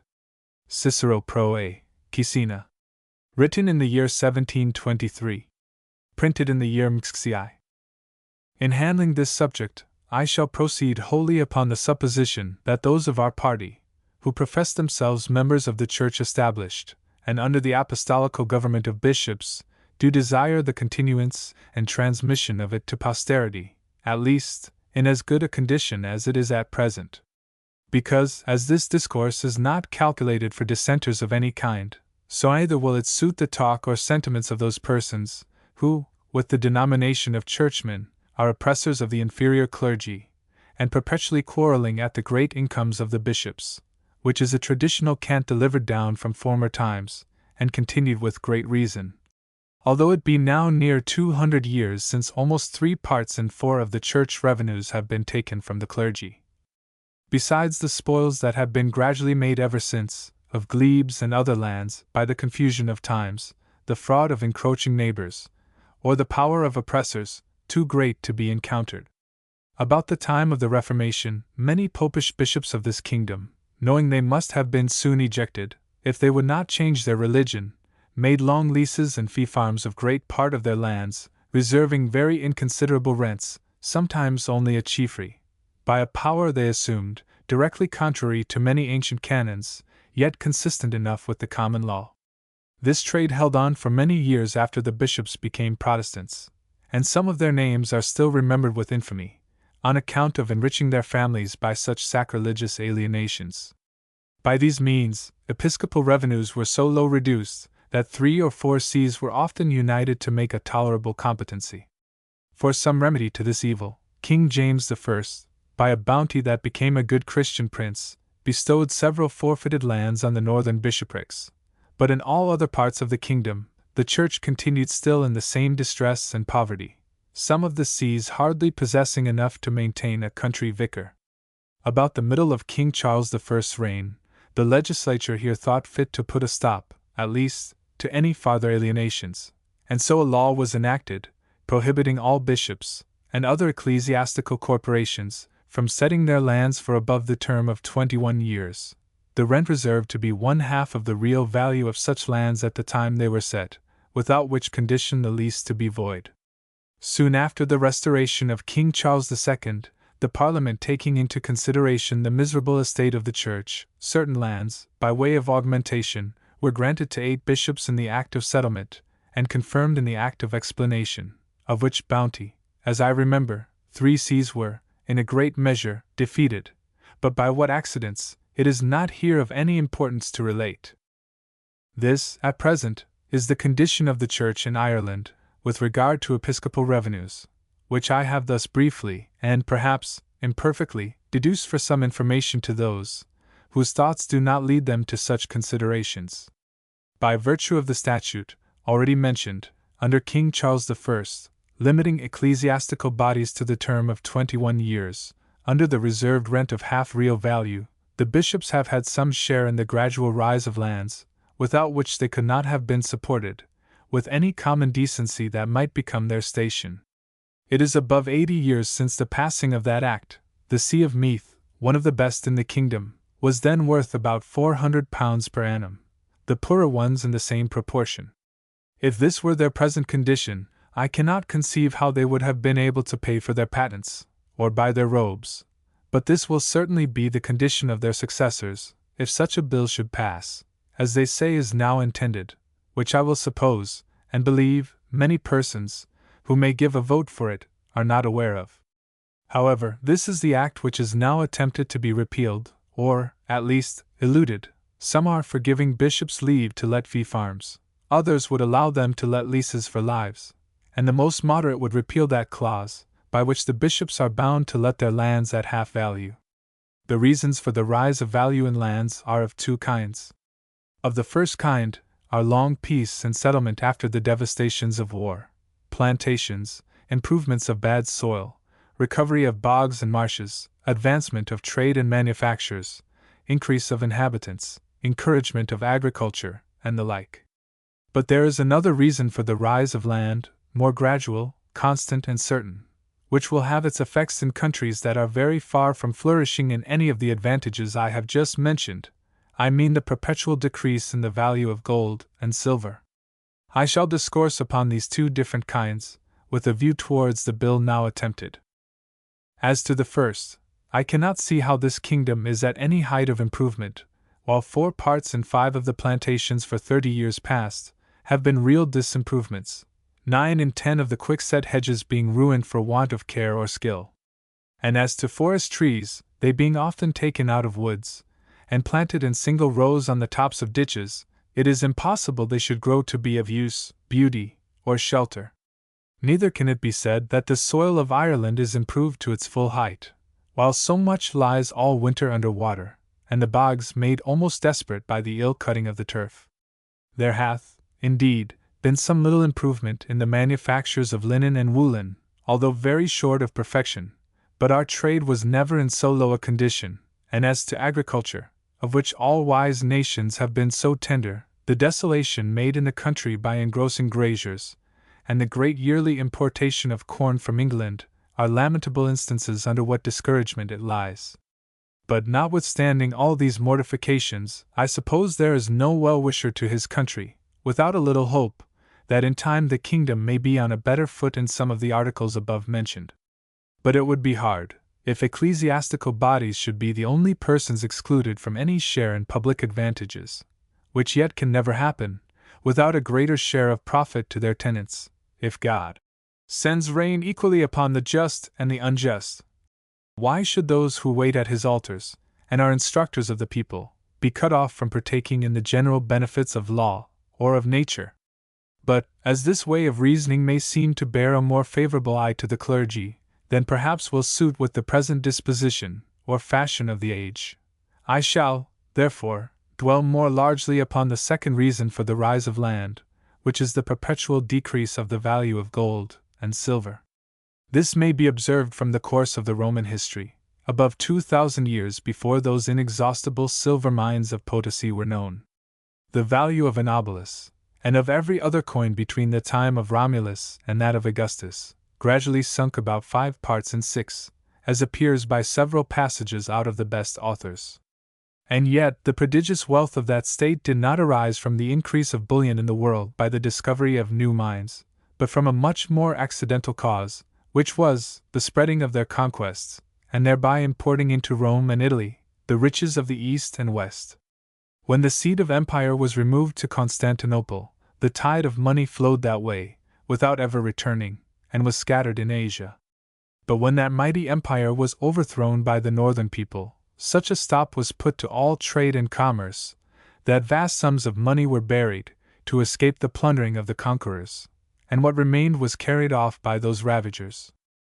It were no difficult matter to compute the value of money in England during the Saxon reigns, but the monkish and other writers since the conquest have put that matter in a clearer light by the several accounts they have given us of the value of corn and cattle in years of dearth and plenty. Every one knows that King John's whole portion, before he came to the crown, was but £5,000, without a foot of land.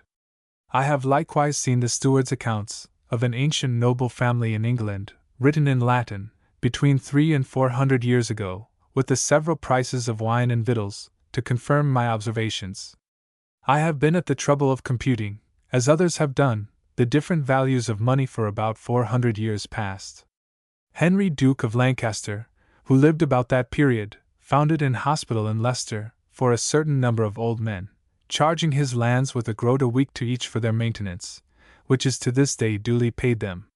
In those times, a penny was equal to 10 pence halfpenny, and somewhat more than half a farthing in ours, which makes about 8/9 difference. This is plain also, from the old custom upon many estates in England, to let for leases of lives, renewable at pleasure, where the reserved rent is usually about 12 pence a pound, which then was near the half real value, and although the fines be not fixed, yet the landlord gets altogether not above 3 shillings in the pound of the worth of his land, and the tenants are so wedded to this custom, that if the owner suffer 3 lives to expire, none of them will take a lease on other conditions, or if he brings in a foreigner who will agree to pay a reasonable rent, the other tenants, by all manner of injuries, will make that foreigner so uneasy that he must be forced to quit the farm, as the late Earl of Bath felt, by the experience of above £10,000 loss.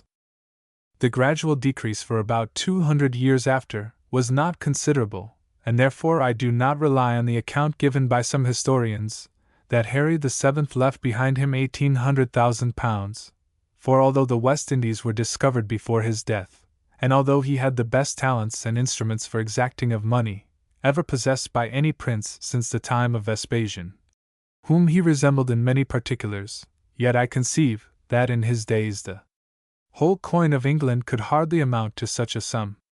For in the reign of Philip and Mary, Sir Thomas Cocaine of Derbyshire, the best housekeeper of his quality in the county, allowed his lady £50 a year for maintaining the family, £1 a year wages to each servant, and £2 to the steward, as I was told by a person of quality who had seen the original account of his economy. Now this sum of £50, added to the advantages of a large domain, might be equal to about £500 a year at present, or somewhat more than 4/5. Footnote 1. Sir Thomas Cocaine, 1519-1592, known as a professed hunter and not a shoaler. He was the eldest son of Francis Cocaine, or Cockayne, of Ashbourne, Derbyshire. One of his sons, Edward, was the father of Thomas Cocaine, the lexicographer. Sir Thomas, in 1591, published a short treatise of hunting, compiled for the delight of noblemen and gentlemen. T.S. The great plenty of silver in England began in Queen Elizabeth's reign, when Drake, and others, took vast quantities of coin and bullion from the Spaniards, either upon their own American coasts, or in their return to Spain. However, so much hath been imported annually from that time to this, that the value of money in England, and most parts of Europe, is sunk above 1/2 within the space of 100 years, notwithstanding the great export of silver for about 80 years past, to the East Indies, from whence it never returns. But gold being not liable to the same accident, and by new discoveries growing every day more plentiful, seems in danger of becoming a drug. This hath been the progress of the value of money in former ages, and must of necessity continue so for the future, without some new invasion of Goths and Vandals to destroy law, property, and religion, alter the very face of nature, and turn the world upside down. I must repeat that what I am to say upon this subject is intended only for the conviction of those among our own party, who are true lovers of the Church, and would be glad it should continue in a tolerable degree of prosperity to the end of the world. The Church is supposed to last forever, both in its discipline and doctrine, which is a privilege common to every petty corporation, who must likewise observe the laws of their foundation. If a gentleman's estate which now yields him £1,000 a year had been set forever at the highest value, even in the flourishing days of King Charles II, would it now amount to above 400 or 500 at most? What if this had happened 200 or 300 years ago? Would the reserved rent at this day be any more than a small chiefry? Suppose the revenues of a bishop to have been under the same circumstances. Could he now be able to perform works of hospitality and charity? Thus, if the revenues of a bishop be limited to £1,000 a year, how will his successor be in a condition to support his station with decency, when the same denomination of money shall not answer in half, a quarter, or an eighth part of that sum? Which must unavoidably be the consequence of any bill to elude the limiting act, whereby the Church was preserved from utter ruin. The same reason holds good in all corporations whatsoever, who cannot follow a more pernicious practice than that of granting perpetuities, for which many of them smart to this day, although the leaders among them are often so stupid as not to perceive it, or sometimes so knavish as to find their private account in cheating the community. Several colleges in Oxford were aware of this growing evil about 100 years ago, and instead of limiting their rents to a certain sum of money, prevailed with their tenants to pay the price of so many barrels of corn, to be valued as the market went, at 2 seasons, as I remember, in the year. For a barrel of corn is of a real intrinsic value, which gold and silver are not, and by this invention, these colleges have preserved a tolerable subsistence, for their fellows and students, to this day. The present bishops will, indeed, be no sufferers by such a bill, because, their ages considered, they cannot expect to see any great decrease in the value of money, or, at worst, they can make it up in the fines, which will probably be greater than usual, upon the change of leases into fee-farms, or lives, or without the power of obliging their tenants to a real half-value. And, as I cannot well blame them for taking such advantages, considering the nature of humankind, when the question is only whether the money shall be put into their own or another man's pocket, so they will be never excusable before God or man, if they do not to the death oppose, declare, and protest against any such bill, as must in its consequences complete the ruin of the Church, and of their own order in this kingdom. If the fortune of a private person be diminished by the weakness, or inadvertency of his ancestors, in letting leases forever at low rents, the world lies open to his industry for purchasing of more, but the Church is barred by a dead hand. Or if it were otherwise, yet the custom of making bequests to it hath been out of practice for almost 200 years, and a great deal directly contrary hath been its fortune. I have been assured by a person of some consequence, to whom I am likewise obliged for the account of some other facts already related, that the late Bishop of Salisbury, too, the greatest Whig of that bench in his days, confessed to him, that the liberty which bishops in England have of letting leases for lives, would, in his opinion, be one day the ruin of episcopacy there, and thought the Church in this kingdom happy by the Limitation Act. Footnote 2, Dr. Barnett. And have we not already found the effect of this different proceeding in both kingdoms?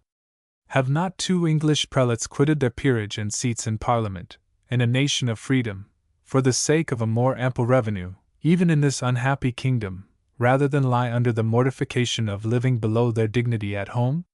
For which, however, they cannot be justly censured.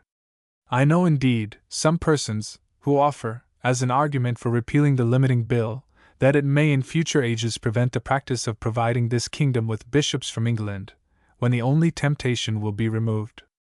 And they allege that, as things have gone for some years past, gentlemen will grow discouraged from sending their sons to the university, and from suffering them to enter into holy orders, when they are likely to languish under a curacy, or small vicarage, to the end of their lives.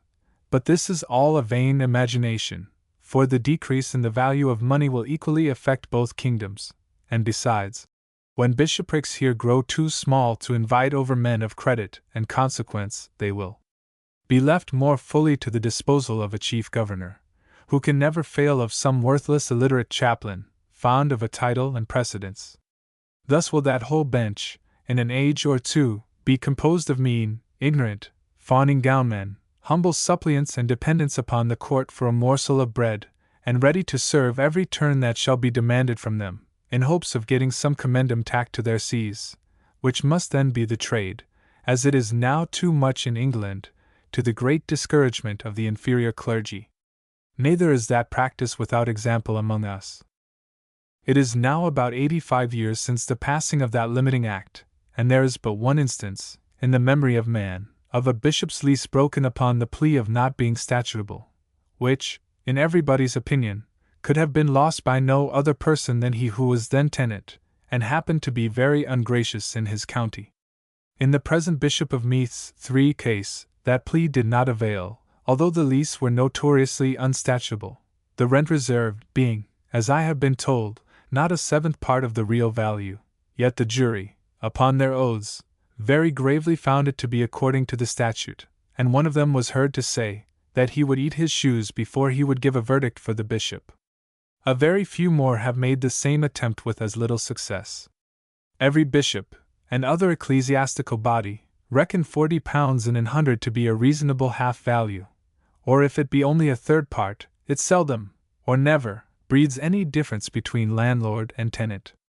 But when the rent is from 5 to 9 or 10 parts less than the worth, the bishop, if he consults the good of his see, will be apt to expostulate, and the tenant, if he be an honest man, will have some regard to the reasonableness and justice of the demand, so as to yield to a moderate advancement, rather than engage in a suit, where law and equity are directly against him. By these means, the bishops have been so true to their trusts, as to procure some small share in the advancement of rents, although it be notorious that they do not receive the third penny, fines included, of the real value of their lands throughout the kingdom. Footnote 3. Dr. Evans, a Welshman. Faulkner, 1735. I was never able to imagine what inconvenience could accrue to the public, by £1,000 or £2,000 a year, in the hands of a Protestant bishop, any more than of a lay person. For, the former, generally speaking, liveth as piously and hospitably as the other, pays his debts as honestly, and spends as much of his revenue among his tenants. Besides, if they be his immediate tenants, you may distinguish them, at first sight, by their habits and horses, or if you go to their houses, by their comfortable way of living. But the misfortune is, that such immediate tenants, generally speaking, have others under them, and so a third and fourth in subordination, till it comes to the welder, as they call him, who sits at a rack rent, and lives as miserably as an Irish farmer upon a new lease from a lay landlord. But suppose a bishop happens to be avaricious, as being composed of the same stuff with other men, the consequence to the public is no worse than if he were a squire, for he leaves his fortune to his son, or near relation, who, if he be rich enough, will never think of entering into the church. Footnote 4. This part of the paragraph is to be applied to the period when the whole was written, which was in 1723, when several of Queen Anne's bishops were living. Note in edition of 1761, as amended from the edition of 1735, T.S. And, as there can be no disadvantage to the public, in a Protestant country, that a man should hold lands as a bishop, any more than if he were a temporal person, so it is of great advantage to the community, where a bishop lives as he ought to do. He is bound, in conscience, to reside in his diocese and by a solemn promise, to keep hospitality. His estate is spent in the kingdom, not remitted to England. He keeps the clergy to their duty, and is an example of virtue both to them and the people. Suppose him an ill man, yet his very character will withhold him from any great or open exorbitancies. But, in fact, it must be allowed that some bishops of this kingdom, within 20 years past, have done very signal and lasting acts of public charity, great instances whereof are the late 5 and present 6 Primate, the Lord Archbishop of Dublin 7 that now is, who hath left memorials of his bounty in many parts of his province. I might add, the Bishop of Raphoe 8, and several others, not forgetting the late Dean of Down, Dr. Pratt, who bestowed £1,000 upon the university, which foundation, that I may observe by the way, if the bill proposed should pass, would be in the same circumstances with the bishops, nor ever able again to advance the stipends of the fellows and students, as lately they found it necessary to do. The determinate sum appointed by the statute for commons, being not half sufficient, by the fall of money, to afford necessary sustenance. But the passing of such a bill must put an end to all ecclesiastical beneficence for the time to come, and whether this will be supplied by those who are to reap the benefit, better than it hath been done by the grantees of impropriate tithes, who received them upon the old church conditions of keeping hospitality, it will be easy to conjecture. Footnote 5, Dr. Marsh. Footnote 6, Dr. Lindsay. Footnote 7, Dr. King. Footnote 8, Dr. Forster. To allege that passing such a bill would be a good encouragement to improve bishops' lands is a great error. Is it not the general method of landlords to wait the expiration of a lease, and then cant their lands to the highest bidder? And what should hinder the same course to be taken in church leases, when the limitation is removed of paying half the real value to the bishop? In riding through the country, how few improvements do we see upon the estates of laymen, farther than about their own domains? To say the truth, it is a great misfortune as well to the public as to the bishops themselves, that their lands are generally let to lords and great squires, who, in reason, were never designed to be tenants, and therefore may naturally murmur at the payment of rent, as a subserviency they were not born to. If the tenants to the church were honest farmers, they would pay their fines and rents with cheerfulness, improve their lands, and thank God they were to give but a moderate half value for what they held. I have heard a man of £1,000 a year talk with great contempt of bishops' leases, as being on a worse foot than the rest of his estate, and he had certainly reason. My answer was, that such leases were originally intended only for the benefit of industrious husbandmen, who would think it a great blessing to be so provided for, instead of having his farm screwed up to the height, not eating one comfortable meal in a year, nor able to find shoes for his children. Footnote 9. To cant means to call for bidders at an auction sale. Probably derived from the O. French cant equals quantum equals how much. T.S. I know not any advantage that can accrue by such a bill, except the preventing of perjury in jurymen, and false dealing in tenants, which is a remedy like that of giving my money to an highwayman, before he attempts to take it by force, and so I shall be sure to prevent the sin of robbery. I had wrote thus far, and thought to have put an end, when a bookseller sent me a small pamphlet, entitled, The Case of the Laity, with some queries, full of the strongest malice against the clergy, that I have anywhere met with since the reign of Toland, and others of that tribe. These kinds of advocates do infinite mischief to our good cause, by giving grounds to the unjust reproaches of Tories and Jacobites, who charge us with being enemies to the Church. If I bear in hearty unfeigned loyalty to His Majesty King George, and the House of Hanover, not shaken in the least by the hardships we lie under, which never can be imputable to so gracious a prince, if I sincerely abjure the Pretender, and all popish successors, if I bear a due veneration to the glorious memory of the late King William, who preserved these kingdoms from popery and slavery, with the expense of his blood, and hazard of his life, and lastly, if I am for a proper indulgence to all dissenters, I think nothing more can be reasonably demanded of me as a Whig, and that my political catechism is full and complete. But whoever, under the shelter of that party denomination, and of many great professions of loyalty, would destroy, or undermine, or injure the Church established, I utterly disown him, and think he ought to choose another name of distinction for himself and his adherents. I came into the cause upon other principles, which, by the grace of God, I mean to preserve as long as I live. Shall we justify the accusations of our adversaries? Hoc ithacus velit, the Tories and Jacobites will behold us with a malicious pleasure, determined upon the ruin of our friends, for is not the present set of bishops almost entirely of that number, as well as a great majority of the principal clergy? And a short time will reduce the whole, by vacancies upon death. An impartial reader, if he pleases to examine what I have already said, will easily answer the bold queries. In the pamphlet I mentioned, he will be convinced that the reason still strongly exists for which that limiting law was enacted. A reasonable man will wonder, where can be the insufferable grievance, that an ecclesiastical landlord should expect a moderate, or third-part value in rent for his lands, when his title is, at least, as ancient and as legal as that of a layman, who is yet but seldom guilty of giving such beneficial bargains. Has the nation been thrown into confusion, and have many poor families been ruined by rack rents paid for the lands of the church?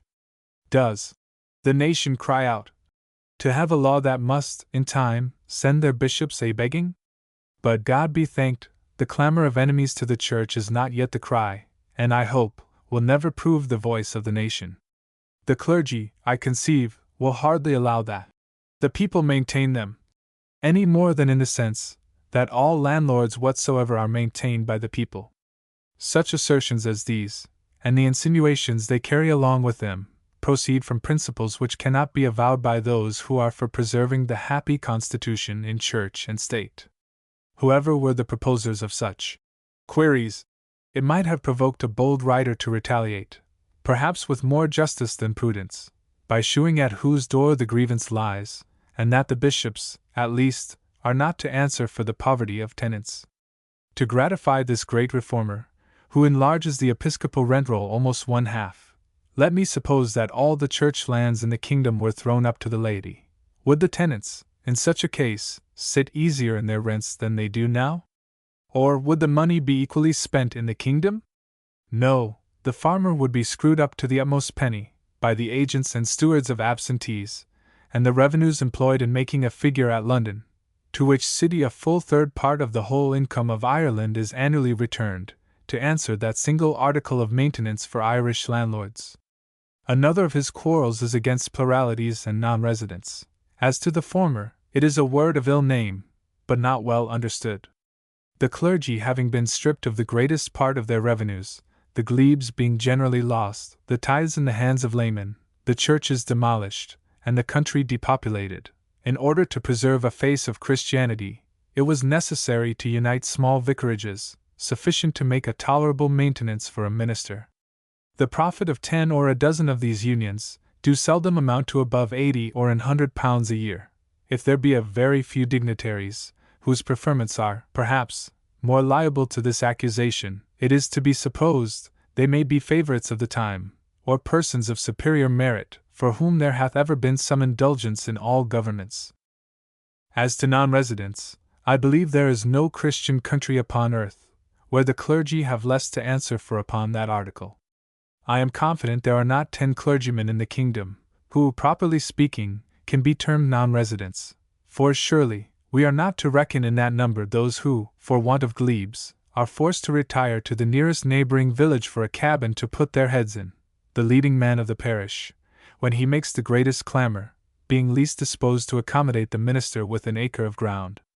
And indeed, considering the difficulties the clergy lie under upon this head, it hath been frequent matter of wonder to me, how they are able to perform that part of their duty as well as they do.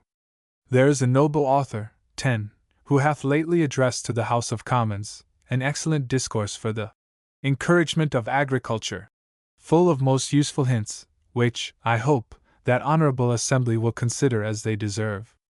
I am not a stranger to his lordship, and excepting in what relates to the church, there are few persons with whose opinions I am better pleased to agree, and am, therefore, grieved when I find him charging the inconveniencies in the payment of tithes upon the clergy and their proctors. His lordship is above considering a very known and vulgar truth, that the meanest farmer hath all manner of advantages against the most powerful clergyman, by whom it is impossible he can be wronged, although the minister were ever so evil disposed. the whole system of teasing, perplexing, and defrauding the proctor, or his master, being as well known to every ploughman as the reaping or sowing of his corn, and much more artfully practiced. Besides, the leading man in the parish must have his tithes at his own rate, which is hardly ever above 1/4 of the value. And I have heard it computed by many skilful observers, whose interest was not concerned, that the clergy did not receive, throughout the kingdom, 1/2 of what the laws have made their due. Footnote 10. The late Lord Molesworth.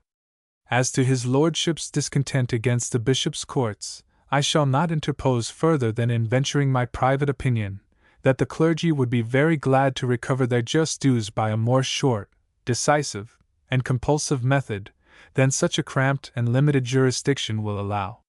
His lordship is not the only person disposed to give the clergy the honor of being the sole encouragers of all new improvements. If hops, hemp, flax, and 20 things more are to be planted, the clergy, alone, must reward the industrious farmer, by abatement of the tithe. What if the owner of 9 parts in 10 would please to abate proportionably in his rent, for every acre thus improved?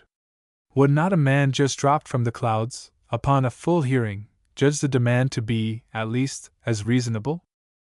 I believe no man will dispute his lordship's title to his estate, nor will I the just divinum of tithes, which he mentions with some emotion.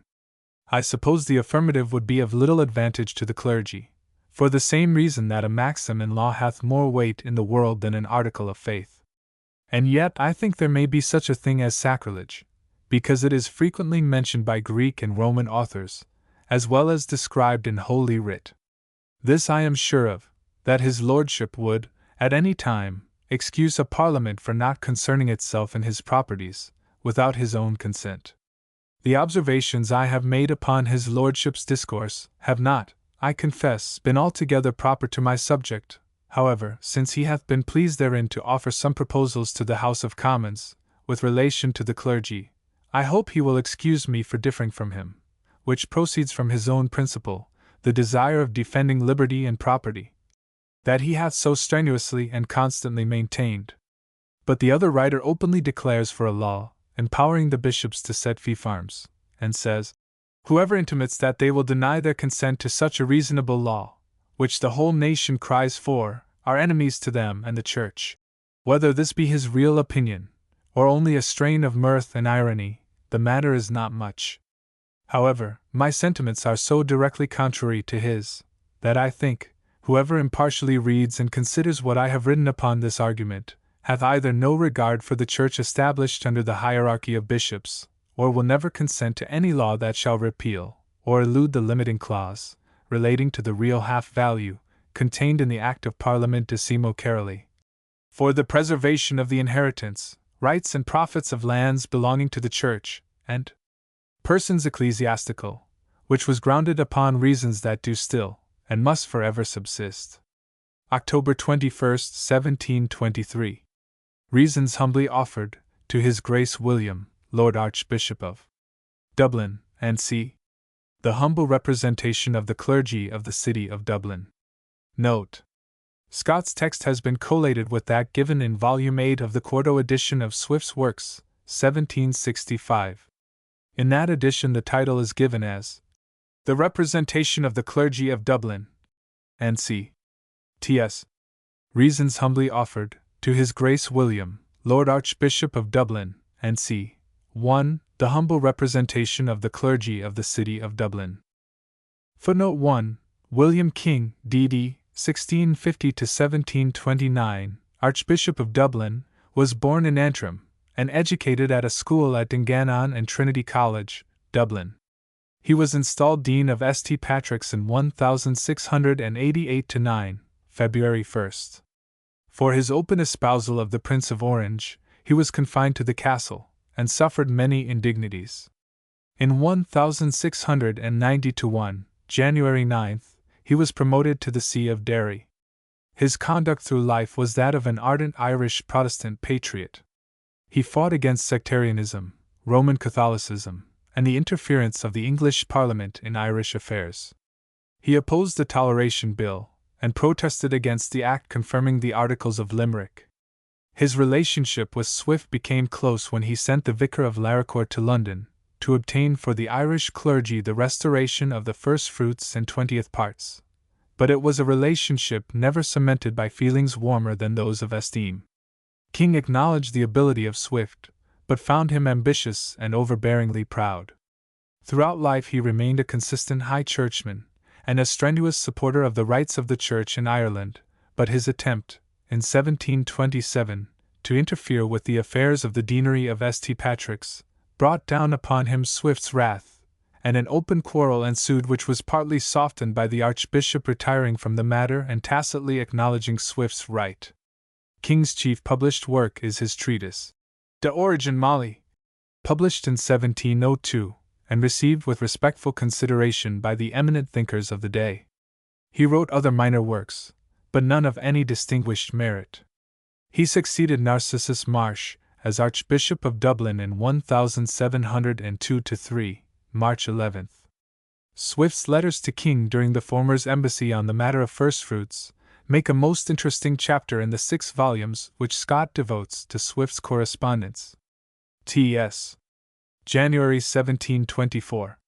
My Lord, Your Grace having been pleased to communicate to us a certain brief, by letters patents, for the relief of one Charles M. Carthy, whose house in College Green, Dublin, was burnt by an accidental fire, and having desired us to consider of the said brief, and give our opinions thereof to your Grace. We the clergy of the city of Dublin, in compliance with your Grace's desire, and with great acknowledgments for your paternal tenderness towards us, having maturely considered the said brief by letters patents, compared the several parts of it with what is enjoined us by the rubric, which is confirmed by Act of Parliament, and consulted persons skilled in the laws of the Church, do, in the names of ourselves and of the rest of our brethren, the clergy of the Diocese of Dublin, most humbly represent to your Grace. First, that by this brief your Grace is required and commanded to recommend and command all the parsons, vicars, and to advance so great an act of charity. We shall not presume to determine how far your Grace may be commanded by the said brief, but we humbly conceive that the clergy of your diocese cannot, by any law now in being, be commanded by your Grace to advance the said act of charity, any other ways than by reading the said brief in our several churches, as prescribed by the rubric. Secondly, whereas it is said in the said brief, that the parsons, vicars, and upon the first Lord's Day, or opportunity after the receipt of the copy of the said brief, shall, deliberately and affectionately, publish and declare the tenor thereof to His Majesty's subjects, and earnestly persuade, exhort, and stir them up to contribute freely and cheerfully towards the relief of the said sufferer. We do not comprehend what is meant by the word opportunity.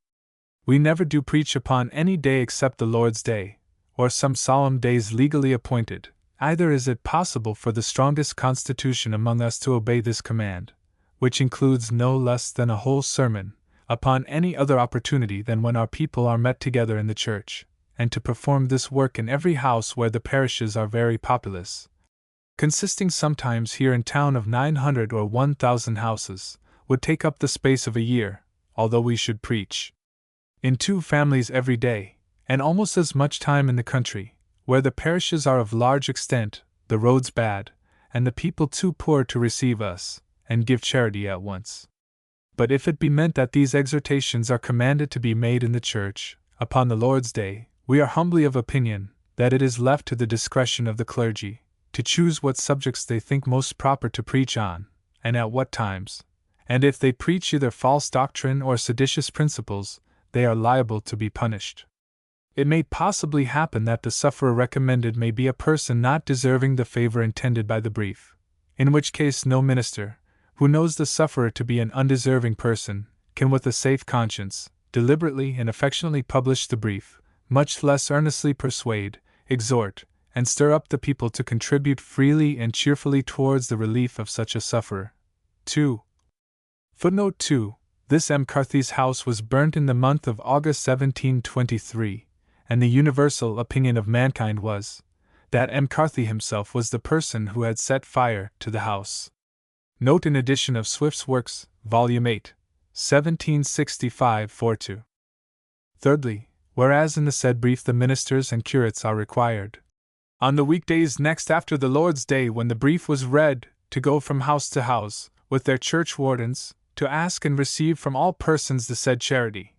We cannot but observe here that the said ministers are directly made collectors of the said charity in conjunction with the church wardens, which, however, we presume, was not intended as being against all law and precedent, and therefore, we apprehend, there may be some inconsistency, which leaves us at a loss how to proceed. For, in the next paragraph, the ministers and curates are only required, where they conveniently can, to accompany the church wardens, or procure some other of the chief inhabitants, to do the same. And in a following paragraph, the whole work seems left entirely to the church wardens, who are required to use their utmost diligence to gather and collect the said charity, and to pay the same, in 10 days after, to the parson, vicar, and see. In answer to this, we do represent to your grace our humble opinion, that neither we nor our church wardens can be legally commanded or required to go from house to house to receive the said charity, because your grace hath informed us in your order, at your visitation in Dom 1712, that neither we nor our church wardens are bound to make any collections for the poor, save in the church, which also appears plainly by the rubric, that appoints both time and place, as your grace hath observed in your said order.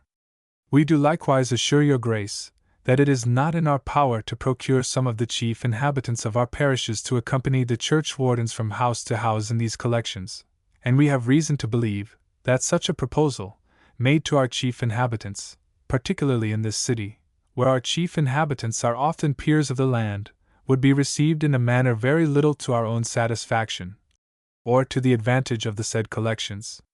Fourthly, the brief doth will require and command the bishops, and all other dignitaries of the Church, that they make their contributions distinctly, to be returned in the several provinces to the several archbishops of the same. Upon which we take leave to observe that the terms of expression here are of the strongest kind, and in a point that may subject the said dignitaries, for we shall say nothing of the bishops, to great inconveniencies. The said dignitaries are here willed, required, and commanded to make their contributions distinctly, by which it should seem that they are absolutely commanded to make contributions, for the word distinctly is but a circumstance, and may be understood not very agreeable to a voluntary, cheerful contribution. And therefore, if any bishop or dignitary should refuse to make his contribution, perhaps for very good reasons, he may be thought to incur the crime of disobedience to his Majesty, which all good subjects abhor, when such a command is according to law.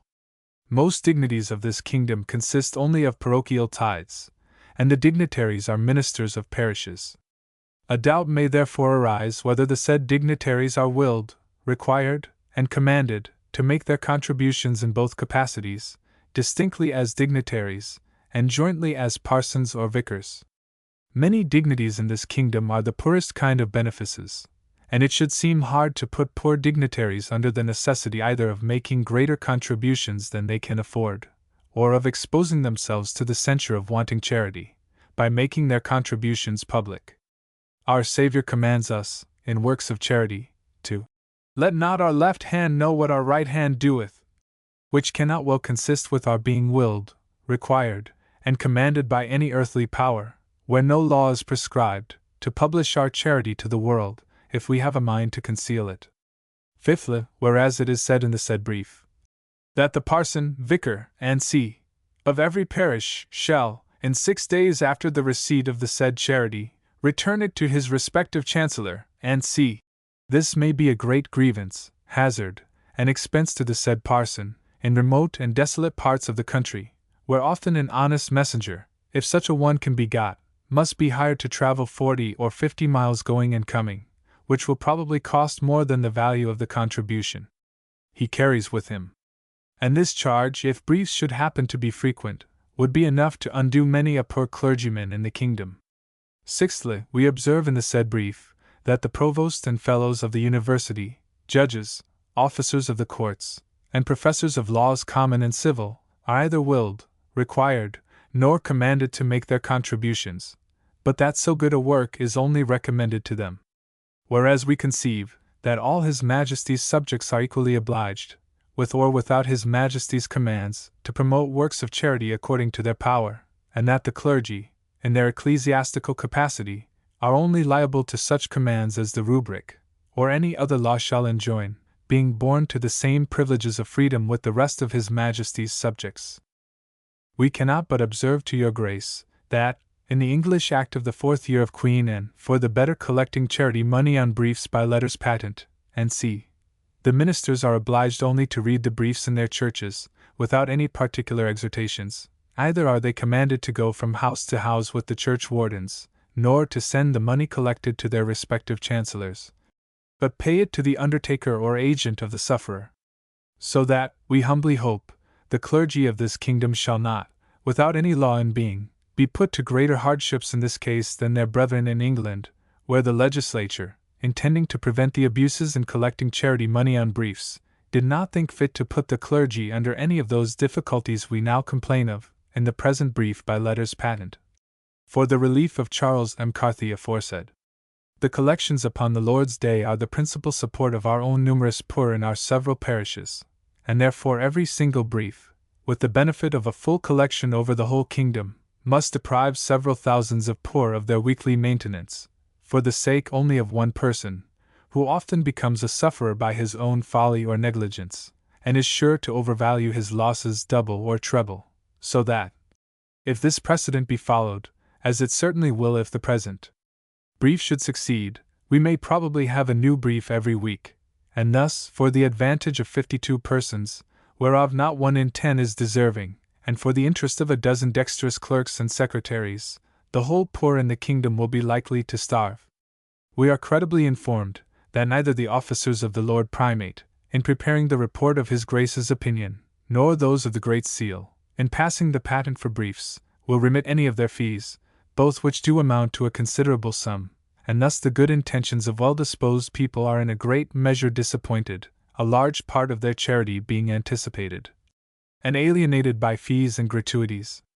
Lastly, we cannot but represent to your Grace our great concern and grief, to see the pains and labor of our church wardens so much increased, by the injunctions and commands put upon them in this brief, to the great disadvantage of the clergy and the people, as well as to their own trouble, damage, and loss of time, to which great additions have been already made, by laws appointing them to collect the taxes for the watch and the poorhouse, which they bear with great unwillingness, and if they shall find themselves further laden with such briefs as this of M. Carthy, it will prove so great a discouragement, that we shall never be able to provide honest and sufficient persons for that weighty office of church warden, so necessary to the laity as well as the clergy, in all things that relate to the order and regulation of parishes. Upon all these considerations, we humbly hope that your Grace, of whose fatherly care, vigilance, and tenderness we have had so many and great instances, will represent our case to His Most Excellent Majesty, or to the Chief Governor in this kingdom, in such a manner that we may be either under the necessity of declining His Majesty's commands in His letters patent, or of taking new and grievous burthens upon ourselves and our church wardens, to which neither the rubric nor any other law in force oblige us to submit. On the bill for the clergy's residing on their livings. Note. In the note to the tract, some arguments against enlarging the power of bishops in letting leases. Page 219, it was pointed out that the bill against which this tract was written was an attempt on the part of the bishops to get back a power which they once had abused. Failing in this attempt, in 1723, they renewed the attack in 1731 by promoting 2 bills, one called a Bill of Residence, the other a Bill of Division. The ostensible object of the Bill of Residence was to compel the clergy to reside on their livings. By this bill, any person taking a benefice, with cure of souls, of the annual value of £100 was forced, if the land attached to that benefice had no house fit for residence, to build one thereon, in any situation the bishop might think suitable, this house to cost 1 year and a half's income, and to be completed within a time fixed by the bishop.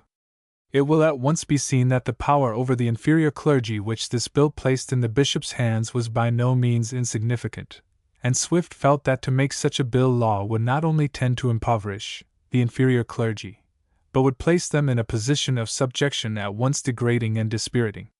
He opposed the bill, with the consequence that the House of Commons rejected it. By the Bill of Division, it was intended to be enacted that whenever a church should become vacant, although the incumbent should refuse his consent, it might be lawful for the chief governor, with the assent of the major part of the Privy Council, 6 at least consenting, by and with the consent of the ordinary and the patron, to subdivide any parish into as many portions as they might think fit, provided that, after such division, the church of the old parish should continue worth, at the least, £300 per annum. This bill, which passed the House of Lords 2 days after the Bill of Residence, Swift opposed in a spirited and somewhat bitter manner. His opposition largely influenced the lower house in rejecting it. The 2 tracts which state the grounds of his opposition to both bills are the present one, and the following tract.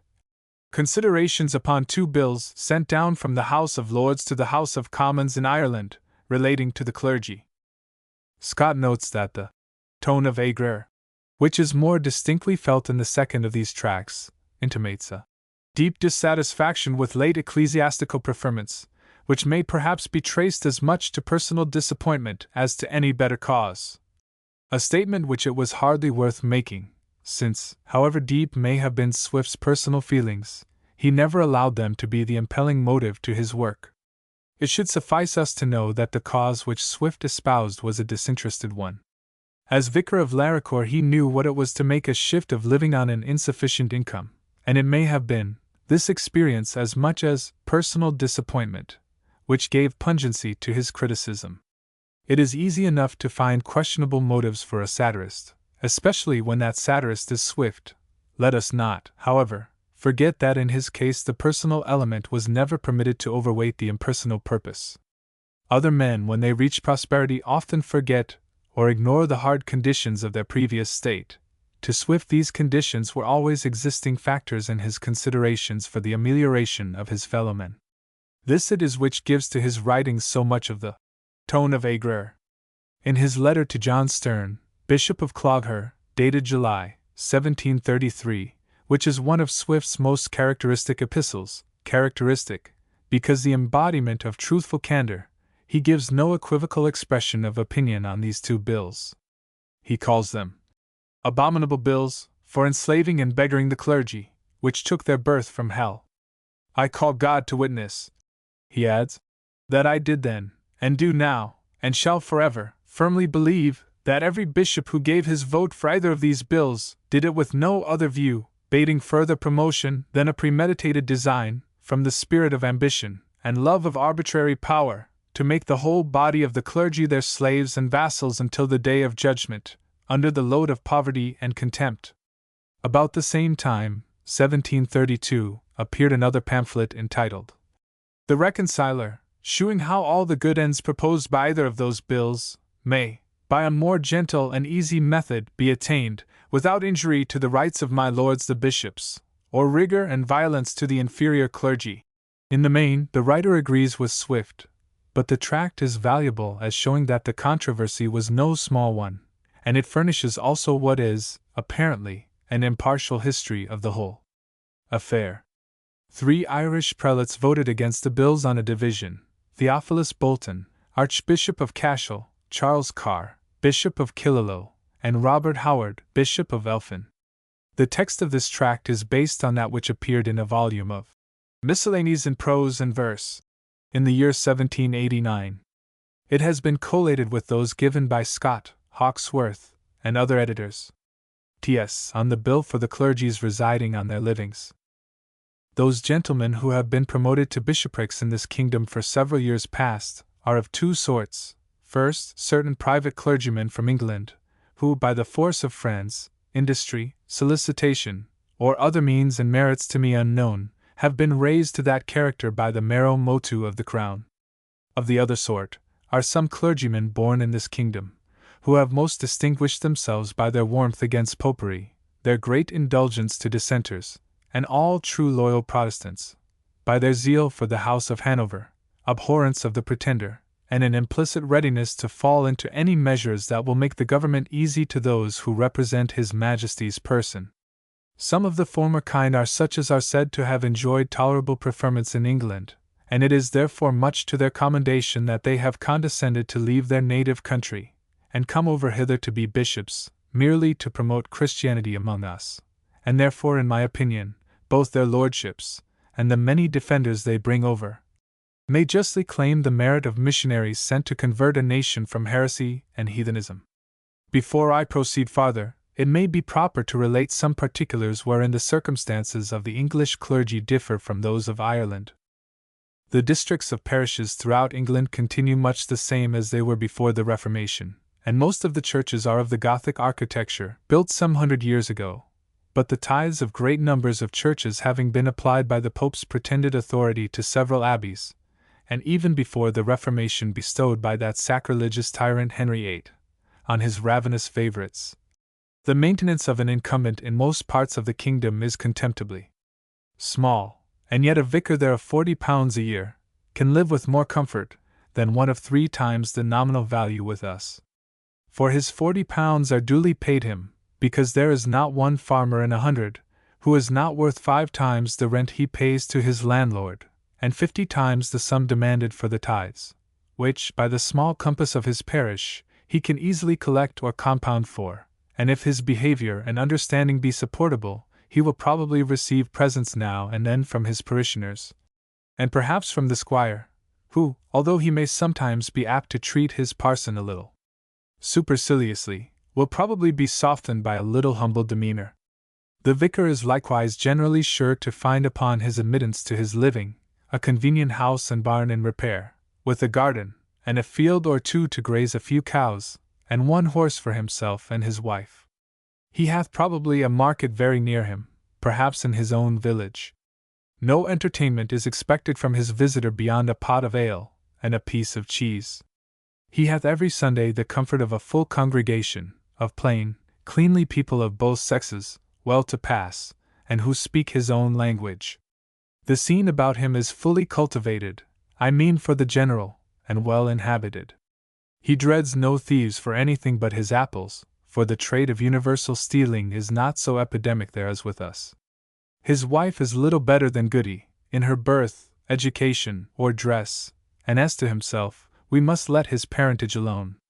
If he be the son of a farmer, it is very sufficient, and his sister may very decently be chambermaid to the squire's wife. He goes about on working days in a grazier's coat, and will not scruple to assist his workmen in harvest time. He is usually wary and thrifty, and often more able to provide for a numerous family than some of ours can do with a rectory called 300_L_ a year. His daughters shall go to service, or be sent prentice to the sempstress of the next town, and his sons are put to honest trades. This is the usual course of an English country vicar from £20 to £60 a year. As to the clergy of our own kingdom, their livings are generally larger. Not originally, or by the bounty of princes, parliaments, or charitable endowments, for the same degradations, and as to glebes, a much greater, have been made here, but by the destruction and desolation in the long wars between the invaders and the natives, during which time a great part of the bishop's lands, and almost all the glebes, were lost in the confusion. The first invaders had almost the whole kingdom divided amongst them. New invaders succeeded, and drove out their predecessors as native Irish. These were expelled by others who came after, and upon the same pretensions. Thus it went on for several 100 years, and in some degree even to our own memories. And thus it will probably go on, although not in a martial way, to the end of the world. For not only the purchasers of debentures forfeited in 1641 were all of English birth, but those after the Restoration, and many who came hither even since the Revolution, are looked upon as perfect Irish, directly contrary to the practice of all wise nations, and particularly of the Greeks and Romans, in establishing their colonies, by which name Ireland is very absurdly called. Under these distractions the conquerors always seized what lands they could with little ceremony, whether they belonged to the church or not. Thus the glebes were almost universally exposed to the first seizures, and could never be recovered, although the grants, with the particular denominations, are manifest, and still in being. The whole lands of the See of Waterford were wholly taken by one family. The like is reported of other bishoprics.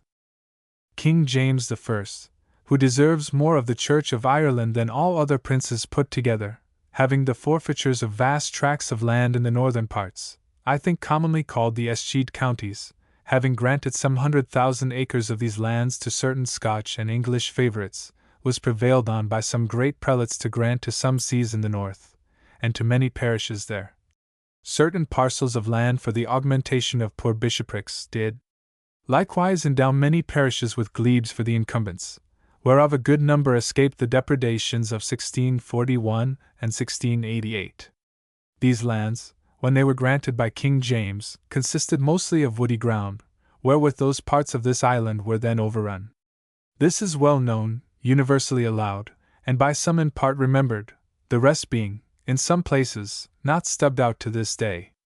And the value of the lands was consequently very inconsiderable, till Scotch colonies came over in swarms upon great encouragement to make them habitable, at least for such a race of strong-bodied people, who came hither from their own bleak barren highlands, as it were into a paradise, who soon were able to get straw for their bedding, instead of a bundle of heath spread on the ground, and sprinkled with water. Here, by degrees, they acquired some degree of politeness and civility, from such neighbouring Irish as were still left after Tyrone's last rebellion, and are since grown almost entirely possessors of the north. Thus, at length, the woods being rooted up, the land was brought in, and tilled, and the glebes which could not before yield 2d. an acre, are equal to the best, sometimes affording the minister a good domain, and some land to let. These wars and desolations and their natural consequences were likewise the cause of another effect, I mean that of uniting several parishes under one incumbent. For, as the lands were of little value by the want of inhabitants to cultivate them, and many of the churches levelled to the ground, particularly by the fanatic zeal of those rebellious saints who murdered their king, destroyed the church, and overthrew monarchy, for all which there is a humiliation day appointed by law, and soon approaching. So, in order to give a tolerable maintenance to a minister, and the country being too poor, as well as devotion too low, to think of building new churches, it was found necessary to repair some one church which had least suffered, and join sometimes 3 or more, enough for a bare support to some clergyman, who knew not where to provide himself better. This was a case of absolute necessity to prevent heathenism, as well as popery, from overrunning the nation. The consequence of these unions was very different in different parts, for, in the north, by the Scotch settlement, their numbers daily increasing by new additions from their own country, and their prolific quality peculiar to northern people, and lastly by their universally feeding upon oats, which grain, under its several preparations and denominations, is the only natural luxury of that hardy people. The value of tithes increased so prodigiously, that at this day, I confess, several united parishes ought to be divided, taking in so great a compass, that it is almost impossible for the people to travel timely to their own parish church, or their little churches to contain half their number, though the revenue would be sufficient to maintain 2, or perhaps 3 worthy clergymen with decency, provided the times mend, or that they were honestly dealt with, which I confess is seldom the case. I shall name only one, and it is the deanery of Derry, the revenue whereof, if the dean could get his dues, exceeding that of some bishoprics, both by the compass and fertility of the soil, the number as well as industry of the inhabitants, the conveniency of exporting their corn to Dublin and foreign parts, and lastly, by the accidental discovery of marl in many places of the several parishes. Yet all this revenue is wholly founded upon corn, for I am told there is hardly an acre of glebe for the dean to plant and build on. I am therefore of opinion that a real undefalcated revenue of £600 a year is a sufficient income for a country dean in this kingdom, and since the rents consist wholly of tithes, 2 parishes, to the amount of that value, should be united, and the dean reside as minister in that of Down, and the remaining parishes be divided among worthy clergymen, to about 300_L_ a year to each. The deanery of Derry, which is a large city, might be left worth 800_L_ a year, and Raphoe according as it shall be thought proper. These 3 are the only opulent deaneries in the whole kingdom, and, as I am informed, consist all of tithes, which was an unhappy expedient in the church, occasioned by the sacrilegious robberies during the several times of confusion and war, insomuch that at this day there is hardly any remainder left of dean and chapter lands in Ireland, that delicious morsel swallowed so greedily in England, under the fanatic usurpations. As to the present scheme of a bill for obliging the clergy to residence, now or lately in the Privy Council, I know no more of the particulars than what hath been told me by several clergymen of distinction, who say, that a petition in the name of them all hath been presented to the Lord Lieutenant and Council, that they might be heard by their council against the bill, and that the petition was rejected. With some reasons why it was rejected, for the bishops know best what is proper for the clergy. It seems the bill consists of two parts. First, a power in the bishops, with consent of the archbishop, and the patron, to take off from any parish whatever it is worth above £300 a year, and this to be done without the incumbent's consent, which before was necessary in all divisions. The other part of the bill obligeth all clergymen, from £40 a year and upwards, to reside, and build a house in his parish. But those of £40 are remitted till they shall receive £100 out of the revenue of first fruits granted by her late Majesty. Considerations upon 2 bills and c. Note. In the year 1731 a bill was brought into the House of Lords by a great majority of the Right Reverend the Bishops, for enabling them to divide the livings of the inferior clergy, which bill was approved of in the Privy Council of Ireland, and passed by the Lords in Parliament. It was afterwards sent to the House of Commons for their approbation, but was rejected by them with a great majority. The supposed author of the following considerations, who hath always been the best friend to the inferior clergy of the Church of England, as may be seen by many parts of his writings, opposed this pernicious project with great success, which, if it had passed into law, would have been of the worst consequence to this nation. Advertisement to the reprint of this pamphlet in Swift's Works, Volume 6. Dublin, Faulkner, 1738. Fuller details of the circumstances which gave Swift the opportunity for writing this tract are given in the note prefixed to the previous pamphlet, see page 250. The text here given is that of the first edition. T.S. Considerations upon 2 bills sent down from the R.H., the H. of L. to the H. Bly H. of C. relating to the clergy of I.D. London. Printed for A. Moore, near St. Paul's, and sold by the booksellers of Westminster and Southwark, 1732. I have often, for above a month past, desired some few clergymen, who are pleased to visit me, that they would procure an extract of 2 bills, brought into the council by some of the bishops, and both of them since passed in the House of Lords. But I could never obtain what I desired, whether by the forgetfulness or negligence of those whom I employed, or the difficulty of the thing itself. Therefore, if I shall happen to mistake in any fact of consequence, I desire my remarks upon it may pass for nothing, for my information is no better than what I received in words from several divines, who seem to agree with each other. I have not the honor to be acquainted with any one single prelate of the kingdom, and am a stranger to their characters, further than as common fame reports them, which is not to be depended on. Therefore, I cannot be supposed to act upon a principle of resentment. I esteem their functions, if I may be allowed to say so without offense, as truly apostolical, and absolutely necessary to the perfection of a Christian church. There are no qualities more incident to the frailty and corruption of humankind than an indifference, or insensibility for other men's sufferings, and a sudden forgetfulness of their own former humble state, when they rise in the world. These 2 dispositions have not, I think, anywhere so strongly exerted themselves, as in the order of bishops with regard to the inferior clergy, for which I can find no reasons, but such as naturally should seem to operate a quite contrary way. The maintenance of the clergy, throughout the kingdom, is precarious and uncertain, collected from a most miserable race of beggarly farmers, at whose mercy every minister lies to be defrauded. His office, as rector or vicar, if it be duly executed, is very laborious. As soon as he is promoted to a bishopric, the scene is entirely and happily changed. His revenues are large, and as surely paid as those of the king. His whole business is once a year, to receive the attendance, the submission, and the proxy money of all his clergy, in whatever part of the diocese he shall please to think most convenient for himself. Neither is his personal presence necessary, for the business may be done by a vicar general. The fatigue of ordination is just what the bishops please to make it, and as matters have been for some time, and may probably remain, the fewer ordinations the better.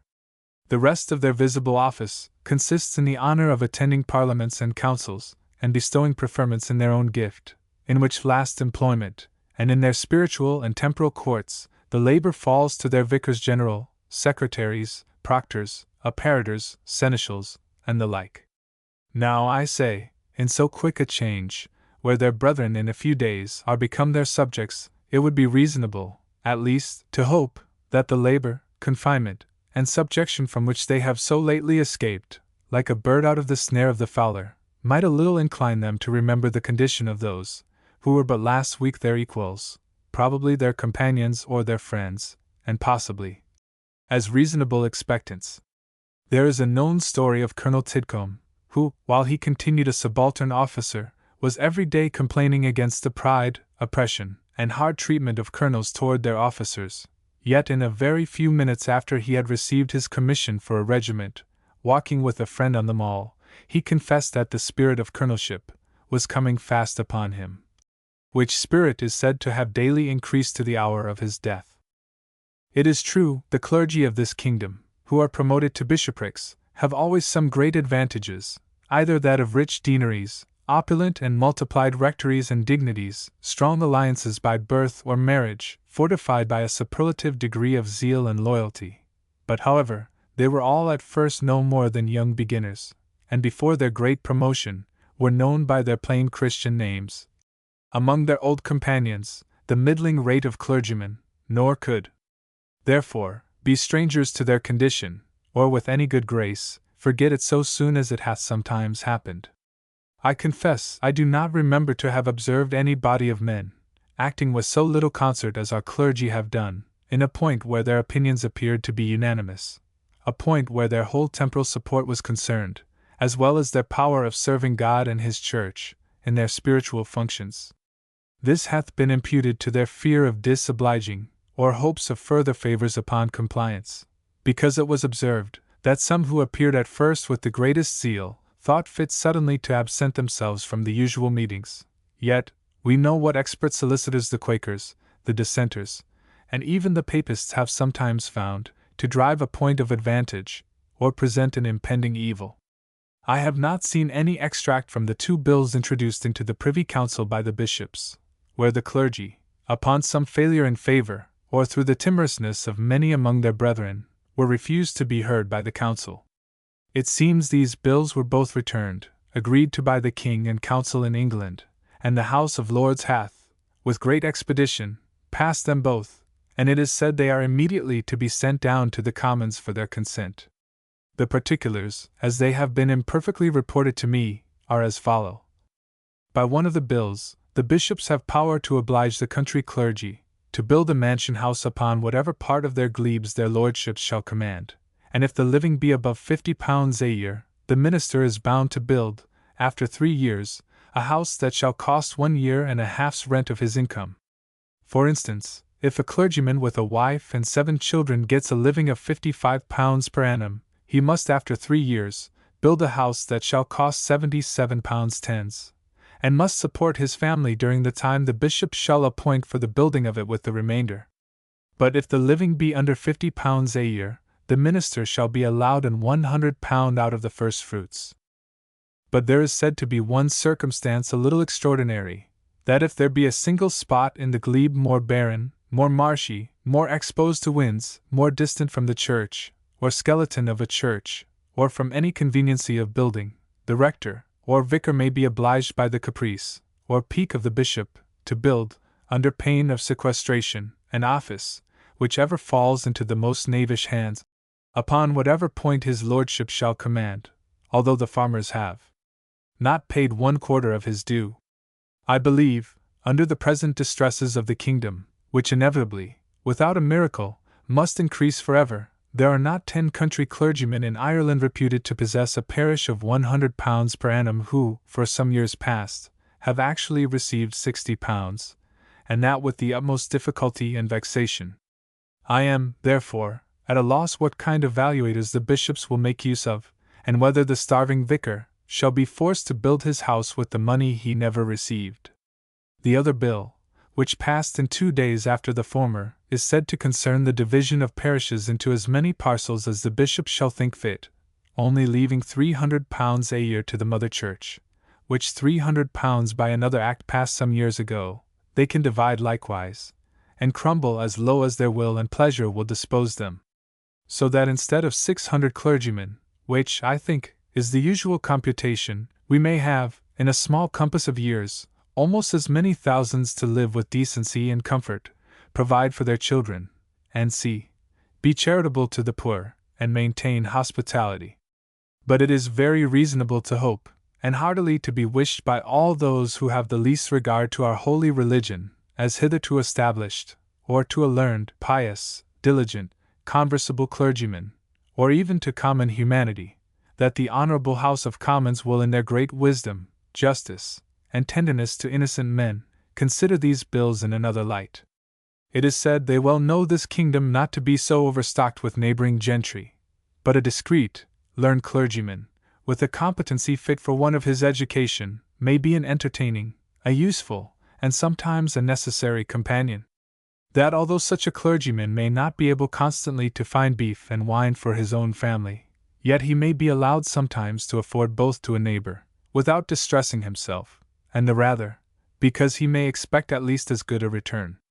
It will probably be considered that in many desolate parts there may not be always a sufficient number of persons considerable enough to be trusted with commissions of the peace, which several of the clergy now supply much better than a little, contemptible, illiterate vicar from £20 to £50 a year, the son of a weaver, pedlar, tailor, or miller, can be presumed to do.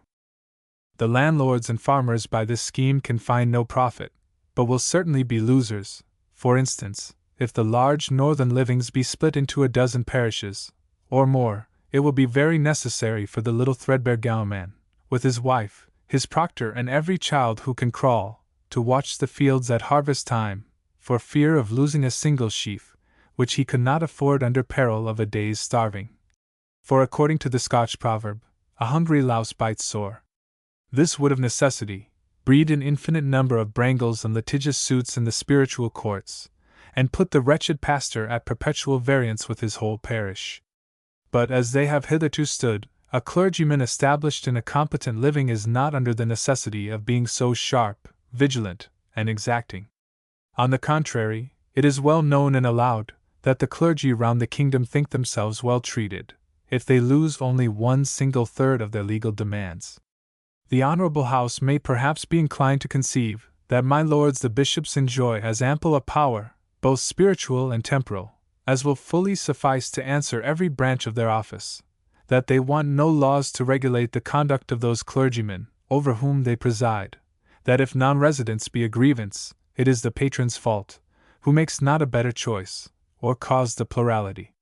That if the general impartial character of persons chosen into the church had been more regarded, and the motive of party, alliance, kindred, flatterers, ill judgment, or personal favor regarded less, there would be fewer complaints of non-residence, neglect of care, blamable behavior, or any other part of misconduct, not to mention ignorance and stupidity. I could name certain gentlemen of the gown, whose awkward, spruce, prim, sneering, and smirking countenances, the very tone of their voices, and an ungainly strut in their walk, without one single talent for any one office, have contrived to get good preferment by the mere force of flattery and cringing, for which two virtues, the only two virtues they pretend to, they were, however, utterly unqualified. And whom, if I were in power, although they were my nephews or had married my nieces, I could never in point of good conscience or honour, have recommended to a curacy in Connaught. The Honourable House of Commons may likewise perhaps consider that the gentry of this kingdom differ from all others upon earth, being less capable of employments in their own country than any others who come from abroad, and that most of them have little expectation of providing for their younger children, otherwise than by the church, in which there might be some hopes of getting a tolerable maintenance.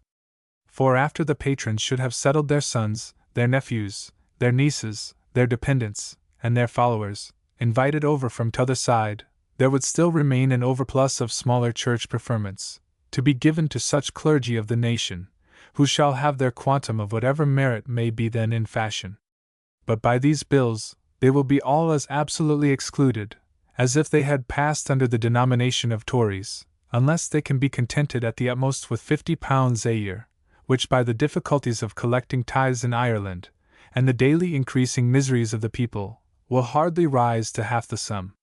It is observed that the divines sent over hither to govern this church have not seemed to consider the difference between both kingdoms, with respect to the inferior clergy. As to themselves, indeed, they find a large revenue in lands let at 1/4 value, which consequently must be paid while there is a penny left among us, and the public distress so little affects their interests, that their fines are now higher than ever. They content themselves to suppose that whatever a parish is said to be worth, comes all into the parson's pocket. The poverty of great numbers among the clergy of England hath been the continual complaint of all men who wish well to the Church, and many schemes have been thought on to redress it. Yet an English vicar of £40 a year lives much more comfortably than one of double the value in Ireland. His farmers, generally speaking, are able and willing to pay him his full dues. He hath a decent church of ancient standing, filled every Lord's Day with a large congregation of plain people, well clad, and behaving themselves as if they believed in God and Christ. He hath a house and barn in repair, a field or two to graze his cows, with a garden and orchard. No guest expects more from him than a pot of ale. He lives like an honest, plain farmer, as his wife is dressed but little better than Goody. He is sometimes graciously invited by the squire, where he sits at humble distance. If he gets the love of his people, they often make him little useful presents. He is happy by being born to no higher expectation, for he is usually the son of some ordinary tradesman or middling farmer. His learning is much of a size with his birth and education, no more of either than what a poor hungry servitor can be expected to bring with him from his college. It would be tedious to shew the reverse of all this in our distant poorer parishes, through most parts of Ireland, wherein every reader may make the comparison. Lastly, the Honourable House of Commons may consider whether the scheme of multiplying beggarly clergymen through the whole kingdom, who must all have votes for choosing Parliament men, provided they can prove their freeholds to be worth 40s per annum, ultra reprises, may not, by their numbers, have great influence upon elections, being entirely under the dependence of their bishops. For by a moderate computation, after all the divisions and subdivisions of parishes that, my lords, the bishops, have power to make by their new laws, there will, as soon as the present set of clergy go off, be raised an army of ecclesiastical militants, able enough for any kind of service, except that of the altar. I am, indeed, in some concern about a fund for building 1,000 or 2 churches, wherein these probationers may read their wall lectures, and begin to doubt they must be contented with barns, which barns will be one great advancing step towards an accommodation with our true Protestant brethren, the dissenters. The scheme of encouraging clergymen to build houses by dividing a living of £500 a year into 10 parts, is a contrivance, the meaning whereof hath got on the wrong side of my comprehension, unless it may be argued that bishops build no houses, because they are so rich, and therefore the inferior clergy will certainly build, if you reduce them to beggary. But I knew a very rich man of quality in England, who could never be persuaded to keep a servant out of livery, because such servants would be expensive, and apt, in time, to look like gentlemen, whereas the others were ready to submit to the basest offices, and at a cheaper pennyworth might increase his retinue. I hear, it is the opinion of many wise men, that before these bills pass both houses, they should be sent back to England with the following clauses inserted. First, that whereas there may be about 12 double bishoprics in Ireland, those bishoprics should be split and given to different persons, and those of a single denomination be also divided into 2, 3, or 4 parts, as occasion shall require. Otherwise there may be a question started, whether 22 prelates can effectually extend their paternal care and unlimited power for the protection and correction of so great a number of spiritual subjects. But this proposal will meet with such furious objections, that I shall not insist upon it, for I well remember to have read, what a terrible fright the frogs were in, upon a report that the sun was going to marry. Another clause should be, that none of these 20, 30, 40, or 50-pounders may be suffered to marry, under the penalty of immediate deprivation, their marriages declared null, and their children bastards. For some desponding people take the kingdom to be not in a condition of encouraging so numerous a breed of beggars. A third clause will be necessary, that these humble gentry should be absolutely disqualified from giving votes in elections for Parliament men. Others add a fourth, which is a clause of indulgence, that these reduced divines may be permitted to follow any lawful ways of living that will not call them too often or too far from their spiritual offices, for unless I misapprehend, they are supposed to have episcopal ordination.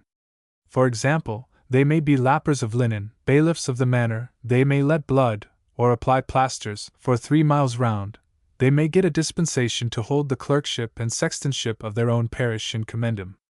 Their wives and daughters may make shirts for the neighborhood, or if a barrack be near, for the soldiers.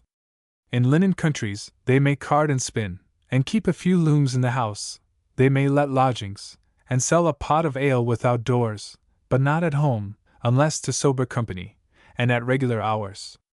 It is by some thought a little hard, that in an affair of the last consequence, to the very being of the clergy, in the points of liberty and property, as well as in their abilities to perform their duty, this whole reverend body, who are the established instructors of the nation in Christianity and moral virtues, and are the only persons concerned, should be the sole persons not consulted. Let any scholar shew the like precedent in Christendom for 1200 years past. An Act of Parliament for settling or selling an estate in a private family is never passed till all parties give consent. But in the present case the whole body of the clergy is, as themselves apprehend, determined to utter ruin, without once expecting or asking their opinion, and this by a scheme contrived only by one part of the convocation, while the other part, which hath been chosen in the usual forms, wants only the regal permission to assemble and consult about the affairs of the Church, as their predecessors have always done in former ages, where it is presumed the lower house hath a power of proposing canons and a negative voice as well as the upper. And God forbid, say these objectors, that there should be a real separate interest between the bishops and clergy, any more than there is between a man and his wife, a king and his people, or Christ and his Church. It seems there is a provision in the bill, that no parish shall be cut into scraps, without the consent of several persons, who can be no sufferers in the matter. But I cannot find that the clergy lay much weight on this caution, because they argue that the very persons from whom these bills took their rise will have the greatest share in the decision. I do not, by any means, conceive the crying sin of the clergy in this kingdom to be that of non-residence. I am sure it is many degrees less so here than in England, unless the possession of pluralities may pass under that name, and if this be a fault, it is well known to whom it must be imputed. I believe, upon a fair inquiry, and I hear an inquiry is to be made, they will appear to be most pardonably few, especially considering how many parishes have not an inch of glebe, and how difficult it is upon any reasonable terms to find a place of habitation. And therefore, God knows, whether my lords the bishops will be soon able to convince the clergy, or those who have any regard for that venerable body, that the chief motive in their lordships' minds by procuring these bills was to prevent the sin of non-residence, while the universal opinion of almost every clergyman in the kingdom, without distinction of party, taking in even those who are not likely to be sufferers, stands directly against them. If some livings in the north may be justly thought too large a compass of land, which makes it inconvenient for the remotest inhabitant to attend the service of the Church, which in some instances may be true, no reasonable clergyman would oppose a proper remedy by particular Acts of Parliament. Thus, for instance, the deanery of Down, a country deanery, I think, without a cathedral, depending wholly upon an union of parishes joined together, in a time when the land lay waste and thinly inhabited, since those circumstances are so prodigiously changed for the better, may properly be lessened, leaving a decent competency to the dean, and placing rectories in the remaining churches, which are now served only by stipendiary curates. The case may be probably the same in other parts, and such a proceeding discreetly managed would be truly for the good of the Church. For it is to be observed that the dean and chapter lands, which, in England were all seized under the fanatic usurpation, are things unknown in Ireland, having been long ravished from the Church, by a succession of confusions, and tithes applied in their stead, to support that ecclesiastical dignity. The late Archbishop of Dublin, 1, had a very different way of encouraging the clergy of his diocese to residence. When a lease had run out 7 years or more, he stipulated with the tenant to resign up 20 or 30 acres to the minister of the parish where it lay convenient, without lessening his former rent, and with no great abatement of the fine, and this he did in the parts near Dublin, where land is at the highest rates, leaving a small chiefry for the minister to pay, hardly a sixth part of the value. I doubt not that almost every bishop in the kingdom may do the same generous act with less damage to their sees than his late Grace of Dublin, much of whose lands were out in fee farms, or leases for lives, and I am sorry that the good example of that prelate hath not been followed. Footnote 1. The Right Rev. Dr. William King, see page 241. T.S. But a great majority of the clergy's friends cannot hitherto reconcile themselves to this project, which they call a leveling principle, that must inevitably root out the seeds of all honest emulation, the legal parent of the greatest virtues, and most generous actions among men, but which, in the general opinion, for I do not pretend to offer my own, will never more have room to exert itself in the breast of any clergyman whom this kingdom shall produce. But whether the consequences of these bills may, by the virtues and frailties of future bishops, sent over hither to rule the Church, terminate in good or evil, I shall not presume to determine, since God can work the former out of the latter. But one thing I can venture to assert, that from the earliest ages of Christianity to the minute I am now writing, there never was a precedent of such a proceeding, much less to be feared, hoped, or apprehended from such hands in any Christian country, and so it may pass for more than a phoenix, because it hath risen without any assistance from the ashes of its sire. The appearance of so many dissenters at the hearing of this cause is what, I am told, hath not been charged to the account of their prudence or moderation, because that action hath been censured as a mark of triumph and insult before the victory is complete, since either of these bills hath yet passed the House of Commons, and some are pleased to think it not impossible that they may be rejected. Neither do I hear that there is an enacting clause in either of the bills to apply any part of the divided or subdivided tithes towards increasing the stipends of the sectaries. So that these gentlemen seem to be gratified like him, who, after having been kicked downstairs, took comfort when he saw his friend kicked down after him. I have heard many more objections against several particulars of both these bills, but they are of a high nature, and carry such dreadful innuendos, that I dare not mention them, resolving to give no offense because I well know how obnoxious I have long been, although I conceive without any fault of my own, to the zeal and principles of those who place all difference in opinion concerning public matters to the score of disaffection, whereof I am at least as innocent as the loudest of my detractors. Dublin, February 24, 1731-2. Some reasons against the bill for settling the tithe of hemp, flax, and sea, by a modus. Note. About the end of 1733, the Irish House of Commons had under consideration a bill for the encouragement of the growth of flax and the manufacture of linen. This bill contained a clause by which the tithe upon flax should be commuted by a modus or money composition. The clergy, to whom this tithe was an important source of revenue, and naturally, not wishing to lose its advantage, took steps to petition Parliament to be heard by council against the bill. Swift signed the petition, which set forth the injury which would be done to their order if the clause in the bill, then before the House, were allowed to become law. In addition to this, he committed and arranged his arguments to writing, and issued them in the following pamphlet. The activity against the bill proved so efficacious that the House of Commons dropped it. It may be remarked that Swift's interference was purely disinterested, since no part of the revenue of St. Patrick's, as Monk Mason points out, comes from the district appropriated to the culture of flax. Nor did Swift, or any of his predecessors or successors, ever receive 1 shilling upon account of that tithe.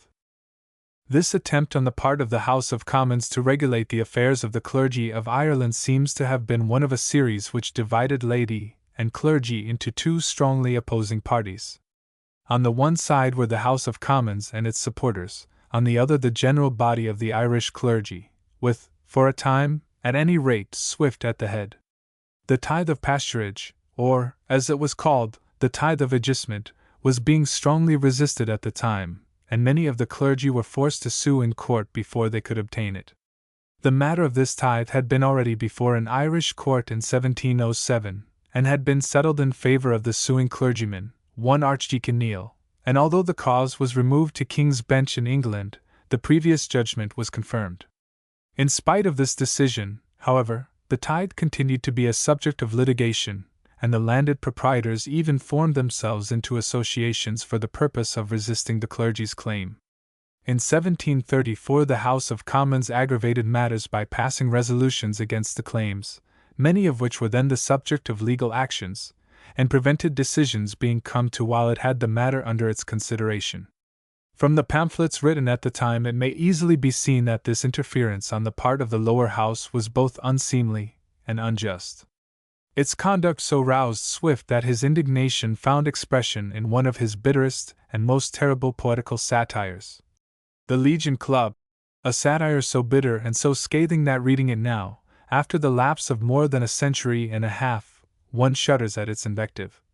A blasting flood of filth and vitriol, out of some hellish fountain, Mr. Chiton Collins calls it. We are told that its composition brought on a violent attack of vertigo, and it remained unfinished. The text here given is that of the first edition collated with those given by Faulkner, Hawkesworth, and Scott. T.S. Some reasons against a bill for settling the tyh of hemp, flax, and c. by a modus. Mxiv. The clergy did little expect to have any cause of complaint against the present House of Commons, who in the last sessions were pleased to throw out a bill, 1, sent them from the Lords, which that reverend body apprehended would be very injurious to them, if it passed into a law, and who, in the present sessions, defeated the arts and endeavors of schismatics to repeal the sacramental test. Footnote 1. For the bishops to divide livings. See the 2 preceding tracts. T.S. 4. Although it hath been allowed on all hands that the former of those bills might, by its necessary consequences, be very displeasing to the lay gentlemen of the kingdom, for many reasons purely secular, and that this last attempt for repealing the test did much more affect, at present, the temporal interest than the spiritual, yet the whole body of the lower clergy have, upon both these occasions, expressed equal gratitude to that honorable House, for their justice and steadiness, as if the clergy alone were to receive the benefit. It must needs be, therefore, a great addition to the clergy's grief, that such an assembly as the present House of Commons should now, with an expedition more than usual, agree to a bill for encouraging the linen manufacture, with a clause, whereby the Church is to lose 2 parts in 3 of the legal tithe in flax and hemp. Some reasons why the clergy think such a law will be a great hardship upon them are, I conceive, those that follow. I shall venture to enumerate them with all deference due to that honorable assembly. First, the clergy suppose that they have not, by any fault or demerit, incurred the displeasure of the nation's representatives, either can the declared loyalty of the present set, from the highest prelate to the lowest vicar, be in the least disputed, because there are hardly 10 clergymen, through the whole kingdom, for more than 19 years past, who have not been either preferred entirely upon account of their declared affection to the Hanover line, or higher promoted as the due reward of the same merit. There is not a landlord in the whole kingdom, residing some part of the year at his country seat, who is not, in his own conscience, fully convinced that the tithes of his minister have gradually sunk, for some years past, 1/3, or at least 1/4 of their former value, exclusive of all non-solvencies. The payment of tithes in this kingdom is subject to so many frauds, brangles, and other difficulties, not only from papists and dissenters, but even from those who profess themselves Protestants, that by the expense, the trouble, and vexation of collecting, or bargaining for them, they are, of all other rents, the most precarious, uncertain, and ill-paid. The landlords in most parishes expect, as a compliment, that they shall pay little more than half the value of their tithes for the lands they hold in their own hands, which often consist of large domains, and it is the minister's interest to make them easy upon that article, when he considers what influence those gentlemen have upon their tenants. The clergy cannot but think it extremely severe that in a bill for encouraging the linen manufacture they alone must be the sufferers, who can least afford it, if, as I am told, there be a tax of £3,000 a year, paid by the public, for a further encouragement to the said manufacture. Are not the clergy equal sharers in the charge with the rest of their fellow subjects? What satisfactory reason can be therefore given, why they alone should bear the whole additional weight, unless it will be alleged that their property is not upon an equal foot with the properties of other men? They acquire their own small pittance, by at least as honest means, as their neighbors, the landlords, possess their estates, and have been always supposed, except in rebellious or fanatical times, to have as good a title, for no families now in being can shew a more ancient. Indeed, if it be true that some persons, I hope they were not many, were seen to laugh when the rights of the clergy were mentioned, in this case, an opinion may possibly be soon advanced, that they have no rights at all. And this is likely enough to gain ground, in proportion as the contempt of all religion shall increase, which is already in a very forward way. It is said there will be also added to this bill a clause for diminishing the tithe of hops, in order to cultivate that useful plant among us, and here likewise the load is to lie entirely on the shoulders of the clergy, while the landlords reap all the benefit.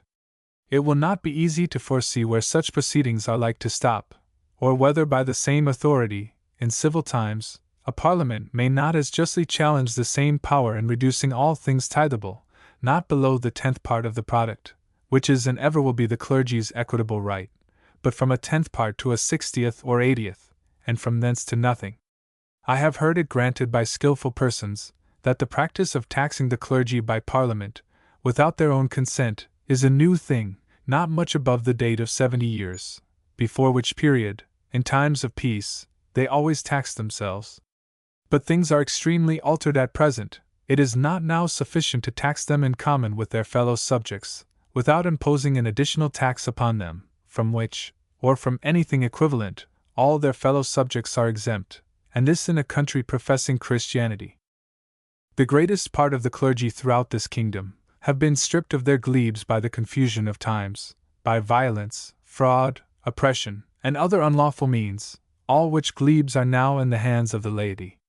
So that they now are generally forced to lie at the mercy of landlords, for a small piece of ground in their parishes, at a most exorbitant rent, and usually for a short term of years, whereon to build a house, and enable them to reside. Yet, in spite of these disadvantages, I am a witness that they are generally more constant residents than their brethren in England, where the meanest vicar hath a convenient dwelling, with a barn, a garden, and a field or two for his cattle, besides the certainty of his little income from honest farmers, able and willing, not only to pay him his dues, but likewise to make him presents, according to their ability, for his better support. In all which circumstances, the clergy of Ireland meet with a treatment directly contrary. It is hoped, the Honourable House will consider that it is impossible for the most ill-minded, avaricious, or cunning clergyman, to do the least injustice to the meanest category in his parish, in any bargain for tithes, or other ecclesiastical dues. He can, at the utmost, only demand to have his tithe fairly laid out, and does not once in 100 times obtain his demand. But every tenant, from the poorest category to the most substantial farmer, can, and generally doth impose upon the minister, by fraud, by theft, by lies, by perjuries, by insolence, and sometimes by force, notwithstanding the utmost vigilance and skill of himself and his proctor. Insomuch, that it is allowed, that the clergy in general receive little more than 1/2 of their legal dues, not including the charges they are at in collecting or bargaining for them.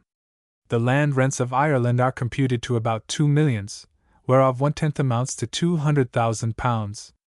The benefited clergymen, excluding those of this city, are not reckoned to be above 500, by which computation they should each of them possess £200 a year, if those tithes were equally divided, although in well-cultivated corn countries it ought to be more, whereas they hardly receive 1/2 of that sum, with great defalcations, and in very bad payments.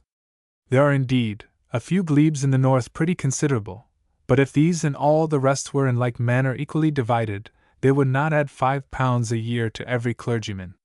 Therefore, whether the condition of the clergy in general among us be justly liable to envy, or able to bear a heavy burden, which neither the nobility, nor gentry, nor tradesmen, nor farmers, will touch with one of their fingers, this, I say, is submitted to the Honorable House.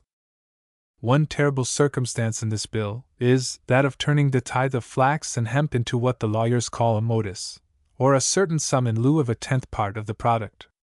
And by this practice of claiming a modus in many parishes by ancient custom, the clergy in both kingdoms have been almost incredible sufferers.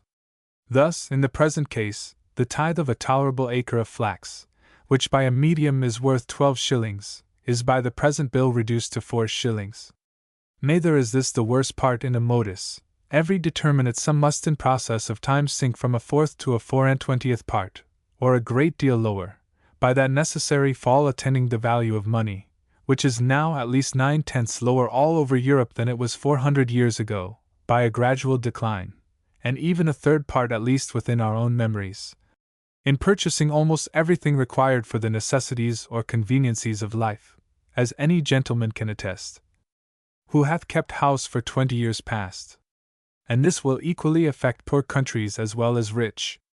For, although I look upon it as an impossibility that this kingdom should ever thrive under its present disadvantages, which without a miracle must still increase, yet, when the whole cash of the nation shall sink to £50,000, we must in all our traffic abroad, either of import or export, go by the general rate at which money is valued in those countries that enjoy the common privileges of humankind. For this reason, no corporation, if the clergy may presume to call themselves one, should by any means grant away their properties in perpetuity upon any consideration whatsoever, which is a rock that many corporations have split upon, to their great impoverishment, and sometimes to their utter undoing, because they are supposed to subsist forever, and because no determination of money is of any certain perpetual intrinsic value. This is known enough in England, where estates let forever, some 100 years ago, by several ancient noble families, do not at this present pay their posterity a 20th part of what they are now worth at an easy rate. A tax affecting one part of a nation, which already bears its full share in all parliamentary impositions, cannot possibly be just, except it be inflicted as a punishment upon that body of men which is taxed, for some great demerit or danger to the public apprehended from those upon whom it is laid. Thus the papists and non-jurors have been doubly taxed for refusing to give proper securities to the government, which cannot be objected against the clergy. And therefore, if this bill should pass, I think it ought to be with a preface, shewing wherein they have offended, and for what disaffection or other crime they are punished. If an additional excise upon ale, or a duty upon flesh and bread, were to be enacted, either the victualler, butcher, or baker would bear any more of the charge than for what themselves consumed, but it would be an equal general tax through the whole kingdom, whereas, by this bill, the clergy alone are avowedly condemned to be deprived of their ancient, inherent, undisputed rights, in order to encourage a manufacture by which all the rest of the kingdom are supposed to be gainers.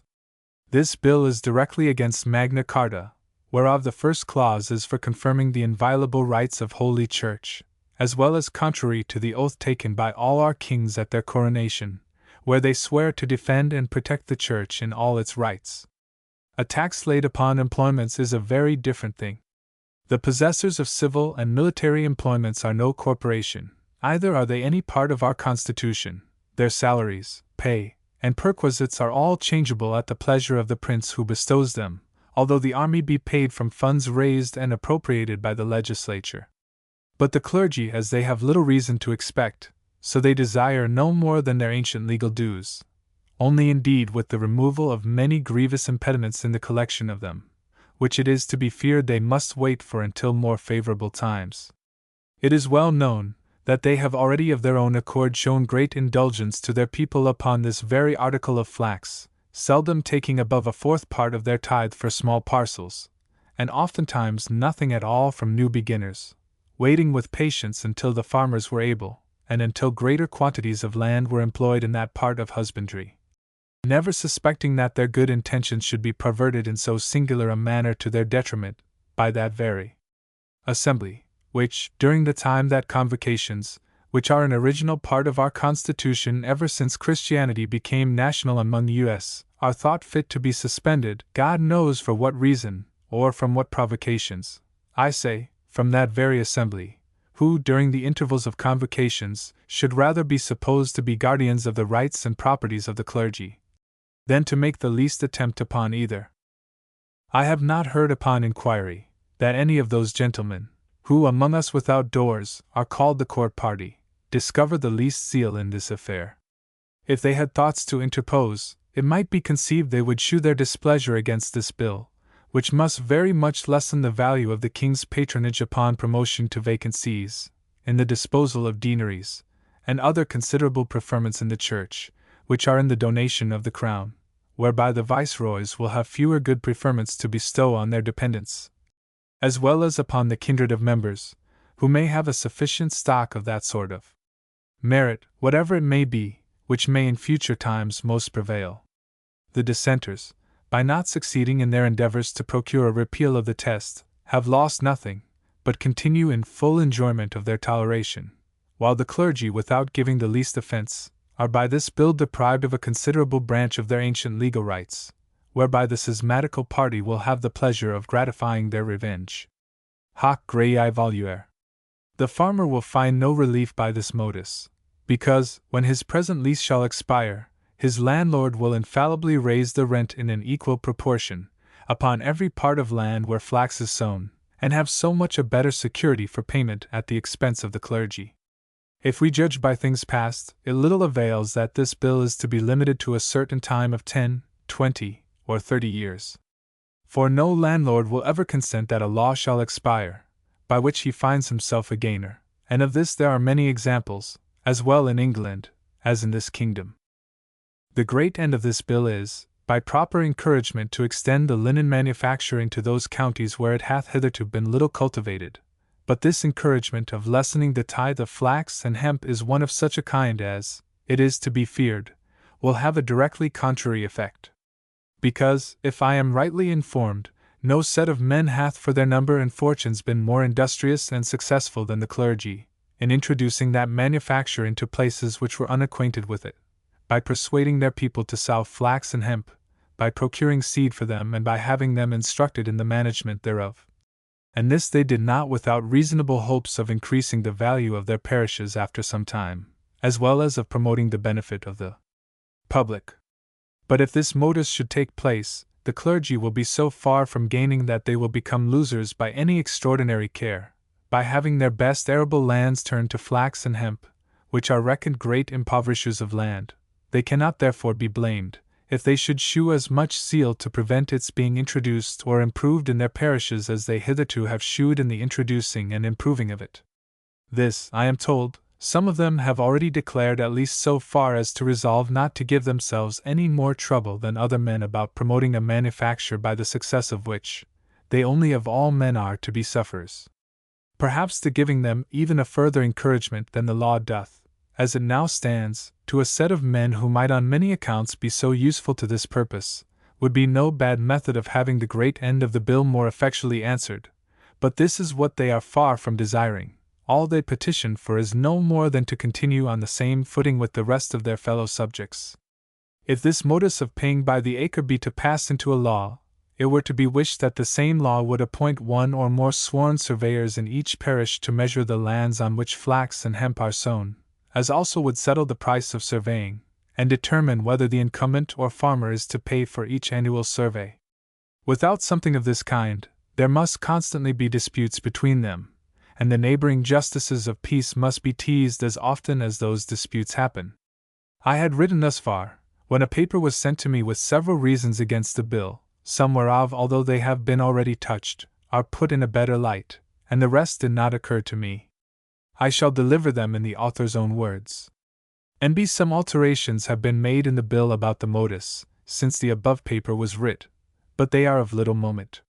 Some further reasons against the bill for settling the tithe of hemp, flax, and c.I. That tithes are the patrimony of the Church, and if not of divine original, yet at least of great antiquity. 2. That all purchases and leases of tithable lands, for many centuries past, have been made and taken, subject to the demand of tithes, and those lands sold and taken just so much the cheaper on that account. 3. That if any lands are exempted from tithes, or the legal demands of such tithes lessened by Act of Parliament, so much value is taken from the proprietor of the tithes, and vested in the proprietor of the lands, or his head tenants. 4. That no innocent unoffending person can be so deprived of his property without the greatest violation of common justice. v.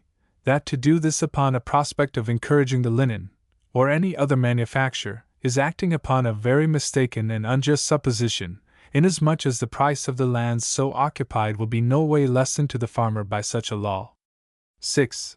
That the clergy are content cheerfully to bear, as they now do, any burden in common with their fellow subjects, either for the support of His Majesty's government, or the encouragement of the trade of the nation, but think it very hard, that they should be singled out to pay heavier taxes than others, at a time when by the decrease of the value of their parishes they are less able to bear them.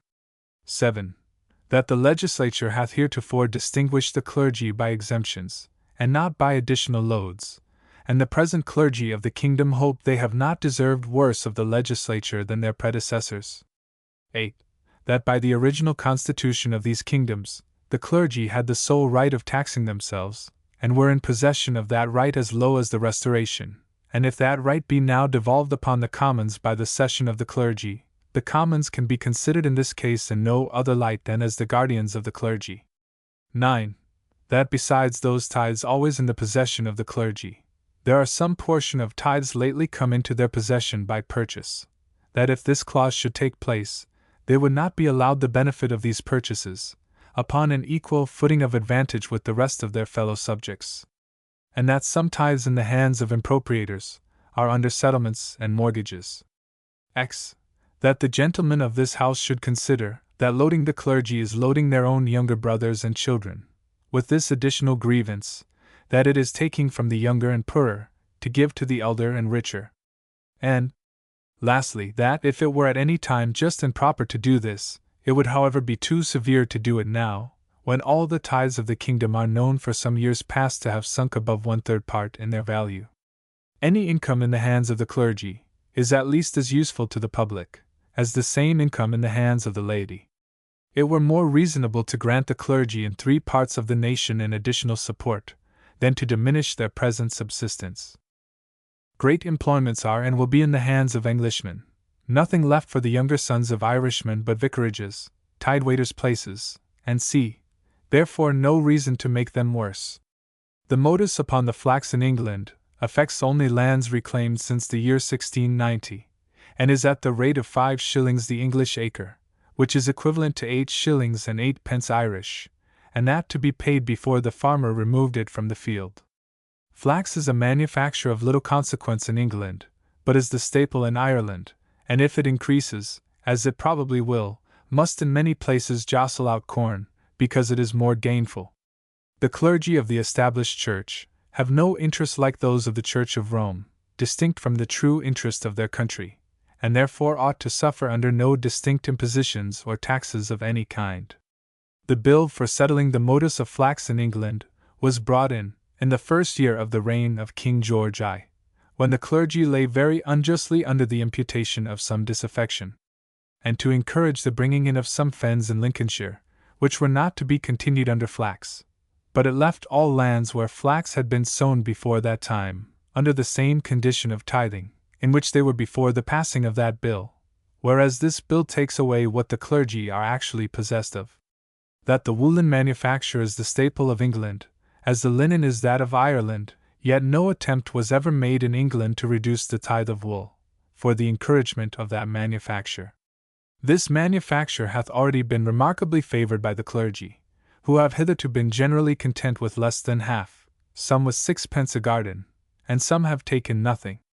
Employments, they say, have been taxed, the reasons for which taxation will not hold with regard to property, at least till employments become inheritances. The commons always have had so tender a regard to property, that they never would suffer any law to pass, whereby any particular persons might be aggrieved without their own consent. An essay on the fates of clergymen. Note. This essay was first printed in numbers v. and 7 of The Intelligencer, Dublin, 1728. In that periodical it bore the title, A Description of What the World Calls Discretion, and had the following lines from Ben Jonson as a text. Described it's thus, defined would you it have? Then the world's honest man's an arrant knave. The text here printed is based on the original issue, and collated with the Miscellanies, Volume 3, of 1732, and the Miscellanies, Volume 2, 1747. T.S. An essay on the fates of clergymen. There is no talent so useful towards rising in the world, or which puts men more out of the reach of fortune, than that quality generally possessed by the dullest sort of people, and is in common speech called discretion, a species of lower prudence, by the assistance of which people of the meanest intellectuals, without any other qualification, pass through the world in great tranquillity, and with universal good treatment, neither giving nor taking offense. Courts are seldom unprovided of persons under this character, on whom, if they happen to be of great quality, most employments, even the greatest, naturally fall, when competitors will not agree, and in such promotions, nobody rejoices or grieves. The truth of this I could prove by several instances within my own memory, for I say nothing of present times. And indeed, as regularity and forms are of great use in carrying on the business of the world, so it is very convenient that persons endued with this kind of discretion should have that share which is proper to their talents in the conduct of affairs, but by no means meddle in matters which require genius, learning, strong comprehension, quickness of conception, magnanimity, generosity, sagacity, or any other superior gift of human minds. Because this sort of discretion is usually attended with a strong desire of money, and few scruples about the way of obtaining it, with servile flattery and submission, with a want of all public spirit or principle, with a perpetual wrong judgment, when the owners come into power and high place, how to dispose of favor and preferment, having no measures for merit and virtue in others, but those very steps by which themselves ascended, nor the least intention of doing good or hurt to the public. Farther than either one or t'other is likely to be subservient to their own security or interest. Thus, being void of all friendship and enmity, they never complain or find fault with the times, and indeed never have reason to do so. Men of eminent parts and abilities, as well as virtues, do sometimes rise in the court, sometimes in the law, and sometimes even in the church. Such were the Lord Bacon, the Earl of Strafford, Archbishop Laud, in the reign of King Charles I, and others in our own times, whom I shall not name, but these, and many more, under different princes, and in different kingdoms, were disgraced or banished, or suffered death, merely in envy to their virtues and superior genius, which emboldened them in great exigencies and distresses of state, wanting a reasonable infusion of this aldermanly discretion, to attempt the service of their prince and country out of the common forms. This evil fortune, which generally attends extraordinary men in the management of great affairs, has been imputed to divers causes that need not be here set down, when so obvious a one occurs, if what a certain writer observes be true, that when a great genius appears in the world, the dunces are all in confederacy against him. And if this be his fate when he employs his talents, one, wholly in his closet, without interfering with any man's ambition or avarice, what must he expect, when he ventures out to seek for preferment in a court, but universal opposition when he is mounting the ladder, and every hand ready to turn him off when he is at the top? And in this point, fortune generally acts directly contrary to nature, for in nature we find that bodies full of life and spirits mount easily, and are hard to fall, whereas heavy bodies are hard to rise, and come down with greater velocity, in proportion to their weight. But we find fortune every day acting just the reverse of this. Footnote 1. And thus, although he employs his talents, this is the reading of the Intelligencer. T.S.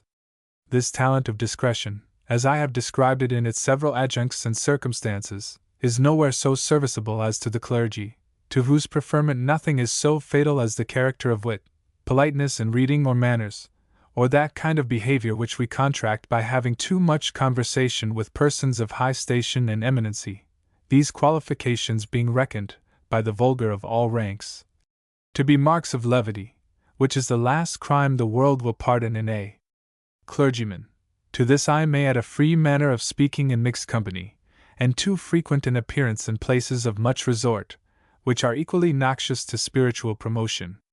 I have known, indeed, a few exceptions to some parts of these observations. 2. I have seen some of the dullest men alive aiming at wit, and others, with as little pretensions, affecting politeness in manners and discourse. But never being able to persuade the world of their guilt, they grew into considerable stations, upon the firm assurance which all people had of their discretion, because they were of a size too low to deceive the world to their own disadvantage. But this, I confess, is a trial too dangerous often to engage in. Footnote 2. This word is regulations in the Intelligencer. T.S. There is a known story of a clergyman, who was recommended for a preferment by some great men at court to an archbishop. 3. His Grace said, he had heard that the clergyman used to play at whist and swabbers wink with a frown for, that as to playing now and then a sober game at whist for pastime, it might be pardoned, but he could not digest those wicked swabbers. And it was with some pains that my Lord Somers could undeceive him. I ask, by what talents we may suppose that great prelate ascended so high, or what sort of qualifications he would expect in those whom he took into his patronage, or would probably recommend to court for the government of distant churches. Footnote 3. Archbishop Tennyson, who, by all contemporary accounts, was a very dull man. There was a bitter sarcasm upon him usually ascribed to Swift, that he was as hot and heavy as a tailor's goose. S. In the Intelligencer, the word archbishop is replaced by the letters ABCT, TS. Footnote 4. Swabbers were 4 privileged cards used, at one time, for betting purposes, in the game of whist. T.S. 2 clergymen, in my memory, stood candidates for a small free school in Yorkshire, where a gentleman of quality and interest in the country, who happened to have a better understanding than his neighbors, procured the place for him who was the better scholar, and more gentlemanly person, of the 2, very much to the regret of all the parish.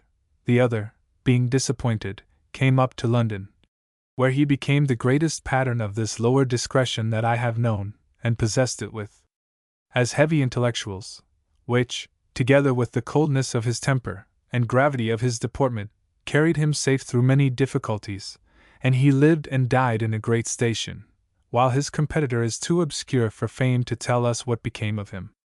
This species of discretion, which I so much celebrate, and do most heartily recommend, hath one advantage not yet mentioned, that it will carry a man safe through all the malice and variety of parties, so far, that whatever faction happens to be uppermost, his claim is usually allowed for a share of what is going. And the thing seems to me highly reasonable, for in all great changes, the prevailing side is usually so tempestuous, that it wants the ballast of those whom the world calls moderate men, and I call men of discretion, whom people in power may, with little ceremony, load as heavy as they please, drive them through the hardest and deepest roads without danger of foundering, or breaking their backs, and will be sure to find them neither rusty nor vicious.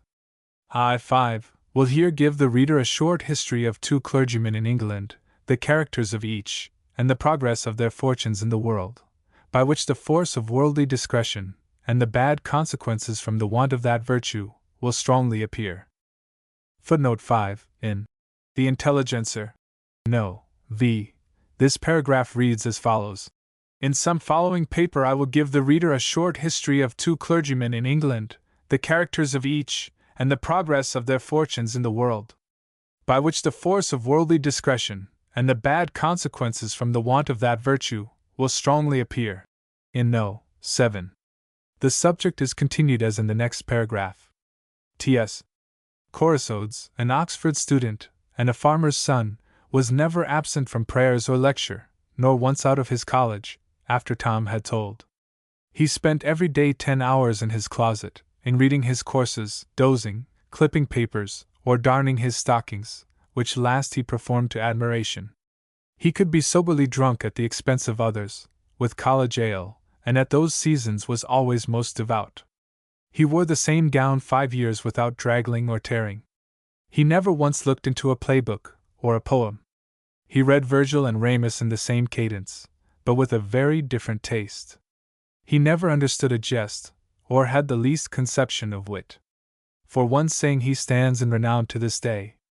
Being with some other students over a pot of ale, one of the company said so many pleasant things, that the rest were much diverted, only Chrysodes was silent and unmoved.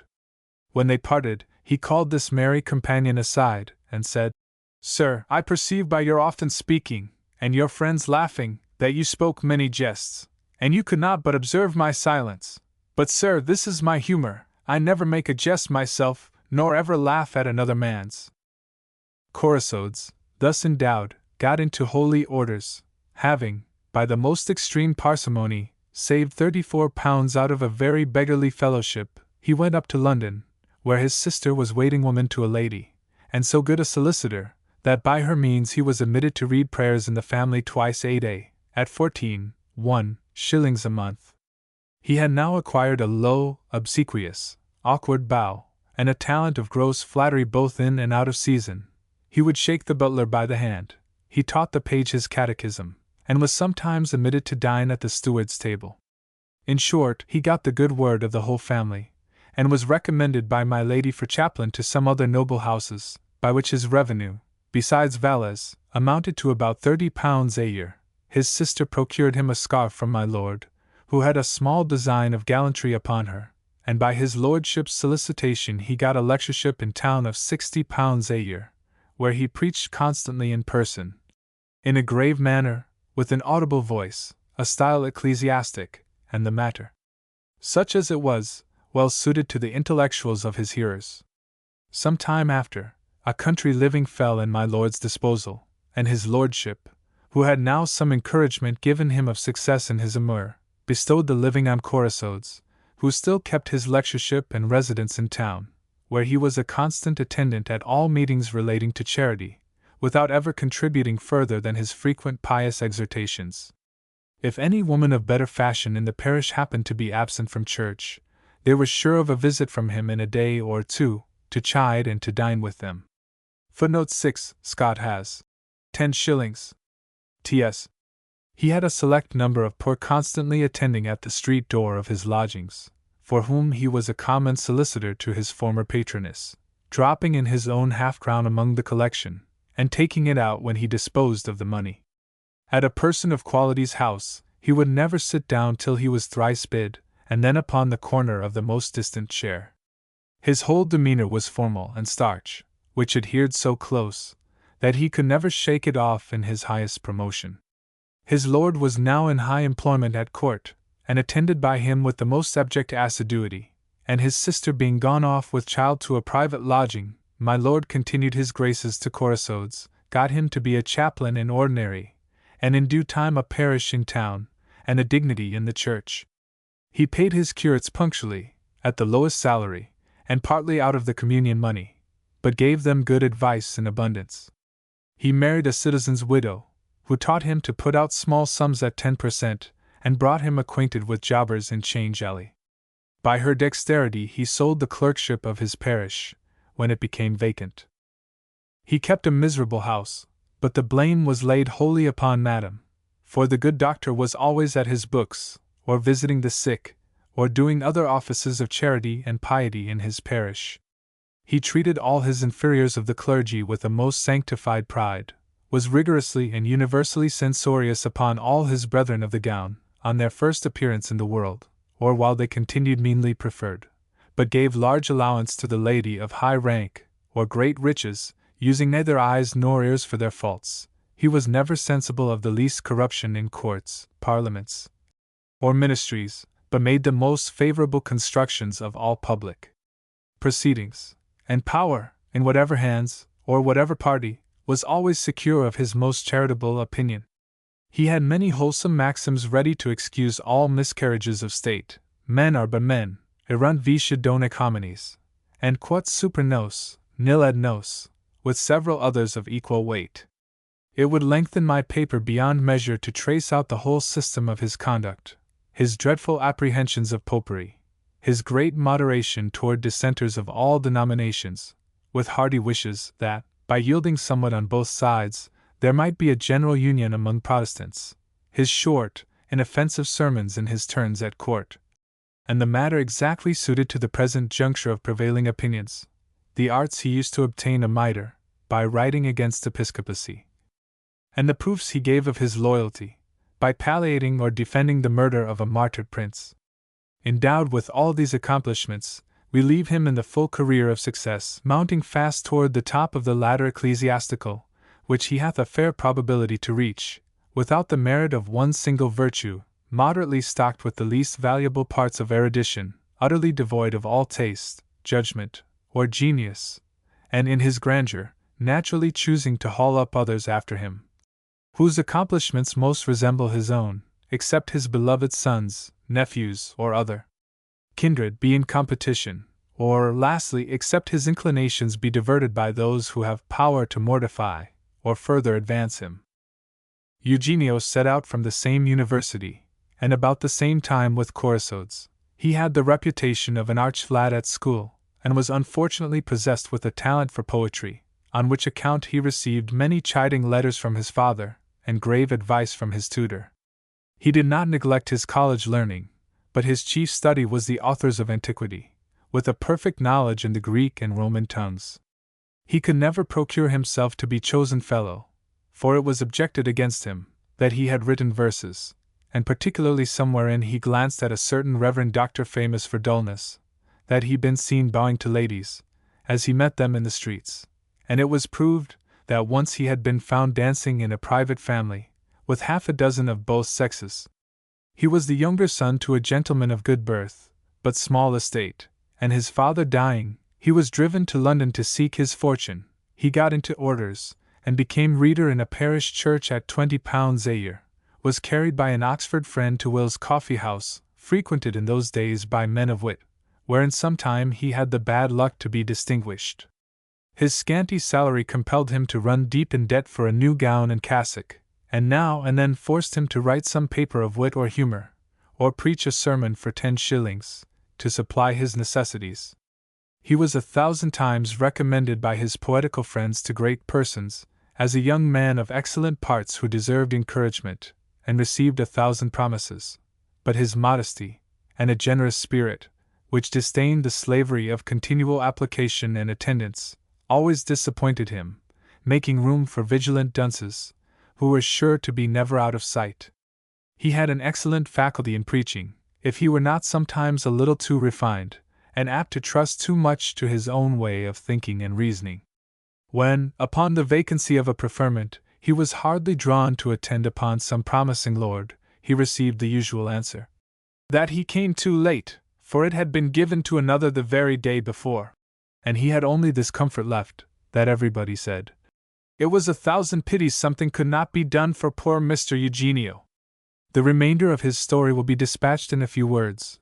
Wearied with weak hopes, and weaker pursuits, he accepted a curacy in Derbyshire, of £30 a year, and when he was 45, had the great felicity to be preferred by a friend of his father's to a vicarage worth annually £60, in the most desert parts of Lincolnshire, where, his spirit quite sunk with those reflections that solitude and disappointments bring, he married a farmer's widow, and is still alive. Utterly undistinguished and forgotten, only some of the neighbors have accidentally heard that he had been a notable man in his youth. Concerning that universal hatred, which prevails against the clergy.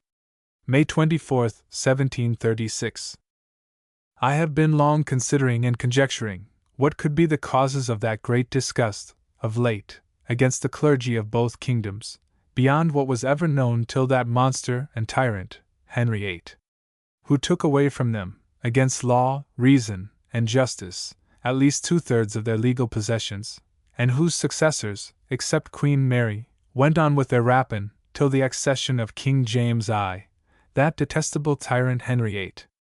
Although he abolished the Pope's power in England, as universal bishop, yet what he did in that article, however just it were in itself, was the mere effect of his irregular appetite, to divorce himself from a wife he was weary of, for a younger and more beautiful woman, whom he afterwards beheaded. But, at the same time, he was an entire defender of all the Popish doctrines, even those which were the most absurd. And while he put people to death for denying him to be head of the Church, he burned every offender against the doctrines of the Roman faith, and cut off the head of Sir Thomas More, a person of the greatest virtue this kingdom ever produced, for not directly owning him to be head of the church. Among all the princes who ever reigned in the world there was never so infernal a beast as Henry VIII.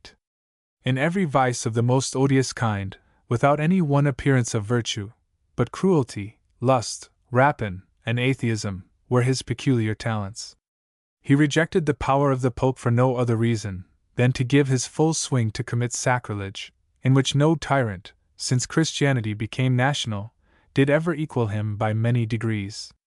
The abbeys, endowed with lands by the mistaken notions of well-disposed men, were indeed too numerous and hurtful to the kingdom, and therefore the legislature might, after the Reformation, have justly applied them to some pious or public uses. In a very few centuries after Christianity became national in most parts of Europe, although the Church of Rome had already introduced many corruptions in religion, yet the piety of early Christians, as well as new converts, was so great, and particularly of princes, as well as noblemen and other wealthy persons, that they built many religious houses.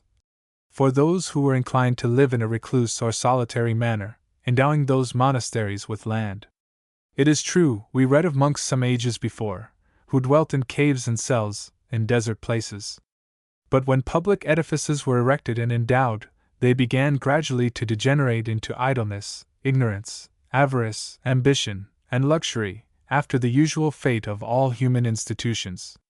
The popes, who had already aggrandized themselves, laid hold of the opportunity to subject all religious houses with their priors and abbots to their peculiar authority, whereby these religious orders became of an interest directly different from the rest of mankind, and wholly at the Pope's devotion. I need say no more on this article, so generally known and so frequently treated, or of the frequent endeavors of some other princes, as well as our own, to check the growth, and wealth, and power of the regulars. In later times, this mistaken piety, of erecting and endowing abbeys, began to decrease. And therefore, when some new invented sect of monks and friars began to start up, not being able to procure grants of land, they got leave from the Pope to appropriate the tithes and glebes of certain parishes, as contiguous or near as they could find, obliging themselves to send out some of their body to take care of the people's souls, and if some of those parishes were at too great a distance from the abbey, the monks appointed to attend them were paid, for the cure, either a small stipend of a determined sum, or sometimes a third part, or what are now called the vicarial tithes. As to the church lands, it hath been the opinion of many writers that, in England, they amounted to a third part of the whole kingdom. And therefore, if that wicked prince above mentioned, when he had cast off the Pope's power, had introduced some reformation in religion, he could not have been blamed for taking away the abbey lands by authority of Parliament. But when he continued the most cruel persecutor of all those who differed in the least article of the Popish religion, which was then the national and established faith, his seizing on those lands, and applying them to profane uses, was absolute sacrilege, in the strongest sense of the word, having been bequeathed by princes and pious men to sacred uses. In the reign of this prince, the Church and Court of Rome had arrived to such a height of corruption, in doctrine and discipline, as gave great offense to many wise, learned, and pious men, through most parts of Europe, and several countries agreed to make some reformation in religion. But although a proper and just reformation were allowed to be necessary, even to preserve Christianity itself, yet the passions and vices of men had mingled themselves so far as to pervert and confound all the good endeavors of those who intended well, and thus the Reformation, in every country where it was attempted, was carried on in the most impious and scandalous manner that can possibly be conceived. To which unhappy proceedings we owe all the just reproachings that Roman Catholics have cast upon us ever since. For, when the northern kingdoms and states grew weary of the Pope's tyranny, and when their preachers, beginning with the scandalous abuses of indulgencies, and proceeding farther to examine several points of faith, had credit enough with their princes, who were in some fear lest such a change might affect the peace of their countries, because their bishops had great influence on the people by their wealth and power. These politic teachers had a ready answer to this purpose. Sir, your Majesty need not be in any pain or apprehension. Take away the lands, and sink the authority of the bishops. Bestow those lands on your courtiers, on your nobles, and your great officers in your army, and then you will be secure of the people. This advice was exactly followed. And in the Protestant monarchies abroad, little more than the shadow of episcopacy is left, but in the republics is wholly extinct. In England, the Reformation was brought in after a somewhat different manner, but upon the same principle of robbing the Church. However, Henry VIII, with great dexterity, discovered an invention to gratify his insatiable thirst for blood on both religions. Thoughts on Religion. Note: in the Gent. Mag. Volume 35, page 372, August 1765, is a reprint of these thoughts, and further thoughts, from Dean Swift's edition of his relative's works, just then published. The note introducing the reprint is signed T.B., but neither the note nor T.B.'s remarks are of much importance. The present text is that of Scott, and collated with the quarto edition of Swift's works, Volume 8. 1765. T.S. Thoughts on Religion. I am in all opinions to believe according to my own impartial reason, which I am bound to inform and improve, as far as my capacity and opportunities will permit. It may be prudent in me to act sometimes by other men's reason, but I can think only by my own. If another man's reason fully convinceth me, it becomes my own reason.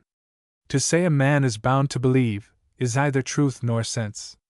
You may force men, by interest or punishment, to say or swear they believe, and to act as if they believed.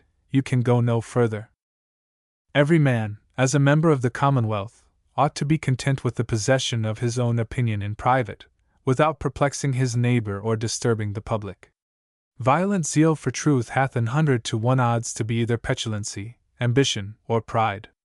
There is a degree of corruption wherein some nations, as bad as the world is, will proceed to an amendment, till which time particular men should be quiet. To remove opinions fundamental in religion is impossible, and the attempt wicked, whether those opinions be true or false, unless your avowed design be to abolish that religion altogether. So, for instance, in the famous doctrine of Christ's divinity, which hath been universally received by all bodies of Christians since the condemnation of Arianism under Constantine and his successors, wherefore the proceedings of the Socinians are both vain and unwarrantable, because they will be never able to advance their own opinion, or meet any other success than breeding doubts and disturbances in the world. Carration sui disturbant moenia mundi. The want of belief is a defect that ought to be concealed when it cannot be overcome. The Christian religion, in the most early times, was proposed to the Jews and heathens without the article of Christ's divinity, which, I remember, Erasmus accounts for, by its being too strong a meat for babes. Perhaps, if it were now softened by the Chinese missionaries, the conversion of those infidels would be less difficult, and we find by the Alcoran, it is the great stumbling block of the Mahometans. But in a country already Christian, to bring so fundamental a point of faith into debate can have no consequences that are not pernicious to morals and public peace. I have been often offended to find St. Paul's allegories, and other figures of Grecian eloquence, converted by divines into articles of faith. God's mercy is over all his works, but divines of all sorts lessen that mercy too much. I look upon myself, in the capacity of a clergyman, to be one appointed by Providence for defending a post assigned me, and for gaining over as many enemies as I can. Although I think my cause is just, yet one great motive is my submitting to the pleasure of Providence, and to the laws of my country. I am not answerable to God for the doubts that arise in my own breast, since they are the consequence of that reason which he hath planted in me.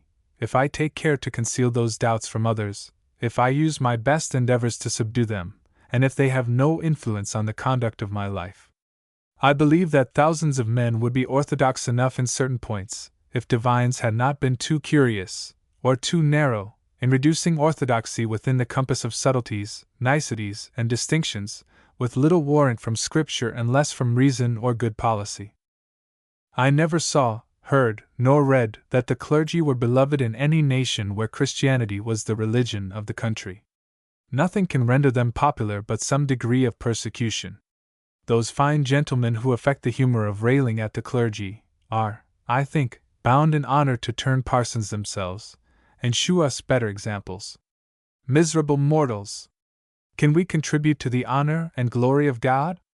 I wish that expression were struck out of our prayer books. Liberty of conscience, properly speaking, is no more than the liberty of possessing our own thoughts and opinions, which every man enjoys without fear of the magistrate. But how far he shall publicly act in pursuance of those opinions is to be regulated by the laws of the country. Perhaps, in my own thoughts, I prefer a well-instituted commonwealth before a monarchy, and I know several others of the same opinion. Now, if, upon this pretense, I should insist upon liberty of conscience, form conventicles of republicans, and print books preferring that government, and condemning what is established, the magistrate would, with great justice, hang me and my disciples. It is the same case in religion, although not so avowed, where liberty of conscience, under the present acceptation, equally produces revolutions, or at least convulsions and disturbances in a state, which politicians would see well enough, if their eyes were not blinded by faction, and of which these kingdoms, as well as France, Sweden, and other countries, are flaming instances. Cromwell's notion upon this article was natural and right. When, upon the surrender of a town in Ireland, the Popish governor insisted upon an article for liberty of conscience, Cromwell said, he meddled with no man's conscience. But if by liberty of conscience, the governor meant the liberty of the mass, he had express orders from the Parliament of England against admitting any such liberty at all. It is impossible that anything so natural, so necessary, and so universal as death, should ever have been designed by Providence as an evil to mankind. Although reason were intended by Providence to govern our passions, yet it seems that, in 2 points of the greatest moment to the being and continuance of the world, God hath intended our passions to prevail over reason. The first is, the propagation of our species, since no wise man ever married from the dictates of reason. The other is, the love of life, which, from the dictates of reason, every man would despise, and wish it at an end, or that it never had a beginning. Further thoughts on religion. The scripture system of man's creation is what Christians are bound to believe, and seems most agreeable of all others to probability and reason. Adam was formed from a piece of clay, and Eve from one of his ribs. The text mentioneth nothing of his makers intending him for, except to rule over the beasts of the field and birds of the air. As to Eve, it doth not appear that her husband was her monarch, only she was to be his helpmeet, and placed in some degree of subjection. However, before his fall, the beasts were his most obedient subjects, whom he governed by absolute power. After his eating the forbidden fruit, the course of nature was changed, the animals began to reject his government, some were able to escape by flight, and others were too fierce to be attacked. The scripture mentioneth no particular acts of royalty in Adam over his posterity, who were cotemporary with him, or of any monarch until after the flood, whereof the first was Nimrod, the mighty hunter, who, as Milton expresseth it, made men, and not beasts, his prey. For men were easier caught by promises, and subdued by the folly or treachery of their own species. Whereas the brutes prevailed only by their courage or strength, which, among them, are peculiar to certain kinds.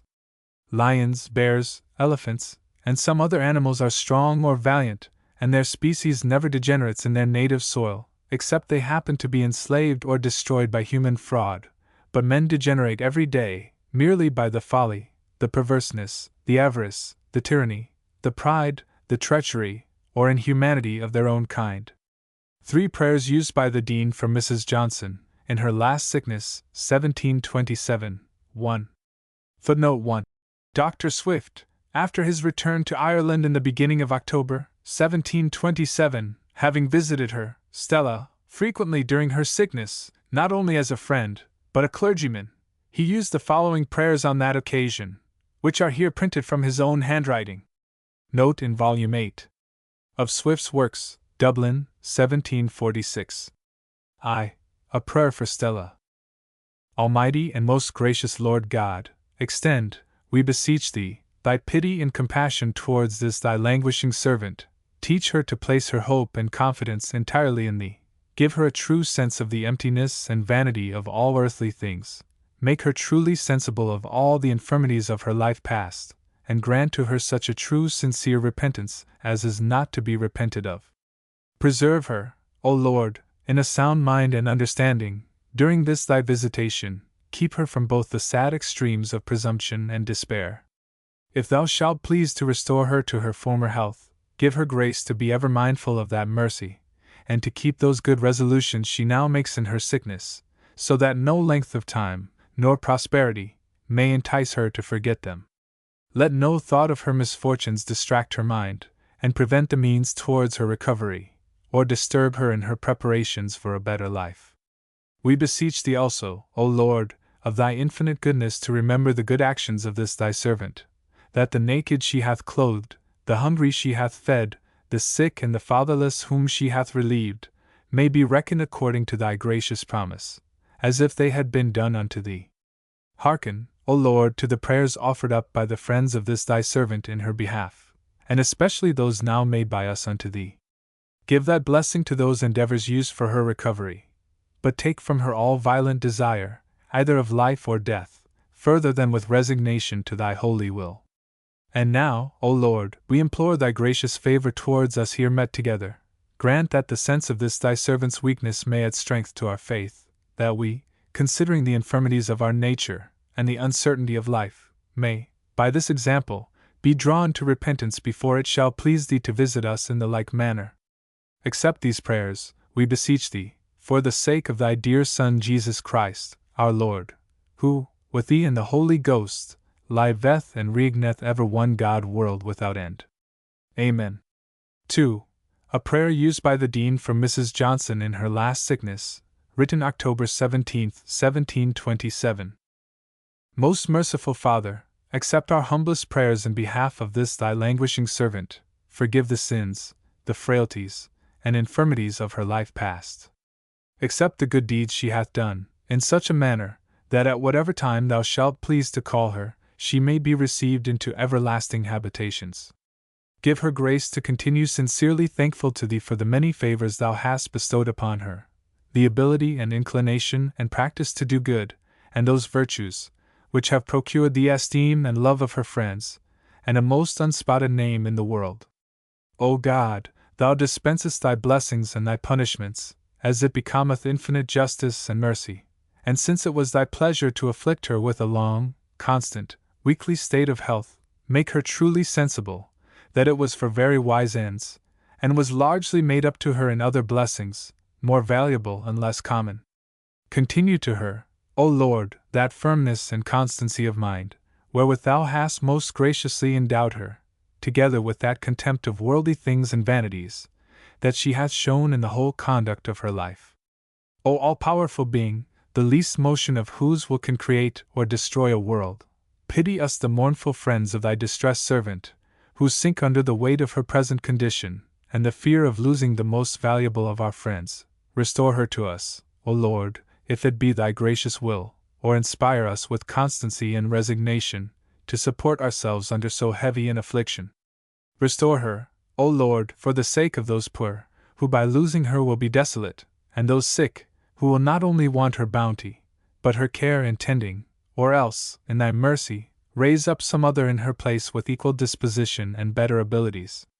Lessen, O Lord, we beseech thee, her bodily pains, or give her a double strength of mind to support them. And if thou wilt soon take her to thyself, turn our thoughts rather upon that felicity, which we hope she shall enjoy, than upon that unspeakable loss we shall endure. Let her memory be ever dear unto us, and the example of her many virtues, as far as human infirmity will admit, our constant imitation. Accept, O Lord, these prayers poured from the very bottom of our hearts, in thy mercy, and for the merits of our blessed Saviour. Amen. 3. Written Nov. 6, 1727. O merciful Father, who never afflictest thy children, but for their own good, and with justice, over which thy mercy always prevaileth, either to turn them to repentance, or to punish them in the present life, in order to reward them in a better, take pity, we beseech thee, upon this thy poor afflicted servant, languishing so long and so grievously under the weight of thy hand. Give her strength, O Lord, to support her weakness, and patience to endure her pains, without repining at thy correction. Forgive every rash and inconsiderate expression which her anguish may at any time force from her tongue, while her heart continueth in an entire submission to thy will.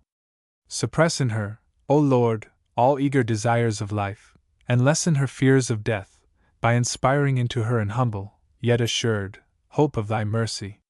Give her a sincere repentance for all her transgressions and omissions, and a firm resolution to pass the remainder of her life in endeavoring to her utmost to observe all thy precepts. We beseech thee likewise to compose her thoughts, and preserve to her the use of her memory and reason during the course of her sickness. Give her a true conception of the vanity, folly, and insignificancy of all human things, and strengthen her so as to beget in her a sincere love of thee in the midst of her sufferings. Accept and impute all her good deeds, and forgive her all those offenses against thee, which she hath sincerely repented of, or through the frailty of memory hath forgot. And now, O Lord, we turn to thee in behalf of ourselves, and the rest of her sorrowful friends. Let not our grief afflict her mind, and thereby have an ill effect on her present distempers. Forgive the sorrow and weakness of those among us, who sink under the grief and terror of losing so dear and useful a friend. Accept and pardon our most earnest prayers and wishes for her longer continuance in this evil world, to do what thou art pleased to call thy service, and is only her bounden duty, that she may be still a comfort to us, and to all others who will want the benefit of her conversation, her advice, her good offices, or her charity.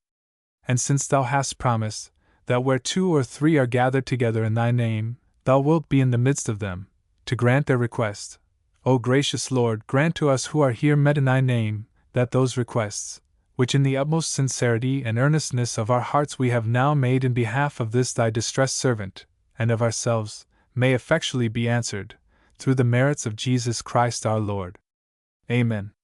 An evening prayer, from the original manuscript found amongst Dr. Lyon's papers.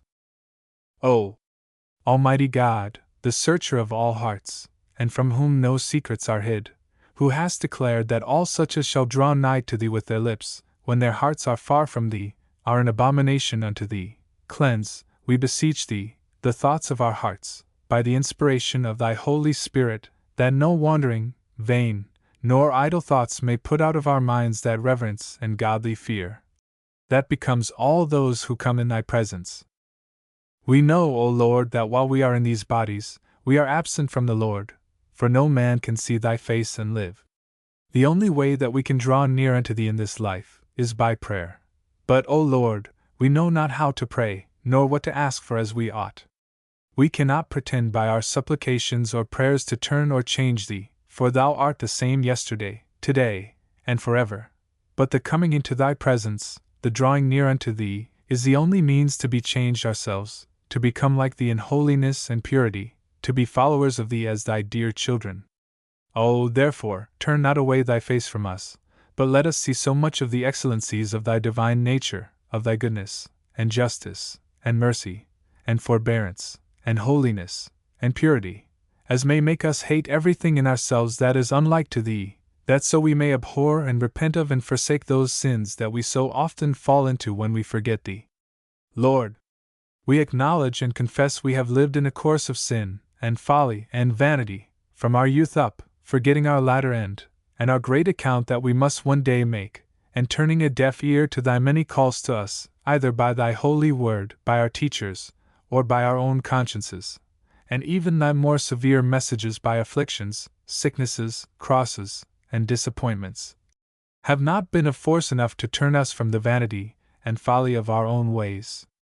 What then can we expect in justice, when thou shalt enter into judgment with us, but to have our portion with the hypocrites and unbelievers? To depart forever from the presence of the Lord, to be turned into hell with those that forget God. But, O God, most holy! O God, most mighty! O holy and most merciful Savior, deliver us not into the bitter pains of eternal death, but have mercy upon us, most merciful Father, and forgive us our sins for thy name's sake. For thou hast declared thyself to be a God slow to anger, full of goodness, forbearance, and long-suffering, and forgiving iniquity, transgression, and sin. O Lord, therefore, shew thy mercy upon us. O let it be in pardoning our sins past, and in changing our natures, in giving us a new heart, and a new spirit, that we may lead a new life, and walk before thee in newness of life, that so sin may not have dominion over us for the time to come. O let thy good Spirit, without which we can do nothing, O let that work in us both to will and do such things as may be well pleasing to thee. O let it change our thoughts and minds, and take them off the vain pleasures of this world, and place them there where only the true joys are to be found. O fill our minds every day more and more with the happiness of that blessed state of living forever with thee, that we may make it our great work and business to work out our salvation, to improve in the knowledge of thee, whom to know is life eternal. But Lord, since we cannot know thee but by often drawing near unto thee, and coming into thy presence, which in this life we can do only by prayer, O make us, therefore, ever sensible of these great benefits of prayer, that we may rejoice at all opportunities of coming into thy presence, and may ever find ourselves the better and more heavenly minded by it, and may never wilfully neglect any opportunity of thy worship and service. Awaken thoroughly in us a serious sense of these things, that so today, while it is called today, we may see and know the things that belong to our peace, before they be hid from our eyes, before that long night cometh when no man can work. Oh, that every night may so effectually put us in mind of our last, that we may every day take care so to live, as we shall then wish we had lived when we come to die, that so when that night shall come, we may as willingly put off these bodies, as we now put off our clothes, and may rejoice to rest from our labors, and that our war with the world, the devil, and our own corrupt nature, is at an end. In the meanwhile, we beseech thee to take us, and ours, and all that belongs to us, into thy fatherly care this night. Let thy holy angels be our guard, while we are not in a condition to defend ourselves, that we may not be under the power of devils or wicked men, and preserve us also, O Lord, from every evil accident, that, after a comfortable and refreshing sleep, we may find ourselves, and all that belongs to us, in peace and safety. And now, O Lord, being ourselves still in the body, and compassed about with infirmities, we can neither be ignorant nor unmindful of the sufferings of our fellow creatures. O Lord, we must acknowledge that they are all but the effects of sin, and therefore, we beseech thee so to sanctify their several chastisements to them, that at length they may bring forth the peaceable fruits of righteousness, and then be thou graciously pleased to remove thy heavy and afflicting hand from them. And oh, that the rest of mankind, who are not under such trials, may, by thy goodness, be led to repentance, that the consciences of hard-hearted sinners may be awakened, and the understandings of poor ignorant creatures enlightened, and that all that love and fear thee may ever find the joy and comfort of a good conscience, beyond all the satisfactions that this world can afford. And now, blessed Lord, from whom every good gift comes, it is meet, right, and our bounden duty, that we should offer up unto thee our thanks and praise for all thy goodness towards us, for preserving peace in our land, the light of thy gospel, and the true religion in our churches, for giving us the fruits of the earth in due season, and preserving us from the plague and sickness that rages in other lands. We bless thee for that support and maintenance, which thou art pleased to afford us, and that thou givest us a heart to be sensible of this thy goodness, and to return our thanks at this time for the same, and as to our persons, for that measure of health that any of us do enjoy, which is more than any of us do deserve. We bless thee, more particularly, for thy protection over us the day past, that thy good Spirit has kept us from falling into even the greatest sins, which, by our wicked and corrupt nature, we should greedily have been hurried into, and that, by the guard of thy holy angels, we have been kept safe from any of those evils that might have befallen us, and which many are now groaning under, who rose up in the morning in safety and peace as well as we. But above all, for that great mercy of contriving and effecting our redemption, by the death of our Saviour Jesus Christ, whom, of thy great love to mankind, thou didst send into this world, to take upon him our flesh, to teach us thy will, and to bear the guilt of our transgressions, to die for our sins, and to rise again for our justification, and for enabling us to lay hold of that salvation, by the gracious assistances of thy Holy Spirit.